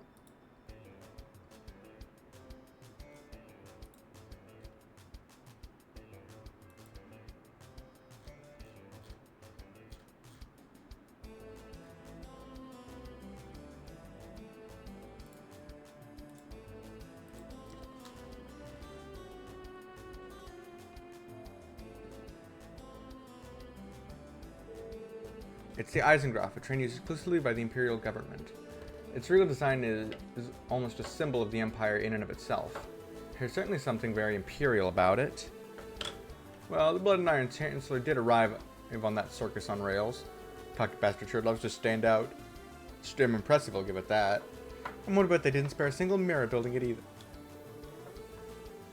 Yes, and its appearance is far from its only impressive aspect. I hear that the Eisengraph is also the fastest rebel train in existence. That claim is still unverified, however, as its exact specifications have yet to be publicly disclosed. That's still pretty impressive. I wouldn't expect any less from a nation with a railway infrastructure as robust as Erebonia's. No one else on the continent can match them in that respect. Much is clear. The Empire is in a league of its own in more fields than one. Quite finished, I would like to explain the details of the request. Sorry, what do you mean to get distracted? Please continue. Thank you. As I mentioned before, I would like your assistance with our inspection duties. Some of you will be examining all the passengers' entry applications and luggage. The rest will participate in a safety inspection of the train itself. What does a safety inspection entail exactly? You will be assisting me directly by providing a set of instructions to follow for a series of checks. I see there are 6 of you in total. I'll be forming 3 pairs then. 2 to inspect the cabins, 1 to act as my helpers. 2 pairs? I think I remember working individually last time. Yes, that's the way it went when we assisted with an inspection officer earlier this year. Oh, that's right, you've done this before. Typically 1 person would be enough, yes. This time around, however, we will need to be more thorough. The conference calls for stricter inspections, hence why you'll be doubling up. I see, that makes sense. I'll let you decide how to divide yourselves up. If you're having trouble, you could always resort to rock, paper, scissors. Rock, paper, scissors? That's right. Strictly speaking, there's no real need to put too much thought into these teams. The sooner we start, the sooner we finish, which I'm sure would be in both our best interests. In that case, I don't have any objections. What about you guys? Sounds a good time to me, so why not? How should we decide who plays whom? I have a suggestion, actually. Everyone goes simultaneously, and if 2 people choose the same shape, they'll form a pair. Then repeat the process until all of you have been paired up. You seem awfully familiar with this. More or less. We divvied up our work like this to mix things up from time to time, back when I worked in Calvard. It's a flexible concept these stuck-up Ereboni inspectors would never use. I'm not sure I'd call that attitude very flexible either. It's likely boils down to the differences in their country's cultures. Meh, potato potato. Anyway, want to give it a whirl? Sounds good. Alright guys, on shoot.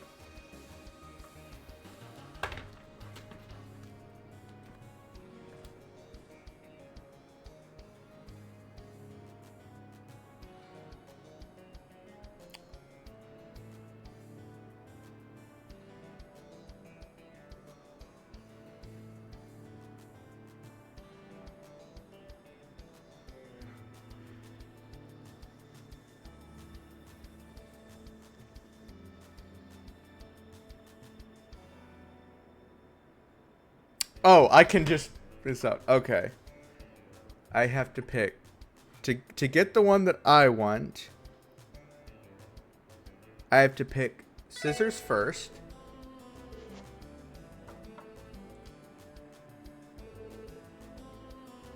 I mean, Noel for rock, eh? Makes us a pair. Let them how CGF alums get things done, Randy. It leaves us with a trio of scissors and one paper. The four of us will just have to repeat the process. Yeah, on run 2. And then I need to pick paper.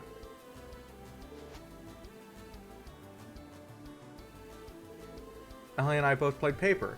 Shall we, Lloyd? That would mean Vazzy and I are the final pairing. Good to be working with you, Plato. Looks like you're all ready to go. How should we split up the work? I wouldn't mind helping out Inspector Marlowe. As a CGF guardsman, I have plenty of experience checking the freight trains that pass through Tangram Gate. Well, why didn't you say so sooner?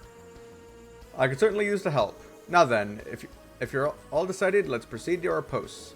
I want the other two teams to split up the passenger cabins. I made the announcement already, so let everyone know your assistant inspectors, and you should be fine. Roger that, sir. Alright, we're in charge of the last 2 cars. Gives us quite a few passengers to inspect. Yes, we'll have to check them one at a time. Shall we begin? This we're assistant inspectors. Start trouble you, but maybe see your entry papers and check your luggage. Hope you're doing alright. He didn't seem to hear you. Excuse me. Sorry about that. I was spacing out, wasn't I? You're the inspection officers, right? Please go right ahead. Thank you. It should only take a few moments. Your luggage and papers are all in order. We appreciate your cooperation. Of course, no problem at all. We're assistant inspectors. Sorry to trouble you, but may we see your entry papers and check your luggage? Sure, go right ahead. Good luck with your inspections. Thanks. We'll be done in a jiff. Okay, your luggage and papers are all in order. Thanks for your cooperation. Not at all. It's only right that I let you do your jobs. Thank you. Bye-bye. You're very welcome. Pardon us, we're assistant inspectors. Sorry to trouble you, but when we see your entry papers and check your luggage. I've been waiting for you. Go right ahead, do your worst. Okay. Seems very gung-ho about this. Okay, your luggage and papers are all in order. Thank you for cooperation. So did you notice, eh? This folder full of contracts. I'm in the middle of some big negotiations right now. These bad boys are gonna make me a killin'. Ooh, I can't wait to get these signed, sealed, and delivered. Oh, how about that? I hope it goes well. That's what the enthusiasm was about. Just wanted to show off. Hello, we're assistant inspectors. Sorry to trouble you, but may we see your entry papers and check your luggage?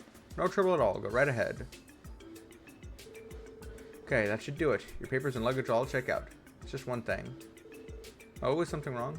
Well, sir, we couldn't help but notice that your boarding pass was nowhere to be found inside your carry-on. Would you happen to have it on you?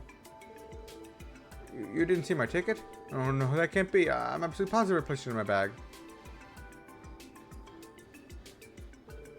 I can't find it. Where could it have gone? Is it in my pocket, perhaps? Rats, not there either. I'm sorry. Would you mind waiting for just a moment? No more tickets around here someplace. I'll show you as soon as I dig it out. Alright, we'll give you a minute and come back. Continue inspecting the others. Keep an eye on him and circle back. So eager to see your grandma and grandpa. Just look at that smile. Town North State. Hope Mom's doing alright.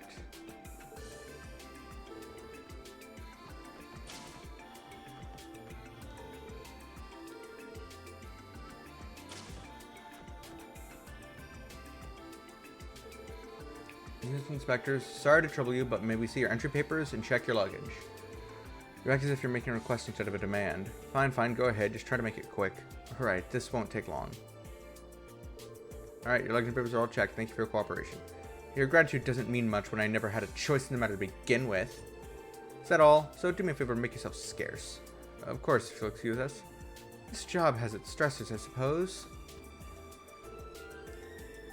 It's just as I heard. The Eisengraph is a true marvel of engineering. I can hardly contain myself. Whoops, don't want anyone seeing that. Did she just start drooling? Pardon us, we're assistant inspectors. Can't you see I'm busy train watching? Everything you need is in the bag. Go ahead and knock yourselves out. Okay then. Okay, your luggage and papers all checked out. Thank you for your cooperation. How many more minutes do we have left together, my sweet? I'm not ready to say goodbye yet. She's quite enamored with that train, isn't she? Good day, we're assistant inspectors. This outfit. Is that man with Heyu? Can we help you? What's going on here? Excuse me, we're assistant inspectors. Sorry to trouble you, but may we see your entry papers and check your luggage? But of course, we don't mind. Fine, make it quick. Okay. This boy connected to Heyu too. He seems so arrogant, for lack of a better word.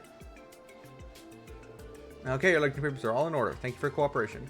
Not at all, you're very welcome. If you're done here, then take your leave. Quickly now. Right. Oh, there, we're assistant inspectors. Sorry to trouble you, but may we see your entry papers and check your luggage? Huh? Why do we have to let you go through our stuff? Hey, knock it off. There's no need to be rude to the guy. Sorry about that. My sister can be a bit of a handful. I promise you, she isn't trying to be a little brat on purpose. What do you think you're calling a brat? Some older brother you are.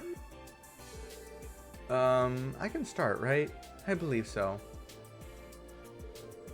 Alright, luggage papers are all in order. Thank you for your cooperation.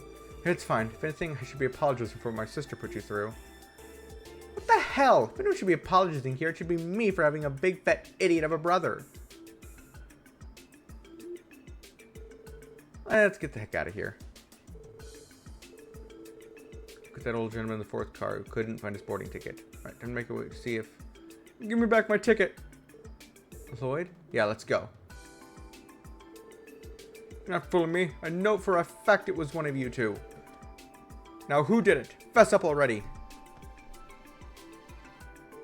Excuse me, what's going on here? Oh, it's the inspector from before. You got here just in time, Inspector. This old fart's accused me of Old fart? Why, you no good cheeky. Everyone, please calm down. We know things are tense, but if you could each start by telling us your side of the story. Okay. You bought a ticket to Ord State that seated you in the fourth car of this train. It's more these two gentlemen claim to have made the exact same purchase themselves. Now that your ticket has gone missing, you're accusing one of them of stealing it. Do I have that right? Yes, exactly. There's no doubt in my mind I had that ticket on me when I walked onto the train platform. I couldn't have lost it between here and there. That doesn't make a lick of sense. The only reasonable explanation is that one of these two stole it. I understand why you'd think that, sir, but we can't jump to conclusions just yet. It's alright, it's alright. Let him believe what he wants, I say.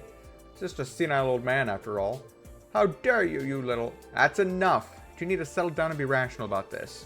We're not going to get anywhere if you keep hurling insults at each other. Now then, I have a simple question to ask the two of you here. To ask the two of you here who do have a boarding pass. What is the purpose of your journey? Business? Pleasure? We need to know that before anything else. You want to know what we're traveling for? What does that have to do with anything? Are you going to prove my innocence with that alone? Potentially, yes. A thief can't control the destination of a stolen ticket, so the reason for traveling may be fabricated. If that were the case, the culprit could slip up and make themselves known. Oh, now I understand. Yes, that's certainly possible. That's perfect. Well then, answer the lad's question. Oh, I will, and gladly at that. I'm a merchant, and I'm on my way to broker some very, very important negotiations in Ord State. I have the contract right here. My client is a business in Ord known as the Luching Company. So tell me, what reason would I have to steal a ticket from this doddering old fooey? Or fogey? Alright. What about you, sir? Well, my hometown is in Ord State. Isn't that enough of a reason to travel there? No one's saying it isn't. Didn't help much. Won't be able to come to a conclusion at this rate. Fortunately, I think this is as much as we can learn. Looks like it. Our only option may be to hand this over to Inspector Marlowe. So we're going to have to ask you to wait here a while longer. Chief Inspection Officer should be able to sort this out. Thank you for doing what you could in there, everyone. It's been difficult, especially regarding that ticket theft argument. Don't mention it. Is there any hope of identifying the thief? Yes, I believe so. We collect information on ticket purchasers specifically for cases like these. If our inspections reveal that a theft has indeed occurred, we can arrest the culprit at the next station. That's good to hear. What about the old guy who got robbed? He was in a hurry, so he didn't mind buying a second ticket for now. Once the thief has been identified, we'll have them reimburse the cost. That old gentleman had an unlucky break, but still, it could have been worse. True, he may not get immediate justice, but things should sort themselves out sooner rather than later. Quite right. You should be satisfied with the work you've done today. Thank you once again for your help. You're welcome. We're just glad we could make things easier for you. Don't hesitate to contact us if you ever need our assistance again.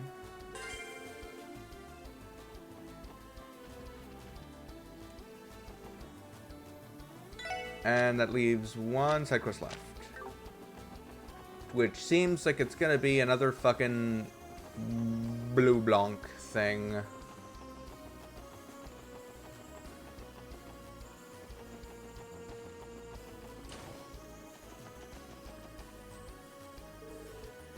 Thank you for coming, SSS. I take it you must be here for Miss Croy's request? Yes, that's just what we were going to ask you about, actually. Is it true that Belle's antique dolls have been stolen? Those would be the ones from the Rosenberg studio, would they not? You're correct on both counts. Miss Croy's has been horribly distraught ever since. I know this is on short notice, but would it be possible for you to see to her request right away? Let's catch a thief! Of course, we'd be glad to help. We could never refuse in good conscience, knowing how much Maribel has done for us. I see. Well, on behalf of Miss Croy's, at least you have my gratitude.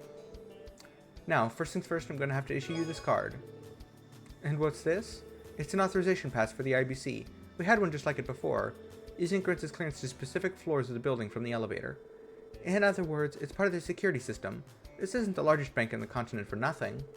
That card will allow you to enter the same floors as the ones you were given in the spring. Miss Croy's is waiting in CEO's office on the 16th floor, so if you could please make your way up there. We will. Thanks, Lanfei. Hopefully this doesn't ask me to go around the fucking world.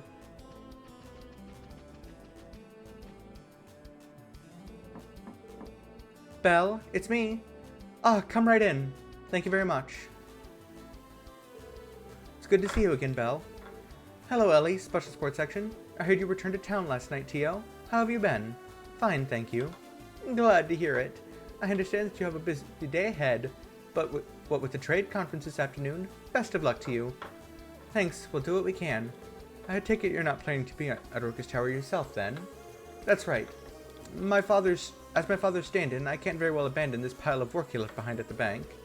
He'll be on his own when it comes to handling his conference duties. And on that note, I think I owe you all an apology. Perhaps it was ill-conceived of me to call you in on such short notice, especially on top of your other obligations. Don't worry about it, Maribel. You've helped the SSS out so much, this is the least we can do to pay you back. So, someone swept a few of those antique dollies you've got, right? Mind giving us the lowdown? Of course. As you might know, I've been an avid collector of Rosenberg dolls for years. I've been keeping 5 of them here in my personal room at the IVC. However, someone took the opportunity to steal them last night while I was away on business. 5 dolls, every one of them a Rosenberg. They must be worth a fortune. The larger ones would fetch at least $1 million mirror at auction. This goes far deeper than monetary loss. I'm a mother whose precious little darlings have been kidnapped, and I want that despicable crook torn limb from limb in the middle of Harbor District for it. Easy now, Maribel. By personal room, you mean the one right next door, correct? That would mean the thief slipped past the IBC's world-class security. How's that even possible? Yes. I thought it rather peculiar myself at first, but once I found when it was left at the crime scene, whatever confusion I had was immediately dispelled. How so? I think it would be faster to simply show you. Take a look at this. Wait, is this a calling card from Phantom Thief B? Indeed, the elusive filcher who's stolen countless works of art from all over the continent. Rumor has it he employs mysterious magic to perform his heists, and he always leaves his calling cards at the scene of the crime. Infiltrating the IBC building is a feat only he could pull off. And from what I hear, you all had a case involving him earlier this year, isn't that right? You did? Indeed. Last time we stole a statue from the former City Hall building. In the end, we failed to apprehend him. Now he's back for round 2. Sounds like you four got into all kinds of crazy hijinks before we joined, huh? So, what does the card say? Allow me. Dear ladies and gentlemen of the Special Sports Section, the little ladies whom the young madam adores are in my compassionate custody. Should you seek their freedom, throw open each of their cages, 5 in all, with the keys of truth. First cage lies within the city. Search the throne of the constabulary's famed scrutineer.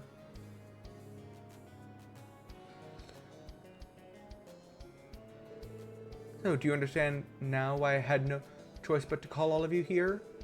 Yes, this is a direct challenge from Phantom Thief B to the SSS, which means we're the only ones who can handle this. Really stole 5 priceless dolls for something this petty. This guy's a nut job among nut jobs. Whatever his reasons are, he didn't have to involve Mariah Bell. We ain't gonna let this one go. I wholeheartedly agree. Those Rosenberg dolls mean the world to you, Belle. Thank you, Ellie. I leave this in your capable hands. Okay, before we start the investigation, I want to go over the calling card again. First, the little lady's part. Obviously that's referring to the dolls themselves.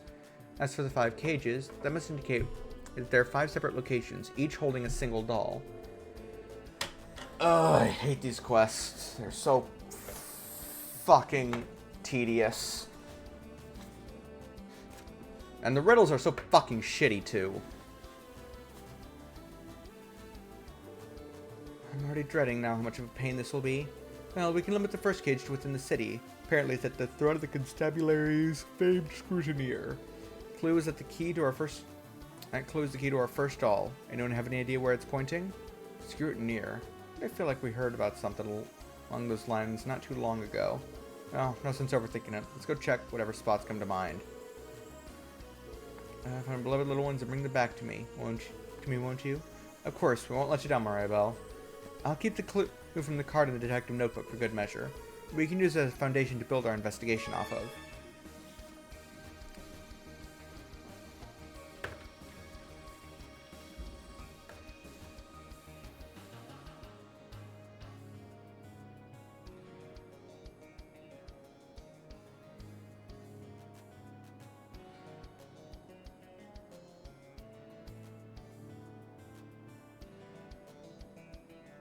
Oh, fucking hidden quests. Whatever.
Well, yeah, this is based on remembering minor details that are so fucking stupid. I'm gonna start to get the scrutinous. I accidentally skipped past that line, so yeah, no, I wouldn't have fucking gotten that. Whatever. The throne. It's worth a shot. Let's take a look around.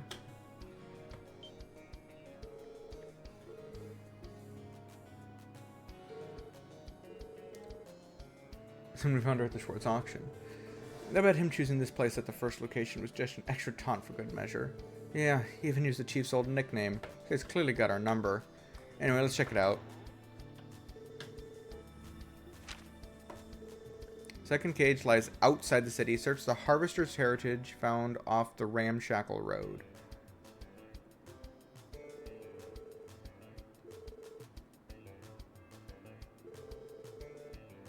I love this one dearly. She names her dolls? Even Mariah Bell has her sweet side, doesn't she? I'm a little surprised anyone would bother putting something they'd stolen in a trunk like this, though. Thief B is supposed to have some kind of deep appreciation for beauty, right?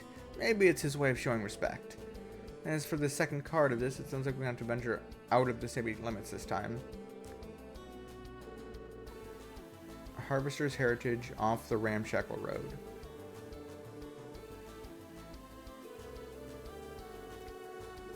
So it's going to be somewhere along Old Armorica Road.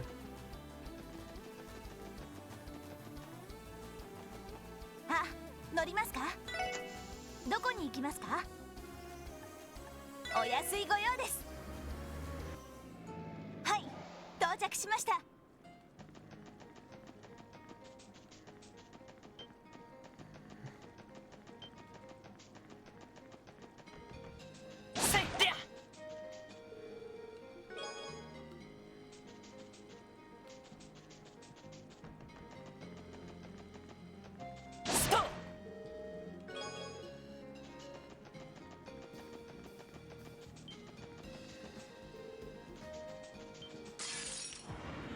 敵接近注意してください。ああ、行くぞ。はい、そこです。任せや。任せ。行きました。俺の番。さて、はい。任せ。はい、敵集団撃破しました。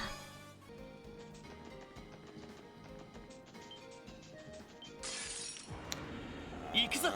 みんな。さてと、そこです。よし。世話。はい、さてや。行くぞ。私のデータ収集終了しました。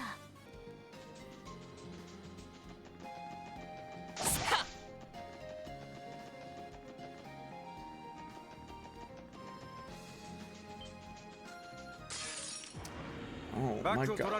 気をつけろ。よかった。 What do you mean enemy advantage? We はい、そこです。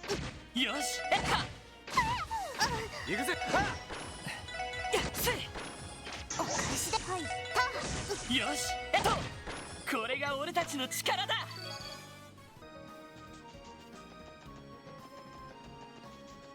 やっと。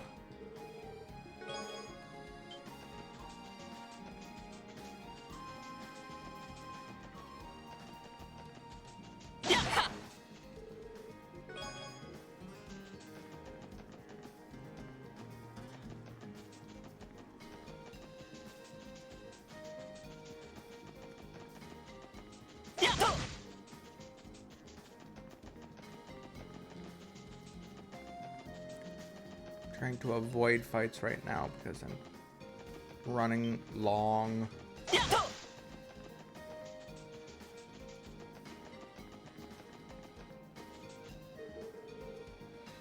Isn't normally open to public. Perhaps it left it unlocked. Surely not on purpose, right? Either way, check it out. They've got monsters wandering around here again. Just step over, looking around. よっしゃ、畳みかけるぞ。チャンスです。皆さん、良いデータが取れました。やるね。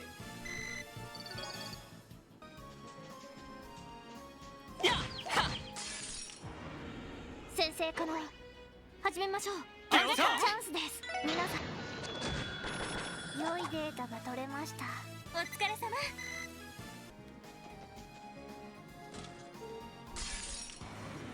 敵出現やっちゃいましょう。そこです。行きます。 God damn it, I need to change hers because I don't like... I need combat abilities. よし。さてと。やっ。行くぜ。おっしゃ。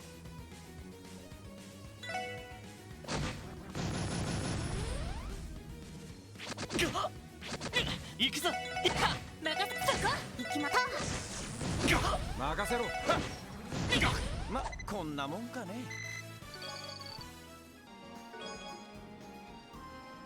Hear about that Infinity Beat broke into our conceal? I'm told he stole the spotlight. Ha ha ha.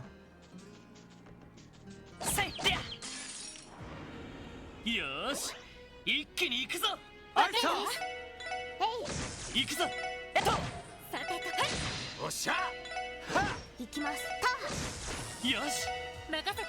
そこ。俺の番だ。うっしゃ、いい感じだぜ。さすがですね。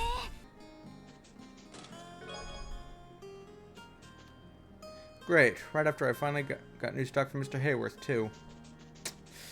Damn. Oh well. Mine now. よっしゃ、畳みかけるぞ。了解です。チャンスです。皆さん、良いデータが取れました。ナイスファイト。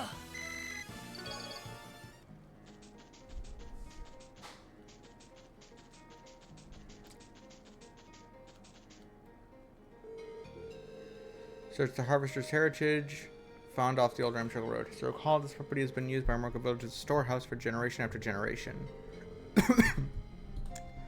Open the gate without permission.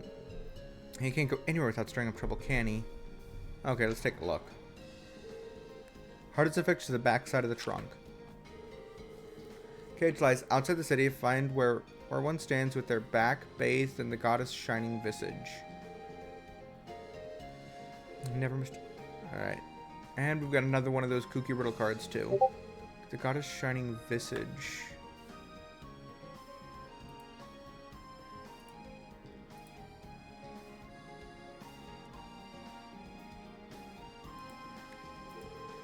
Bathed in part is telling us well. It would have. It was exceptionally large.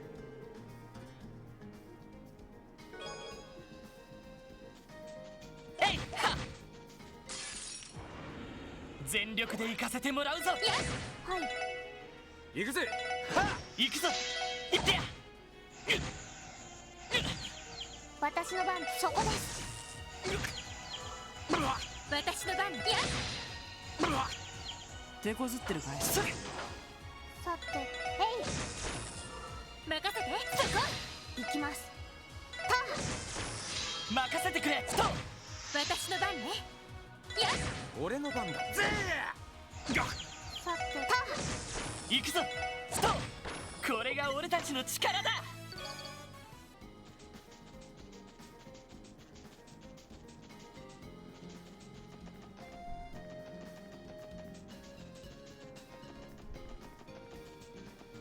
Bathed in the goddess visage.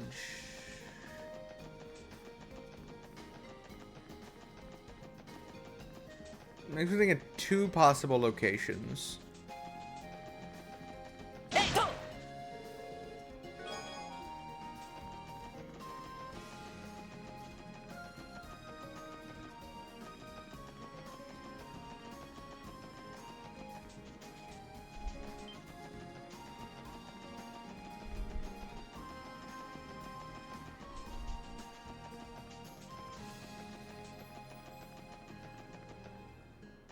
よし、行くか。どこに行こうかな。さあ、行くぞ。到着だ。よし。Wrong one. どこに行こうかな。さあ、行くぞ。よし、着いたぞ。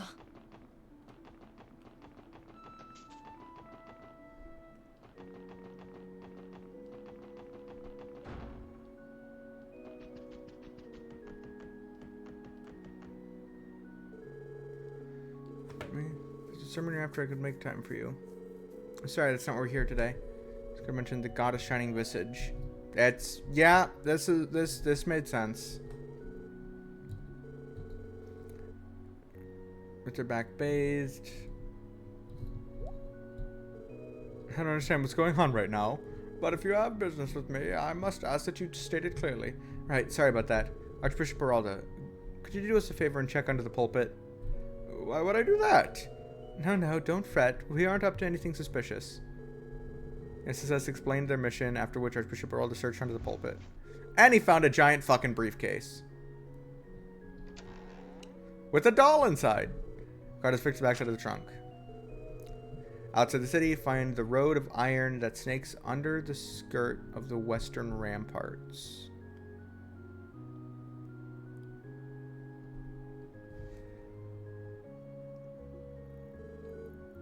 Be Mistel. Val loves this one.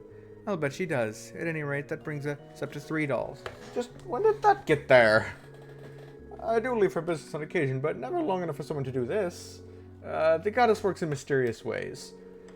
Back to the card. This clue is as perplexing as the rest. Could interpret the ramparts to be some sort of defensive structure. The western part of that defensive structure in the west. That's one interpretation, at least.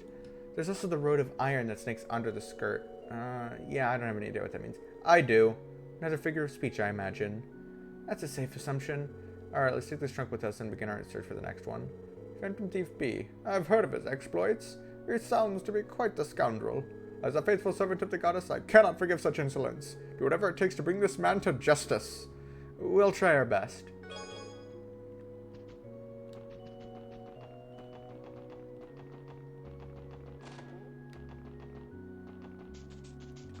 But I did state last time. Every time I have to come to the church, I must pay. Oh. I'm sure you know, Julia, but we have an old friend who was appointed to the cathedral not long ago. Yes, I inquired to one of the other sisters. James is teaching a class outside the cathedral today. Oh, is that really? Oh yeah, Reese! I would have liked the opportunity to see her today. We still owe her a debt for her help back then. Princess Claudia! And Senior Captain Schwartz, too! Oh! There they are! Hello, everyone. We meet again. Jill and I have been expecting you. Pardon, how do you know we were coming? Through Sieg. We have him monitoring our surroundings from up in the sky. He alerted us as to your arrival at the cathedral just now. You mean the White Falcon we met yesterday? Wow, he really is amazing. Sieg is an established informant of the Royal Guard after all. But enough about that. What brings you all here today? Oh, and you even have a new face with you. Tio Plato, pleased to meet you. I returned to the SSS last night. It is an honor. The honor is all mine. Honestly, we were just doing our rounds. No real reason for dropping by or anything. It's quite a twist of fate running into your highness and the senior captain again so soon. Are you here to pay your respects? That's right. This cemetery is the final resting place for generations of those who have lost their lives in Crossbell. I wanted to come and see them before today's conference, not just to honor their memory, but to come to terms with the true costs and repercussions of the Crossbell problem. The Crossbell problem? That phrase is used to describe Ereboni and Calvert's feud over which of them has rightful ownership of Crossbell, correct? Yes, though it's hardly a phrase you'd hear Crossbellans use themselves. The conflict has given rise to decades of tension, placing the two at the brink of war, with Crossbell right between them. The signing of the Non-Aggression Pact in Liberal 2 years ago only calmed things on the surface, but both major powers still... my apologies, Your Highness. I didn't mean to sound so rude. No, everything you have said is the truth, Ellie. The purpose of grandmothers of Queen Alicia's Non-Aggression Pact was to prevent the Empire and Republic from resorting to military force. That's allowed Crossbell to breathe a sigh of relief. The threat of war finally dissipated. But in its place came unseen political pressure from the two major powers, pressure that has greatly affected the Crossbell state government. Because of that, it'd be far too naive to claim the Non-Aggression Pact solved the Crossbell problem. It merely shifted the field of battle. Your Highness. But that doesn't mean the Non-Aggression Pact has been meaningless. The Empire and Republic were still performing large-scale military exercises at our borders when I enlisted in the CGF. I'll never be able to forget the terror of having those Imperial railway guns pointed at Crossbell City. She's right. If war had broken out and the Empire pulled the trigger, countless Crossbellan lives would have been lost. Shortcomings aside, avoiding a tragedy like that is more than enough to justify the signing of the pact. Either way, it's nothing you need to worry your pretty little head about, wouldn't you say, Your Highness? Seriously, Vazzy? You can't tell a crown princess to just get over it. That's alright. I know there's no sense in living in the past forever. That's why I plan to use the trade conference as an opportunity to discuss Crossbell's future. Coming here today was the final step in strengthening my resolve before doing so. Though I suppose it was a bit selfish of me to make more work for Julia and the Royal Guardsmen. Please, Your Highness, it was no trouble at all. If you don't mind me saying, Princess Claudia, you have an incredible strength of character. Yes, I envy the bright future that Liberal clearly has in store. The two of you are too kind. If I may interrupt, Your Highness, the designated time is approaching. Oh, you're right. My apologies, Julia. Let us make our way to Orcus Tower. We'll have to bid you farewell for now. How's Special Support Section? I suppose we'll be crossing paths again soon. I understand you're working security during the conference. That's right. The SSS will be making every effort to keep all of you safe. We'll leave it in your capable hands then. See you at Orcus Tower, ladies and gentlemen. Okay, it's not what I came here for, but cool. Pay respects to Guy, and then head out.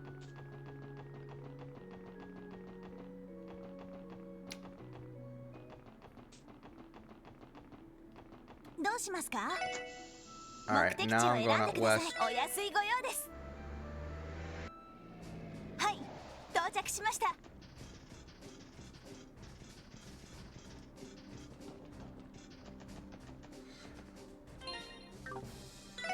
What were the words specifically?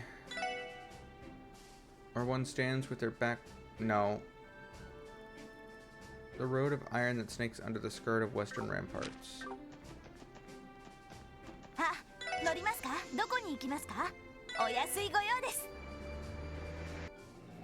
お待たせしました。 Should be right up here.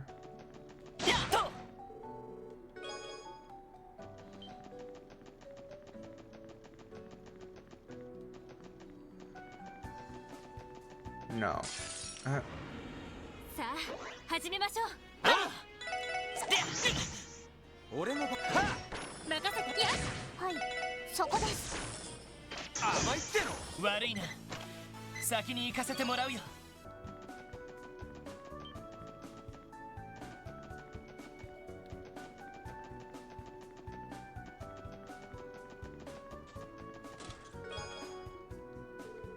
It just contains a flyer for an underground hotel. No matter the hour, get a good night's rest with us. Geofront ZZZ sector.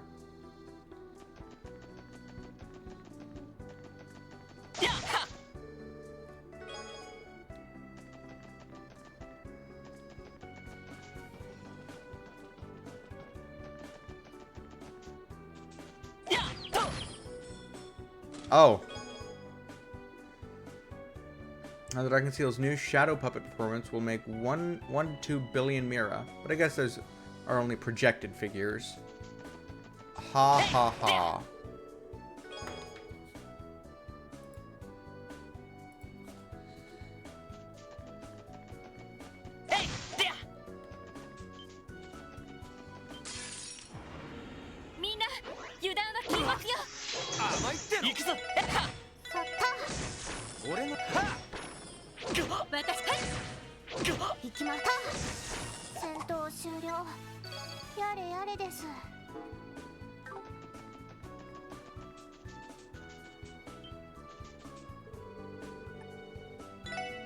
No.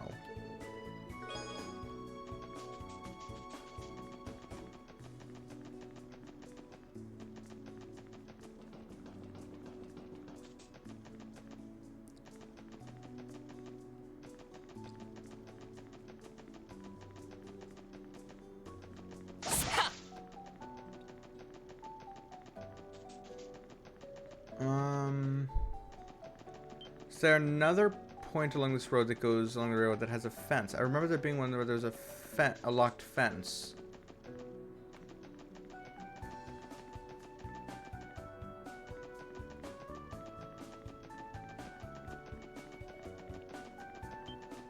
Oh yeah, down here.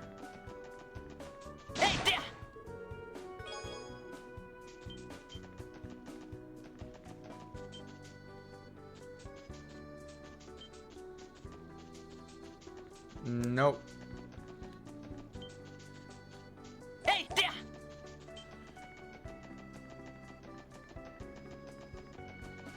It's in reference to the railroad near the western gate.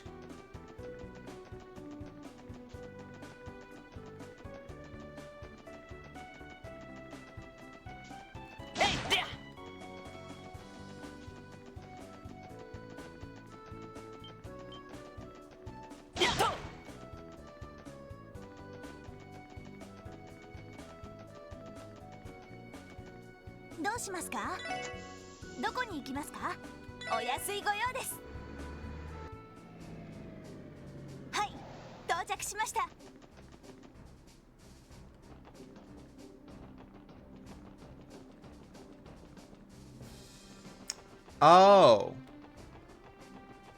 I didn't know you could go here.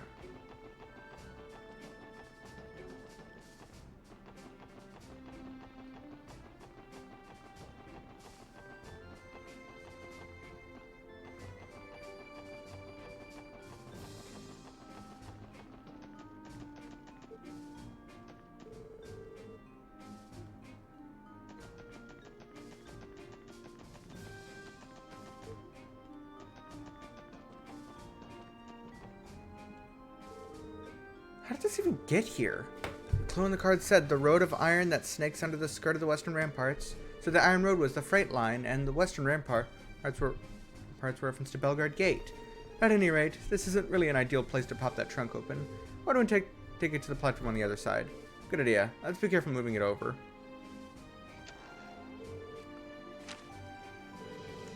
Final cage lies within the city. In the soaring structure, descend from the summit of 16 by 21 and scour the vista of windows to another world.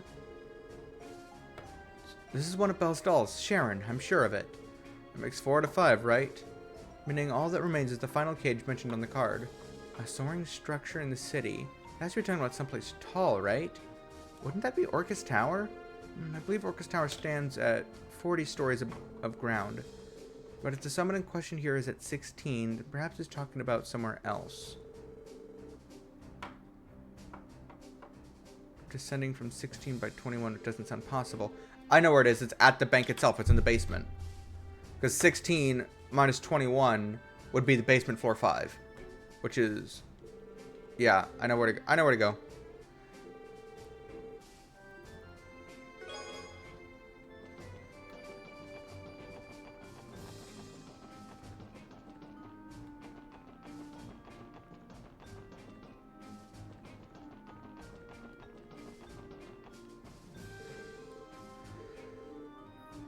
I don't care if it's protecting against terrorism, it's just a nuance as far as I'm concerned. You can go home soon. Okay, whatever. あ、乗りますか？どこに行きますか？お安いご用です。はい、到着しました。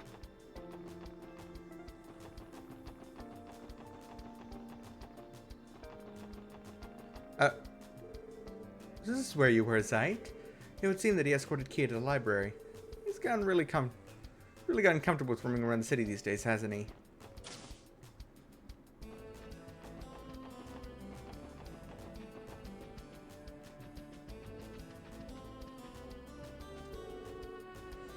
For a book, so I helped her out. I say though, it's wonderful to see someone so you can take an interest in history. Stood in the field myself, I couldn't be happier about it. Aha, here we go. And got it. Looking for something in particular, Kia? Oh, hiya guys. Yeah, I've been gathering up all the books with folk tales in them. I finished reading one, and now I can't get enough. Let's see here. Crossbells through the Middle Ages and Crossbell in Ruins, learning from the past? Wait, these aren't folk tales, they're straight up history books. Your reading level is remarkable, Kia. I'll say. Ever think about becoming a researcher when you grow up, Keto? You really think I could do it? Okay, Mommerbonia and Dadvard. Okay, Mommerbonia and Dadvard. How about you let your little Kia Belle have her autonomy? Boo! Bad joke.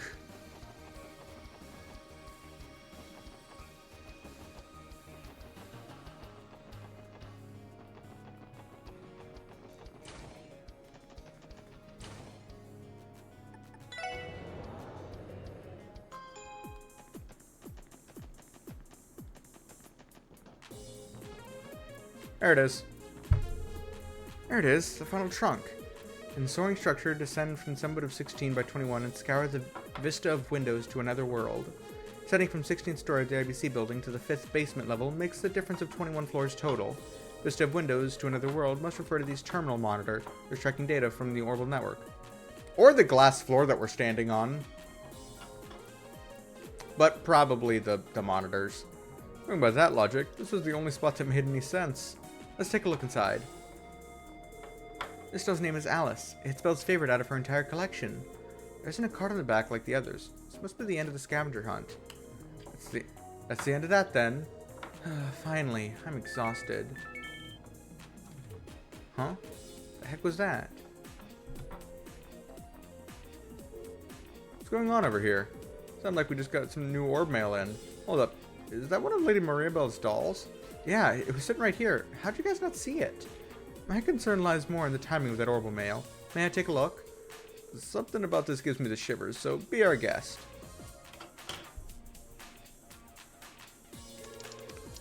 Click, clack, click, clack. What's wrong, Tio? The one who sent this message was Phantom Thief B. What? The guy himself. You're kidding. But how? And from where? Would you mind opening it, Tio? Roger. Send Phantom Thief B, subject undefined. The lovely ladies and gentlemen of the special sports section. First, allow me to express my gratitude for the entertainment you've provided thus far. Next, my sincerest apologies to the owner of these dolls, Miss Maria Belle Croix. as well as their creator Meister George, for my dastardly impropriety. Nevertheless, rest assured that I took the utmost care not to damage these beautiful works of art while they were in my possession. With that, I will soon be excusing myself from these lands. Thank you once again, and farewell, Special Support Section. I, Phantom Thief Blue Blanc, Enforcer number 10 of the Society of Ouroboros, await your continued growth with bated breath. May the goddess visit good fortune upon you. P.S. This orb mail will be automatically deleted and is thus impossible to save or trace. As a dish, you not bother trying. Phantom Thief B.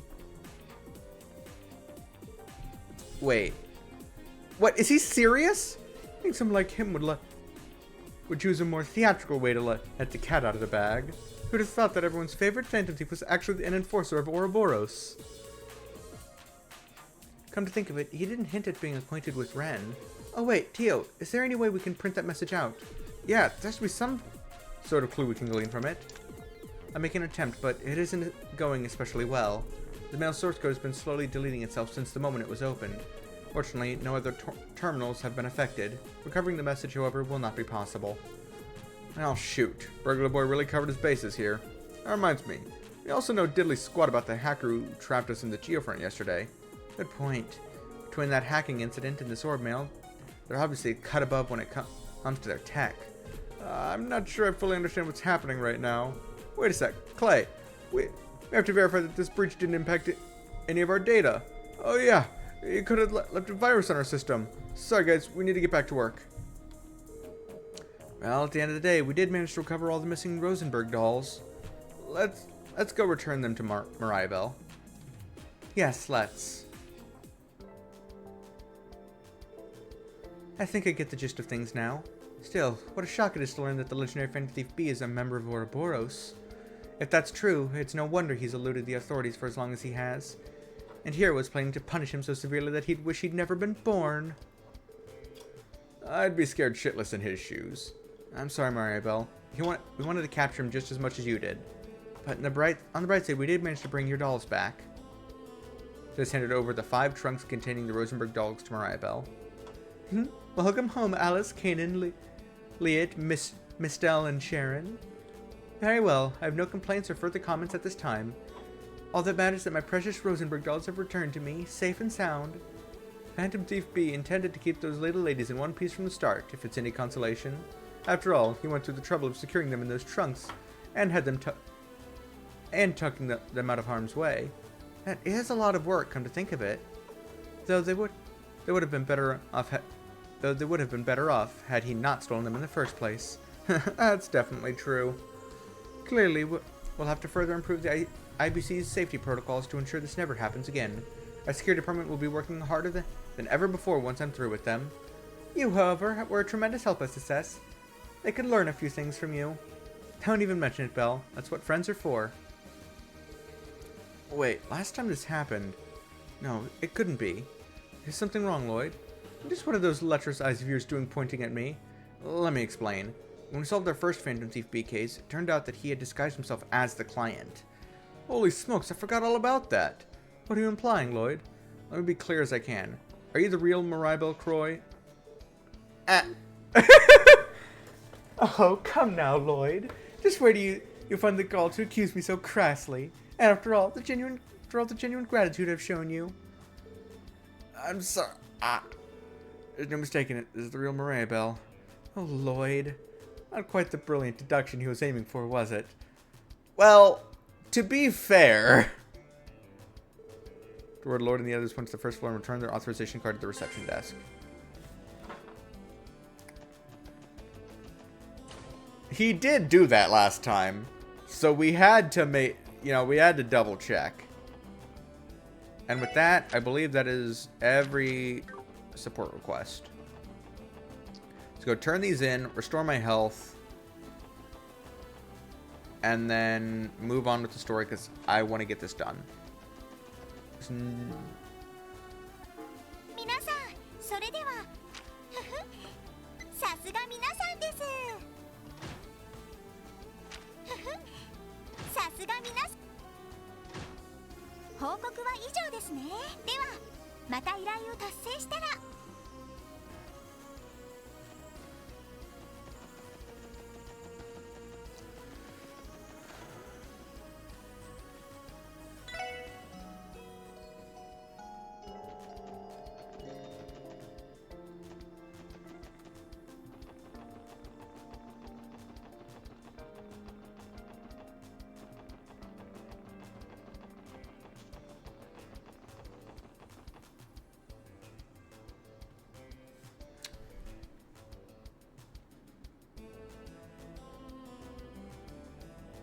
昨夜空港に到着する前にライティングされたこのビルを見かけましたが、こうして実際に見上げるととんでもない大きさですね。気持ちはわかるよ。まさにクロスベルの新しいランドマークって感じですよね。しかし This is very much not an intended camera angle. Look at those how the security guards are walking on the side. That's not right. 前の視聴者に比べてでかすぎるんじゃねえか。まあいろいろな機能が盛り込まれているビルだから、市や自治州の行政区画以外にも国際貿易センターやまさに大陸西部の中心となるべく建造されたと言えるでしょうね。でもそんな風に言われると今回の通商会議も納得ですよね。実際このビルの完成でクロスベルへの資本情報集中は今まで以上に加速するだろうね。そうした展望を踏まえての今後の取り決めなんかが。ええ、そう聞いているわ。もっとも経済的な話だけには。さてと、ダドリーさんとは。そうね、まだ。まあとにかく何が起きても問題ねえようにな。そうですね。では用事と準備。I have no loose ends. I have done all the listed side quests. Because I don't feel like doing the hidden side quests that require you to talk to every fucking NPC to maybe find one. Time, but maybe we should.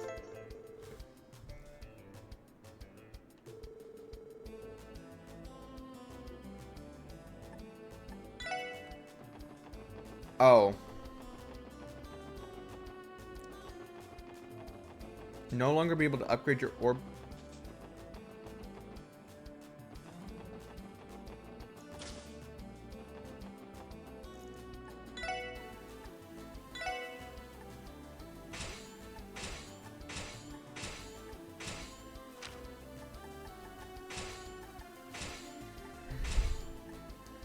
And that's all I can do. Because what the, I feel like it hasn't been long enough for it to start telling me all of a sudden, oh yeah, no, we're pressing the point of no return in the game and you won't be able to upgrade shit anymore.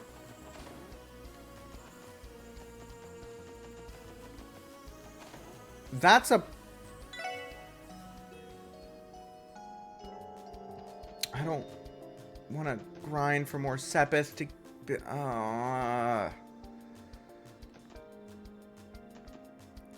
I hope that's fucking lying in that in the next chapter I can...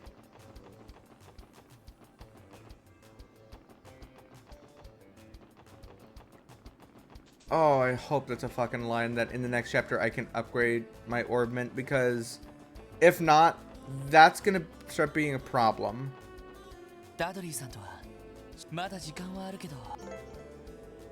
You'll be unable to buy new equipment, slash items, or upgrade your orbments. Additionally, be warned that all ascending quests will expire.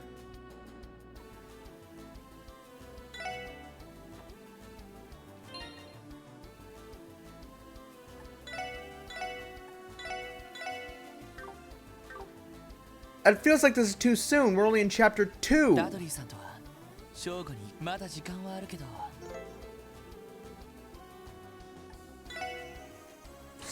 That doesn't feel right. That's a message you send in the last chapter, or during the finale, not in chapter 2.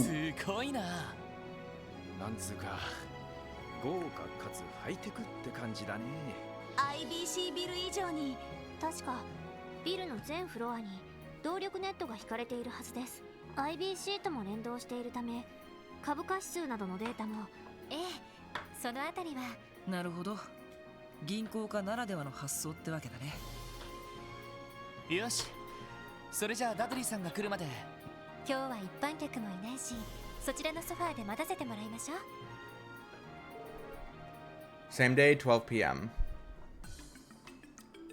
来ていたか。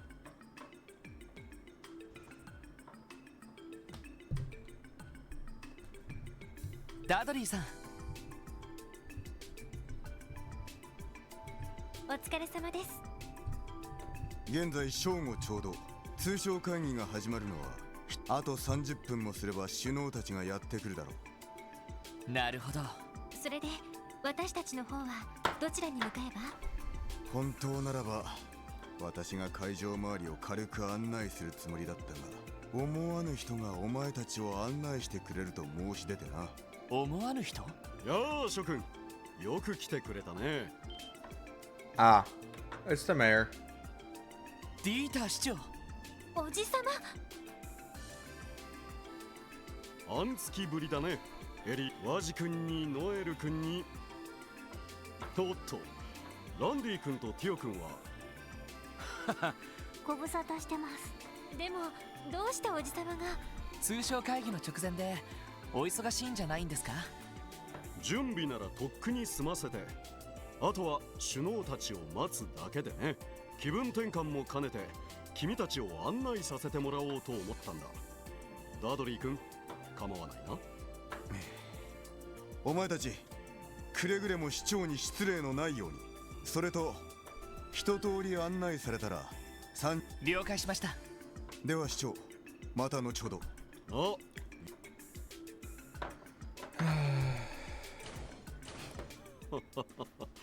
彼の職分からするとそれもまた美徳なのだろうが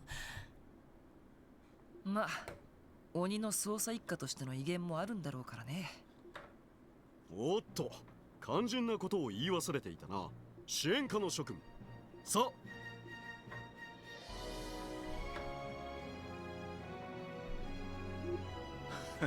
さすがマリアベルさんのお父さんなだけはありますね。まあせっかく案内してくださるみたいだし。ああ。エレベーターが3機も。へえ。まあ地上4専用のエレベーターを入れたら全部で6機が運用されているんだ。それはすごいですね。さて全部のフロアを案内するわけにもいかないから、まずは警備対策室のある34階だ。よろしくおね。なるほど、ダドリー君からも聞いたが確かに危うい状況だな。はい、両兵団と犯罪組織の動向に帝国政府と共和国政府の思惑、そして両国首脳を狙うテロリストの脅威もあります。それと謎のハッカーですね。奪われたタワーの図面はやはりこちらの端末から。ああ、どうやらオルキスタワーのサブ端末をハッキングしたらしい。 IBC の一件があって以来、システム部門でもハッキング対策は強化していたつもりだったが、まだまだ。ハッカーなんてまだまだ数は少なそうだけど、やっぱりエプスタイン財団の関係者の可能性が高いのかね。現在ロバーツ主任がその可能性を探ってくれています。ただ、今回は財団の関係者ではないような気がします。まあそちらの調査はおいおいするしかないだろう。両兵団や犯罪組織、テロリストたちも心配だが、それ以上に気になるのが首脳たちの狙いと思惑でね。首脳たちの狙いと思惑、つまり通商会議の参加者ってことっすか。君たちが会ったクローディア姫とオリバルト王子については、レミフェリアの太閤閣下もやはり信頼に足る人物だろう。問題はオズボーン宰相とロックスミス大統領の2人でね。二大国の首脳ですか。確かにクロスベルの命運を握っている2人だとは思うけど、具体的に何か動きでも。いや、その逆だ。会議の開催にあたっていくつかの取り決めや国際協定などの提案を事前に送ったのだが、そこで返ってきた返答が両国とも好意的すぎたのだよ。まるで本気で西ゼムリアの平和と発展を望んでいるかのように。それはさすがに不自然ですね。いつも事あるごとに反発し合っている2国なのに。ああ、正直会議そのものがどう流れるか予想。かなり厳しい展開になることも覚悟する必要がある。なるほど。やっぱり政治的にも大変な状況なんですね。まあマクダエル議長も力になってくださるだろう。うまくいけばリベールやレミフェリアなどを味方にして交渉できるかもしれない。とにかく腹をくくった上でエイドスに祈るしかないだろうさ。おじさま、すみません。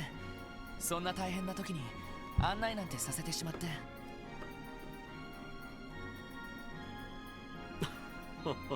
逆にそんな状況だから気分転換しておきたくてね。わざわざ君たちの案内を買って出た。そうでしたか。光栄です、市長閣下。そんじゃ喜んで案内してもらうっす。ああ、任せたまえ。おっと、到着だな。That was a very long elevator ride. Even going up 34 floors should not have been. すごい。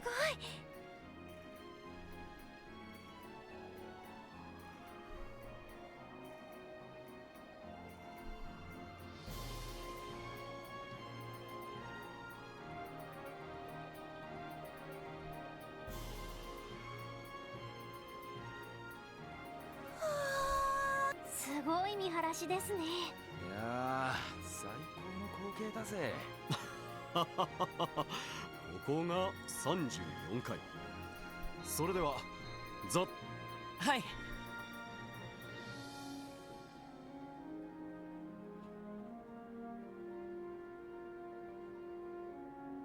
そちらは警備対策室に加えてテロリストが潜入した場合に備え、一応警備隊の一個中隊も。話は伺っています。警備隊でもエリスムリが集められてるみてえだな。しかし報道陣ってことは。なあ、クロスベルタイムズのリストにあったと思うから多分取材に来るだろう。ちなみに報道陣は取材と記者会見の時以外はこのフロアから出さない予定だ。なるほど。たまに警備をすり抜けて突撃インタビューをするような乱暴な記者もいますものね。というかグレースさんが一番そんな感じですけど。さすがに見つけたら止めないとな。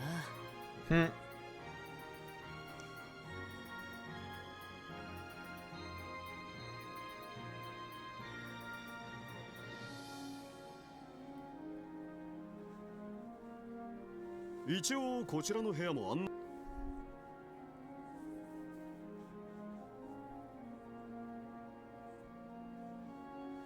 へえ、これは見事だね。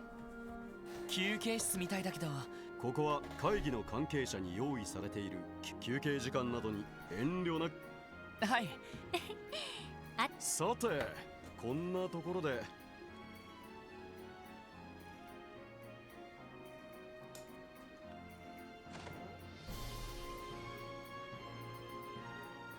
ここは下への階段は封鎖されてるみてえだが、本来なら階段を使って1階まで降りることができる。しかし今回の会議中は34階、35階、36階以外は。なるほど、警備上の理由ですね。でももし地震なんかが起きた時は、その場合自動的に全ての非常階段が開放される。まあ完璧なセキュリティはありえないということだね。なるほど。ハッキング対策なども考える必要がありそうですね。さて、せっかくだから階段を使うとしようか。35階国際会議場フロアだ。Yep.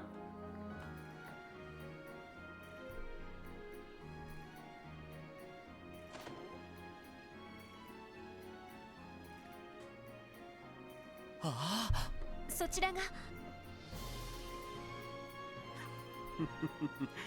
この後行われる国際親善という名前の国際会議場だ。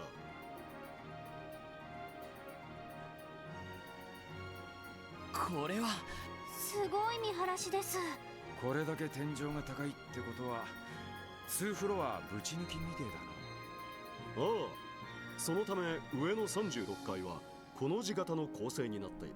ちなみに両脇の部屋は各国首脳の関係者が詰める控え室になっていてね、護衛の将校などが待機することになるだろう。なるほど。確かにそういう部屋も必要だろうね。さて、最後のフロアに案内する。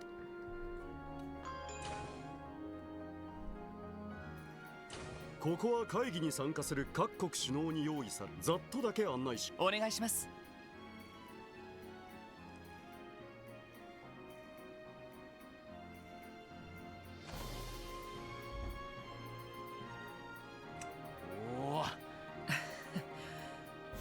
こちらはオリバルト殿下に使ってもらう予定の控え室だ。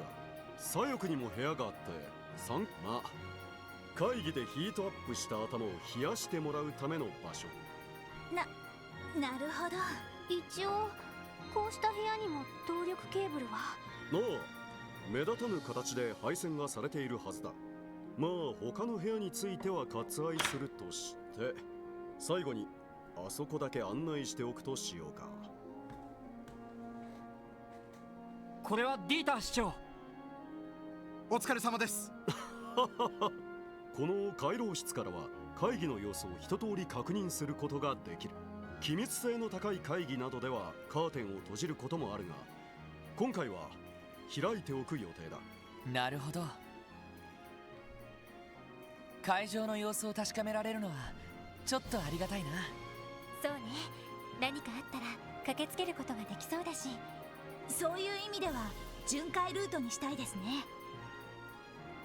さて、これで最後にとっておきの場所へ案内させてもらおうか。とっておきの場所？へえ。Oh, the roof. これは。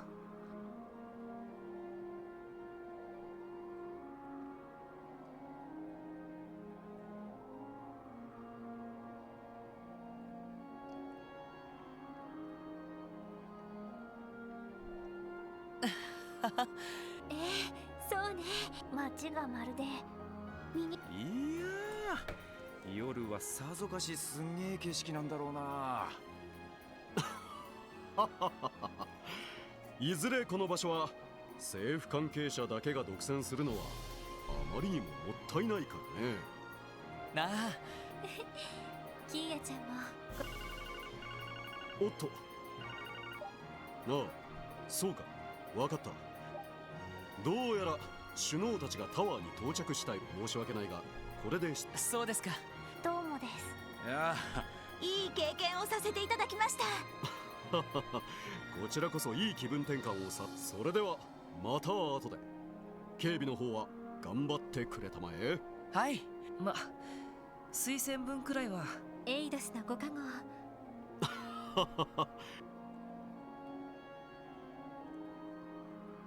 さてと、俺たちも確か34階の。しかしそうです。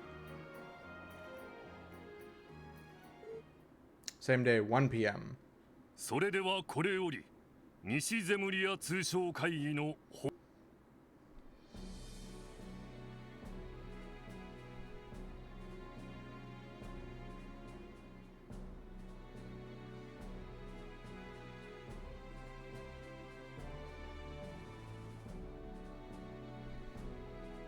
議事進行は僭越ながら私ヘンリー・マクダエルが行わせていただきます。会議は一度休憩を挟んで約5時間を予定しております。ただし進行次第では多少の延長はありえますのでよろしくご了承ください。それと会議に際して2名のオブザーバーに参加してもらっています。イアン・グリムウッド弁護士、クロスベルのみならず周辺諸国で活躍している法律専門家です。国際法、慣習法にも通じているため本会議への参加を要請しました。はじめまして、イアン・グリムウッドです。ほう、あなたが有名な熊ひげ先生か。人権問題などにも積極的に関わられているとか。よろしくお願いします。誠心誠意。遊撃士アリオス・マクレイン、やはり周辺諸国で多大な功績を挙げていることで知られています。遊撃士協会という中立的立場から本会議の安全を保障してもらうため。アリオス・マクレインです。お見知りおきを。はは、風の牽制だったか。共和国でも何度か君の名前は耳にしておるよ。デートでもたまに聞きますが、かのクロスベルの地に風をまとう牽制ありと。恐縮です。それでは早速となりますが、各議案の検討に入りましょう。定義者ディーター・クロイス市長。はっ。まずお手元にある資料の最初にある議案ですが。Okay, good. We're not gonna sit through that whole fucking thing. 始まりましたね。ああ。でも、アリオスさんが呼ばれているのは聞いてたけど。しかも熊ひげ先生の名前で知られているみたいですし、国際会議では様々な合意や協定が交わされることがあるわ。その場合、既存の国際法や国際慣習法などに照らし合わせて。なるほど。そのためのアドバイザーがあの熊ひげ先生ってわ。しかし始まったはいいが、さすがに小難しそうな話をしてるみてえだな。まあ会議の内容に関しては我々が関与するところではない。この通商会議が無事に終わるか、それだけに集中しておけ。はい。それでは早速。ああ、お前たちには一応お前たちの身分は全関係者に伝えている状況だ。各国首脳のスタッフや招待されたマスコミなどにも話を聞いてみるといいだろう。了解しました。それでは私は34階に戻る。エイドスの加護。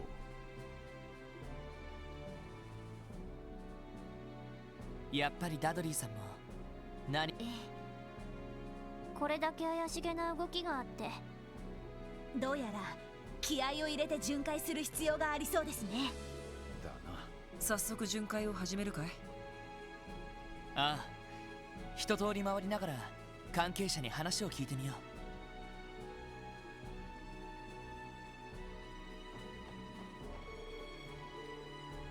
う。But I can feel the tension in the air. Rooms here in the West Wing are reserved. Coming by their own personal escorts during. Oh, stairs. It's Albert from Etheria. What I understand, the Grand Prince has an extensive knowledge of music. I'm currently preparing Speaker McDonald's private record collection for him to enjoy. I'm just. There's not a speck out of place in this product plant now that I'm done with it. Okay. I'm sorry, aren't you? Sorry for interrupting. There's little friend Sieg, was it? Oh, this must be the Gerfalcon Kia told me about. Scree. What's the little guy saying? Could you translate for us, Tio? He said, hello again, SSS, and nice to meet you, Tio. So he remembers us after all. Clever bird. Scree. I always remember the faces of Princess Claudia's friends. Well, I'm honored to hear you say that, Sieg. Scree.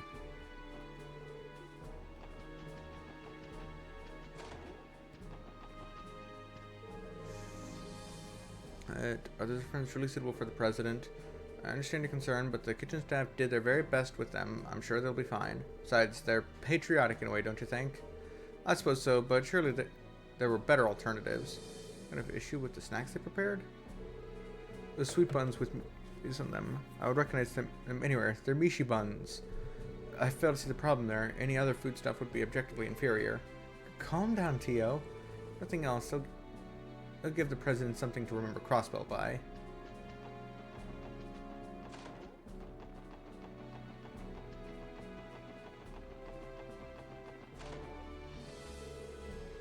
I'm going to be sharing this room during the intermission.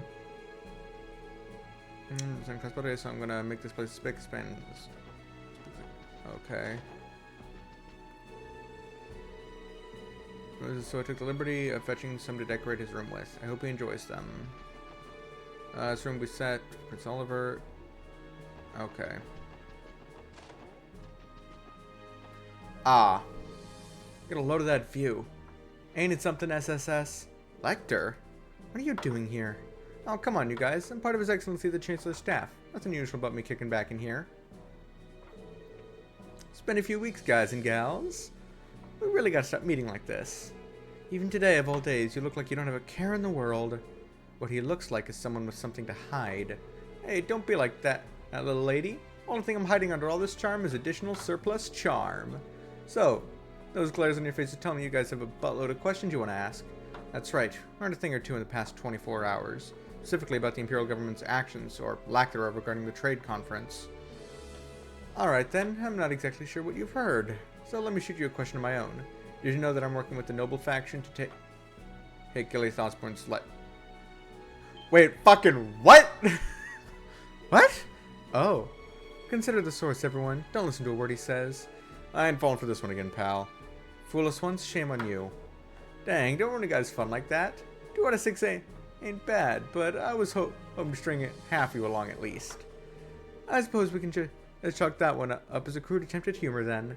Listen, Lecter, because I need to make something clear, I don't care what your position or goal is. Where I'm standing, you're the type of person who knows how to take responsibility and get the job done. Owing to that, the most logical thing to do would be to cooperate with us, at least as far as security is concerned. Am I wrong? So that's your play. I was only fooling around with that turncoat business just now, but you can't tell me it's totally impossible to picture, right? You got to keep your eyes peeled at all times, stay vigilant, and see the signs.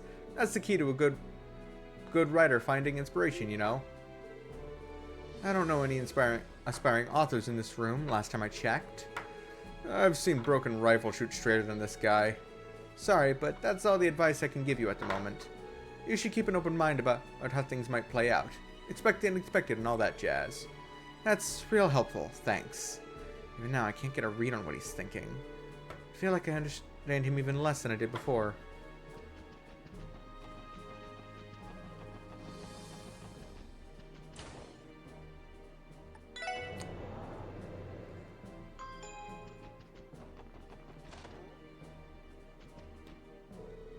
Good to see you again, Major Vander. Have you noticed anything out of the ordinary yet?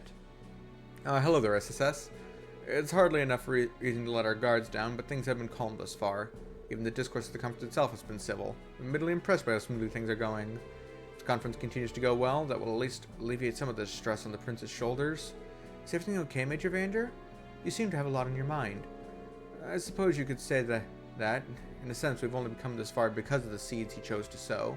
But never mind that. Matters most right now is our duties at the conference. I have a role to play as the prince's escort. Just as I'm sure you all have your own. Keep the conference secure. Right, that much is for certain. But isn't special support section? I take it you've been securing the conference floors for everyone.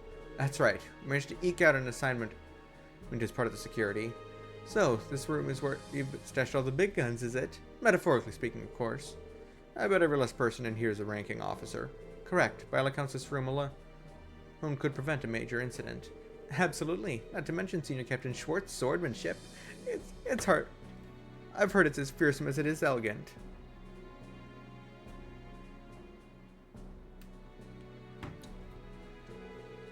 You are far too kind. It's nothing so extraordinary. That being said, no matter what happens, no one will lay as much as a finger on Her Highness. I swear it. Trust us to protect the conference room, and we will trust you to keep watch over the other floors. Of course, thank you. Thank you for service today. As you can see, there's nothing out of the ordinary to report here. I have no... Blunt, isn't he? Like a pistol whip to the face. Now, who the fuck are you? It's wreck all day. I can't let this opportunity... Is that who I think it is?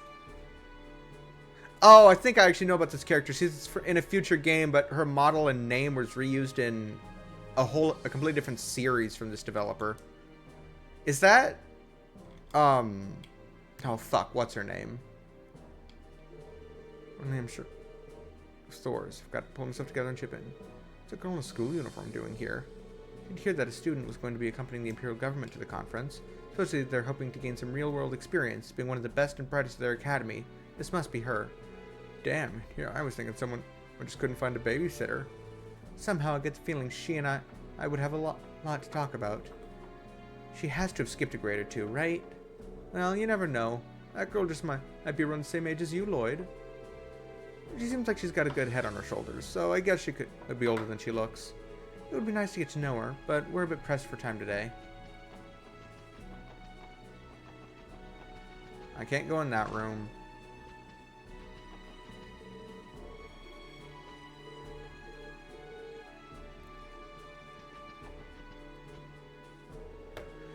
Well, look who it is. It's been some time, SSS. How are your patrols doing?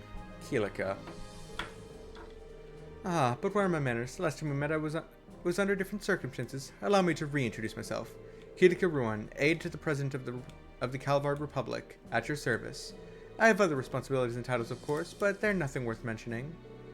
I suppose not. Would that include being an entertainment producer, like you mentioned before?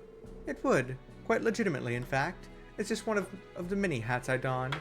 There is, for that matter, a production company office back in the Republic as well. I see. In other words, there are no holes to poke in your story. She's a woman with a mask for every situation. And like any self-respecting spy, she knows how to use them. Hey, I like me a little Mystique. What I wouldn't give to roleplay with her for just one night. That's one of those comments best kept to yourself, Randy. Care to share your conversation with the class U3? Oh, that reminds me. Little Birdie tells me that a little birdie invited you aboard the RSL yesterday. I beg your pardon? We should have expected you would already know. Geez, how do your sources even get this stuff? Settle down, it isn't anything to fret over. I'm curious though, did you hear anything of note? It was only some friendly advice, nothing more. Still plenty we have to figure out for ourselves. Is that right? Well, the same could be said of myself. What? I was merely thinking aloud. I can envision as many scenarios as I'd like, but that doesn't mean any of them will come to pass. With so many conflicting motives, there's still much we don't know. That's true of everyone working here today. Will today be the day the first domino falls, or is that juncture yet to come? Who can really say at this point in time? I think I understand what you're getting at, but still. Either way, she's right on the mirror. The only thing I'll add is that my role today is nothing more than that of a presidential guardian and keeper. In that sense, you could almost consider us as colleagues. What say we put aside our allegiances and simply watch how today unfolds? Beyond that, I have no further comments to make for the moment. Fair enough. Thanks for the information.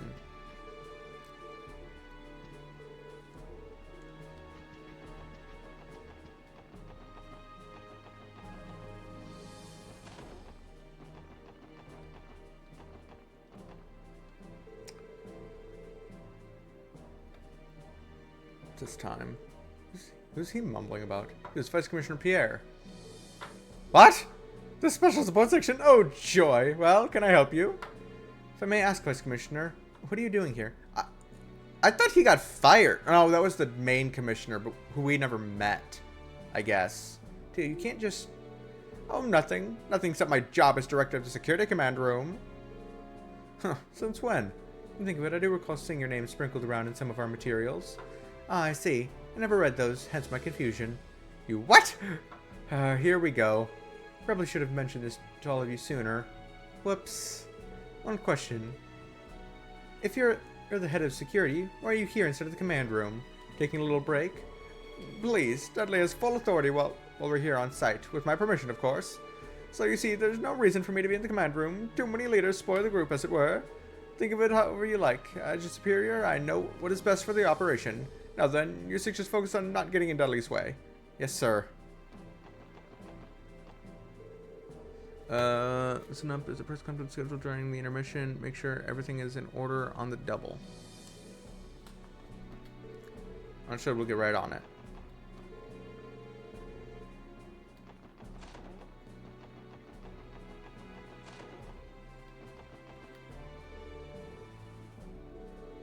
Hey, Grant, working hard? Good day, Jermaine Seeker. You as well, Sergeant Orlando.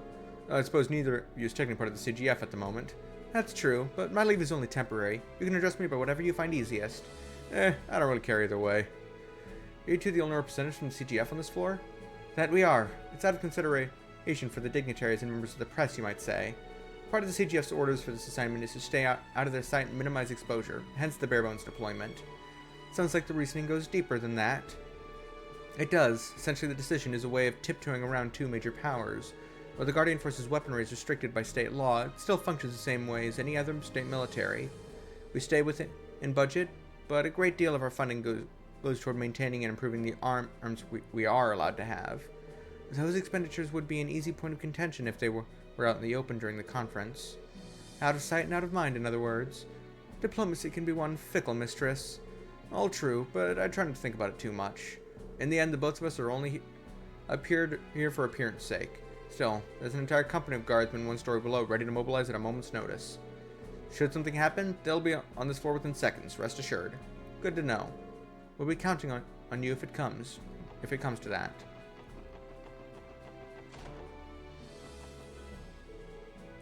Good to see you, SSS. Hey, if it ain't Lloyd and Company. Feels like we've been waiting forever for this trade conference to kick off, doesn't it? It's the main event of all main events. Crossbow's leadership and representatives from four nearby countries in a bonanza of international discourse. And of course, a big to-do like this demands a primetime venue, Orcus Tower, the continent's first true skyscraper. Can you feel it? The nerves in the air? I'm so tense that my heart's about to jump out of my chest. I definitely see the tension, but honestly, you don't look the least bit nervous to me. I suspect the nerves are coming less from her and more from her future prospective victims / interviewees. Tio, you're back, and you brought that trademark snark along with you too. I'll admit, I'm not so much anxious as I am giddy, but enough about that. There's something I want to introduce you to. Meet Notisha. Notisha, this is the special support section. Nice to meet you. I've seen you all in the papers before. You're looking even finer team in person. I'm Notisha, a reporter from the Liberal News. Oh, I was hoping for Neil. Oh well. Thanks for keeping us all safe for the day. Happy to be of service. I've heard of the Liberal News Service. It's the largest publication in the kingdom. That's right. They've also been getting a lot of attention in the journalism world for another reason. 2 of their own reporters were awarded the Pulitzer Prize last year. The Pulitzer Prize? Remember correctly, they gave that to the most outstanding journalist on the continent each year. That's the one. These latest recipients are... it is Neil and Dorothy. Neil's our ace reporter, and Dorothy is a brilliant camera woman. But the kingdom took home the crown last year, huh? 2 guesses as to what the prize-winning story was. Could it have been about the strange phenomenon that happened in Liberal around that time? Right again! Though technically, everything they covered leading up to the incident factored into the decision, too. I see. They sound very impressive. Yeah, I guess so. But that doesn't mean we can't just lie down and let them outshine us. It's every reporter's dream to win the Pulitzer Prize, at least once in their career. And if you want to win the next one, then you better get the best scoop you can each and every day, especially this one. You got that, Rains? We can't let any of these news hounds get the jump on us. Yes, ma'am. If Grace gets any more fired up, the orbital sprinkler system might go off. Let's hope she can behave herself at least.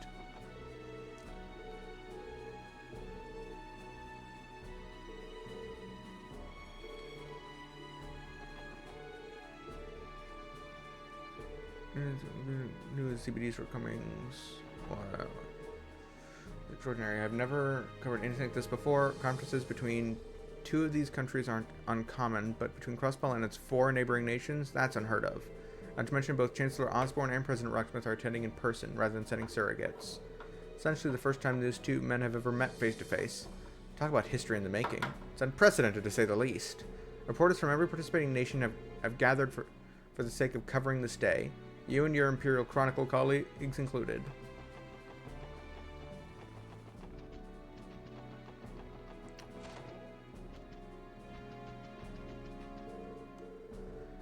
Miss? No, not yet.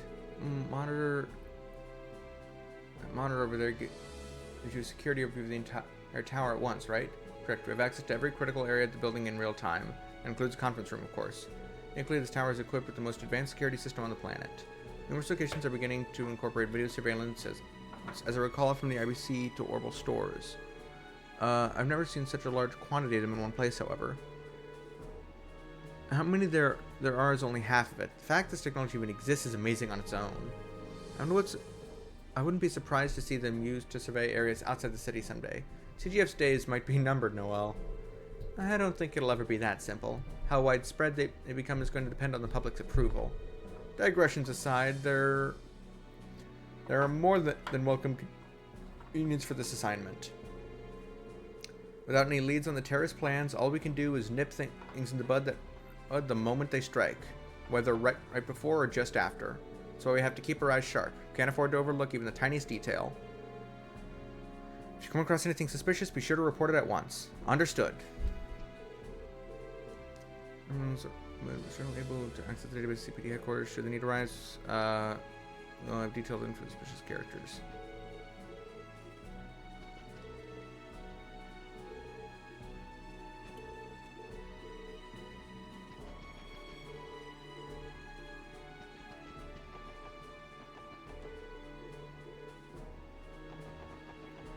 よし。今のところは？ああ、この調子でもう一度見て回るとしようぜ。そうね。会議の方はどうなっているのかしら。そうだな。市長や議長が。問題は鉄血宰相にロックスミス大統領ですか。ま、休憩時間になったら誰かに聞けばいいんじゃない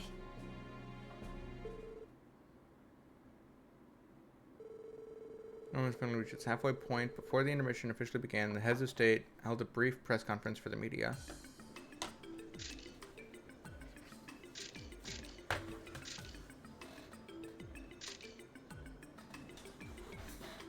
There were 7 people, but only 6 microphones.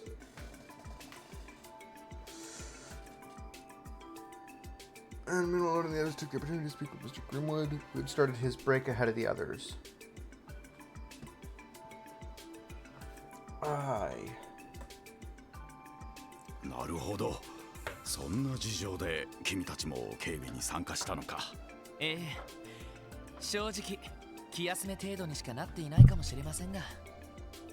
いやいや、市長暗殺未遂事件で大金星を挙げた君たちだ。この場にいてくれるだけでも。そう言っていただけると。ありがたいっすね。それで先生、会議の方はどうなんですか。さほど荒れた雰囲気は感じられませんでしたが。ああ、今のところは順調だよ。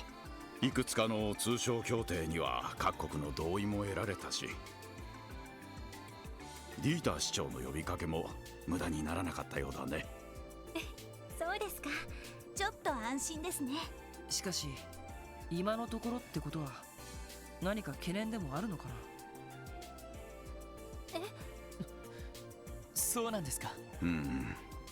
オブザーバーである私の口、前半は貿易や金融などの経済的な議案がほとんどだった。しかし会議の後半は、しかもどうやらクロスベルの安全保障に関する話が出るらしい。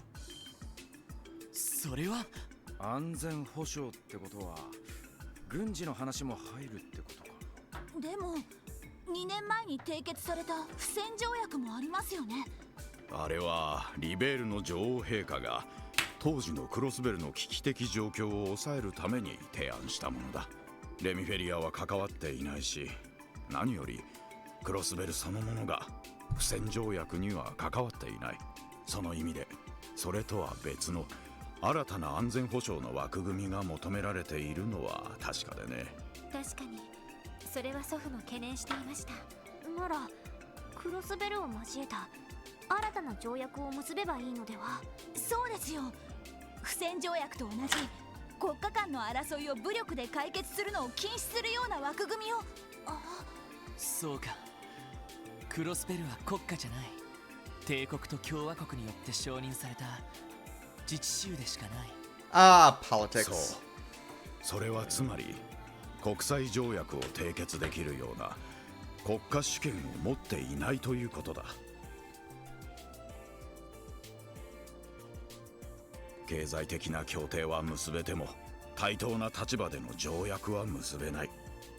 それが結果的にこの地の安全保障を。ややこしいがなんとなく分かってきたぜ。すみません。クロスベル以外にも自治州、レマン自治州、オレド自治州、それらの自治州も同じようにいや、そんなことはない。確かにそれらの自治州もそれぞれの歴史的事情によって宗主国から移譲される形で同等の主権が認められている。宗主国、それらの自治州が決定的にクロスベルと異なる点、それは成立を承認したのがアルテリア報告というと七葉教会の総本山だったっけ。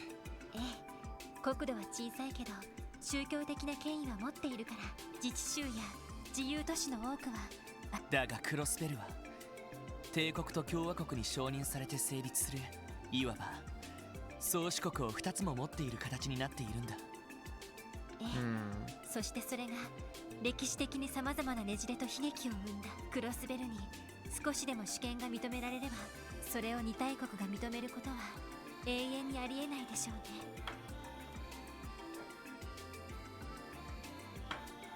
そんな、ため息が出てしまいますね。話を戻すが、どうやら宰相と大統領は、無論それは対等な条約を各国が結ぶというものでは、今頃議長や市長たちは警戒を強めているところだろうね。すまない。まあマクダエル議長などはこのような状況は慣れっこだろう。それにディーター市長の方は何やら策があるようでね。策？それはどういう？いや、詳しい話は私も聞いていないんだが。特務支援課。バニングス、こちら首脳たちは36階に引き上げたが。はい、何かありましたか？実はオズボーン宰相と休憩時間中。Oh. 相手が相手だ。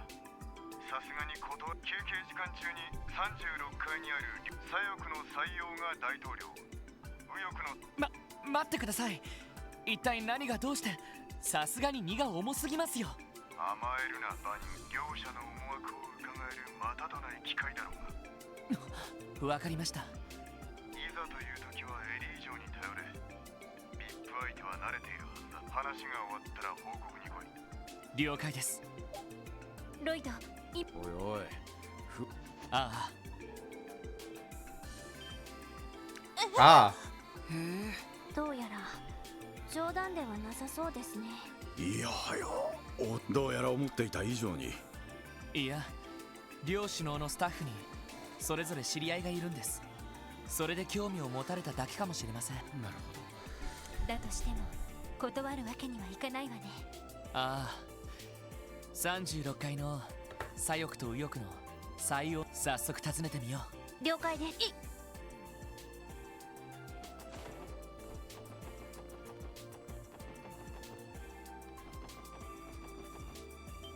あれは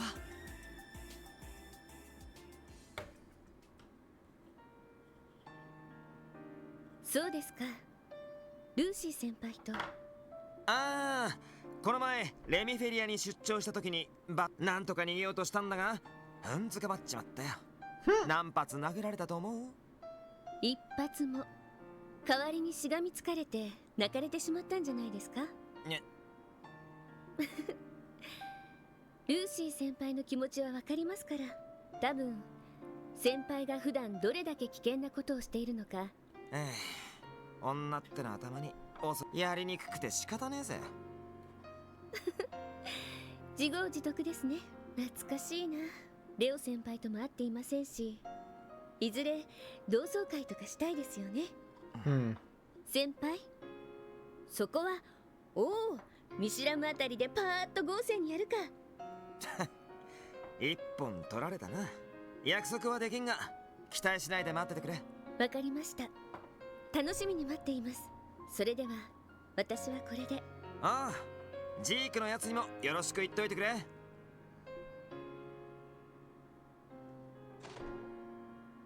やれやれ、さすがは次期女王陛下。気づかれてたか。I really hope this doesn't go on for too much longer. 立ち聞きするつもりはなかったんですか？ Anyway. つい聞こえてしまって。でもエリーさん、すごく興味津々でしたね。いや、でも気になるぜ。一国のお姫様相手に。ああ、学校の後輩ってだけだ。と言っても日曜学校じゃなくてジェニス王立学園ってところだが。ジェニス王立学園。ええ、確かに留学生も多く受け入れているけど。それじゃあ国費で留学されていたんですか？いや、ポケットマネーさ。そんじゃ俺もこれで失礼させてもらうぜ。ああ、そういやあんたらどちらも一筋縄じゃいかないからせいぜい気をつけとけよ。I wonder if that's missable if I just decided to take the elevator instead of the stairs. 相変わらずリベールの次期女王の先輩にあたる。ますます興味深いね。いずれにしても彼が鉄血宰相何を狙っているのか見極める必要がありそうだな。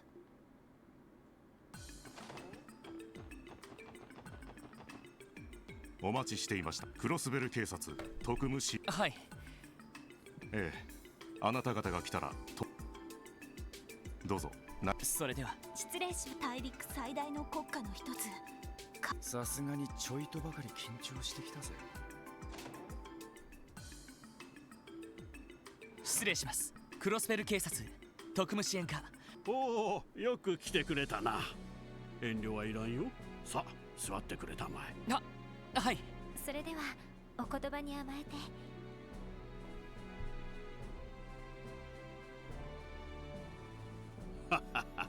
いきなり驚いただろう。いやー、こんな時でもないと時間が取れんと思ったもんでな。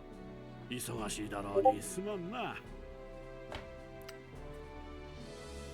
What was...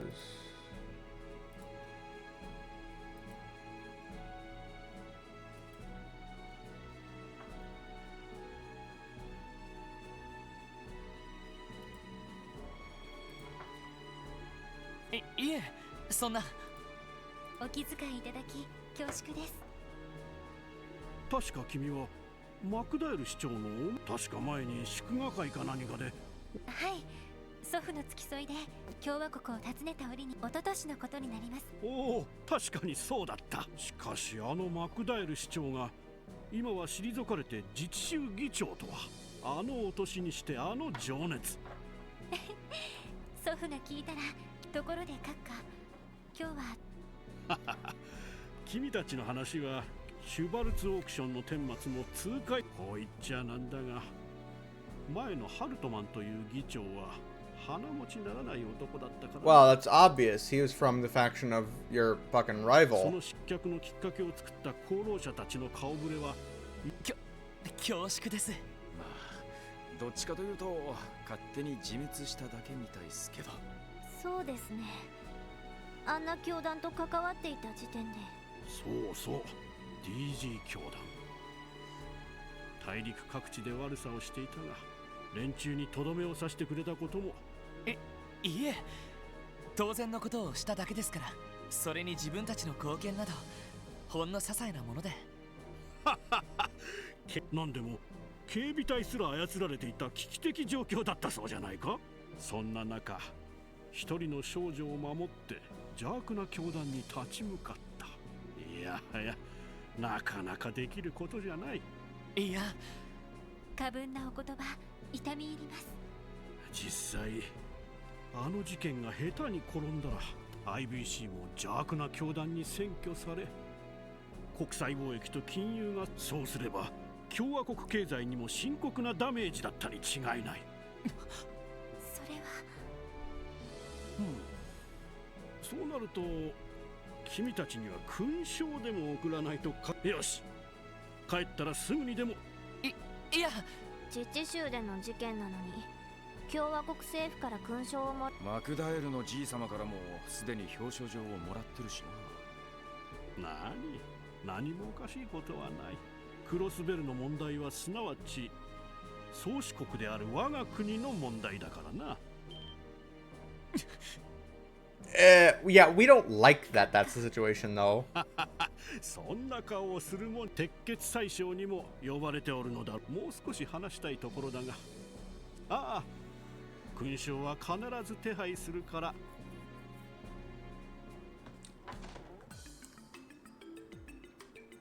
お疲れ様でした。オズボーン最小のお部屋は。わざわざありがとう。いえ、それ。人当たりはいいけど、とんでもない大狸じゃないか。ワジ君、めったなこと言わないの。でも結構露骨でしたよね。私たちを威圧するのが目的ではなさそうですが、多分体裁を整えるのが共和国の大統領が教団事件の解決に貢献した私たちに。クロスベルの事件は自分と、つまり宗主国としての領有権を。おいおい、そのために呼んだのかよ。大国のトップってのはまあ自治州議会の議員とは明らかに格が違いそうだね。最初の方はどんな話があるんでしょう。わからない。とにかく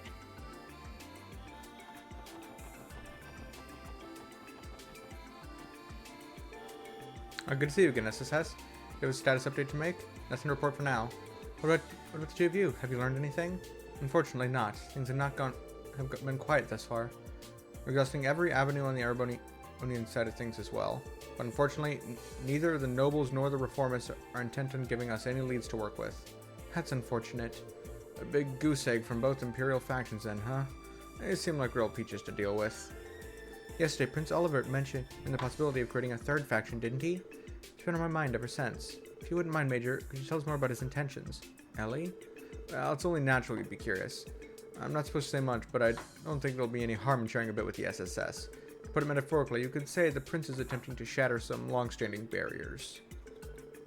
Barriers, huh? That's something we're all too familiar with. Basically, there are irreconcilable differences between the noble and reformist factions, but that won't stop him. He aims to have the two who come to terms anyway, as absurd as that sounds. The Prince is trying to get the reformist and noble factions to reconcile? I underestimated his starry-eyed idealism. Isn't the divide between the two sides as wide as Gorelia Canyon itself? Fozzie, don't be so rude. He's absolutely right. Still, the Prince has committed himself to dancing toe-to-toe with a monster, despite how ludicrous it may appear. He's fully aware of what people call him behind his back. A showy, debaucherous bastard prince whose only concern is his leisurely wants. Let them talk.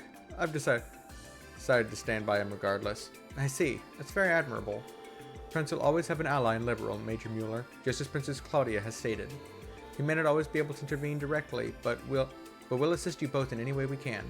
Thank you, Senior Captain. I'm truly grateful. Prince must truly be loved to have so many valuable allies. I don't know if I'd go that far, but there's no question that he has a certain effect on people.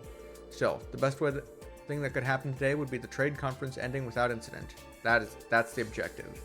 I'll be counting on you if the situation calls for it, Special Sports Section. あれが最小の部屋か。多分あそこを訪ねたら他にやり残したことはないかな。クロスベル警察、最小閣下がお待ちだ。それではなんか偉そうですね。さすが帝国軍人。失礼します。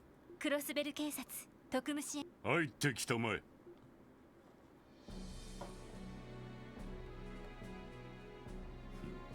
地上をこの高さから見下ろせるような建造物をかつて映画を誇ったという。確かに1200年前のゼムリア文明のことですね。ああ、なんでも魔法みたいに便利な文明があったそうだが、単なる理想郷というわけでは。昨年リベールの異変時に出現したあれもゼムリアの時代に建造され、人の可能性と人の可能性とその随分お詳しいのですね。特にクロスベルに関してはヨアヒムなる教団司祭ほどにも真実に至っていない。そんなこと手の内が全て見えたゲームなど退屈の極みというものだ。そう思わないか、ワジヘミスフィア。いや、逆に名前しか知らないということかな。いや、そして興味がないというだけのことだ。闘神の継承の方がむしろ興味をそそられる。帝国軍、素晴らしい情報収集能力をお持ちのようですね。エレボニア帝国政府代表ギリアス・オズ。諸君のことはレクターからいろいろと聞いて、それでは残りの休憩時間。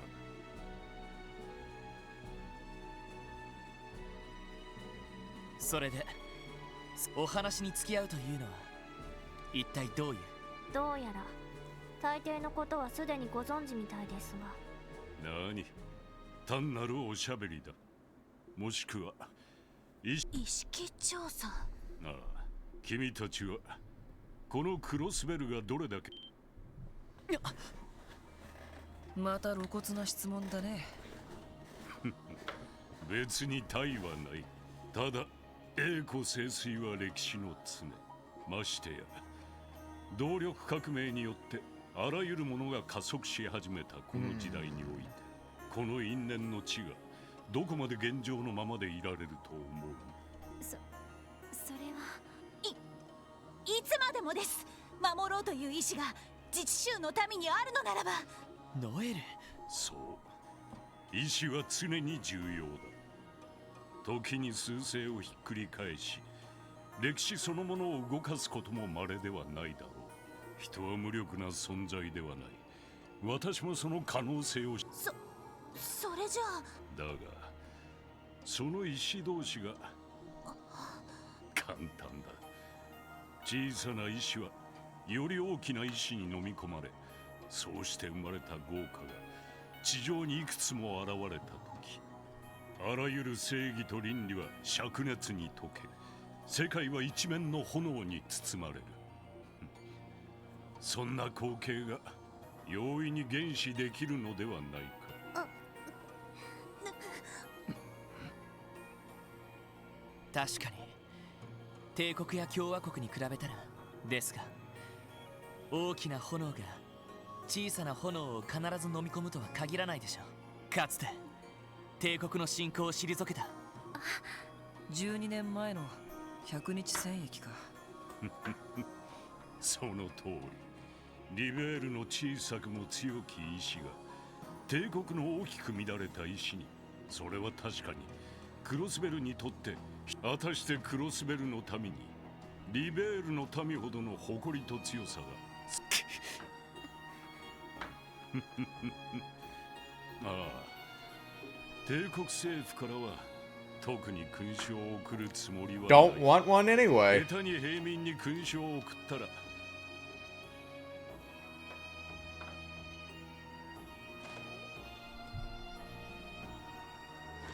お前たち、あれほど上機嫌な閣下は。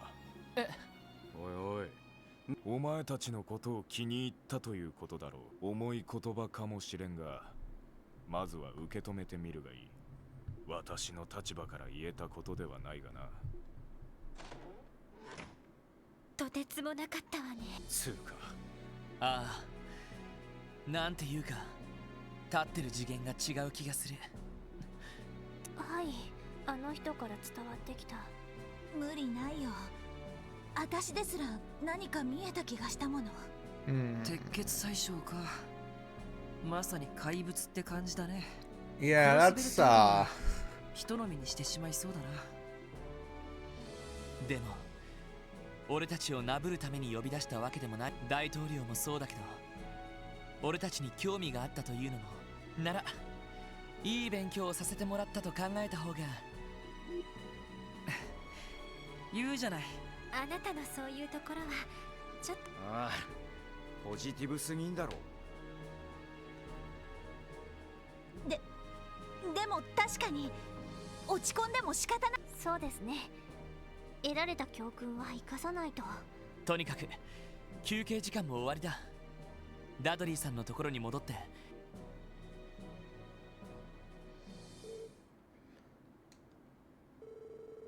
Mr. Grimwood had predicted the discourse became more turbulent in the second half of the conference. Chancellor Osborne and President Rocksmith continued to raise question after budding question, each one aimed at Crossbow's security and future. As the conversation wore on, the looks on Mary Croyce and Speaker McDowell's faces became more sullen and stern.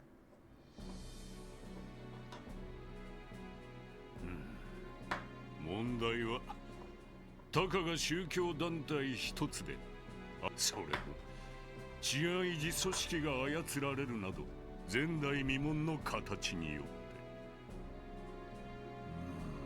詳細については皆様にもお伝えしてあると思いますが、詳細が問題なのではない。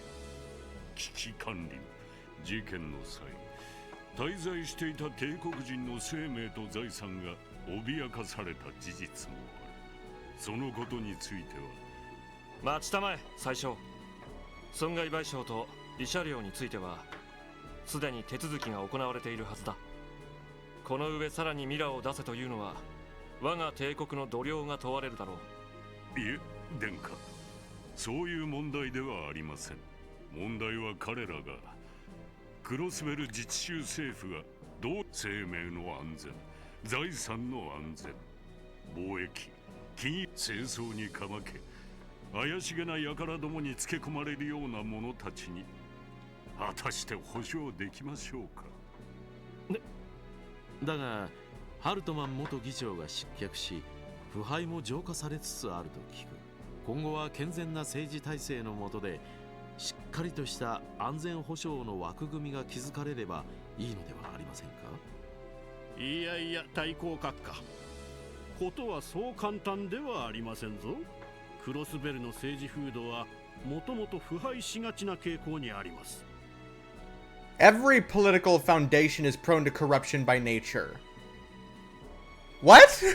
ディーター市長、マクダエル議長は政治家としても傑出されていますが、仮に彼らに何かあった場合、逆戻りになるのではありませんか。悲観的な話になりますが、もともと政治に腐敗はつきものです。それはクロスベルだけではなく、ならば今はお二人が任期中に健全な政治体制を作れるか。失礼ながら殿下はお若い。希望を信じたくなる気もわかります。ですがクロスベルは伝統ある王家をいただくリベールとは違うのです。よりどころとなる権威のないところでは政治は核もたやすく弱体化する。それは歴史が証明しているでしょう。それは我が国には君主はおりませんが、これは100年前の革命の時、さまざまな勢力と民族が集まって作り上げた、それを頼りに我が国の政治はたとえ腐敗しても誇りを失わずに存続できたと言えるでしょう。You literally just fuck whatever. お言葉ですが、我々にも誇りある自治州法が存在します。歴史的経緯から様々な不備が発生しているのも確かですが、それでも少しずつですが改善できているのも確かです。弁護士、ここ10年で行われた。そうですな。およそ50というところでしょうか。10年でたった 50？ 1年にわずか5つですか。いえ、ここ数年では去年は確か12の項目が追加改正されたはずでしたね。ああ、金融と動力ネットに関する諸項目の追加が多いが、いずれにせよその調子ではとても意義のある安全保障体制が早急に構築できるとも思い、やはり現状を踏まえた対応策を。それは同感ですな。I mean, things would go a lot faster if foreign nations stopped getting in the fucking way, but sure, whatever. やれやれ。あなた方がそこまで気が合うとは思わなかった。ノルド高原の領有問題についてもすぐに合意できるのではないか。これは一本取られましたな。ま、それについては別の機会に話し合いましょう。時間が惜しい。議論を移るべきでしょうな。わかりました。では最小閣下の定義の通り。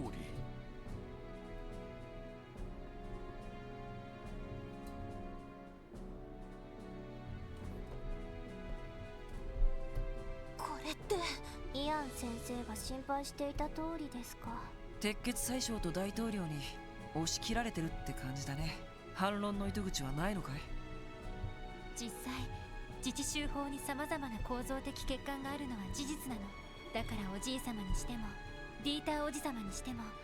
だがその構造的欠陥は70年前の自治州成立時に2大国から押し付けられたものだ。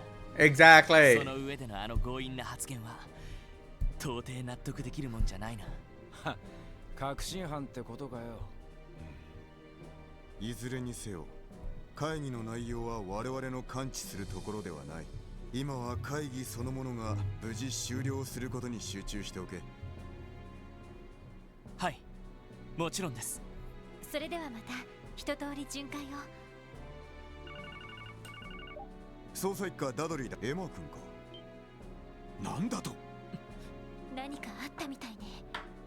赤い星座とヘイユエが一家の監視を振り切ったらしい。なんだと。うろたえるな。これも想定の範囲内だ。何かあったら知らせるから。了解です。ああ、そうだ。予備の警官隊を動かしてもいいから。くそ、本当に一体何をするつもりだ。ランディさん。ランディ、落ち着いてくれ。いくら赤い星座でもここに仕掛けるとは思えない。そうね、ビルの正面は。まさかこんな時に構想を始めるとか。それもちょっと。なんですと。今のは。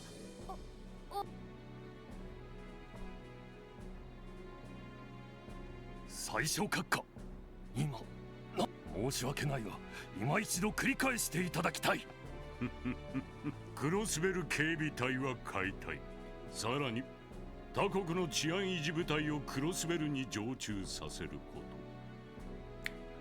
と。 That's a terrible idea. それが一番現実的だと申し上げた。 No, it isn't. お待ちください。最小閣下は不戦条約の条項をお忘れではありませんか？ああ、武力でクロスベル問題を解決しないよう努める。しかし別に侵略することを意味して民間人を恐怖に陥れた軍隊もどきの役立たずな組織など解体すべきだと言っているのです。実際クロスベル警備隊など帝国軍または共和国軍の前には高性能な装甲車にしても所詮戦車の前では紙切れ同然。そんなものに高い維持費を使うなら他国の戦力に安全保障を委ねる。 Because that's always worked out really well for everyone in the past, in the real world. それが自治州ごときには一番効率がいいあり方でしょう。いささか乱暴すぎる意見に思えますが、その他国の戦力というのはどこを指しているのかな。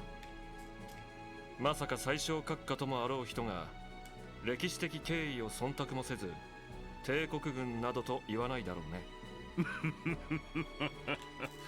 そうですが必要ならば過去の因縁を水に流してでも帝国軍の力を提供すべきでしょう。それがゼムリア大陸西部の平和と発展につながるのならば。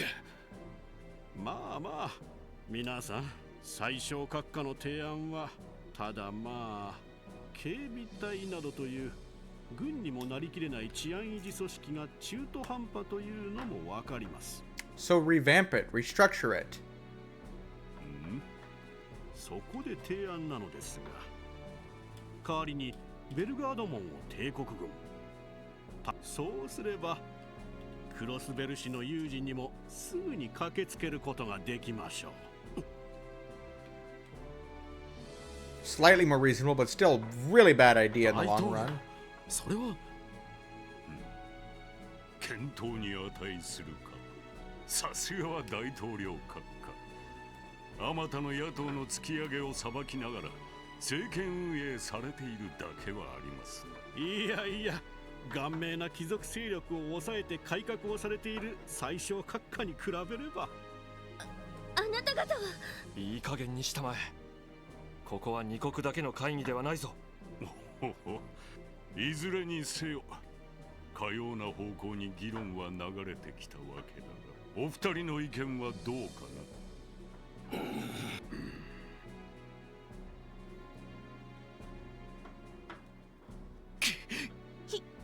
ひどい。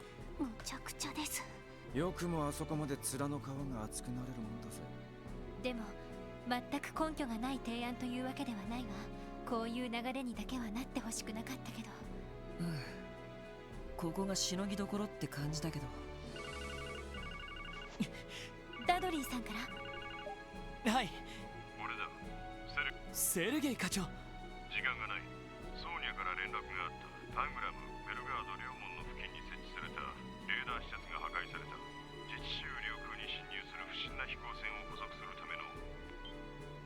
どうやら噂になっていた。ダドリーにも伝えたから、お前たちの方でも備えておけ。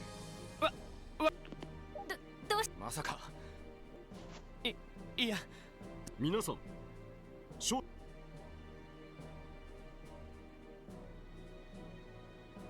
今この場で語られている一つ私の方から提案させてほしいことがあります。ほう先ほどからおとなしいと思っていたが、何をおっしゃられるおつもりかな。 Oh shit. 方々下がられよ。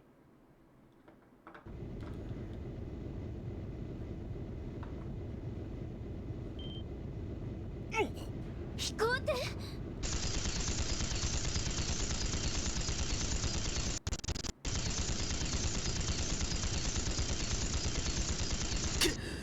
まさかテロリストどもか。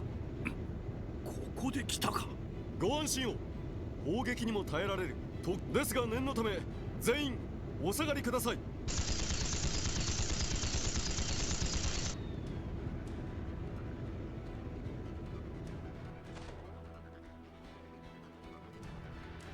殿下、ご無事ですか。なんとか。今のラインフォルドの高速艇か。ああ、間違いないだろう。もう一隻はベルヌ社の軍用ガンシップですね。ええ、連中に奪われたことは報告にありましたが。皆さんご無事ですか。ああ、しかし聞こえているようだな。会議に出席されている方々、我々は帝国解放戦線である。同じくカルバードの古き伝統を守るために立ち上がった反移民政策主義の一派のものだ。なんだと。帝国と共和国で活動しているテロリスト集団。この度我々は互いの憎むべき恩敵を討たんがため、共に協力することと相なった。覚悟してもらおう。ロックスミス大統領、あの忌まわしき東方人に侵食されたカルバードの伝統を守るためには、そのくらいのWow, okay. Jesus fucking Christ. 話にならんな。だがちょいとまずそうだな。ああ。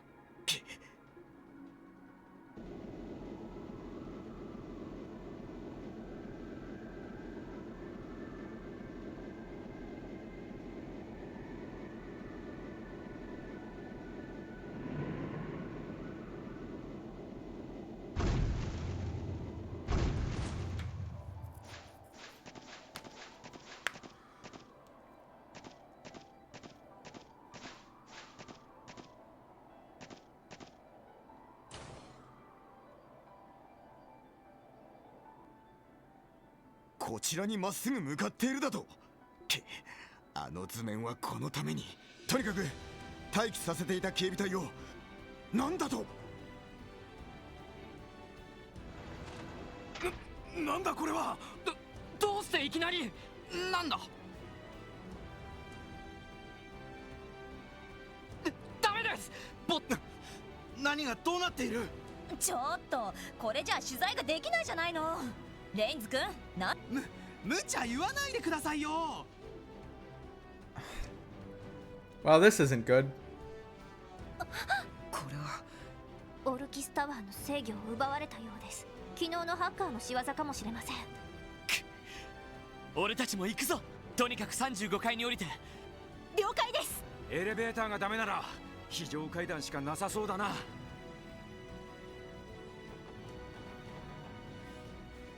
さっきまで通れたはずなのに。ティオ、なんとかやってみます。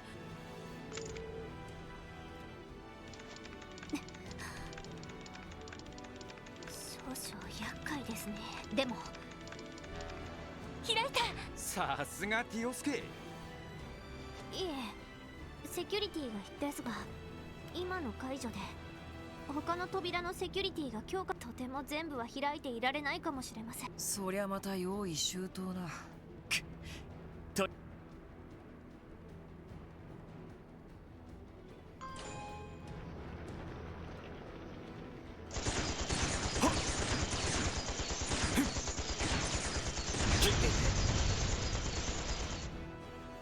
今だ。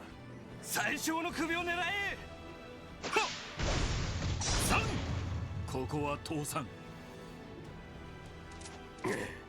ひるむな。助立ちします。そちらは下がられよ。かたじけない。ミュラー・バンダール、アルノール家の守護者か。あれは構うものか。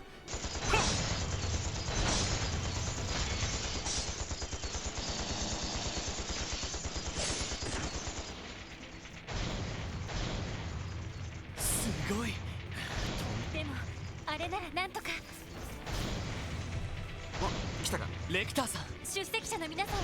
ああ、話は後。ね、機械音確認。何か来たみたいだね。これはマフィアのアジトにいたのか。とにかく撃退する。全力で行かせてもらうぞ。よし、いと任せて。はい。さておっしゃぜ世話。さてそこです。よし。え、や。行くぜ。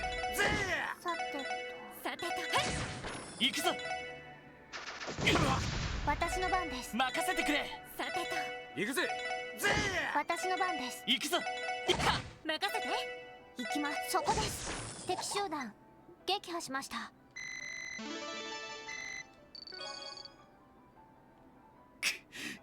多分屋上からタワー内。しかし今のは結社ってのが作ったもんじゃねえのか。闇に流れたのを手に入れたか。どうでもいいが、あっちも蹴りがつきそうだぜ。仕方ない。最終プランに切り替えるぞ。スタングレネード。下がれ。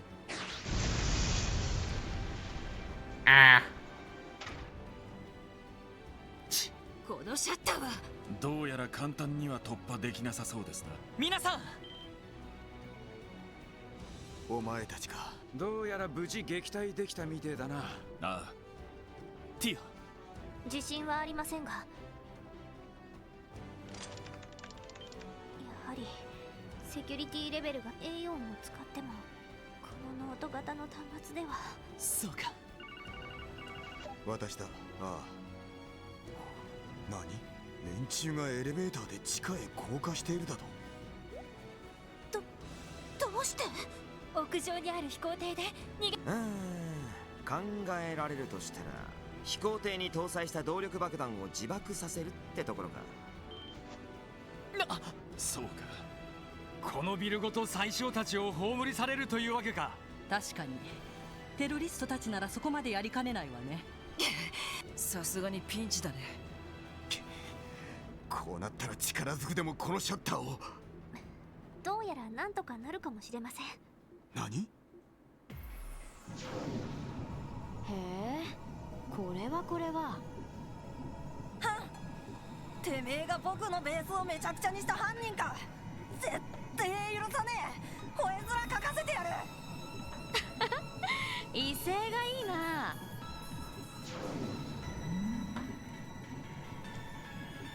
そこまでです。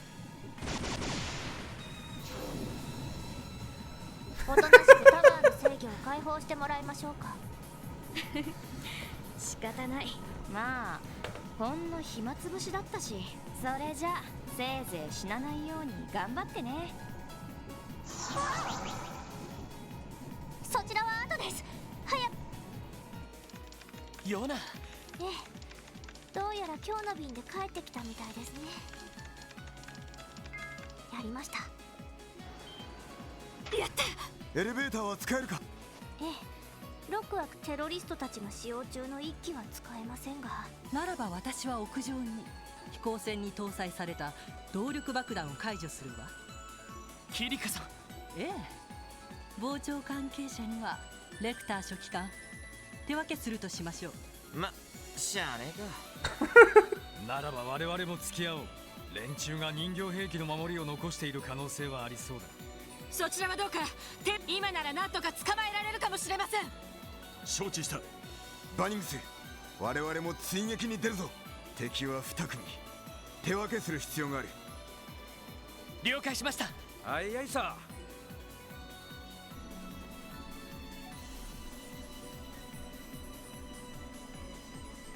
ええ、わかりました。そこまでわかればご苦労でした、ヨナ。ヨナはなんて？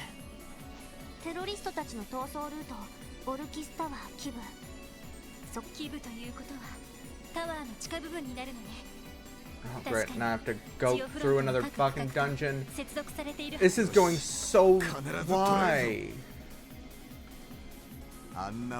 This could have been split into 2 chapters. It genuinely could have been. それはこちらも同じだ。ギルドが正式に立ち会った国際会議において、あの暴挙見逃したとは。ええ、屋上の動力爆弾もちょっと心配ですけど。キリカさんとレクターさんならユリア巡査やミュラー少佐もしかし随分と長いこと降り続けてる。まあ地上35。クロスベルの最深部にご案内ってわけだね。時間が惜しい。遅れずについてくれがいい。やれやれ。私たちも急ぎましょう。ああ。Hopefully this isn't too fucking complex. It doesn't take long to get through.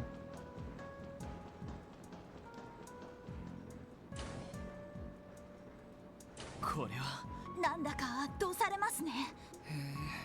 オルキスタワーの巨大なタワーの重量を分散するための場所みたいです。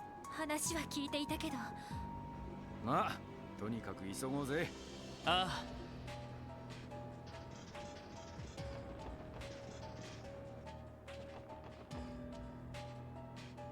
これは。ああ、共同戦線はここまでだったよ。ダドリーさん。面倒なテロリストどもはここ。それって最初を狙ってた連中と大統領。ああ、間違いあるまい。共和国のテロリストは、そして帝国のテロリストは。なるほど。ああ、偽装している余裕はさすがになかったと見える。だったらここは二手に分かれましょう。急がないと。このああ、それ右手の C 区画はお前たちは。さすがに2人だけと。こちらの C 区画は熱処理プラントなどがあって、逆にそちらの D 区画はいい分担かもしれねえな。ロイド、時間がねえ。ダドリーさん。敵は自分の命さえとはくれぐれも気をつけろ。はい、了解しました。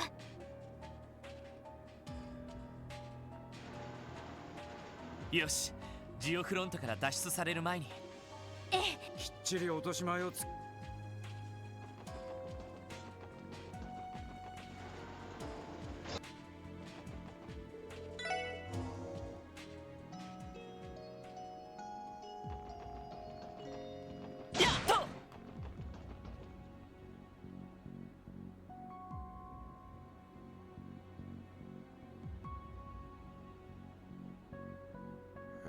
ここは。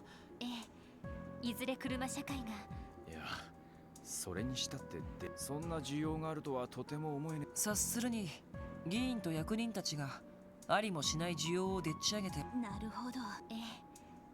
今はハルトマン議長の失脚で。まあしかしここまで広アクセス。人らしき反応を確認。どうやら8名ほどの集団が。本当か？急ぎましょう。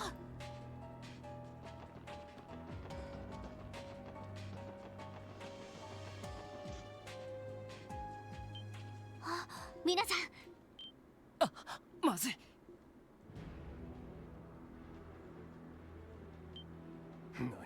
なんだあいつらは。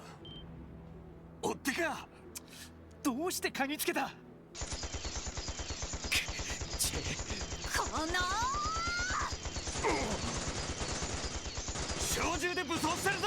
どいて、ノエルさん。動け。その場にとどまる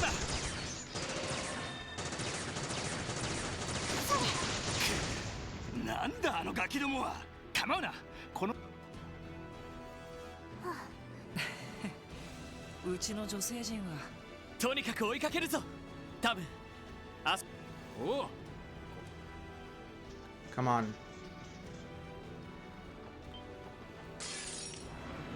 さあかかってこい。そこです。行くぞ。任せきや。おっしゃっぜ。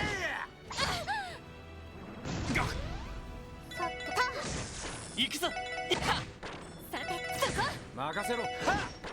はちょろいぜ。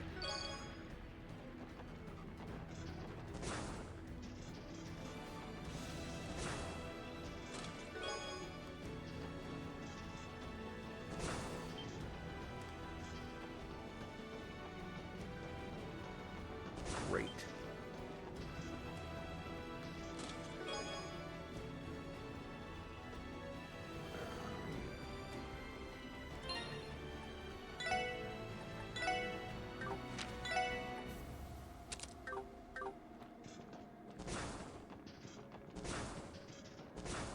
And what do you have to say? I was opening all my friends earlier this year during the Bolt incident.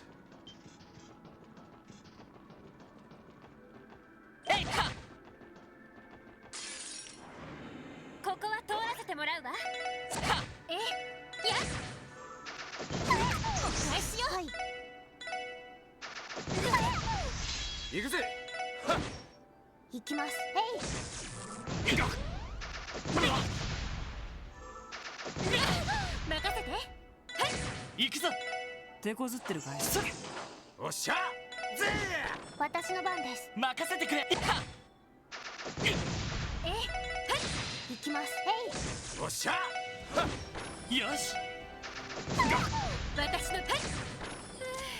なんとかなったわね。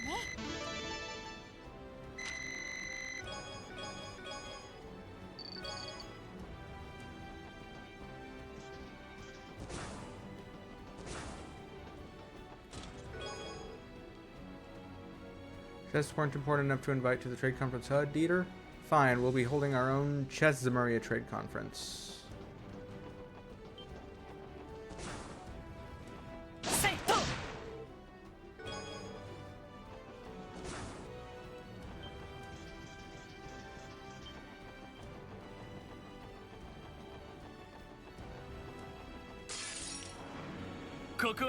is our turn. 行きます。行くぞ。おっしゃ。マジかよ。行きます。私の番ね。任せてくれ。お返しよ。負けられない。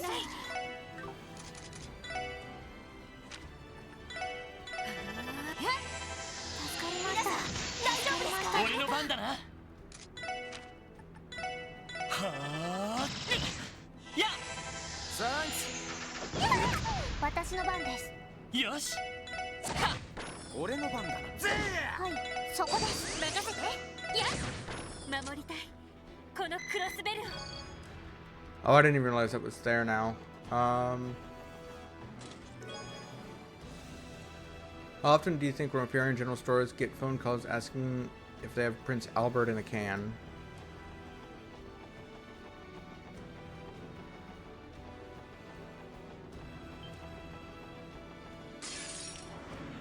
Minna, 気をつけて。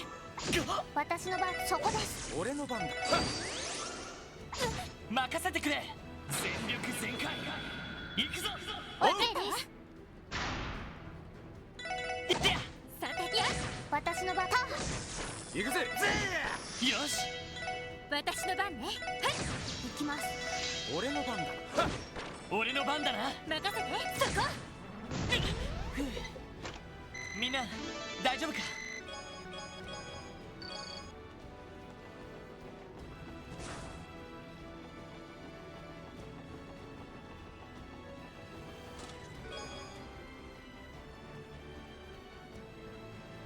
It was another cold Tuesday morning when suddenly I realized I was still a treasure chest.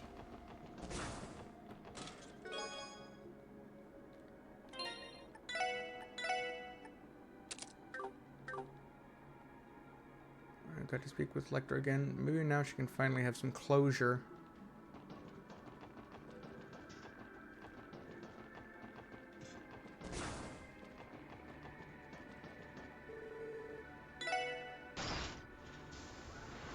Come on, let's go. I don't want this to take more than 12 hours.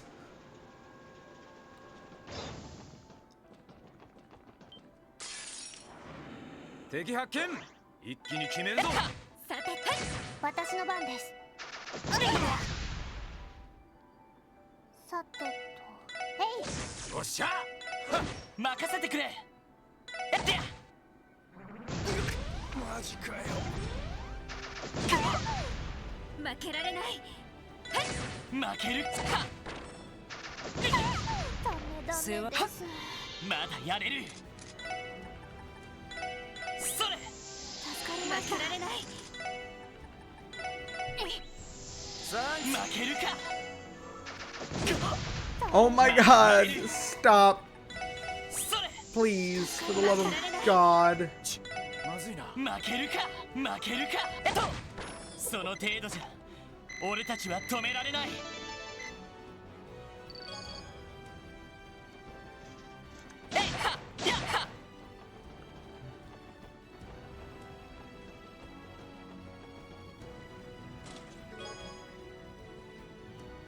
You're testing my pace. なんだこれは。その先だ。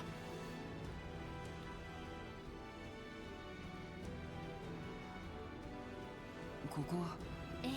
Oh my god, there's more! 資材と貨物を運んでいるのだ。 This. 皆さん、あれを。Oh my god.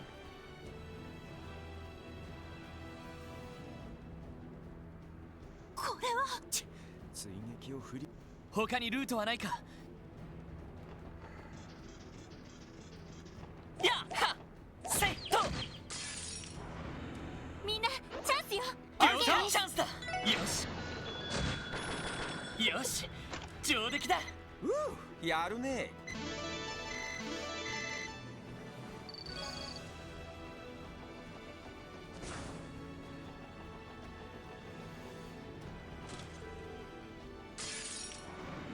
みんな気をつけて。行くぜ。行くぞ。さ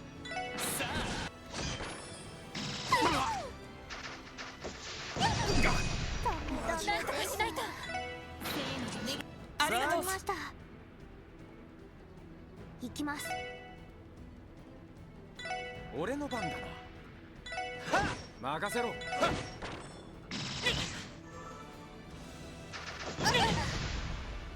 行くぞ。そこ。行くぜ。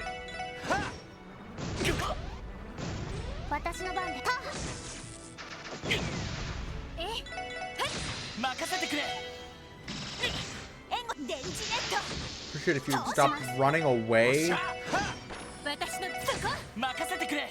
はい、そこです。これで一安心です。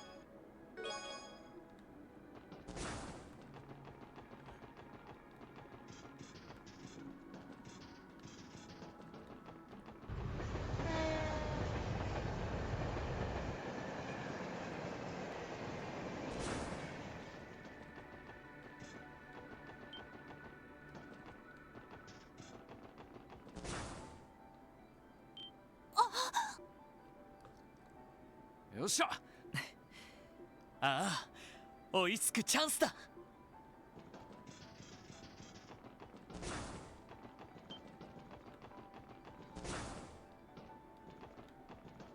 やっと。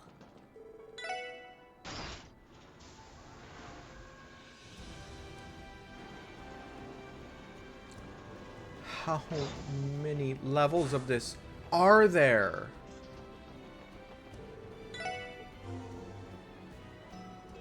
Okay.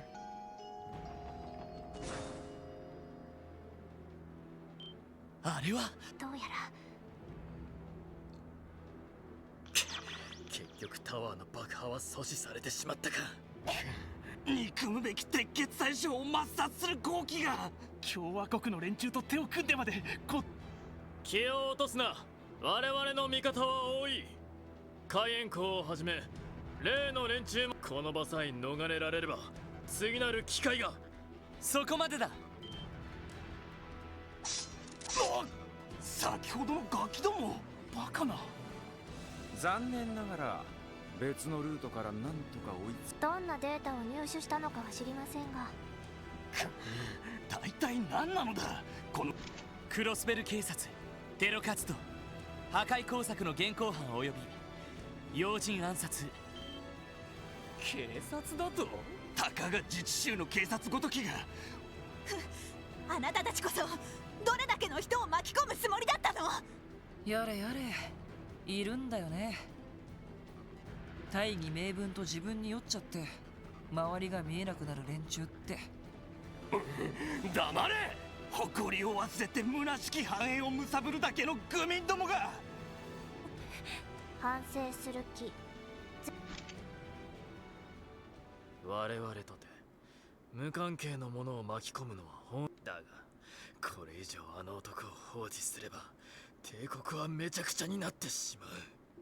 それを邪魔するというのであれば何者であれ容赦はしない。 Okay, 話しても fucking 無駄だ。 whatever. とにかくぶちのめすぞ。強そうね。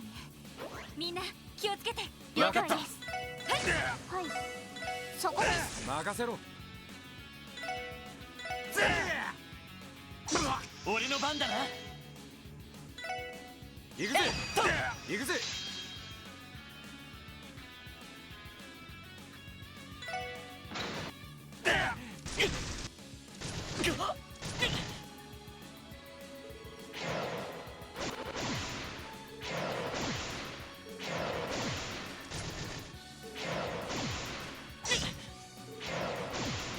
I would greatly appreciate it if you stop.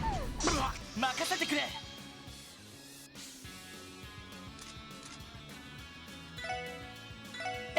私の番です。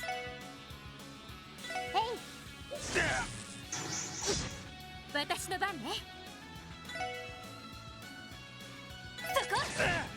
行くぜ。俺の番だな。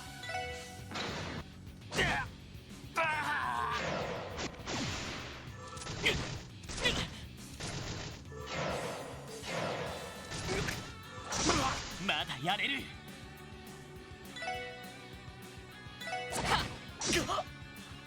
なんとかしないと。な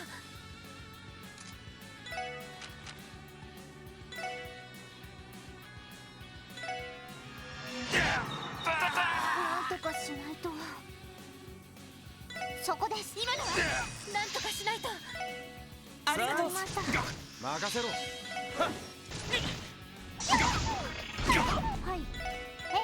それだけです。助かりました。行くぜ。行くぞ。世話。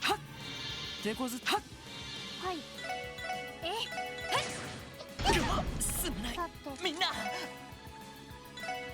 れ。ありがとう。そこ。はい。任せろ。よし。私の番ね。上出来かしら。グッジョブです。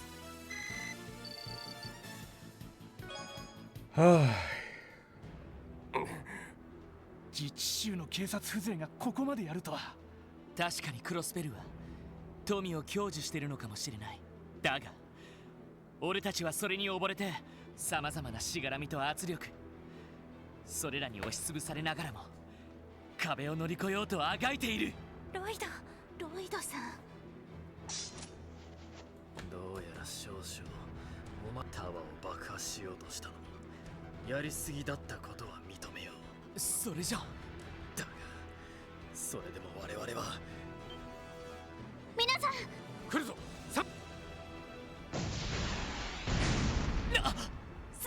スマートミサイル。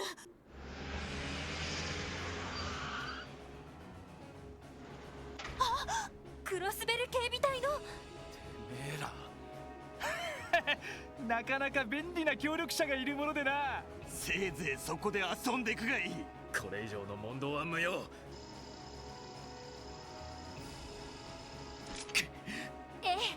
こちらも行けます。ま、運が良ければ。とにかく硬い車両です。アーツへの耐性もあります。まずは動いて隙を伺う。 Great. I'm not prepared. Oh my god. 気をつけて。了解です。行くぜ。任せろ。行くぞ。今だわ。ありがとうございました。ストップ。私の番です。そこです。行くぞ。ヒット。ピンチです。なんとかしそこ。まずいな。まだやれる。Stop. Let me play the fucking game. ほら。負けられない。まだやれる。それ。俺の番だな。ほら。助かりました。お返しよ。ダメです。行くぞ。I don't have very many of these. 助かりました。そこ。おっしゃ。任せてくれ。行きます。任せろ。任せて。はい。行くぞ。私の番です。バースト発動。分かったわ。それ。行くぜ。私の番ね。よし。やってや。はい。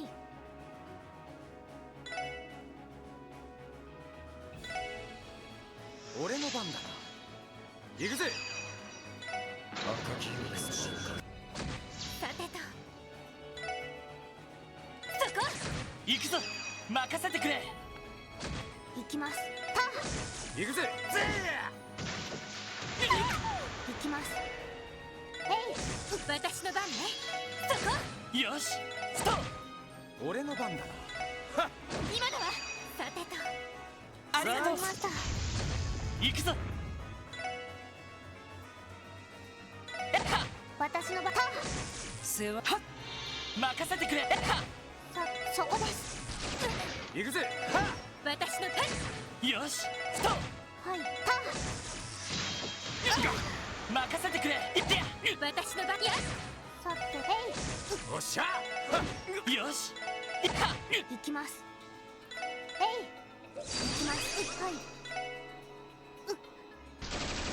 そこだ。私の番ね。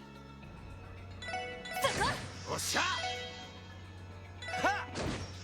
行くぞ。バースト発動。アウト。行きます。行くぞ。任せてくれ。さあ。私の番ね。俺の番だな。行きます。よし。さてと。行くぜ。行きます。行くぜ。行くぜ。よし。行きます。そこです。さてと。おっしゃ。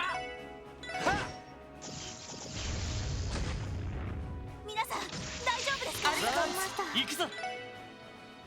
やってや。行きます。俺の番だ。俺の番だっつってや。はい。私のターン。お返しよ。任せろ。俺の番って言ってや。任せて。はい。任せてくれ。 Why the fuck did it heal so much? 行きます。そこです。任せて。そこ。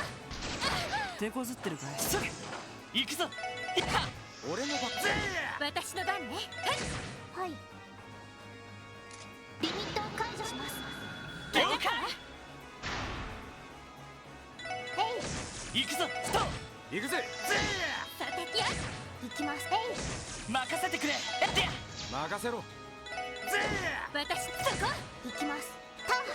俺の番だな。せいと。行くぜ。行きます。よし。さあ。俺の番だ。赤きユースの形を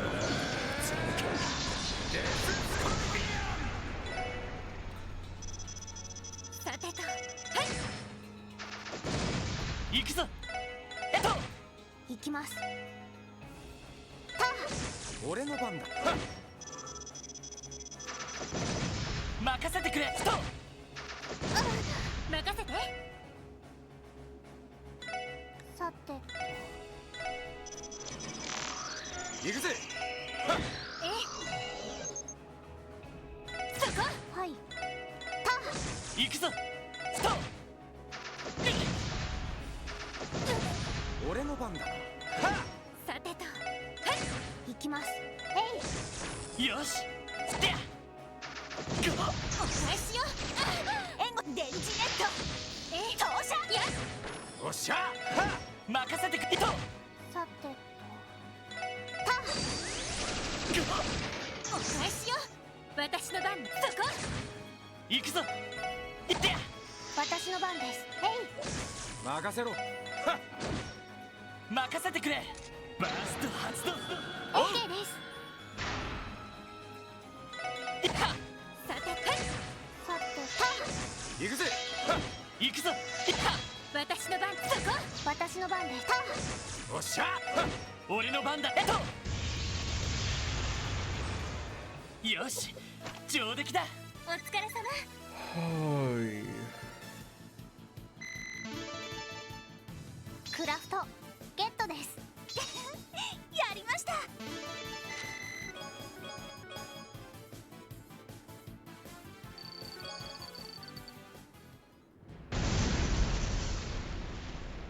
よし。乗っている人間を早く助けないと。いえ、中から生体反応はありませんでした。どうやら。おいおい、マジかよ。人形兵器といい、どうやら妙な連中の協力を取り付けていたみたい。とにかく逃げた連中を。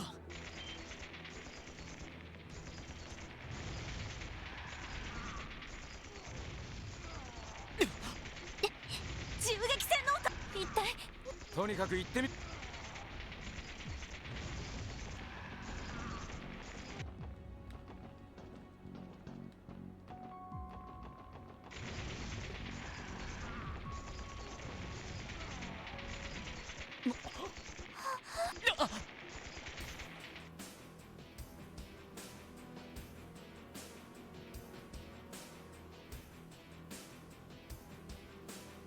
Okay.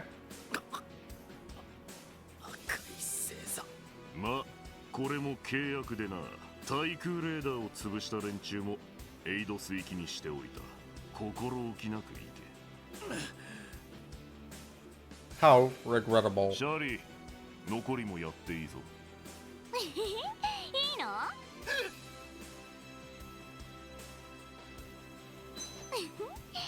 他の連中には手を出させないから。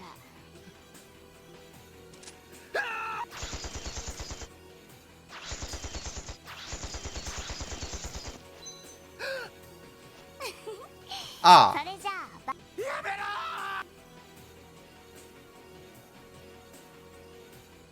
ー。ありゃ、邪魔が入ったか。若おじき、こんなところで。ダメ。どうやら全員なんなんだ、なんでこんな非道なことを。言っただろう、帝国最小および皇族を狙った不届きなテロリストを処刑する。それが今回まさか。帝国政府からの委任状もちゃんとあるよ。これがあればシャーリーたちに手出しはできないんだよね。そんな。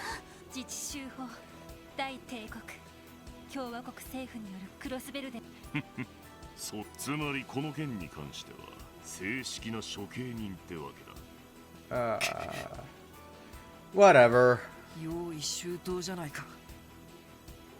おじけ、なんで殺した。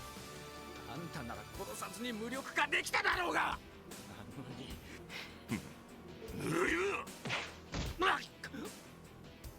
ランディ先輩。ランディさん。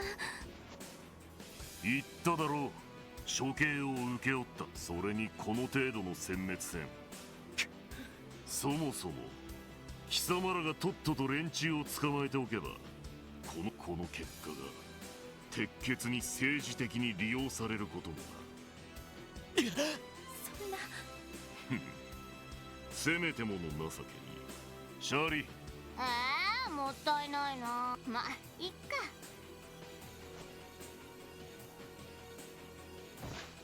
はい、パス。逃げられないでよね。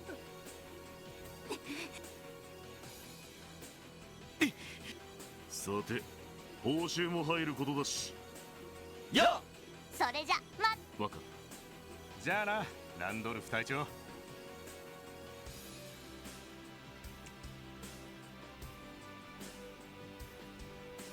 ざけんな。なんの。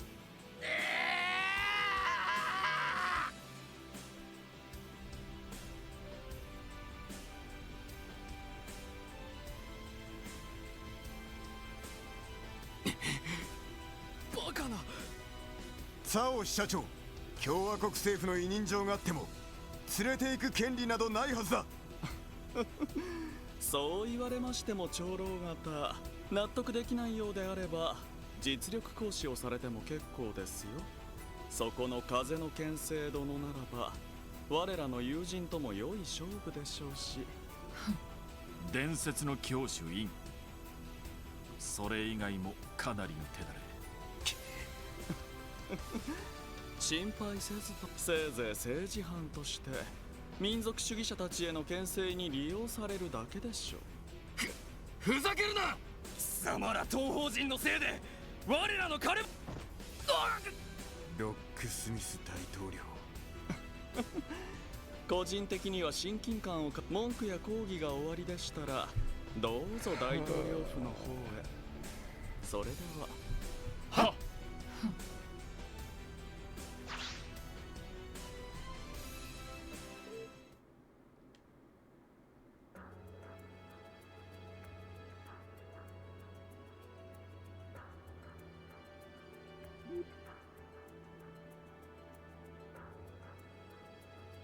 そうか、こちらはもう安全だ。テロリストたちの方は。共和国の一団はヘイユエという何でも共和国政府の逮捕委任状を持っているとのことで。おお、それは長女。彼らは我々の友人でしてな。そして帝国政府による委任状のもとになんたることか。最初、一体どういうつもりか。帝国政府が処刑などの名目で国外で両兵団を運用しただと。ええ、確実を期すために。Good job making yourself look likable and agreeable and 王子殿下を狙った罪は万死に値すると言わざるを得ません。背後にいる愚か者たちへの。よく言うぜ。確かに自治州法では認めざるを得ませんが、だがあまりに真偽にもとるやり方ではありませんか。おお、それは誤解です。それよりも方々、図らずとも証明されましたな。この程度のアクシデントですらクロスベル自治州政府には自力で解決できない。 You would have been able to if you hadn't fucking stuck your fat ass nose in the way.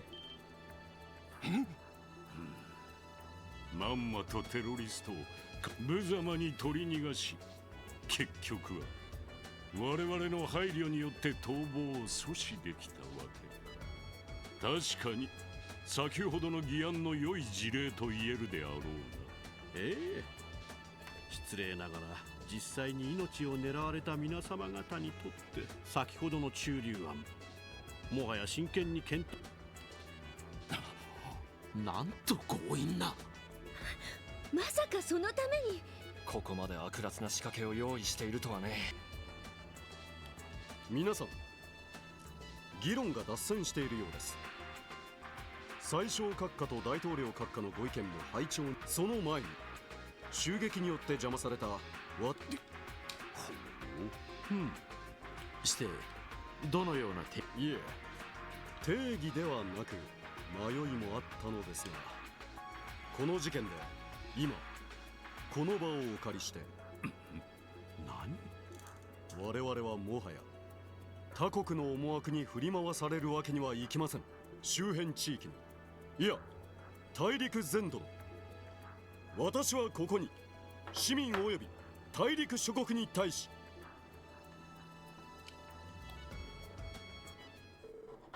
Afterwards.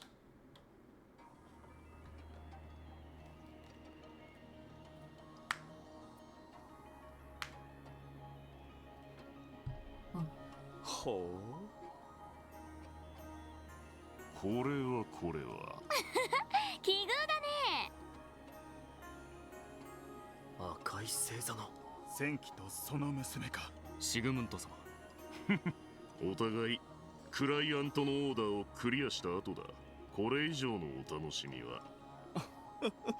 そういえばノイエブラン新装開店、なかなか挨拶に伺えずに失礼しました。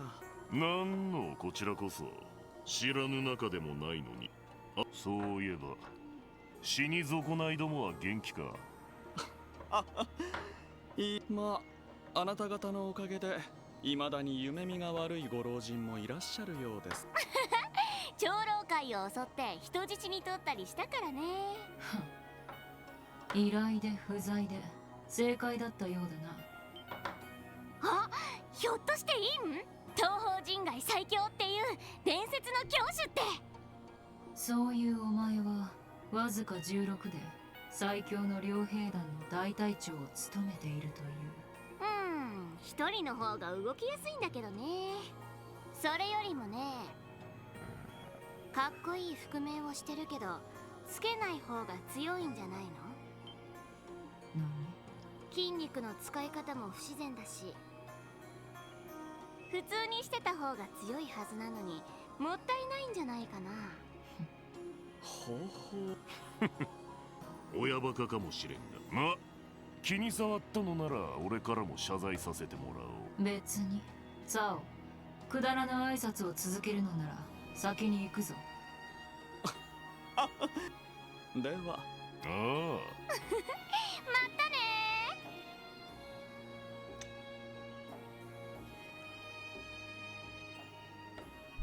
Why was that 11? You know what? I'm invested in the story. But holy shit, that should have been split into 2 chapters.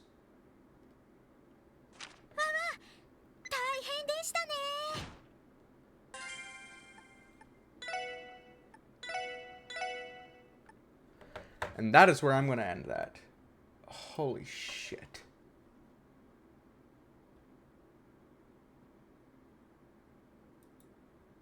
Let's raid here.